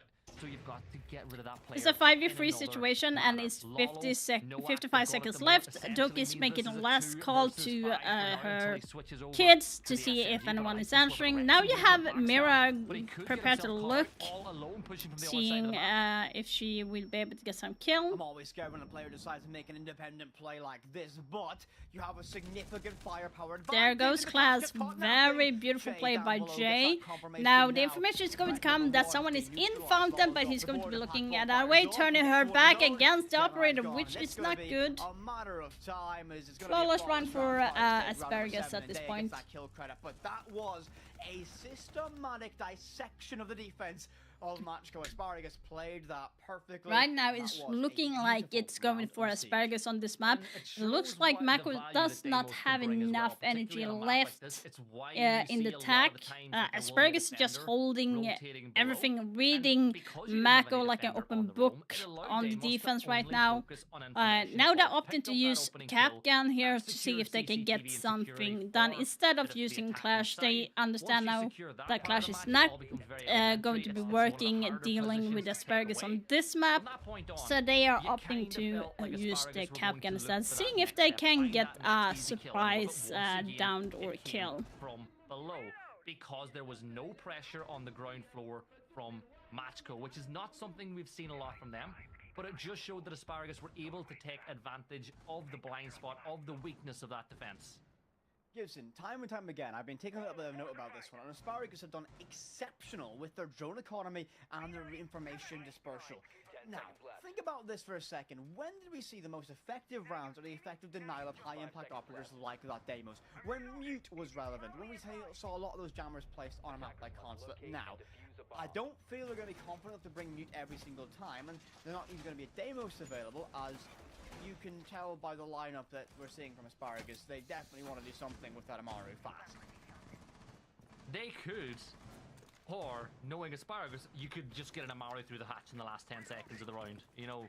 That is also incredibly likely as well at this stage. Yeah. In goes that shock jump. We'll look to clear some utility, and they now at least know a cap can sim.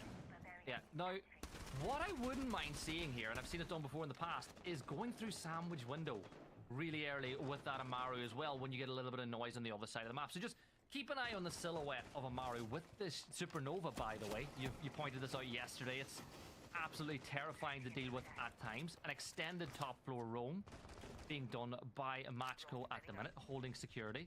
You've got a little bit of a cross from Gemini as well, looking towards the run out through the doors. Got an eye on sandwich window as well. There's actually a significant amount of information. They do have Dai is playing on Amaru, by the way, so it's going to be. I'm very curious to see where they're going to be using that. Now, Dokkaebi is going to be calling right now, and so is Scrim. So there is a lot of information from the attackers knowing where they are. They're also going to be hacking the default cam in 90, so that's going to give them additional information that you have one on East stairs at the moment. Will they just ignore the top floor and just go for site? It's going to be the question, because it's 1 minute 20 into the round and they have not done anything. Rex and Honey, what are you doing? You had information that someone was on 90. Aki getting J off the board. It's the Twitch and Joe could be off at the moment. And Hungry is only sitting with 1 can of B at the moment, and it's getting closer to Mako's win. Aki getting down by Packball. It's a 4v2 situation, and they are not aware that someone is not upstairs at the moment, except for Capcan.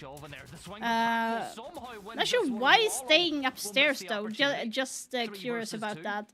It's a 3 versus 2 situation, still doable for defenders to win. Fountain will be a dangerous position to fight. Tab will find himself one. He's going to go prone. And Tab will get the kill. Matchco win round 8. They were going to win it from the 5 versus 3, but the freaking bailiff is like a shooting star, like it's crazy. Amount of channel points on them right now. They're not making this an easy watch. If you had a heartbeat sensor on it, it would be quite terrifying. This match is so freaking crazy. No one's ice cold as you. It's not as crazy as it was with Consulate, but at least Moko is going to be waking up. I say Mako, it says Moko. Is it like Mako? Not gonna lie. Yeah. Okay, so they, by the way, guys, if you did not notice, they have written name wrong. It says Moko, but it's Mako. So don't think it's the wrong name up here. That's kind of funny. So just ignore that.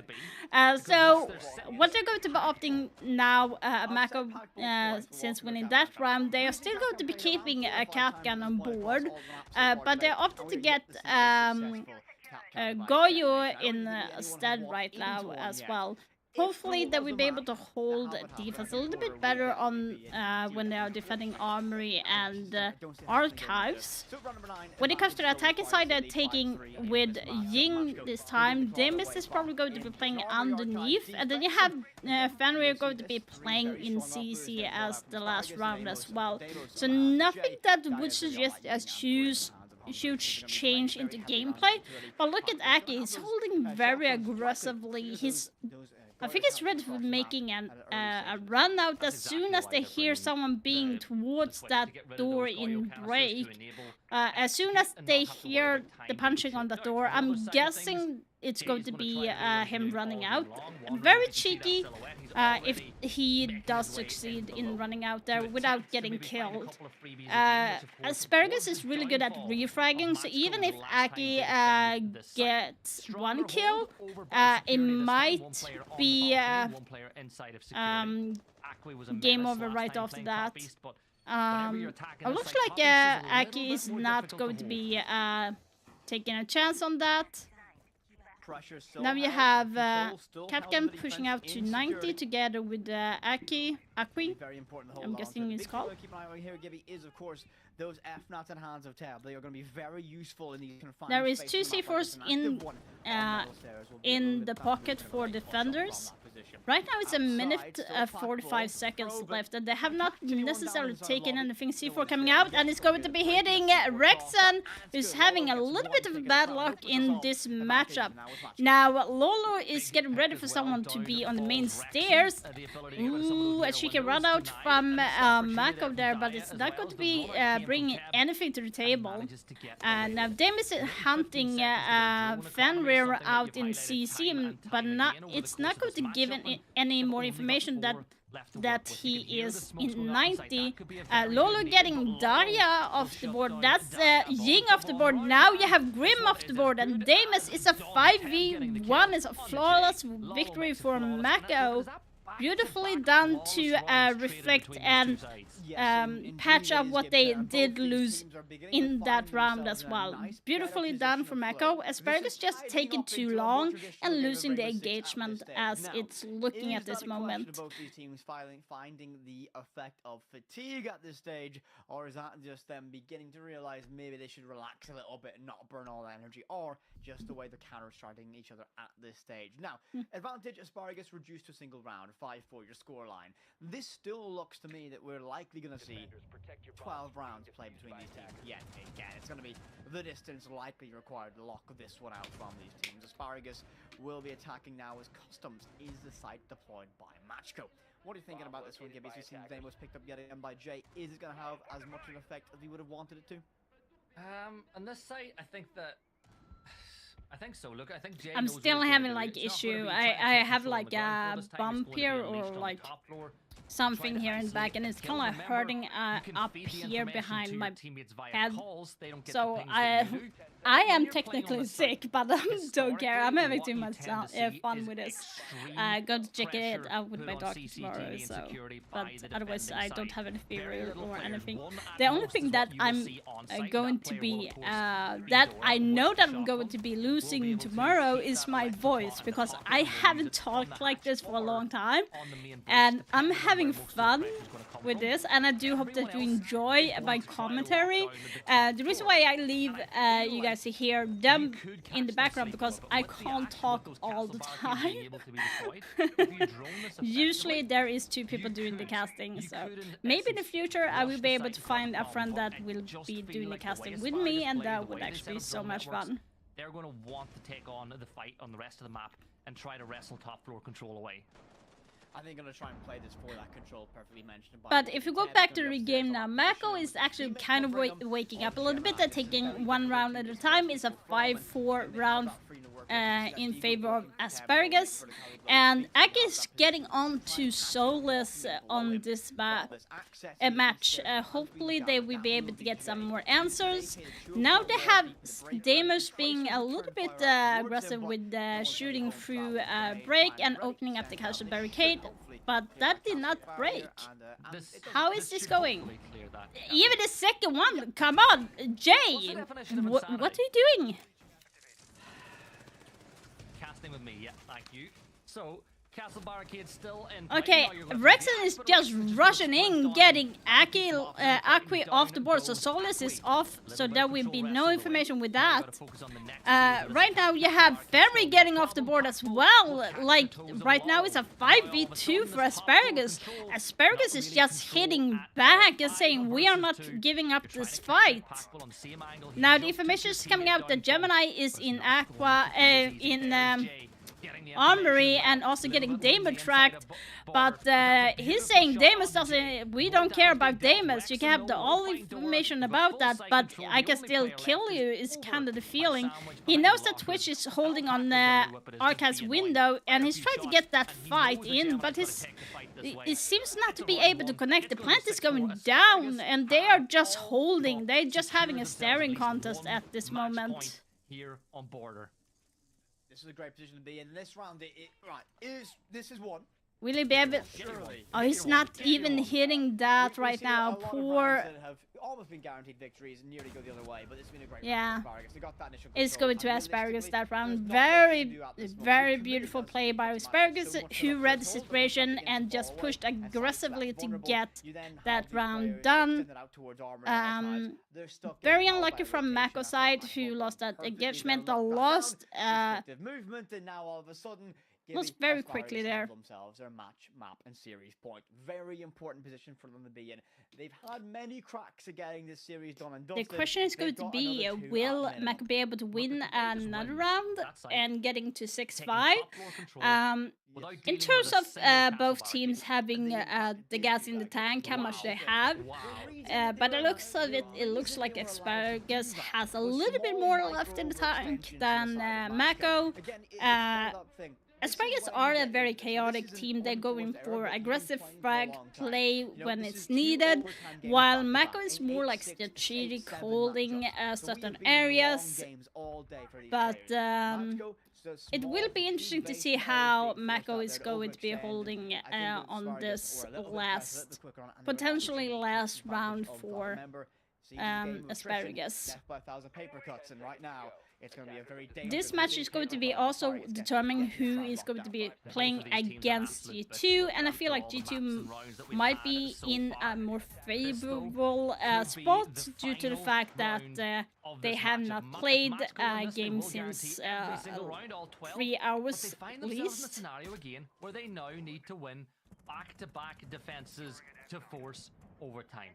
Very Information good game cam. being utilized once more by Asparagus. I need to take that with me. That's really beautifully done. Sam cams that they can get even more information off of the back of. Daya with the Rotero drones not only can get rid of utility but can also get some information while you're clearing that space at the exact same time. Oh, but tell me, what is Grim really good at?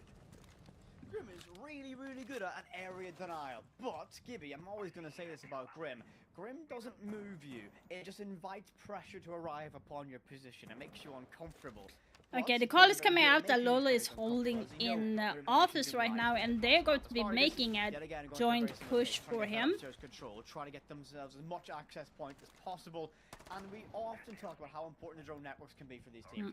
Sam counts, in addition with what has been a consistently good drone economy, I mean Asparagus should have complete eyes on this map and be able to read movement and cut off rotation very effectively indeed. This is going to be interesting. So they're gathering all the information before they're making a push. So when the signal comes, they're going to make a push directly for the one in Armory and then move on to the one in Fountain. As you can see here, they're pushing for him. Shooting and getting Gemini. Now they're going to be focusing on the one in Archive, looking for the information and saying he's still in Archives. We are going to be pushing for that. Lola getting J, really good pick, but getting refragged by Packball for getting T3. So now Frost is off board and Castle is off board. They still have one C4 left and they have Aki left. And Fenrir is still off the board, which can make a little bit of a trouble. Do they know that he's still up there? You need to preempt, buddy. Lulu. It's a match point, game point for Asparagus. Unless Dora does something really amazing. He's getting droned out at the moment. 5 seconds remain. And Asparagus, we have seen ups and downs, calamities and disaster classes in this series, but surely they have this one locked out, and yes, Asparagus won, even though the disaster map from Consulate, they had more gas in the tank. But standing in their way, the gatekeepers of LCQ is G2. 3 maps, 2 overtimes.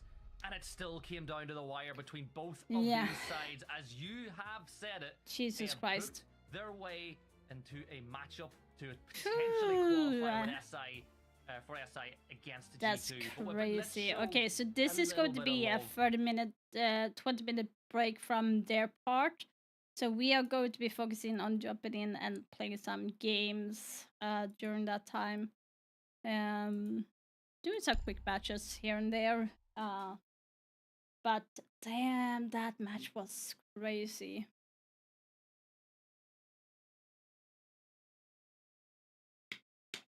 Crazy match. Beautifully done of Asparagus.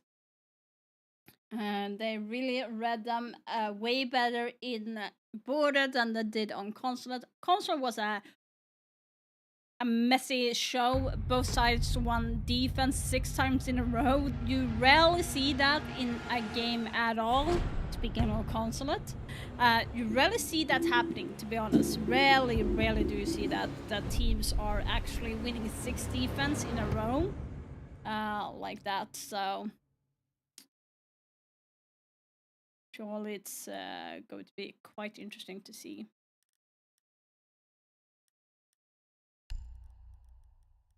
Where are you?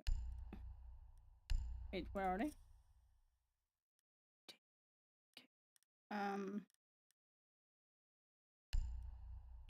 Where are you? Here I am, how do you do? Let's go. But yeah, that game was crazy. So crazy.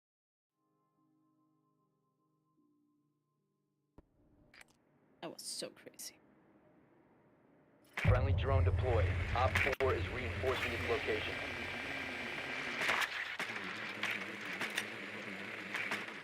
Oh fuck, it's reinforced. Oh. It's reinforced. Insertion in 10 seconds.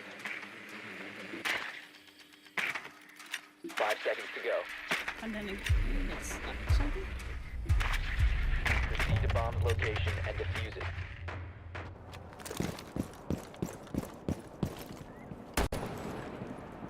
Oh, come on. I can't even hit anything.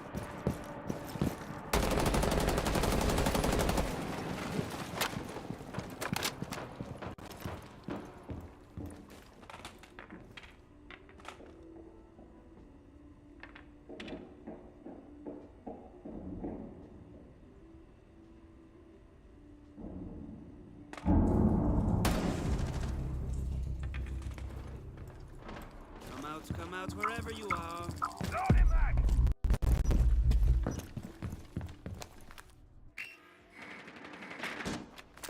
Flag out!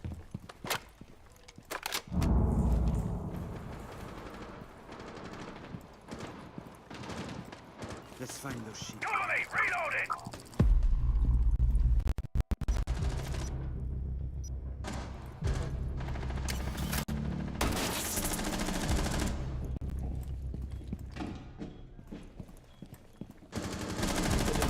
No longer in your possession. One friendly operator remaining.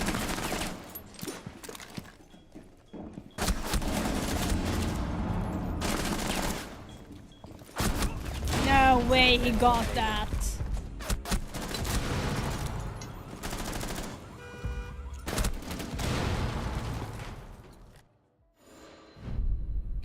Yeah, the response time on my PC is shit.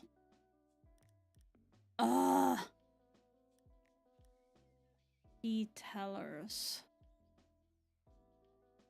Then I have to go garage.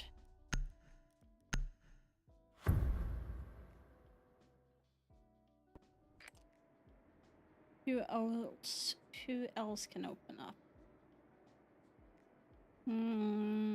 Friendly drone deployed. I need to Op pick 4 is something that I can reinforcing open its up location.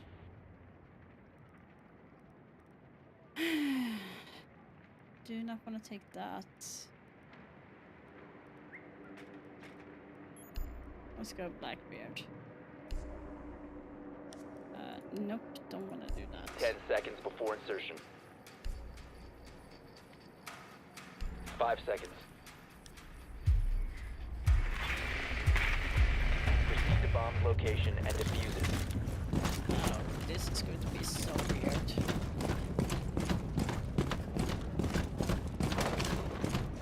Now they tried to do the same thing as me.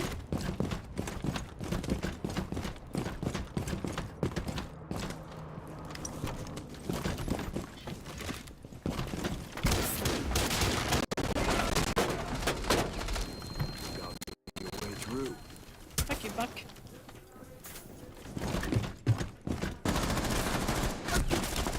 Oh, yeah, I hate you, Buck. I hate you so bad. You must recover the diffuser. Swapping back!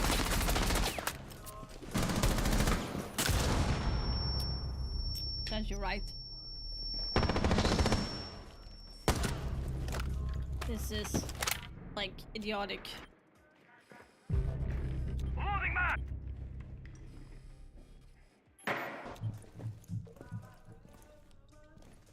You better start running.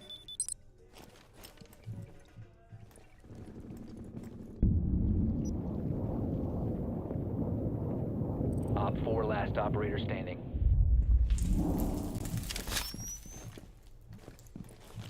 Are you kidding me? You know where he is. Come down to one friend. Oh my god. Yeah. Oh. I have an itch. My earring is like itching. Op 4 Wow. eliminated all friendlies. So we have.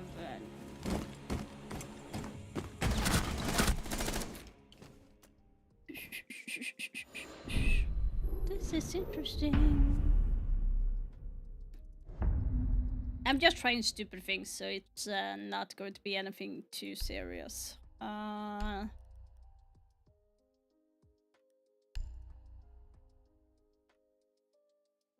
Do do do do do do do do do do do do.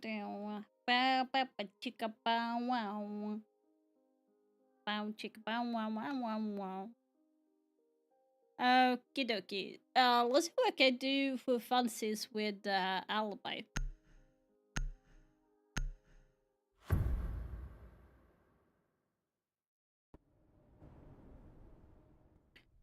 Be ready to engage Op 4. There's going to be alibi here.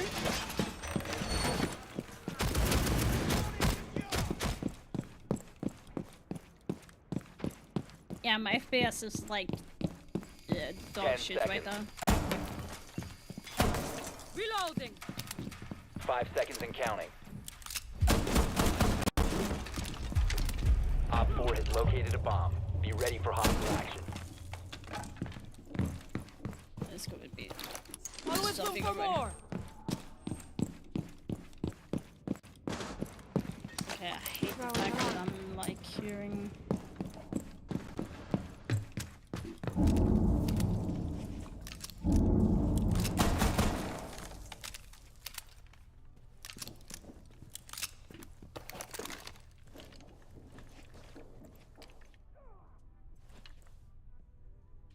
Did she already get in?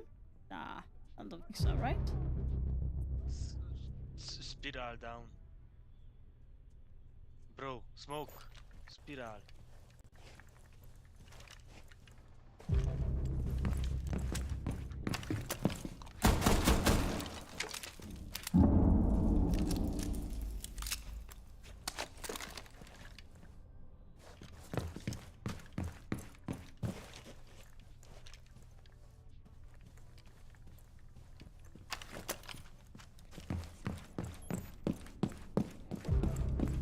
I'm like my friends is like dog shit. Yeah. Left this side.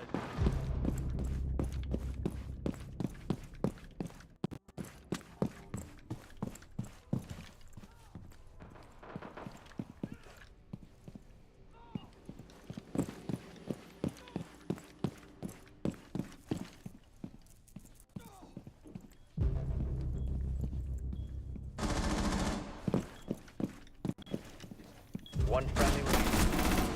Op 4, last stop standing. East side.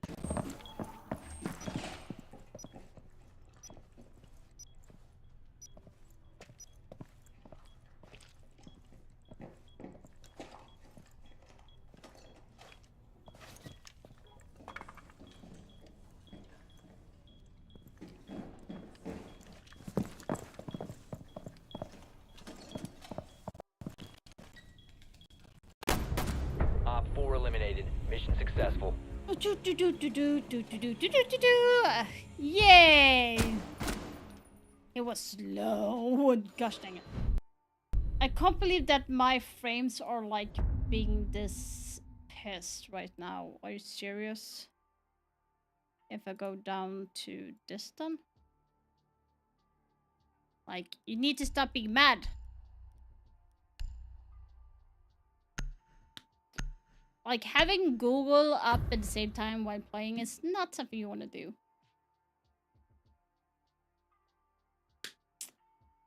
Okay, let's see what else we can get while running around. Be ready to eliminate hostiles. So, my little bit of a guessing game here is going to be that they are going to be coming through here.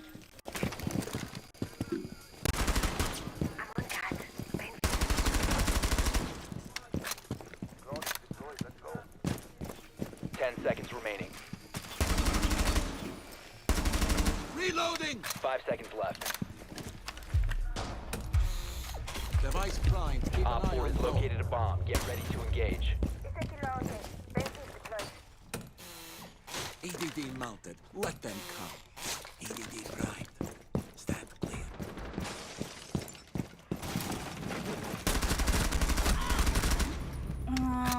Lagging at its finest.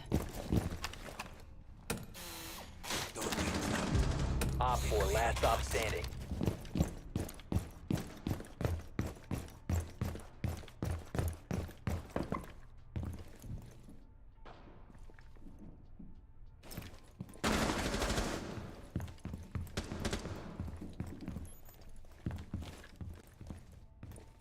I am a lagging like oh shit.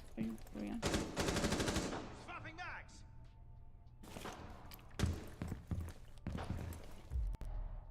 I have to do this. For some reason, we have 15 minutes. I know when it's going to be.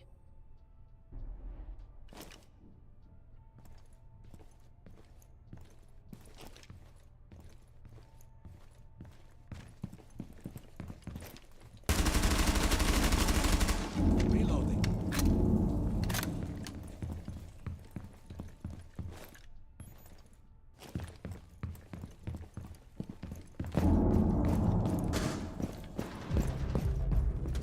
Friendly's victorious. Hostiles eliminated. Ooh. Okay, so no Capcan traps, but that was a very laggy kill to Amaru. Not sure how that worked, to be honest. There, randomize, a beauty boy. Okay. That's going to be interesting. Well, me and mute or not exactly. At least when if I can use the MP5, yeah, I can play him. But usually mute is used with a shotgun and SMG. Be ready to eliminate hostiles. Not my type of foreplay. There's going to be no drone there. We are going to make sure there's no drone coming here. We're making sure that there is no one opening up over here. Down to 10 seconds. Oh, fuck. I'm late. 5 seconds left. Op 4 has located the bomb. Get ready to engage. Quickly. Your location has been compromised. Woo, no!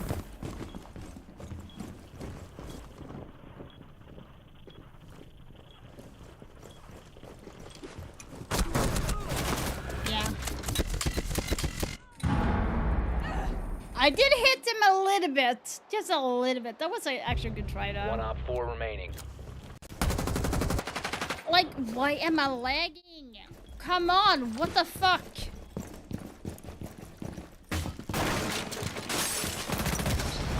You have been spotted by hostiles. Fall back. 1 friendly remaining. I'm serious, why am I lagging?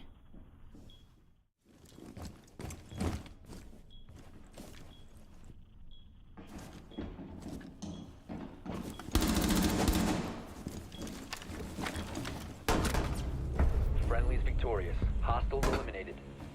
This is like in this. I can understand that those two are taking, but.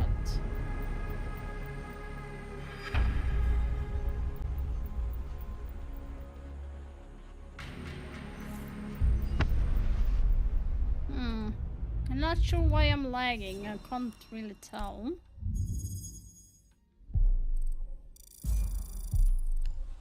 To be honest, I'm not sure why.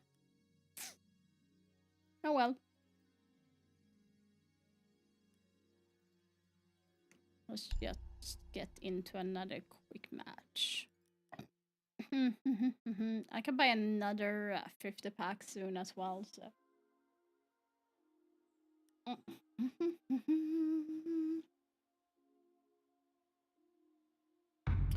Let's see how this is going to go. Don't tell me there's like an update for my graphic card. That would would actually be very bad if there were.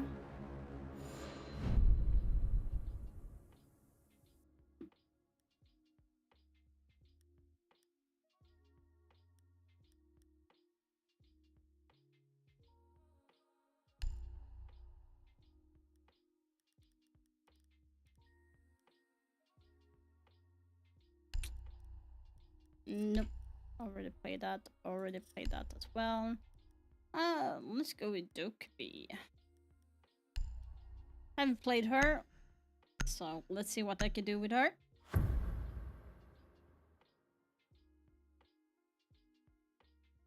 Let's see what's good.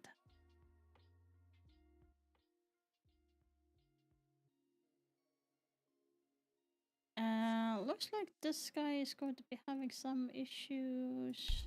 Is it a console player? Friendly drone deployed. Op 4 is reinforcing its location. It's upstairs. Okay, I'm going to try a different approach. I usually tend to want to go in for like open up the breach and stuff because people don't want to play the breach, but I'm actually going to be going in from Geisha. I do want to take the other way around, so Make your way to its location and defuse it.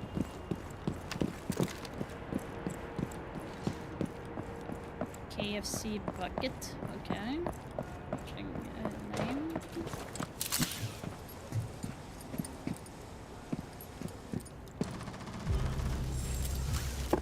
Bandit right there, so one here. Okay.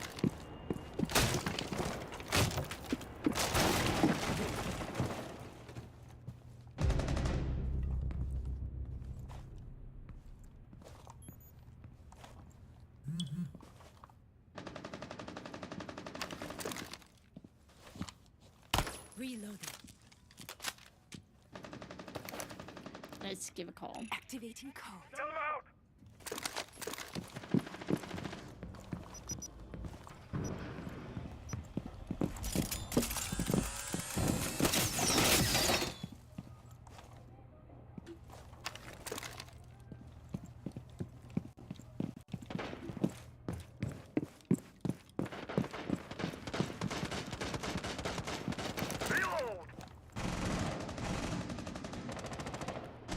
The diffuser is no longer in your possession.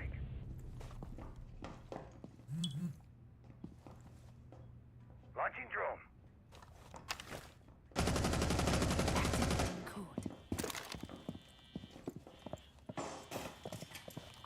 Go on, ready.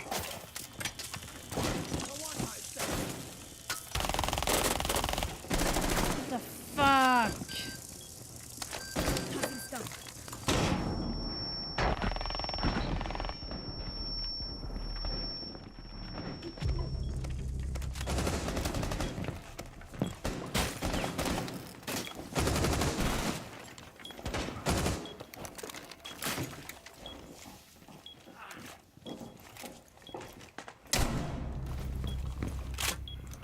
Ali, can you arrest me?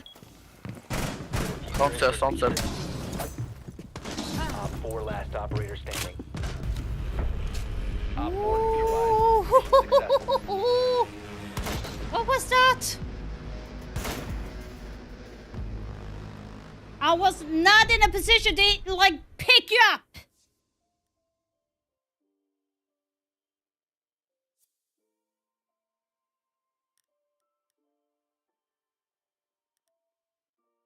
Jesus Christ. Nope. Okay, let's go. I'm just going to be...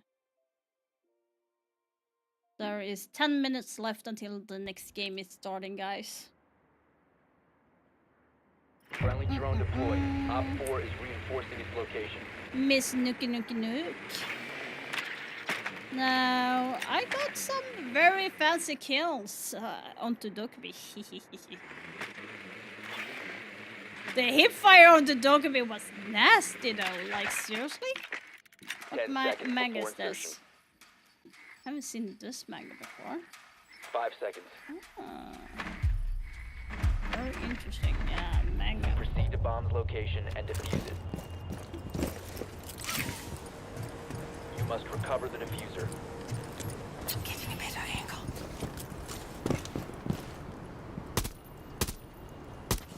Don't ask me how The diffuser I is now am secured. just missing that.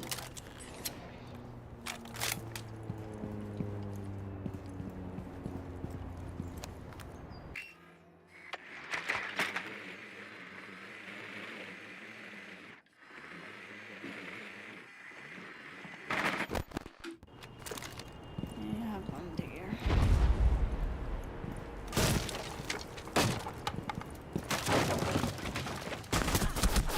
Yeah, I knew someone was near.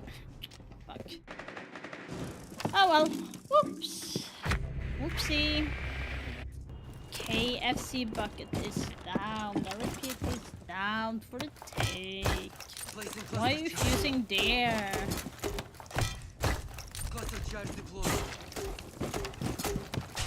It's literally fusing one side.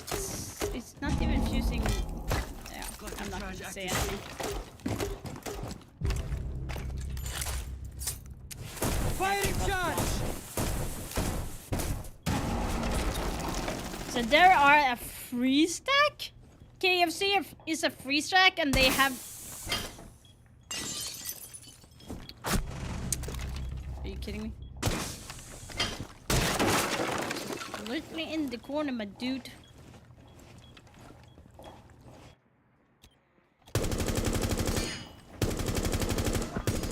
Oh my god. Oh my god! Jesus. Did you see that? Him missed a freebie? And Rook is like just dumb.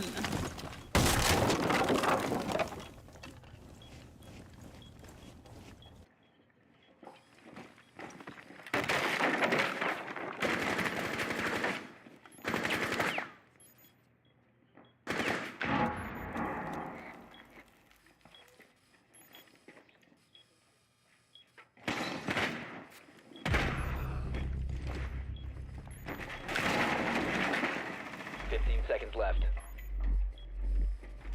10 seconds left. You have dropped the diffuser. Are you kidding me? Down to 1 friendly. 5 seconds remaining. You're dead. You're dead. Op 4 eliminated all friendly. Oh my god.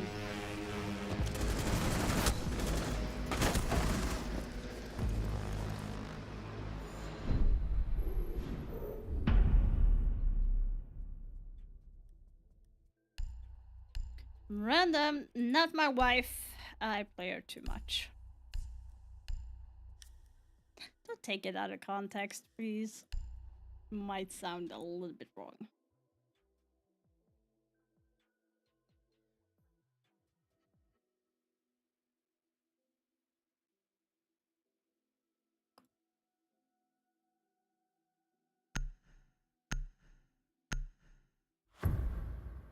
Okay, it's 3 minutes. So it's going to be starting in about 5 minutes, the match, so we are good on time. So who is going to be winning in the next match? Is it going to be G2 or is it going to be Asparagus? Will they have enough in the fuel in the tank to be able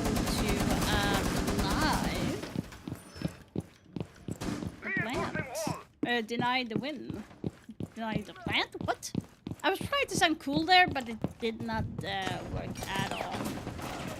10 seconds remaining. 5 seconds to insertion.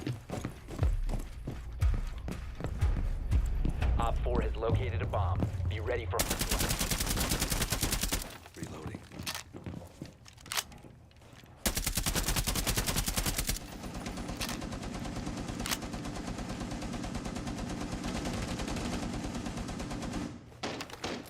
Heartbeat sensor activated.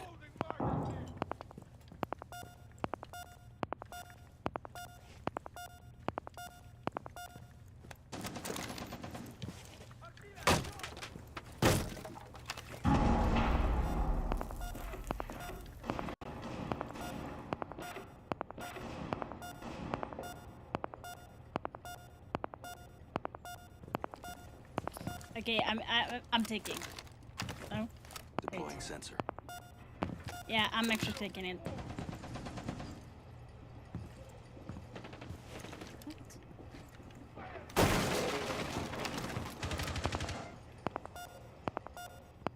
Shell out. Oh fuck! I cannot jump out. I actually thought that I could. I actually thought that I could jump out there.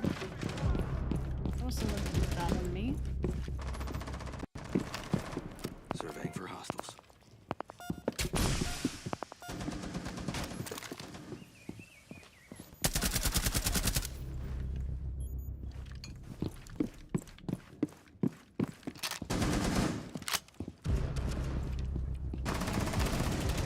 Op 4, last operator standing.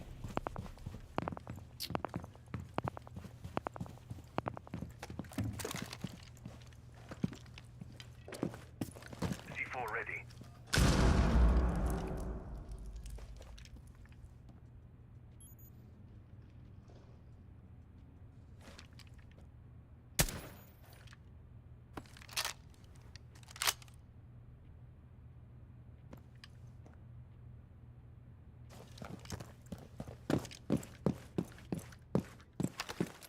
Deploying heartbeat sensor.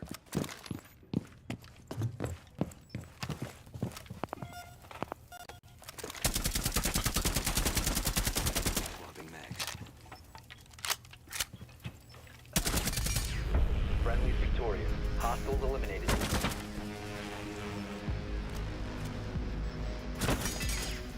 Yes, yes, I'm Pulsey boy. Look at that, I have a lot of kills. I was thinking of jumping out from karaoke window, but that did not work at all. I'm going to see if I can jump out from downstairs instead. That could actually be something.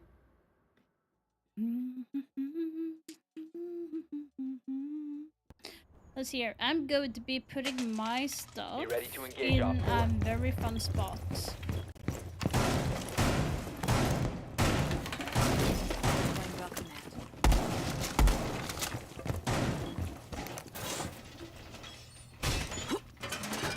Deploying shield.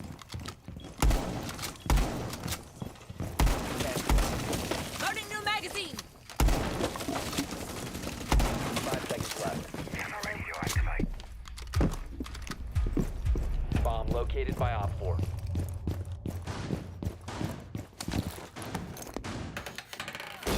Laying out the welcome mat.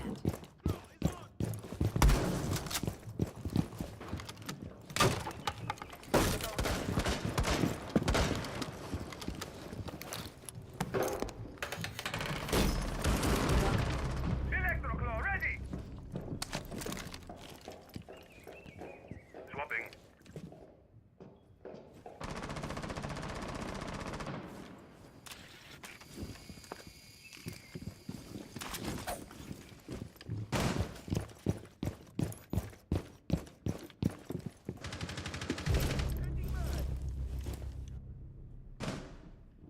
I have an itch on my nose. I don't want to like.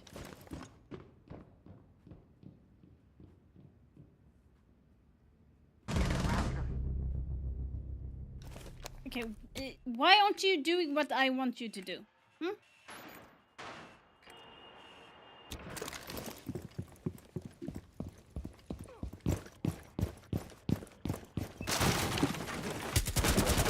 Compromised. Op 4, last stop standing. Yeah, let's go.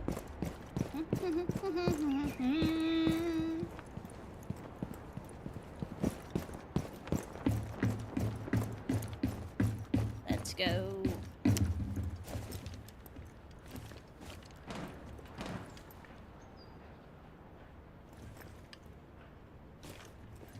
Are you going to be on the roof?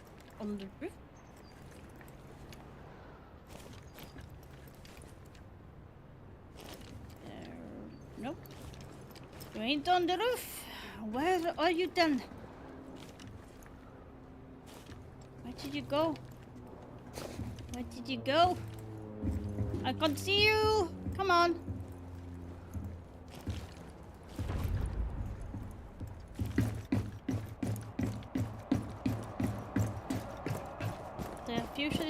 down on the ground. It's still there. Ain't getting it. Are you kidding me? Where are you? Seriously? Op 4 eliminated. Lol. Mission successful.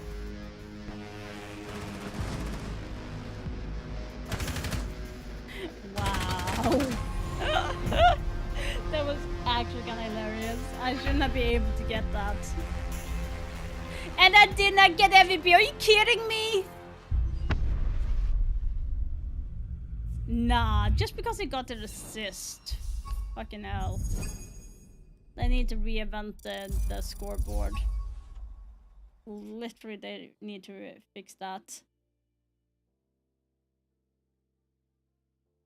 Okay, now I knew why it was lagging, by the way, because I had it open here.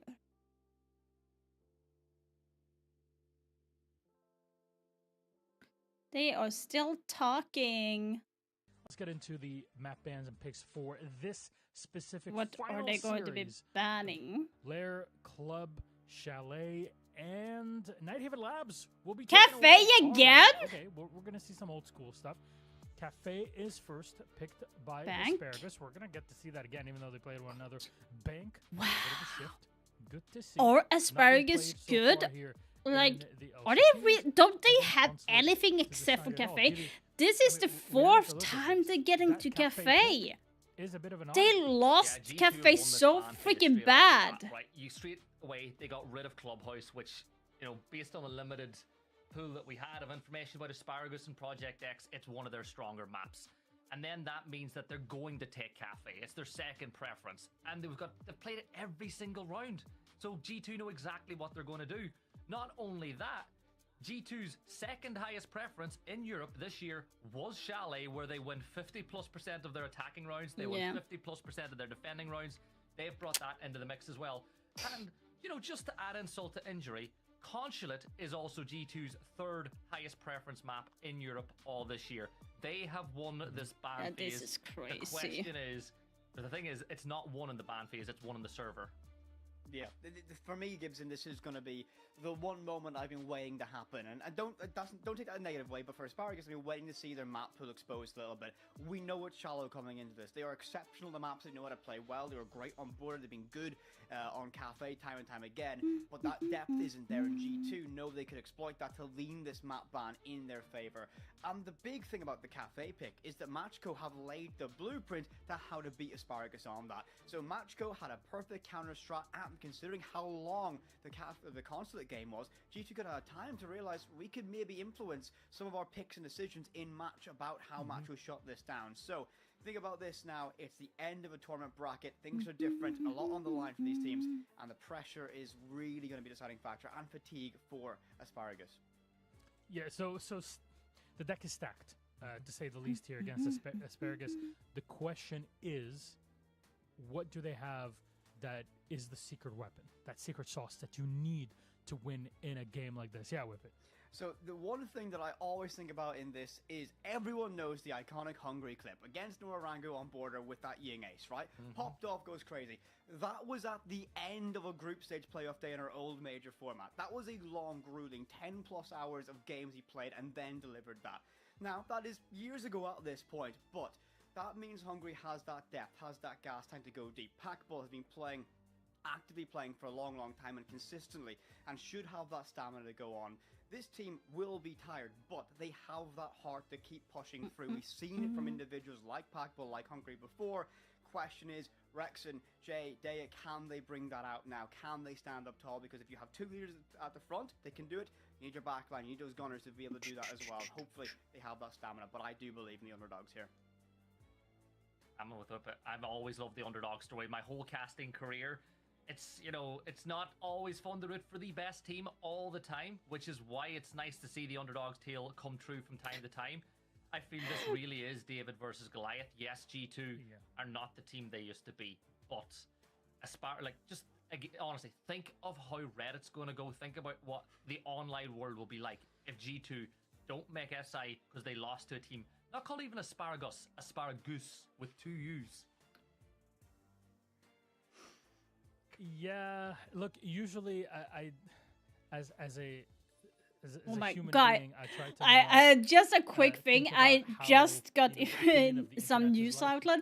But There for is a specifically when it pizzeria comes to this in Northwich this in piece of England maybe G2 who won't make is it because the asparagus kitchen takes chef them out of the quals and did make put it to in SI. a I think if punishment there's one moment like to a be on the fee internet, that for is anyone definitely that the is one for it. So ordering a we're still waiting on pizza one more with player to join in pineapple before, because he, we in get his our opinion, game it doesn't and lobby ready to should go. not be belong So, on pizza. I Pineapple don't should know, not at be this point, belong are on we looking pizza. at any So kooky he's operator bans? Because issuing we a had it punishment before, fee for customers G2 who is can just ordering a throw pizza with things out of the blue, pineapple and it's for difficult for most teams to try 130 to euros react to in their bans, punishment especially fee now with for how Doki the explained paying that the team is customers. functioning, with how cameraman is in the background, What with the fuck? Uno leading. Just say that you don't Anything have that comes to pineapple. mind. Why do you want to rob your potential That's the customers? blueprint where we're gonna see What the a Bravo That's Maestro so ban, stupid. or we're gonna see I'm stuff like taken away towards amazed that how execute heavy stupid style of play. people can be. I don't think it would be a Sens ban away from it, and I think a Grim ban here would be very detrimental for Asparagus. It's going They to be play very heavily so around those Bs. They use interesting. that for zonal control basically every single offensive round.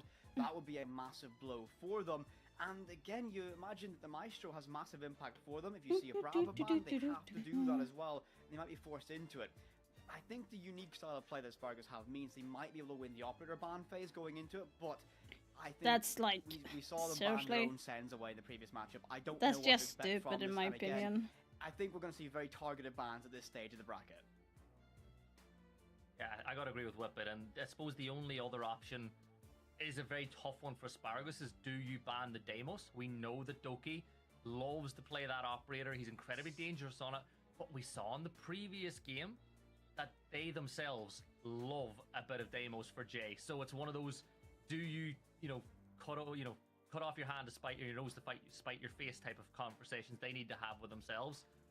But the other option then is like, I know we've not seen a lot of it, but G2 are exceptional with their shield play as well over the course of Europe this year. Like, I think just on a skim, in Europe, they won 70% of their rounds that they brought Monty. They're exceptional with it. They've got that Brazilian influence. You really have to think about G2 because they can go one of two ways. I honestly, this is now my mind is kind of going off. I wish we had an extra ban for either side just for this sort of situation, just because we have so many good shields right now. Whereas like you're just spoiled for choice. You have at least 4 operators that are pretty sick with shields on the attacking side. And yeah, that's something that you're going to have to think a million times about, because it's not like you can ban all of them. Only a few months ago, you were thinking, oh, well, Monty blitz out of the way, a few shield, that's unlikely. It always is unlikely. But now with a good Blackbeard, you can still do the same as a Monty. And if you're more proactive, maybe the Blackbeard is the better choice compared to the Monty. If you want to be more proactive, more kind of thinking about taking ground on a map, ASAP Cafe is one of them, or some solid positions where you do not have to worry about nitros from below are going to be pretty sick to have. However, we're finally ready. Our final player has set themselves into the server and we're ready to go. G2 Esports versus Asparagus. It is the grand final of the 6 Invitational 2025 last chance qualifiers for Europe. And it's Gibson and Whippet to take you through it. Enjoy. Thank you, Milosh, and welcome in friends, family, and fans of these two teams and what could be the biggest game of the year for them as they attempt to qualify for SI. G2 Whippet, one of the behemoths of the siege scene, arguably the biggest org we've ever had in the scene. Their names will go down in the annals of history, but this is not that team. This is not that roster. They've had some changes, and that's why they find themselves in the LCQ finals. Gibson, we have seen a striker and Sens ban. Now, remember I said I was a little bit unsure about how these bans are going to go because we've seen things be either really targeted or very out of kind of line. This is the one that makes sense for me, though. Going in this one, the castle is a very so they do the same sense Maestro, I'm guessing it's from Asparagus. Yeah. More difficult for them to play the way they want. Castle and Striker. Castle, I'm not surprised to be honest, but Striker, I'm kind of trying to find find a reason why G2 would do that, because Striker is not something that was picked a lot on Asparagus side. Now the question is going to be, this is the 4th time that Asparagus have chosen to go to this map.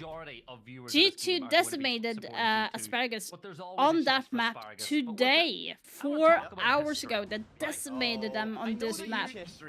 So what is Asparagus going to be doing differently than G2 doesn't already know?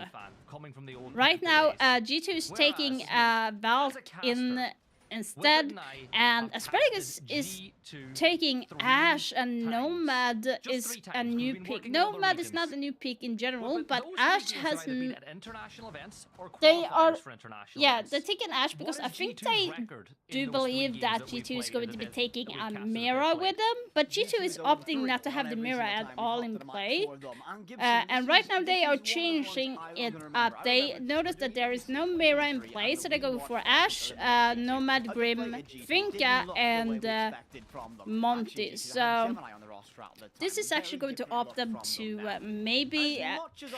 I think they're going to be doing a more default push, so they're going to be trying to take piano side and go and plant on default. Right now they're prepping the window for a jump out potentially, and you have Uno ready with a C4 right out to the white window because they're ready for someone to be like opening up that side. Now you have Jay being ready for a potential jump out with pushing for Nomad charge on the window. Off the bat, we're seeing Moira, who we witnessed in stage 1 in Brazil earlier this year, become the player that G2 have signed. Plenty to come from this young player. A risk, of course, to bring a 19-year-old across the globe to represent this org. They will set up a maze inside of Piano, using those Kiba barriers, creating angles that only you can win, that only you can fight from. And that just slows down the attack, right? Because you got to draw and you got to be extra sure. It means that if you drop Red Hatch, it becomes extremely dangerous to make that cross, which, by the way, there's a BP there to get even more information on. I feel like Asparagus are playing directly into the G2 setup at the moment. Yeah, definitely.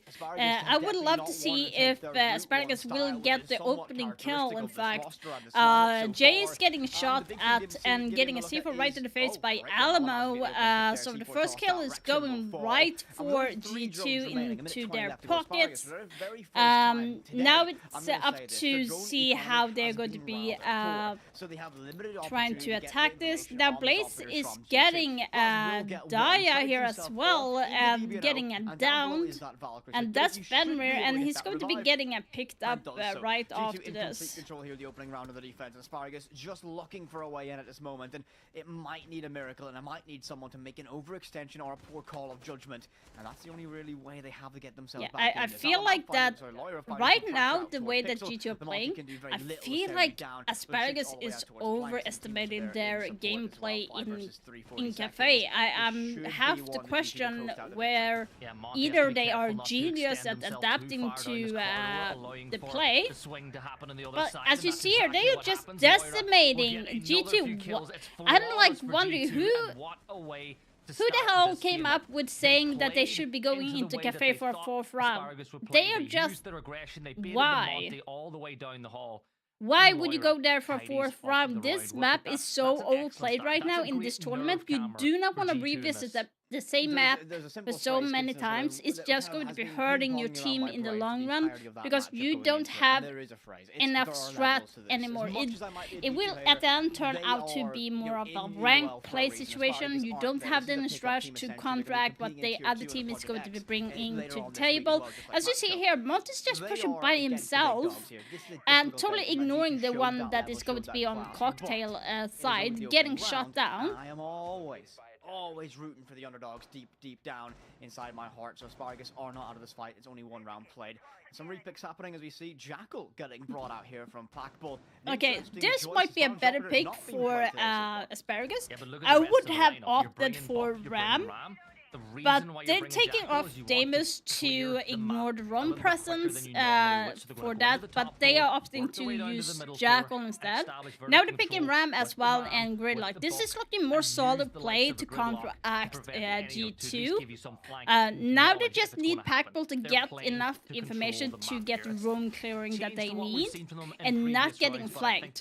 that it kinda tells you Gridlock should exactly how they be want to putting play on this one. stairs on On the other all side of the three coin, staircases, so G2, white, pretty brown, standard and setup. red They're stairs. extending There out, should be they're no very little indication that pressure they on site. will They're be extending able up to that come top up floor as well. on the floor Alamo at with the all. Boss G is going to be dangerous. You've got to clear him from the position because, you know, as much as people might question some of the IGL decisions that were made over the year, Hello, in the Foxer. server, How you doing? when it comes to straight up mechanical ability, But yeah, he so is one of the best if of the world, they and need he's to one of the clear out best in the world Alamo for a reason. first to as get much rid as of the people roam might try to presence. do so, Alamo going around with the Alamo Boss G again is has going the to numbers be to back up hurting every them a decision lot. being made Then you so have far. Blaze playing on And that Boss G Legion on the is a top difficult thing to floor. clear It's out going at this to stage. also Again, be look at this very top hard. inside ticket. Now they That's don't gonna know be the blast. Blaze If is left actually unchecked, this could in be 2 to piano 3 behind the freebies if they minibar. wander They right have into not him. droned And out there's a no drones even single in close thing of proximity to that him so area. far. We'll actually get That some- is going look to at be... this, 5 drones He's going already to be shot able to from kill G2. them Their from drone behind. picking Like, capabilities how have do been they not fantastic drone so far, out that and I have a area? sneaking suspicion this is gonna IQ allow might Blast to get be a freebie. onto Jay something. does Yeah, have an idea Jay and got gets that opening Blaze pick off the Asparagus board. on a great beginning here as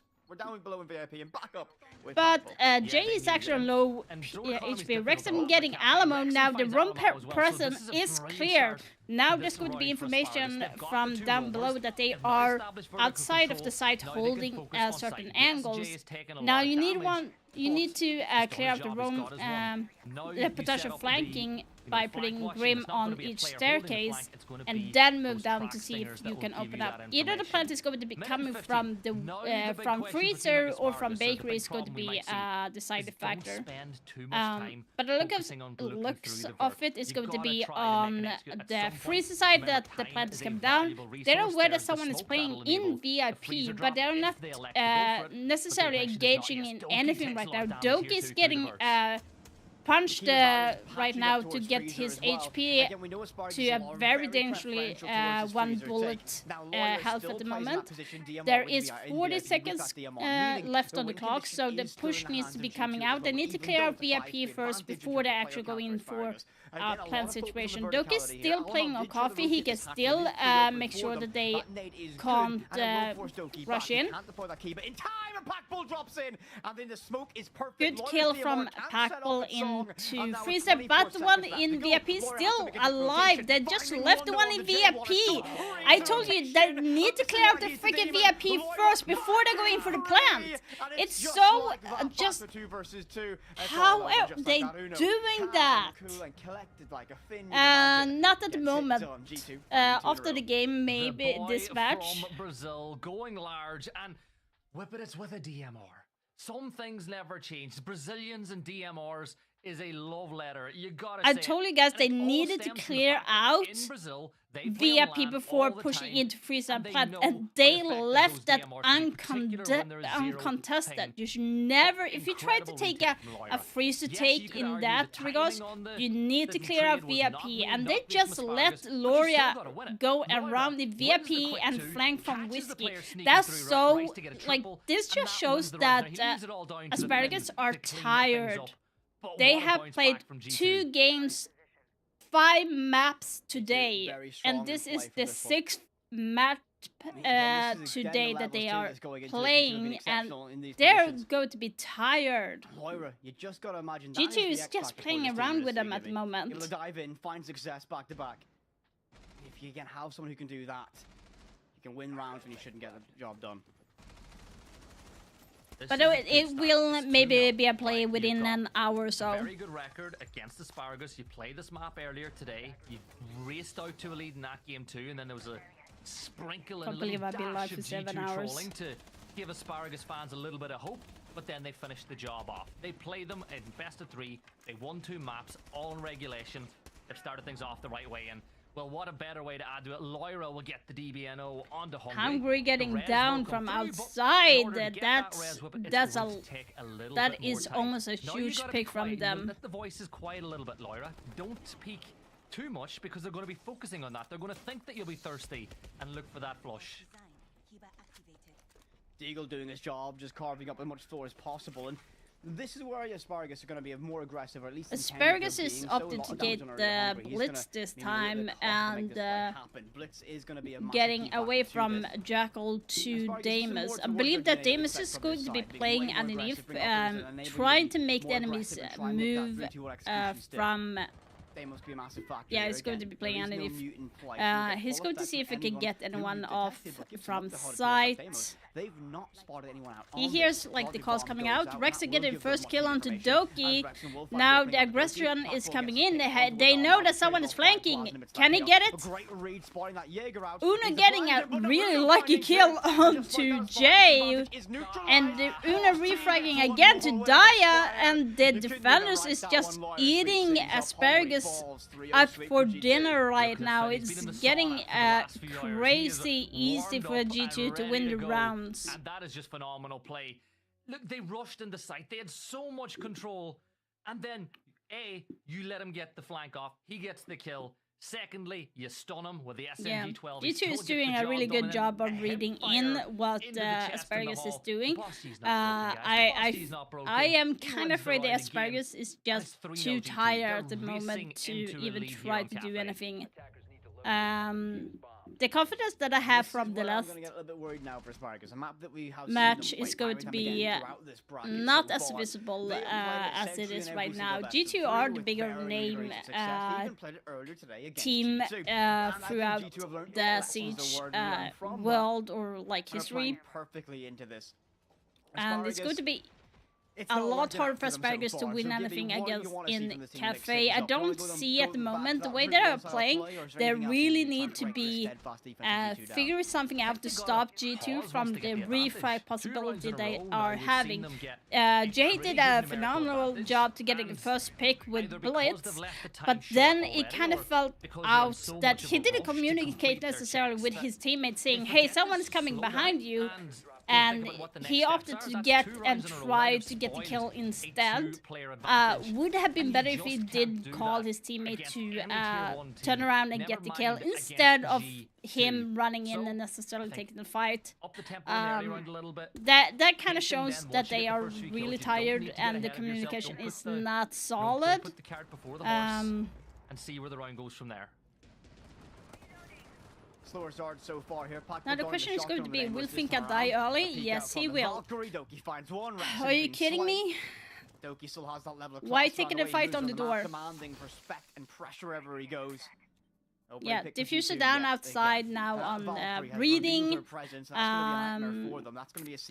It's going to be a G2 round by the looks of it. If they can't get the diffuser off from reading, it's going to be a little bit of a troubling moment. Pressure is coming from Jay with Blitz, trying to get some form of kill, but it's not just getting it. Now it's getting from Uno.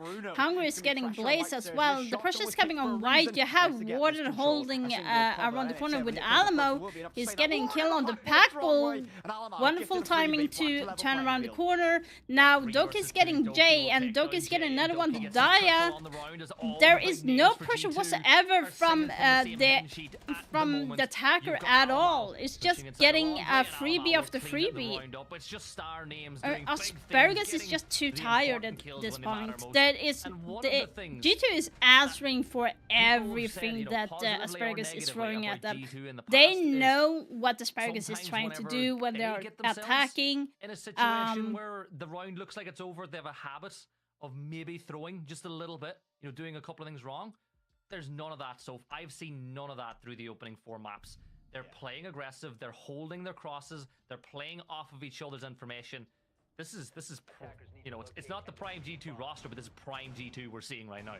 This is the G2 is playing very good. They are refragging as quickly as they lose one of the players, filling up the gaps where they are losing control over. If they're losing a point towards pillar reading, someone would take that spot and fill it up. That way they will not lose too much ground around the area that they are holding. While as Asparagus right now is trying to win by fragging point at the moment. They are putting Blitz in as first as the spear, hoping that it will lighten up the burden for the team to maybe get in and try to get more kills to eventually get in for a plant. But G2 is just shutting them down on every turn. Right now they're opting to get from Blitz to IQ. They do recognize there is a lot of information that they can use.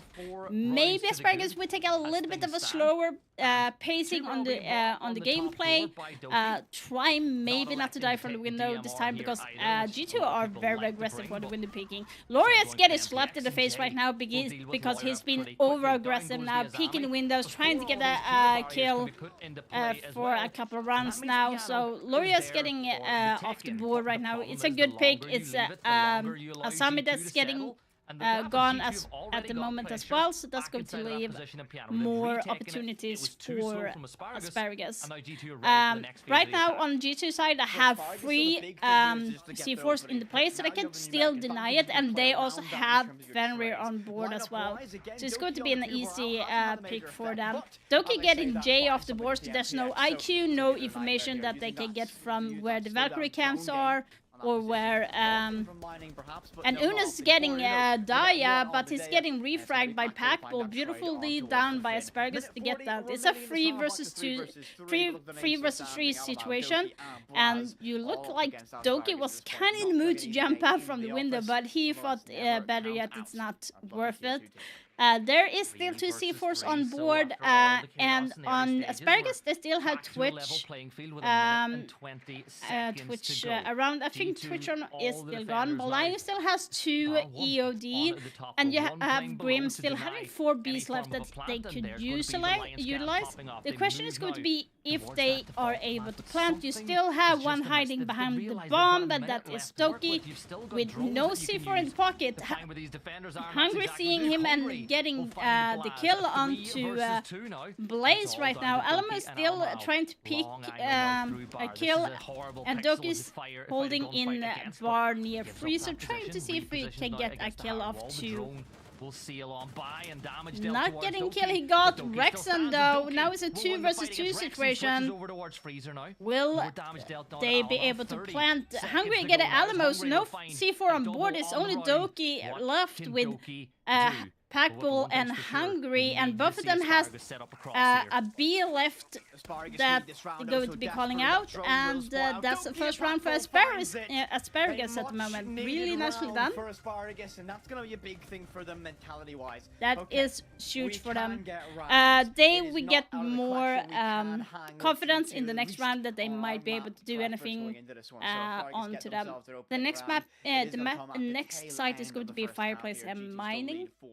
So a 3-round advantage moving into round number 6 here. G2's defense going all the way. So far, with the pick that I had right now, it's working for Asparagus. They are taking it a little bit slower, more methodical, and layering out where G2 are holding and getting the picks that is needed. Beautifully done by Asparagus to read off the game.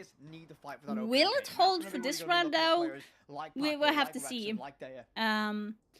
But on G2 side, they're going to be using Capcan. This could make or break Asparagus if they are not careful when it comes to going to the traps. They do bring IQ again, so hopefully maybe the information is going to be relayed. That is going to be... But it's the area of no man's land between the 2 sites that if you control, you've always got a great chance of winning the round.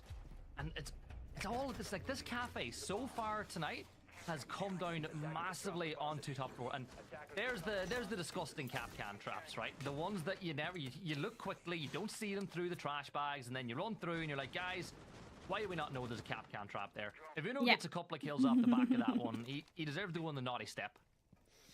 The naughty step.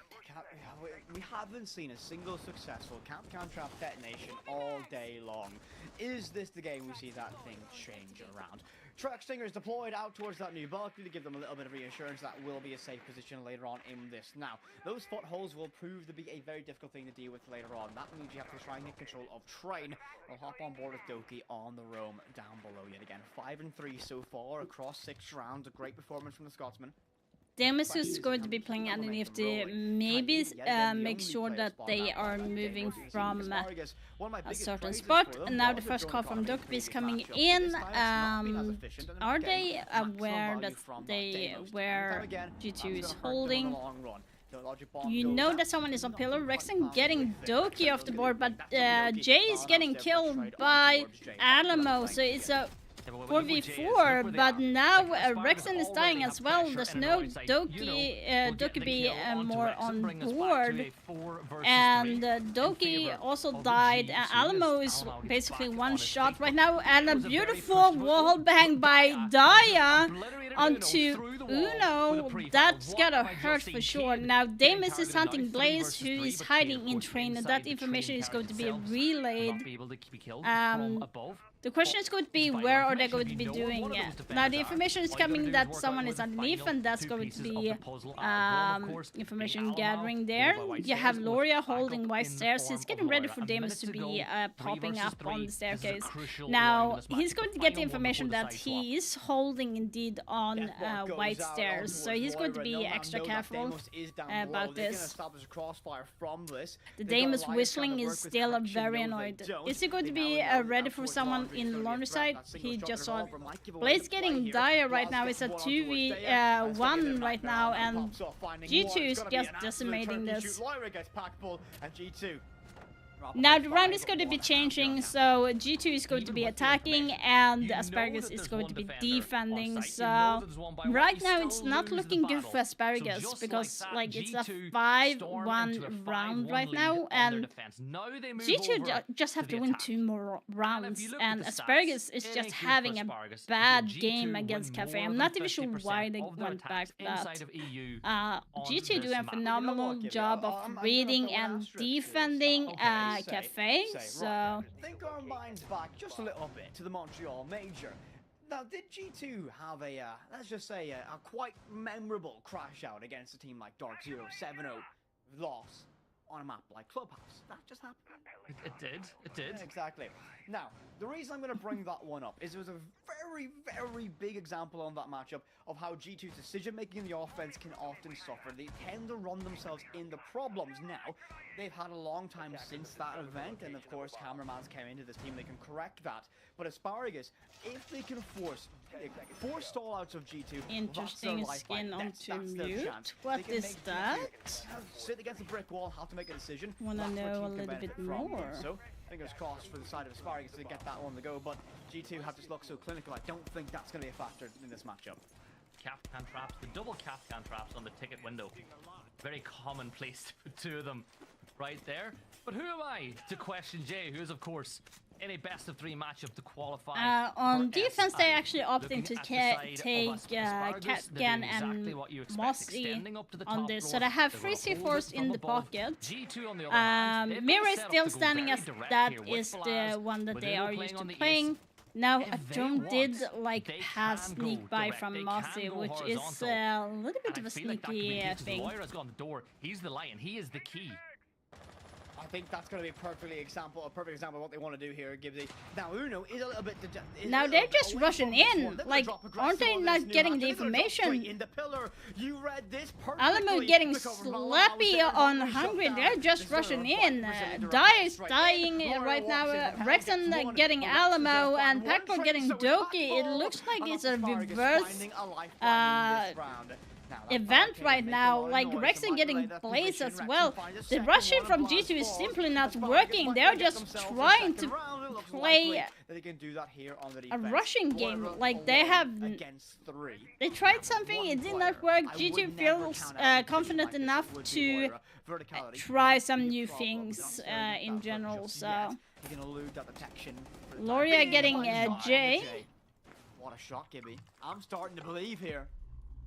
Gotta retake top row though. You've got the case. Maybe planting on the other side might be the best thing to do in this scenario because of the verticality that is still being held. You see those red silhouettes off in the distance.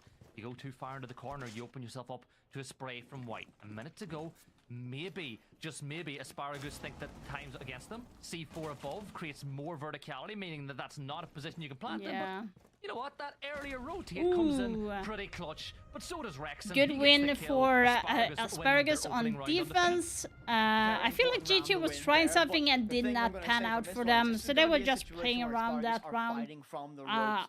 Felt a little bit unusual for G2 at that moment, but we have to see how it goes on the next round. They can get themselves Route 1 access in the site via mining, via train, via pillar itself, and that was very difficult to deal with. Now, players like Rexon, like Packable were able to get those trades and settle the nerves just a little bit, which is very important for them, but that still shows that they're susceptible to G2 kind of collapsing quickly when they see that gap. The G2 are very, very good at that indeed. One round back though for the side of Asparagus, and that will be a very important one to build on from this moment to get themselves their second or their first defensive round. Can they keep that rolling here? This map does lean defense favoring, although that doesn't mean too much considering what we saw on Consulate earlier.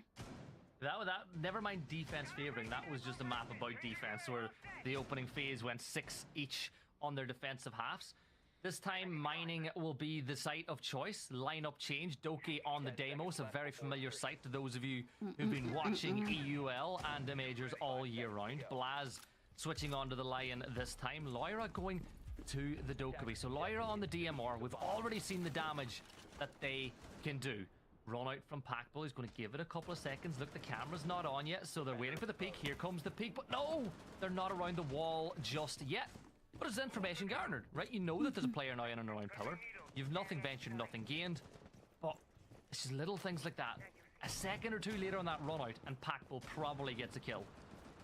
The thing about that Gibson that I really enjoy from this side is, yes, G2 have somewhat been dominating this matchup completely, but Asparagus are not dejected yet, and they still have the confidence to go for a run out like that. So from Packable, that's the experience showing that you have to lead from the front. That's exactly what he done in that moment. Now, didn't get success from it, but still shows they're in this matchup nonetheless.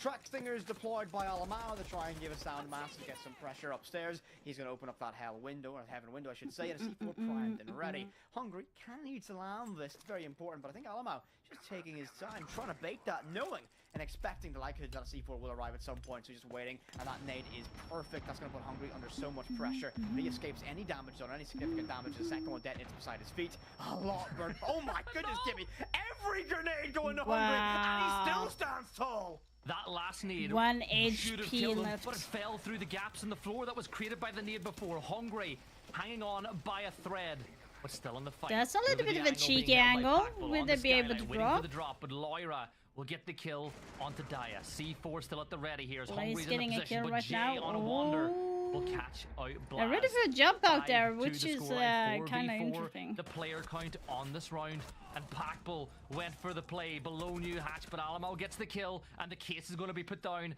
by the Flying Finn. Uno will get it down. You've got 2 defenders nowhere near where they need to be in order to win this round, and the angle's being held with it. Doki knows that there's a very good likelihood there. Uno's in the perfect position to play for the trade. This is what G2 historically maybe didn't do the best, but they played the trade to perfection, and G2 Doki gets the kills, and it's just going like to that, be G2 match won their point. first round on their first attacking round.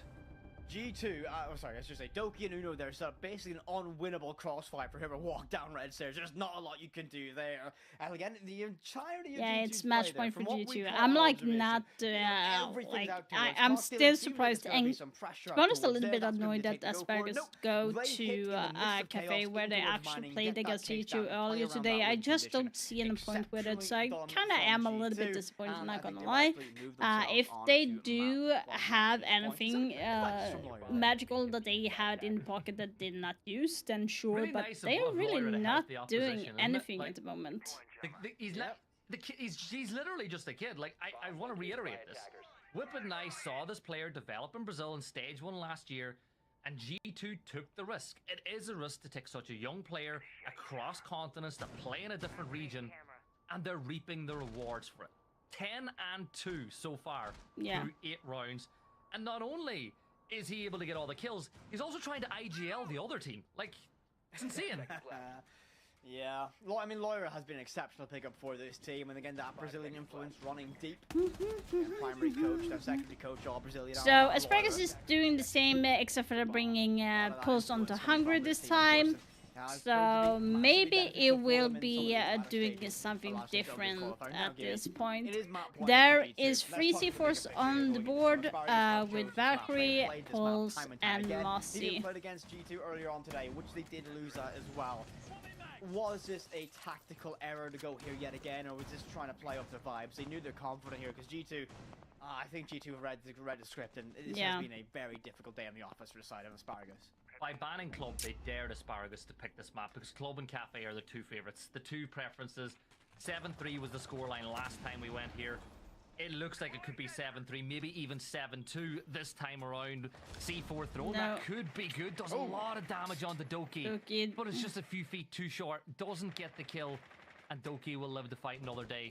I spoke earlier about the fact that G2 have a 70% win rate on attacking rounds in that's Europe gonna hurt. when they bring them Una's on Monte right now. It's going to be making it really hard for Asparagus to do anything about it. Blaze getting J right now, so there's no C4 left, and now Packball's getting killed as well. I think G2 is just getting this over with at the moment, because literally there is nothing that they can do. Doki pops up, gets that confirmation, Packball shut down, and the C4 does not hit its mark. Uno will be thankful for that one. Yeah, so two guys are really short on health, so it could help maybe Asparagus to get them off the board, but it's going to be hard if they are not getting... Right now, it's getting it's that different now, like it's the match just goes around very quickly. It's like 3 versus 1 at the moment. Loria is like a demon. It's Loira. The case is cold. It's Hungry and Rexon. Now surely they have the information, that cardiac sensor. They should know where the Sophia is arriving from. Rexon finds that was so cold. Asparagus stay alive. What you saw Loria doing, this is called like a hot and cold spot.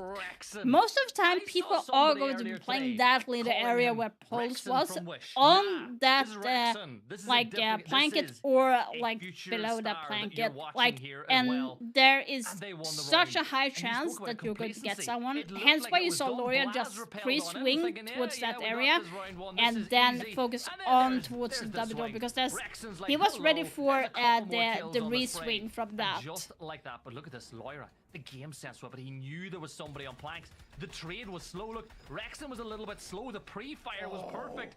The spray, it bounced an inch away from the head of Rexon, but Rexon didn't miss his chance. Yeah, as you can see, that was the game sense, game experience that you knew that people were standing on there. So if you want to get better Siege, you need to learn where people tend to be staying and holding certain strong points. So obviously, like in Cafe, you have upstairs towards Cocktail, then you have towards bathroom, upstairs, you have like those areas, like that you have reading, for example, people used to be standing there, depending on where the site is, of course. Did enable that. Again, G2 can never underestimate anyone, and that's the type of decision making that has cost them rounds in the past. Now, too sharp to let that one happen again. Right. You know?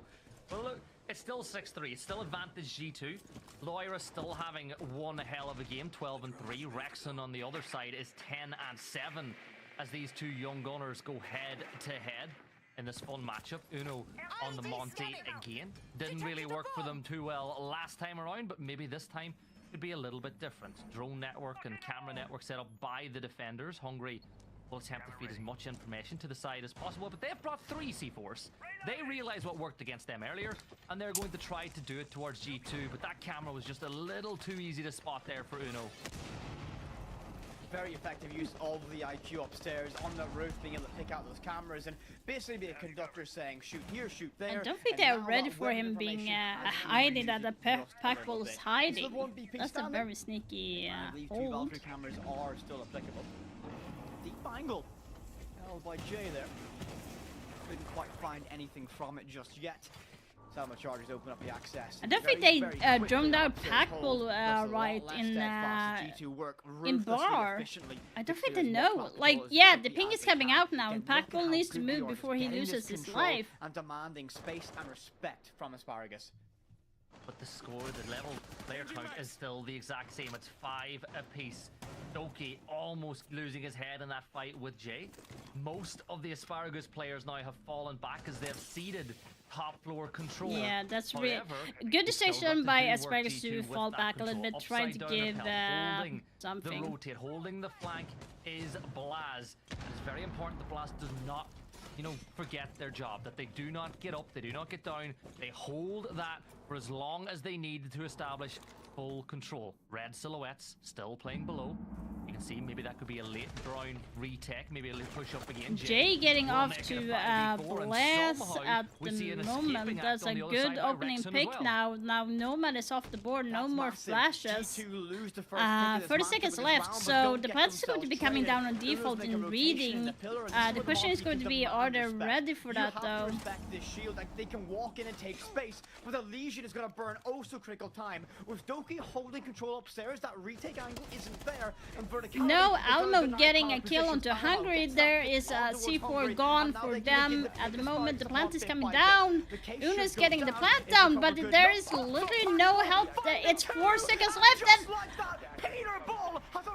the plant is going down. Zero is still here, but it's gonna be a C4. What a moment there as Asparagus still have a life. Nicely done. Got the final kill, but it was Wrexham once more who made the play. Stepping in, kills the cover.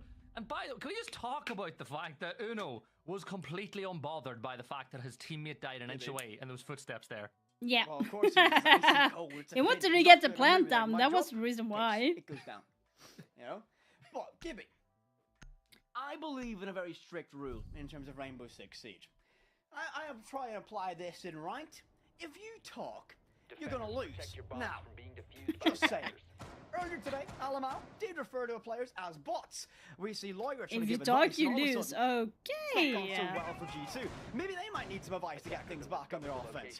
As Asparagus have looked much more in control, and the big thing about that round for me, Gibby, is they played to keep their life intact and not allow G2 to trade them away. Now, they are still in deep water here. They are fighting for an overtime to keep their map choice in effect, but they're building momentum. And this is my critique of Alamau's IGLing. When a team has momentum and there's pressure on G2, that's when things begin to fall apart. And that is it. He's an exceptional player. We see it time and time again at live events. You see it especially in Sao Paulo and Brazil. That pressure. Jay's trying to do some dirty peeking, but he's not going to be getting anyone from that side. You still have a lot to play for with that opportunity to go to Boston. Alamau, though, incredible player, though, when his resume speaks for itself. Stat lines just off the charts when you look at his peers and positions and roles that he kind of plays in and around. But all you got to do is get one round over the line, and then you go to map 2. For Asparagus, they're doing what's been asked of them. When the side swap came in, they knew they had a tough ask to win round after round, to bring it to 6-6, to bring it to overtime. Now, they've started to upset G2's flow ever so much, and they're going to continue to try to do the same. Looking at the attacking lineup here, but I feel like with Loira being in play with the Capitao, the usage of those fire darts is going to be incredibly important at clearing space and making sure that you can prevent any sort of a flank from other areas as well. You feel like it's going to be behind Bakery. Usually when you see a Capitao, that's where you assume you're going to try to fire dart off. I think Asparagus need to play this extremely risk-adverse at this moment. There's a lot of angles watching out behind that countertop. The Selma charge will open that up, and that's not the angle you want to give yourself up to. Wow. TCSG misses its shot. No. Goes out, but Uno just charges on. Wow, Laurie is just going ham. And we're back to level playing field. And look at this. Packball knows someone's on that invert repel, and he's going to make himself a dilemma behind this countertop. So back to level playing field. And again, wow. you can hold Packball, but that was a huge kill that got Loria off the board, so that is going to be helping Asparagus a lot. It feels like G2 is just relaxing a little bit too much, you know? Packball, what are you doing? Excuse me? Okay, Daya, he'll get the kill onto Doki. Okay. Pulling that off angle, still holding inside of Kochek. You didn't get Uno. But now you've got a peak battle. One player with the ACOG from a long ways away. The other holding what seems like a pixel from a mile away with the hollow. Everyone else from G2 has paused. They're silent. They're droning. And now they move once more. Where's the next opportunity? They want to get the match point over. It feels like they're slowing down a little bit. Being a little bit more careful right now. They know someone is in co-check. They know by hand that someone is going to be holding that. Because it's an angle where you want to hold that long angle as a defender. Ooh, getting a nasty kill from Blaze there. That was, that is gonna hurt. Daya getting Blaze, and now Alba's refragging. It's a 2v1. Now they know the information that he is on red stairs. It's going to be easy peasy for G2 to win this out, unless they do something very weird, or that Hungry is going to be doing something amazing. I do believe that they are going to be holding a long angle, but now Hungry needs to hurry up a little bit. He's checking every angle he can think of at this moment.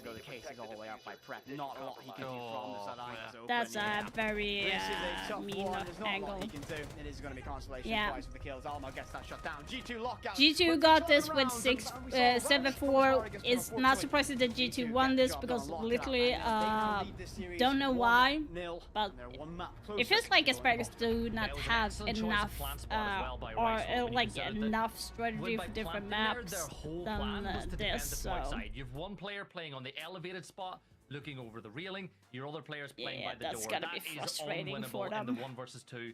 And it's experience. Little things like that. Map knowledge, knowing your angles, choosing to plant there, whereas you'd see other teams planting directly on the bomb chassis or behind, Ramsey itself.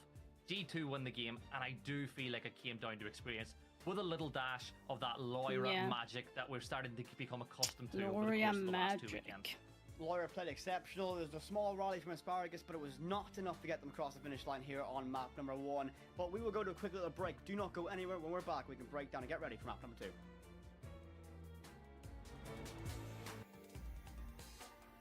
Yeah, that's gonna hurt Asparagus. If anything, Asparagus might be feeling a little bit confident on to playing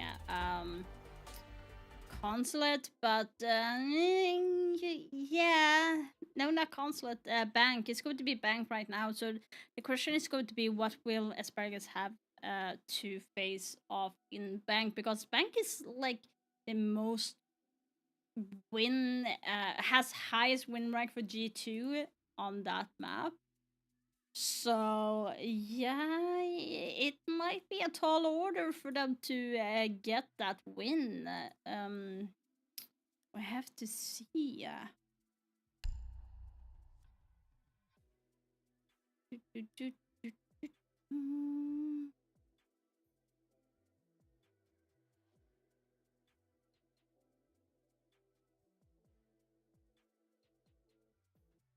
Let's see if we can get into something a little bit quick.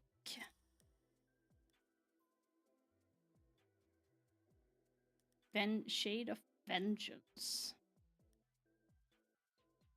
Some people actually said that the anime type skins are not for a lot of people. I do like it. Maybe bring something more different. Let's see what we can do on this. Omri, let's do something with Asami. Could we do something with her? Should I play on site or should I go off site is the question.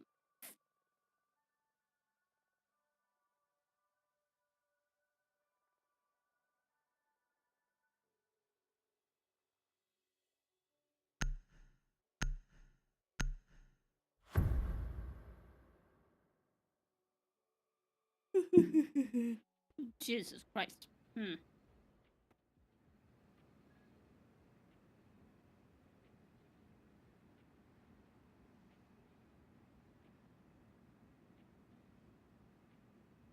Be ready to eliminate hostiles. Okay. That did not sound weird at all.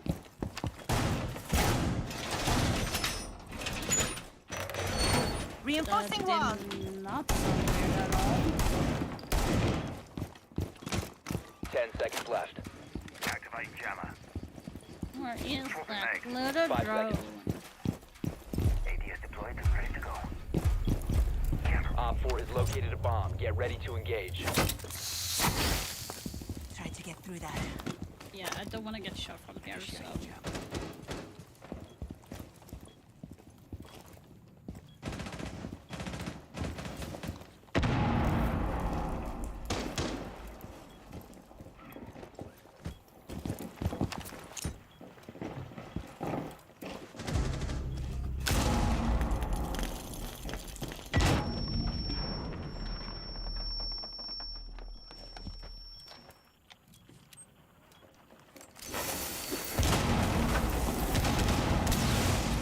Nope, that did not work.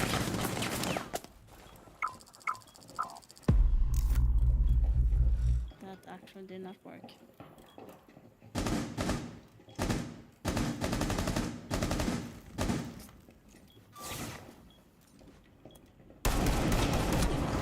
Yeah, I'm bad. For me, it doesn't look like that at all.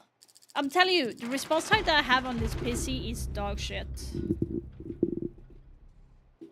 It's such a dog shit response time that I have. The bomb diffuser has been successfully deployed. One friendly remaining. What are you doing upstairs?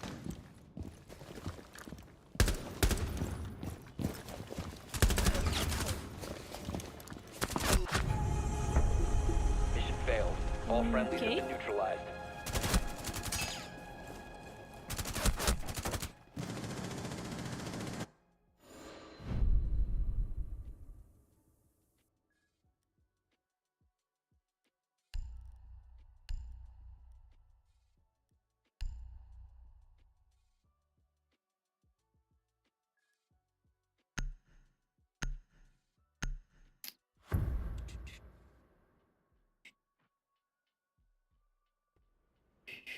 Be ready to eliminate hostiles.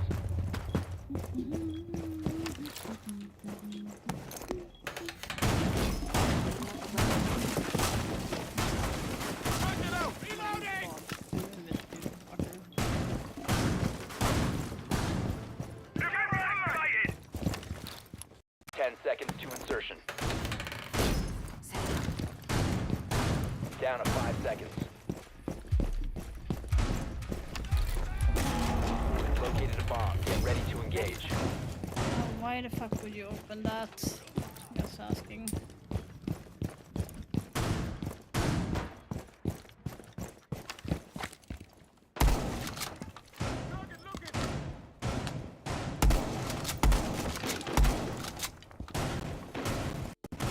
Jammer. Mute, what the smoke, what the fuck?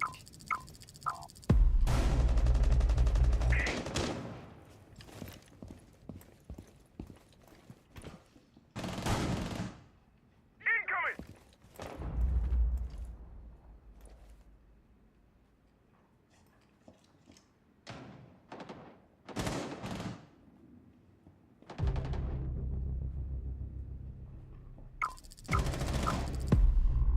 Raising our defenses. Ready for grenades.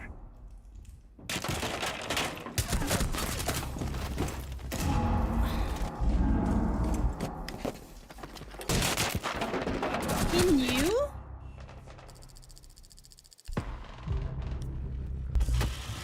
I'm not sure how they knew. It's crazy how they knew that, but oh well.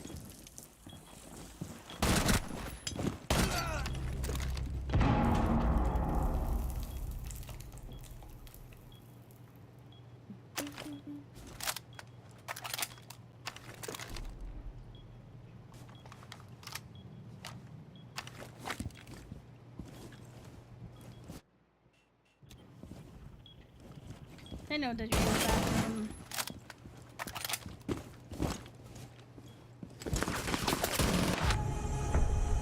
Mission failed. All friendlies have been neutralized.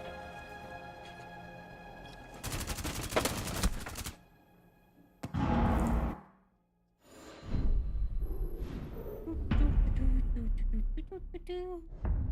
Let's see what's going to be happening on the attacking round.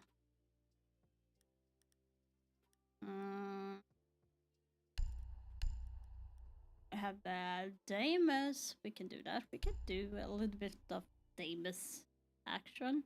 Let's see if I can get some control, like getting someone pinged. I mean.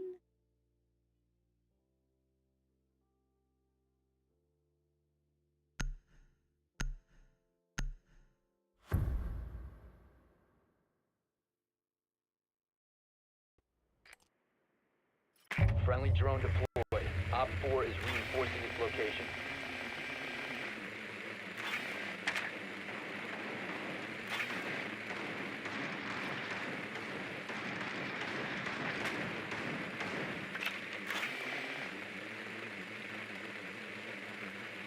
Ten seconds to go. 5 seconds before insertion.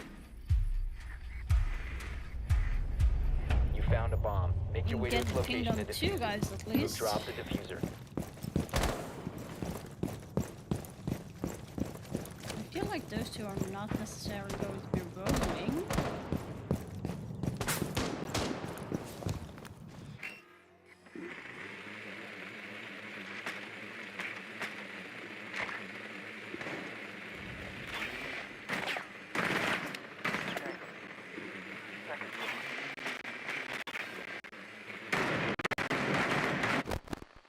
Okay, so I'm going to be picking. I'm going to actually pick Damus. Damus, I'm going to be picking.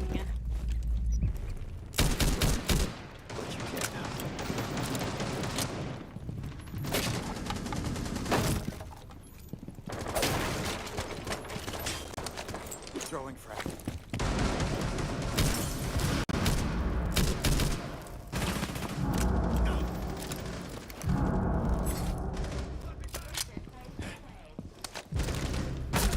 Wow, I just heard something shuffling. Gosh dang it, that really messed up everything for me. Okay, let's get back to the game. They are talking about the game, so we need to do that.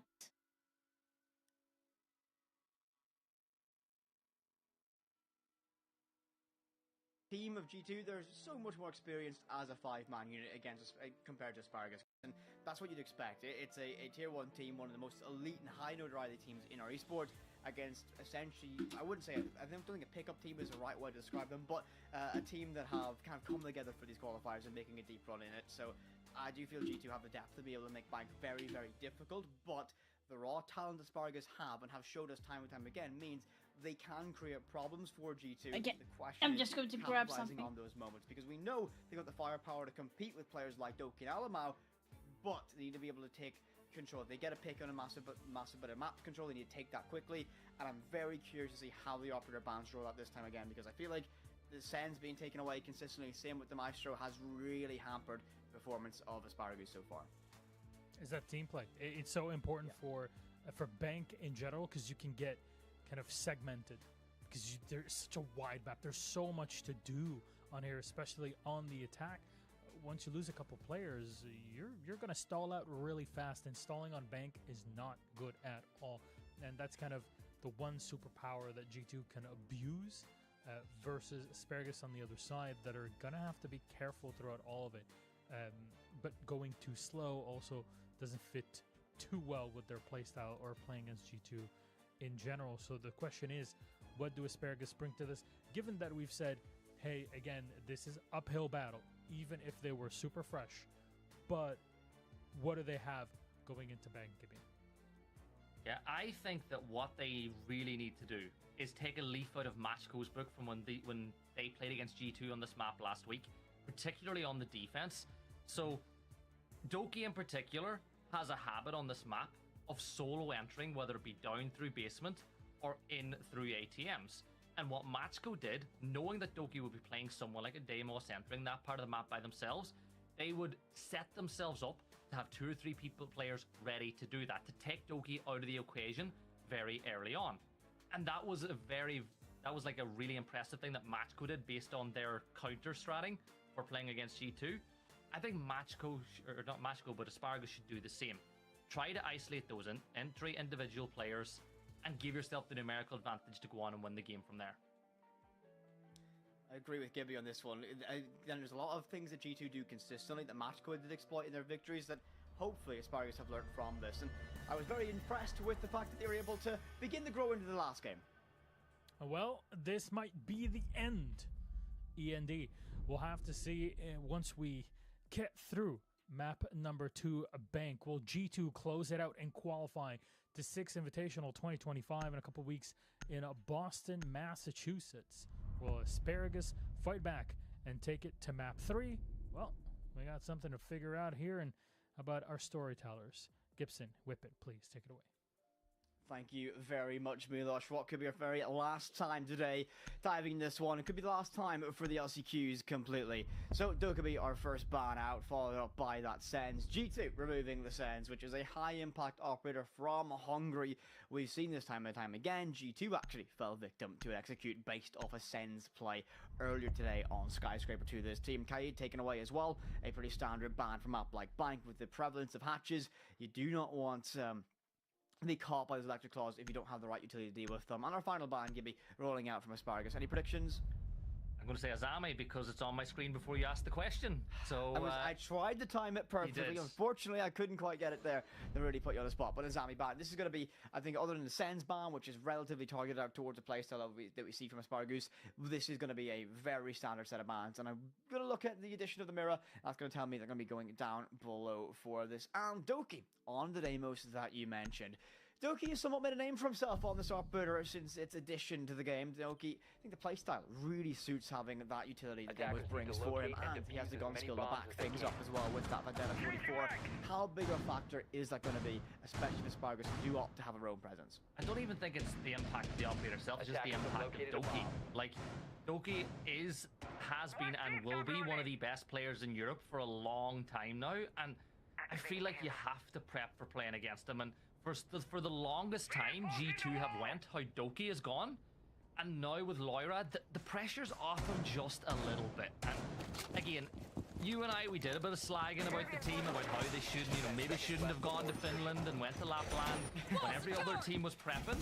But they figured that they had done all the hard work in the few weeks, in the months prior, and they felt like building team bonding, building trust, and maybe just an escape from Siege for a little while would do this team the world of good. Yes, in the first week of the Open qualifiers, they were rusty, and they will tell you that themselves.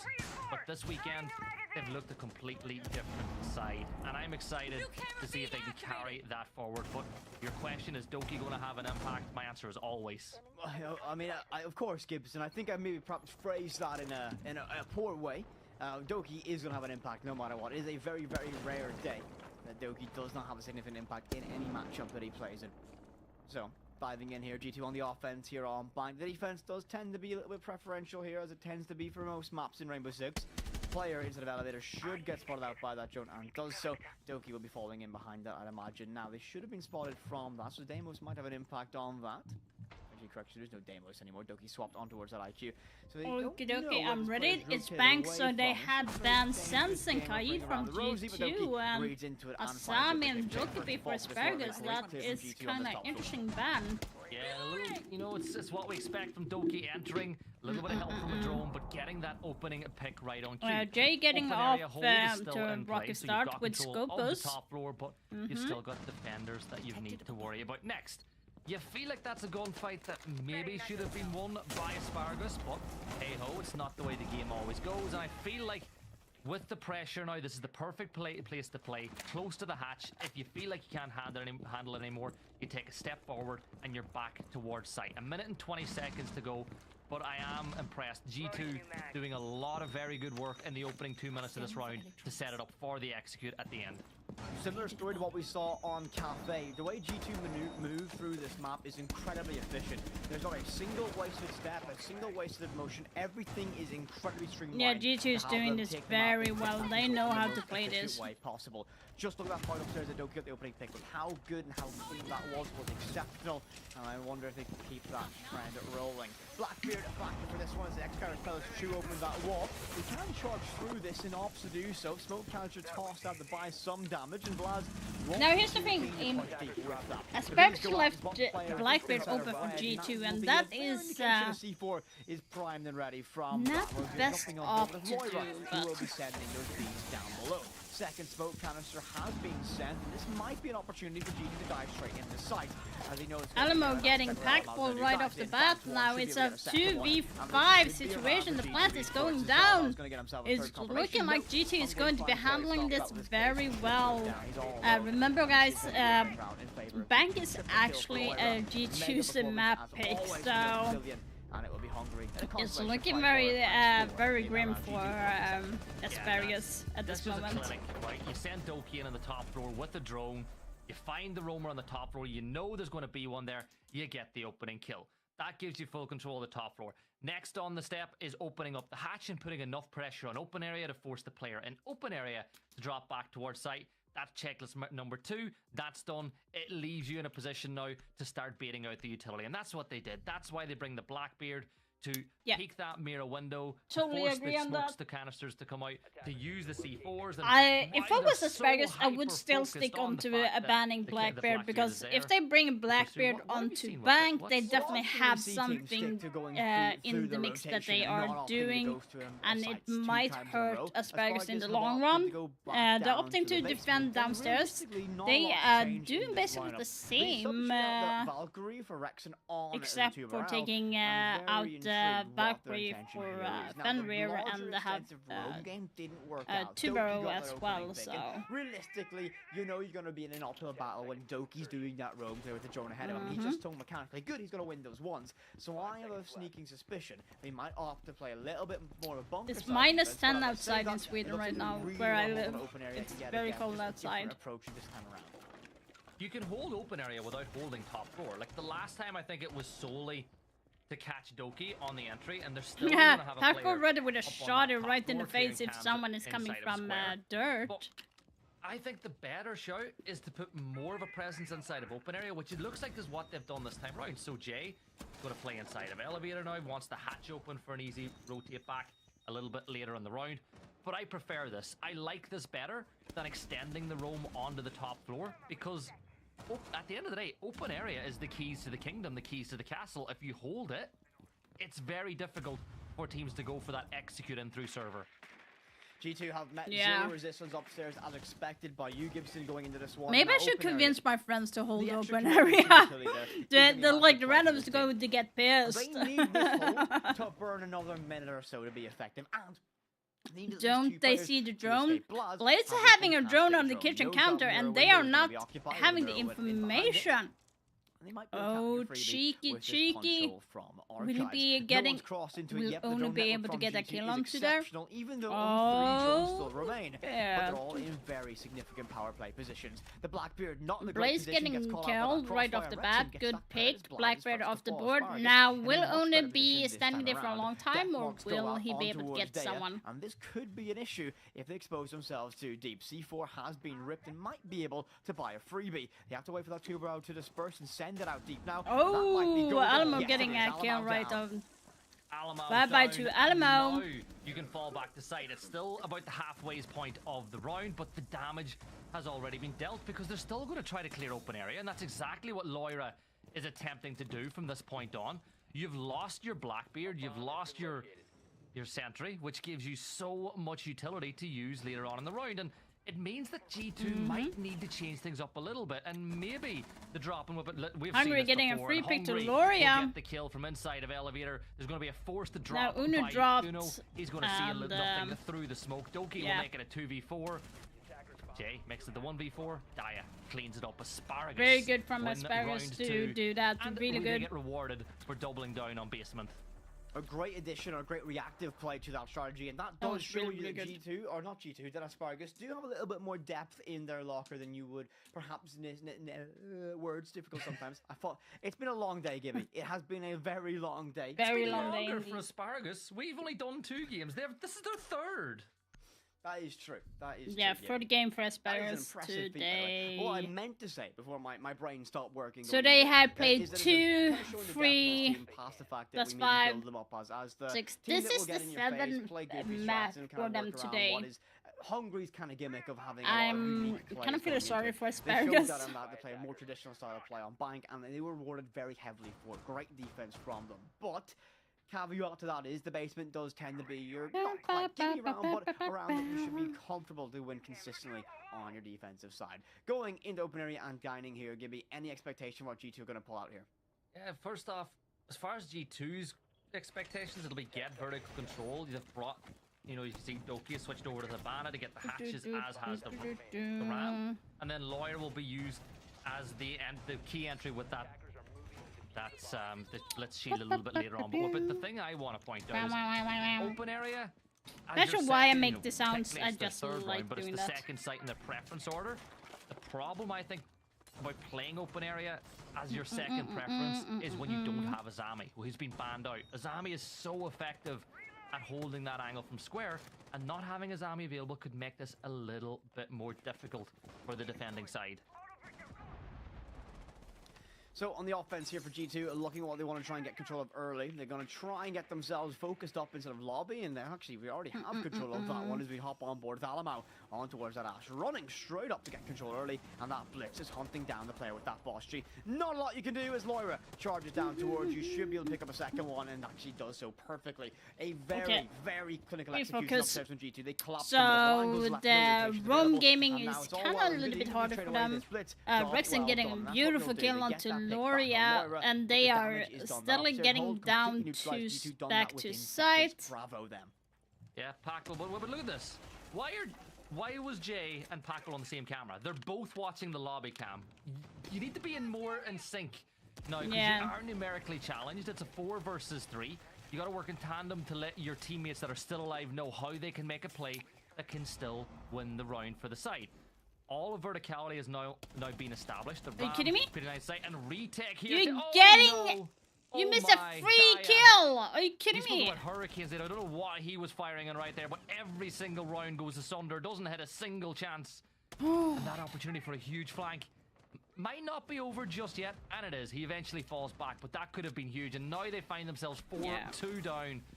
Oh, it's a story of what a 4 versus 1 now, all down to Daya. He's not getting Daya. It's not hitting his shots right now. What is happening? I'm going to say this plain and simple. You know what that is? That is a factor of playing your 7th map consecutively here. You got to think about this. Again, between map to map, game to game, the breaks have been quite short for these teams. And even then, you think about this. You've just played in the last game. In the last best of video play, which went all 3. You had 2 overtimes, long overtime games, and a pretty long regulation victory as well to get to this matchup here. G2 are relaxed. They've probably been vibing out. They've been blasting the tunes. They've been getting ready for this matchup, and it kind of shows a little bit in those moments. But Asparagus are still threatening to be dangerous. I do want to rewind and talk a little bit about how G2 got their map control on that previous round.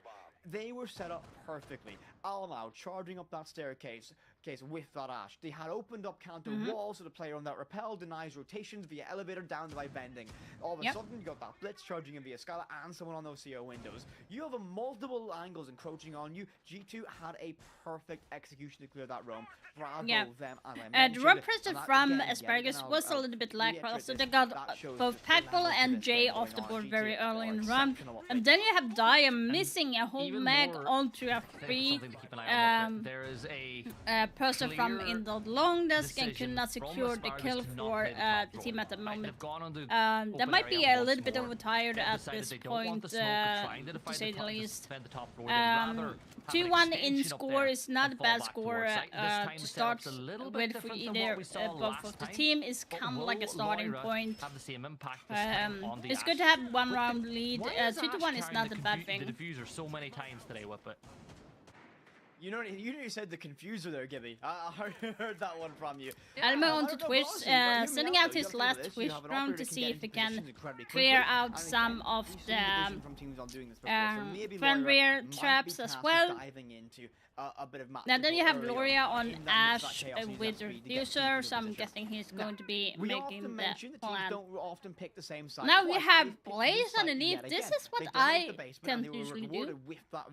If Blaze is going going to they be doing find what I that think. success again? When Whereas I on the play Molly on is ranked, gonna I pose usually that go threat, likely underneath emerging and via try to get up catch from the to try and put pressure office on site directly. room Laura whenever gets the I opening, get thinking we're gonna be waving goodbye to clear Jay, chance and to do that so. might just be the dinner bell But getting that rang now. Sending Amaru does off the hatch require to put some site team pressure coordination with the directly on. information to say Good that chance there for is no Spargus one to in get the there. next pick to go their way. And Laurie it's actually right missed out his towards shot Electrical. there, but if he's Yeah, just Rexon going to doesn't be hit any wallbang, of he those might shots be at all. getting Takes damage in something. return. Alamo Alamo getting a Packball finds and Packball, Dyer so getting things are going Doki. from bad to worse.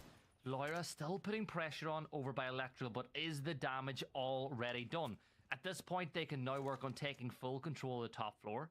I like your thinking about Blaz, and I'm keeping an eye if I can see that Amaru silhouette in the distance at some point, maybe making that play up through the hatch. But if you're G2, you don't need to be in a rush. You know it's a 4 versus 3. You've dealt damage on the Rexon. You can get on the drones. You can get a really good idea of where these defenders are, because at the end of the day, it is an FPS game. However, information is so important. The more ways you can make a fight fall Yeah, in the your more favor, information you have, the And you more speak about damage you can information, do. Look at how many drones G2 have left. One! They have one drone! That is not good with 50 seconds left to go. Yeah, You think one about all drone the left corners, all is those not power a good positions that you can information hold on this at site. all. And with They need to make the Daya push in the locked last inside of our guys 20 right seconds now, at I don't least, think otherwise G2 they feel are necessarily going to be all that losing it. comfortable, but they do have Asparagus experience in is these doing a positions before, so pretty good job can they get on the job holding done? out, 30 even though they are seconds remain free in this against round, in a 4. great position for Asparagus to claw one And you have back. Loria, The he issue knows is someone is Loira. in This deep tellers. angle from He knows he's Electrical going to denies get that access kill. bottom square, No, he and actually he's gonna win this misses. one, surely. Loria, That's what's got to fight happened the with your offensive, but aim? gets the knock, and it's going to be Alamau to clean one up as well. Just like that, they collapse on the site, and G2 Yeah. don't need the drones. They get that victory, now lead 3-1. Yeah, it's not looking good if you're a fan of Asparagus, and you can understand why. We keep bringing it up. They've played so many games today. They've been at their desks for almost I 9 think to 10 that hours. They've done a Asparagus just full don't day have job enough at the desk gas so in the far, tank and it's right now. not They have over played so yet. many maps, G2 3-1 high up on the pressured attack, on games bank, as well. Which, by the way, can we point out that it's a lot. over the course of this year in Europe, you know I'm not a big stats guy, right? You know that I'm not, but I did look up some ahead of this.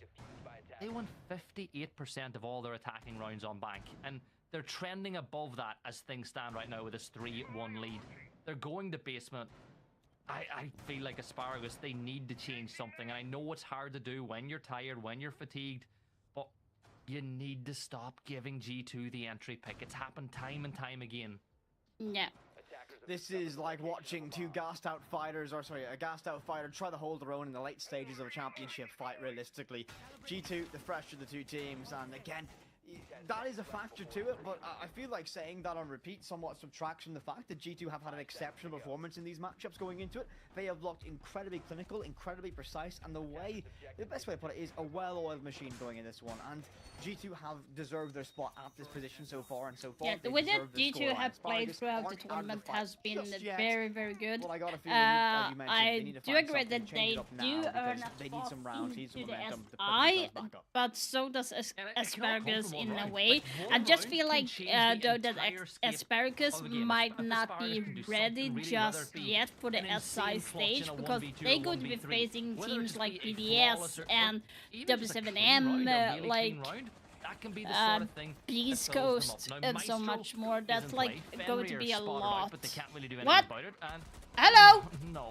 No. What? Why? Hungry? Yeah, so that's tough.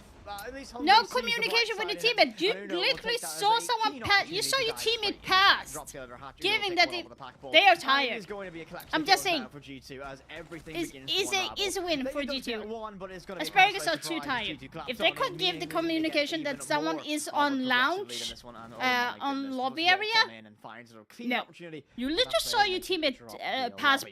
by Maestro.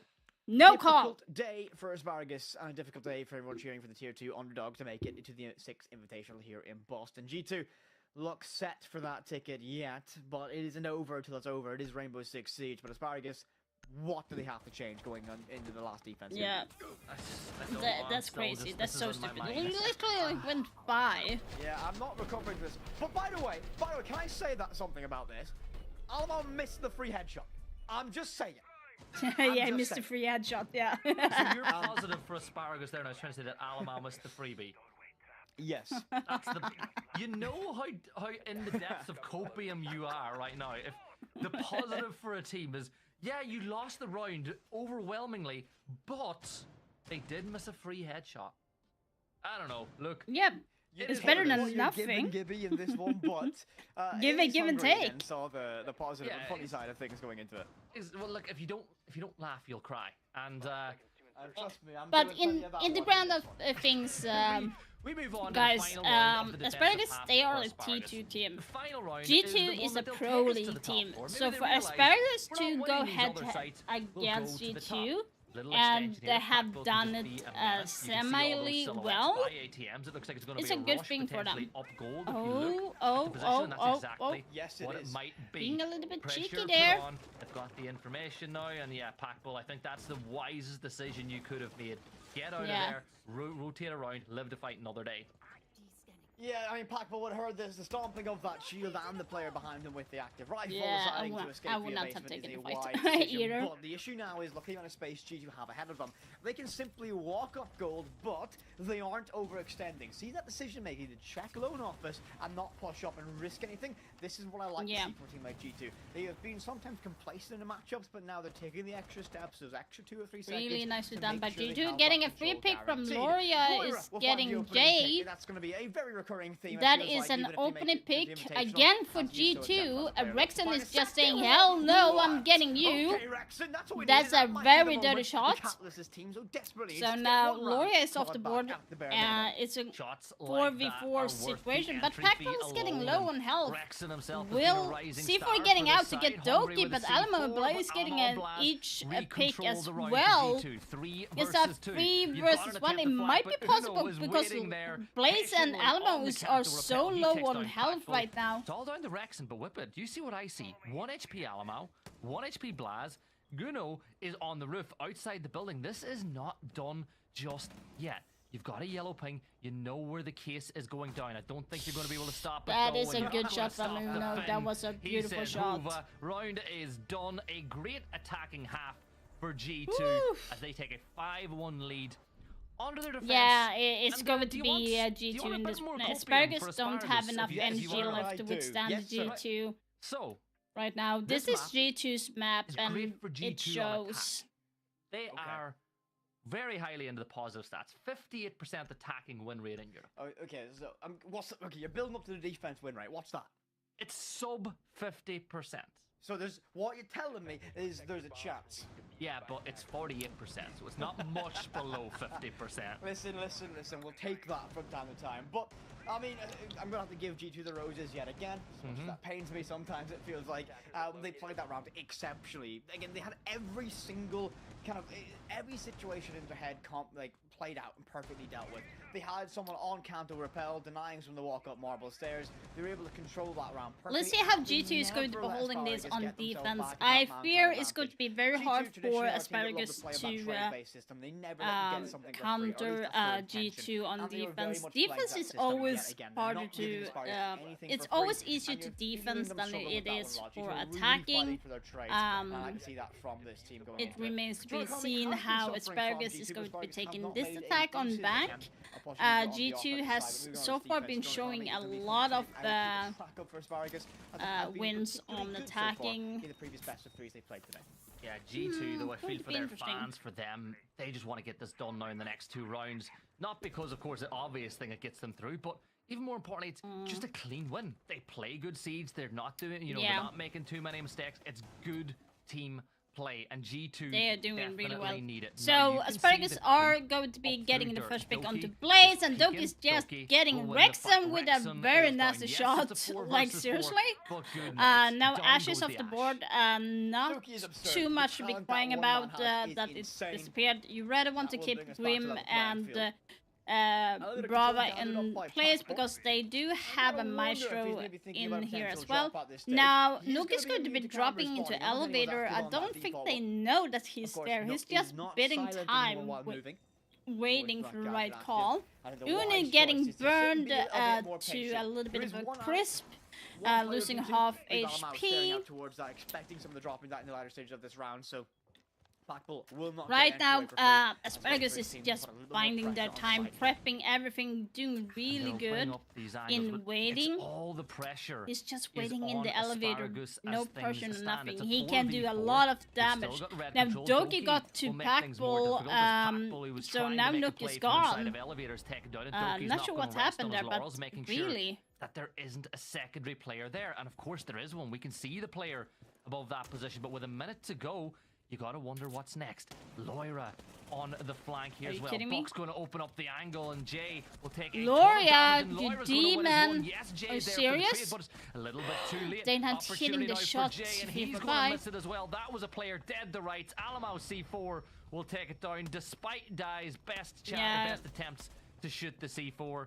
This is another Unfortunately, round win for G2. Asparagus did not have anything to do. done. It was a good plan to for Nook to wait, but for some reason he might have peaked at the wrong moment But it is G2. for I mean, you know what, Gibby? for I think Nook that's even more of a at that competition moment. this I just round don't should be a get guarantee it. for Asparagus at this stage. I think G2 should have this one guaranteed and locked in at this moment. And if they do get this round done, which should be only moments away, as that Evil Eye does get itself caught out, but that will reveal that position. It will only be a matter of time to flames that kill. Yeah. G2 now find themselves on match series. It's match point. I think, unfortunately, Asparagus are just running out of ideas. You kind of can see the experience that G2 has when it comes to sort of maps, and Asparagus is just holding and trying to go for the same map, not trying to be innovative in going into a different map. And be acknowledged by the big dogs of International Siege. You gotta beat G2 and be flawless doing so here on Blank. Yeah, trying to get something on G2 is very what hard. could be our very final round, getting ready for this one here on Blank. Yeah, look, it's a tough ask, and we've given Asparagus their flyers all day long, but if you're fatigued, the last thing you want to do is play against a team that have players who've won multiple majors, players who've won SI, and you know, yeah, it's gonna hurt Asparagus a lot, but they're putting up a good show, a good, it's a tough ask. Trying very well as well. So for a T2 team, they do have a lot to give in the future. I am excited to see what they're going to be bringing. Hopefully they will be able to climb up to T1 as well during the year. But it's they do have good they have good ideas. They just need a little bit more. Considering they only picked up Packbull, what was it, 2 weeks ago? He said they were like, he was looking for a team, having stepped away from Wild, and they were like, oh yeah, we have a spot, and they find themselves in the SI LCQ close final against G2. Yeah, a tremendous personal achievement for all the players on Asparagus. It is not over yet. Certainly looks like we are on the path for G2 to make their trip to Boston. I do think if Asparagus is going to be doing their job, they will be winning this round. It's not North America. I'm okay with ooh, Jay getting a little bit handsy there and getting hit a lot, so he's on a 1 bullet streak in hell. Good reaction from Loria. And the confidence you can see from G2. They want to take these gunfights and they want to be able to try and send this match all the way to victory lane as soon as possible. I think they're very close to doing that indeed. 2 minutes remain, and it's not a lot from the side of Asparagus just yet. Flashbang goes out. Ooh, Loria, an aggressive peek. demon. That will be the opening pick, not confirmed. A very difficult job to recover Jay in this moment, and Loira will get that credit eventually in this round. And you know what? Showing a lot more trigger discipline than maybe other players in his age bracket would do by vaulting out for the kill, just more focused on making sure nobody swung from inside of square. Will he be able to pick him up? No, they will not. Will now it's a 1 versus 4 situation. That is not going to be anything. Why not Packbull? Why not jump out to try to get the kill onto the castle? But it is all down to Peter Bull. It was hunting place for the life of him. Like, that was nothing they wanted to do. You've got the case. You've got a line and maybe a possibility of sprinting towards sight, but G2 just... They gotta get this done. G2 fans are begging a clean round win, a clean game, and a trip to Boston. That would be perfect for G2 fans. Long have they suffered through inconsistency and poor performances. No guarantee Boston can be any different, but at least they will have their seat at the table. Packbull alone, the veteran of this team, and it's all down this one. Doki and all of Packbull's commitment to get that pick, diving out that window. But it all will just be a consolation prize. He finds one, can't make it two. Alamal, the captain IGL, this team. Yeah, G2 won. No surprises there at all. Sixth Invitational 2025 in Boston. Congratulations. No surprises, but that was really good play from G2. They're getting back today. Their it is great for Siege groove to have again. G2 at SI. So. Some things go hand in hand, and that hammer below is synonymous with this org. Congratulations, they've done it. They found themselves. Congratulations, in the LCQ, G2 taking the last spot in the EU job done. qualification to Sixth Invitational in February, so they're going to be getting it. Of the people involved in the and I would say that it was an easy victory for G2 to qualify during this weekend. It was simple, it was easy. For them, congratulations. Hopefully they will be able to produce a little bit better results, because for the major in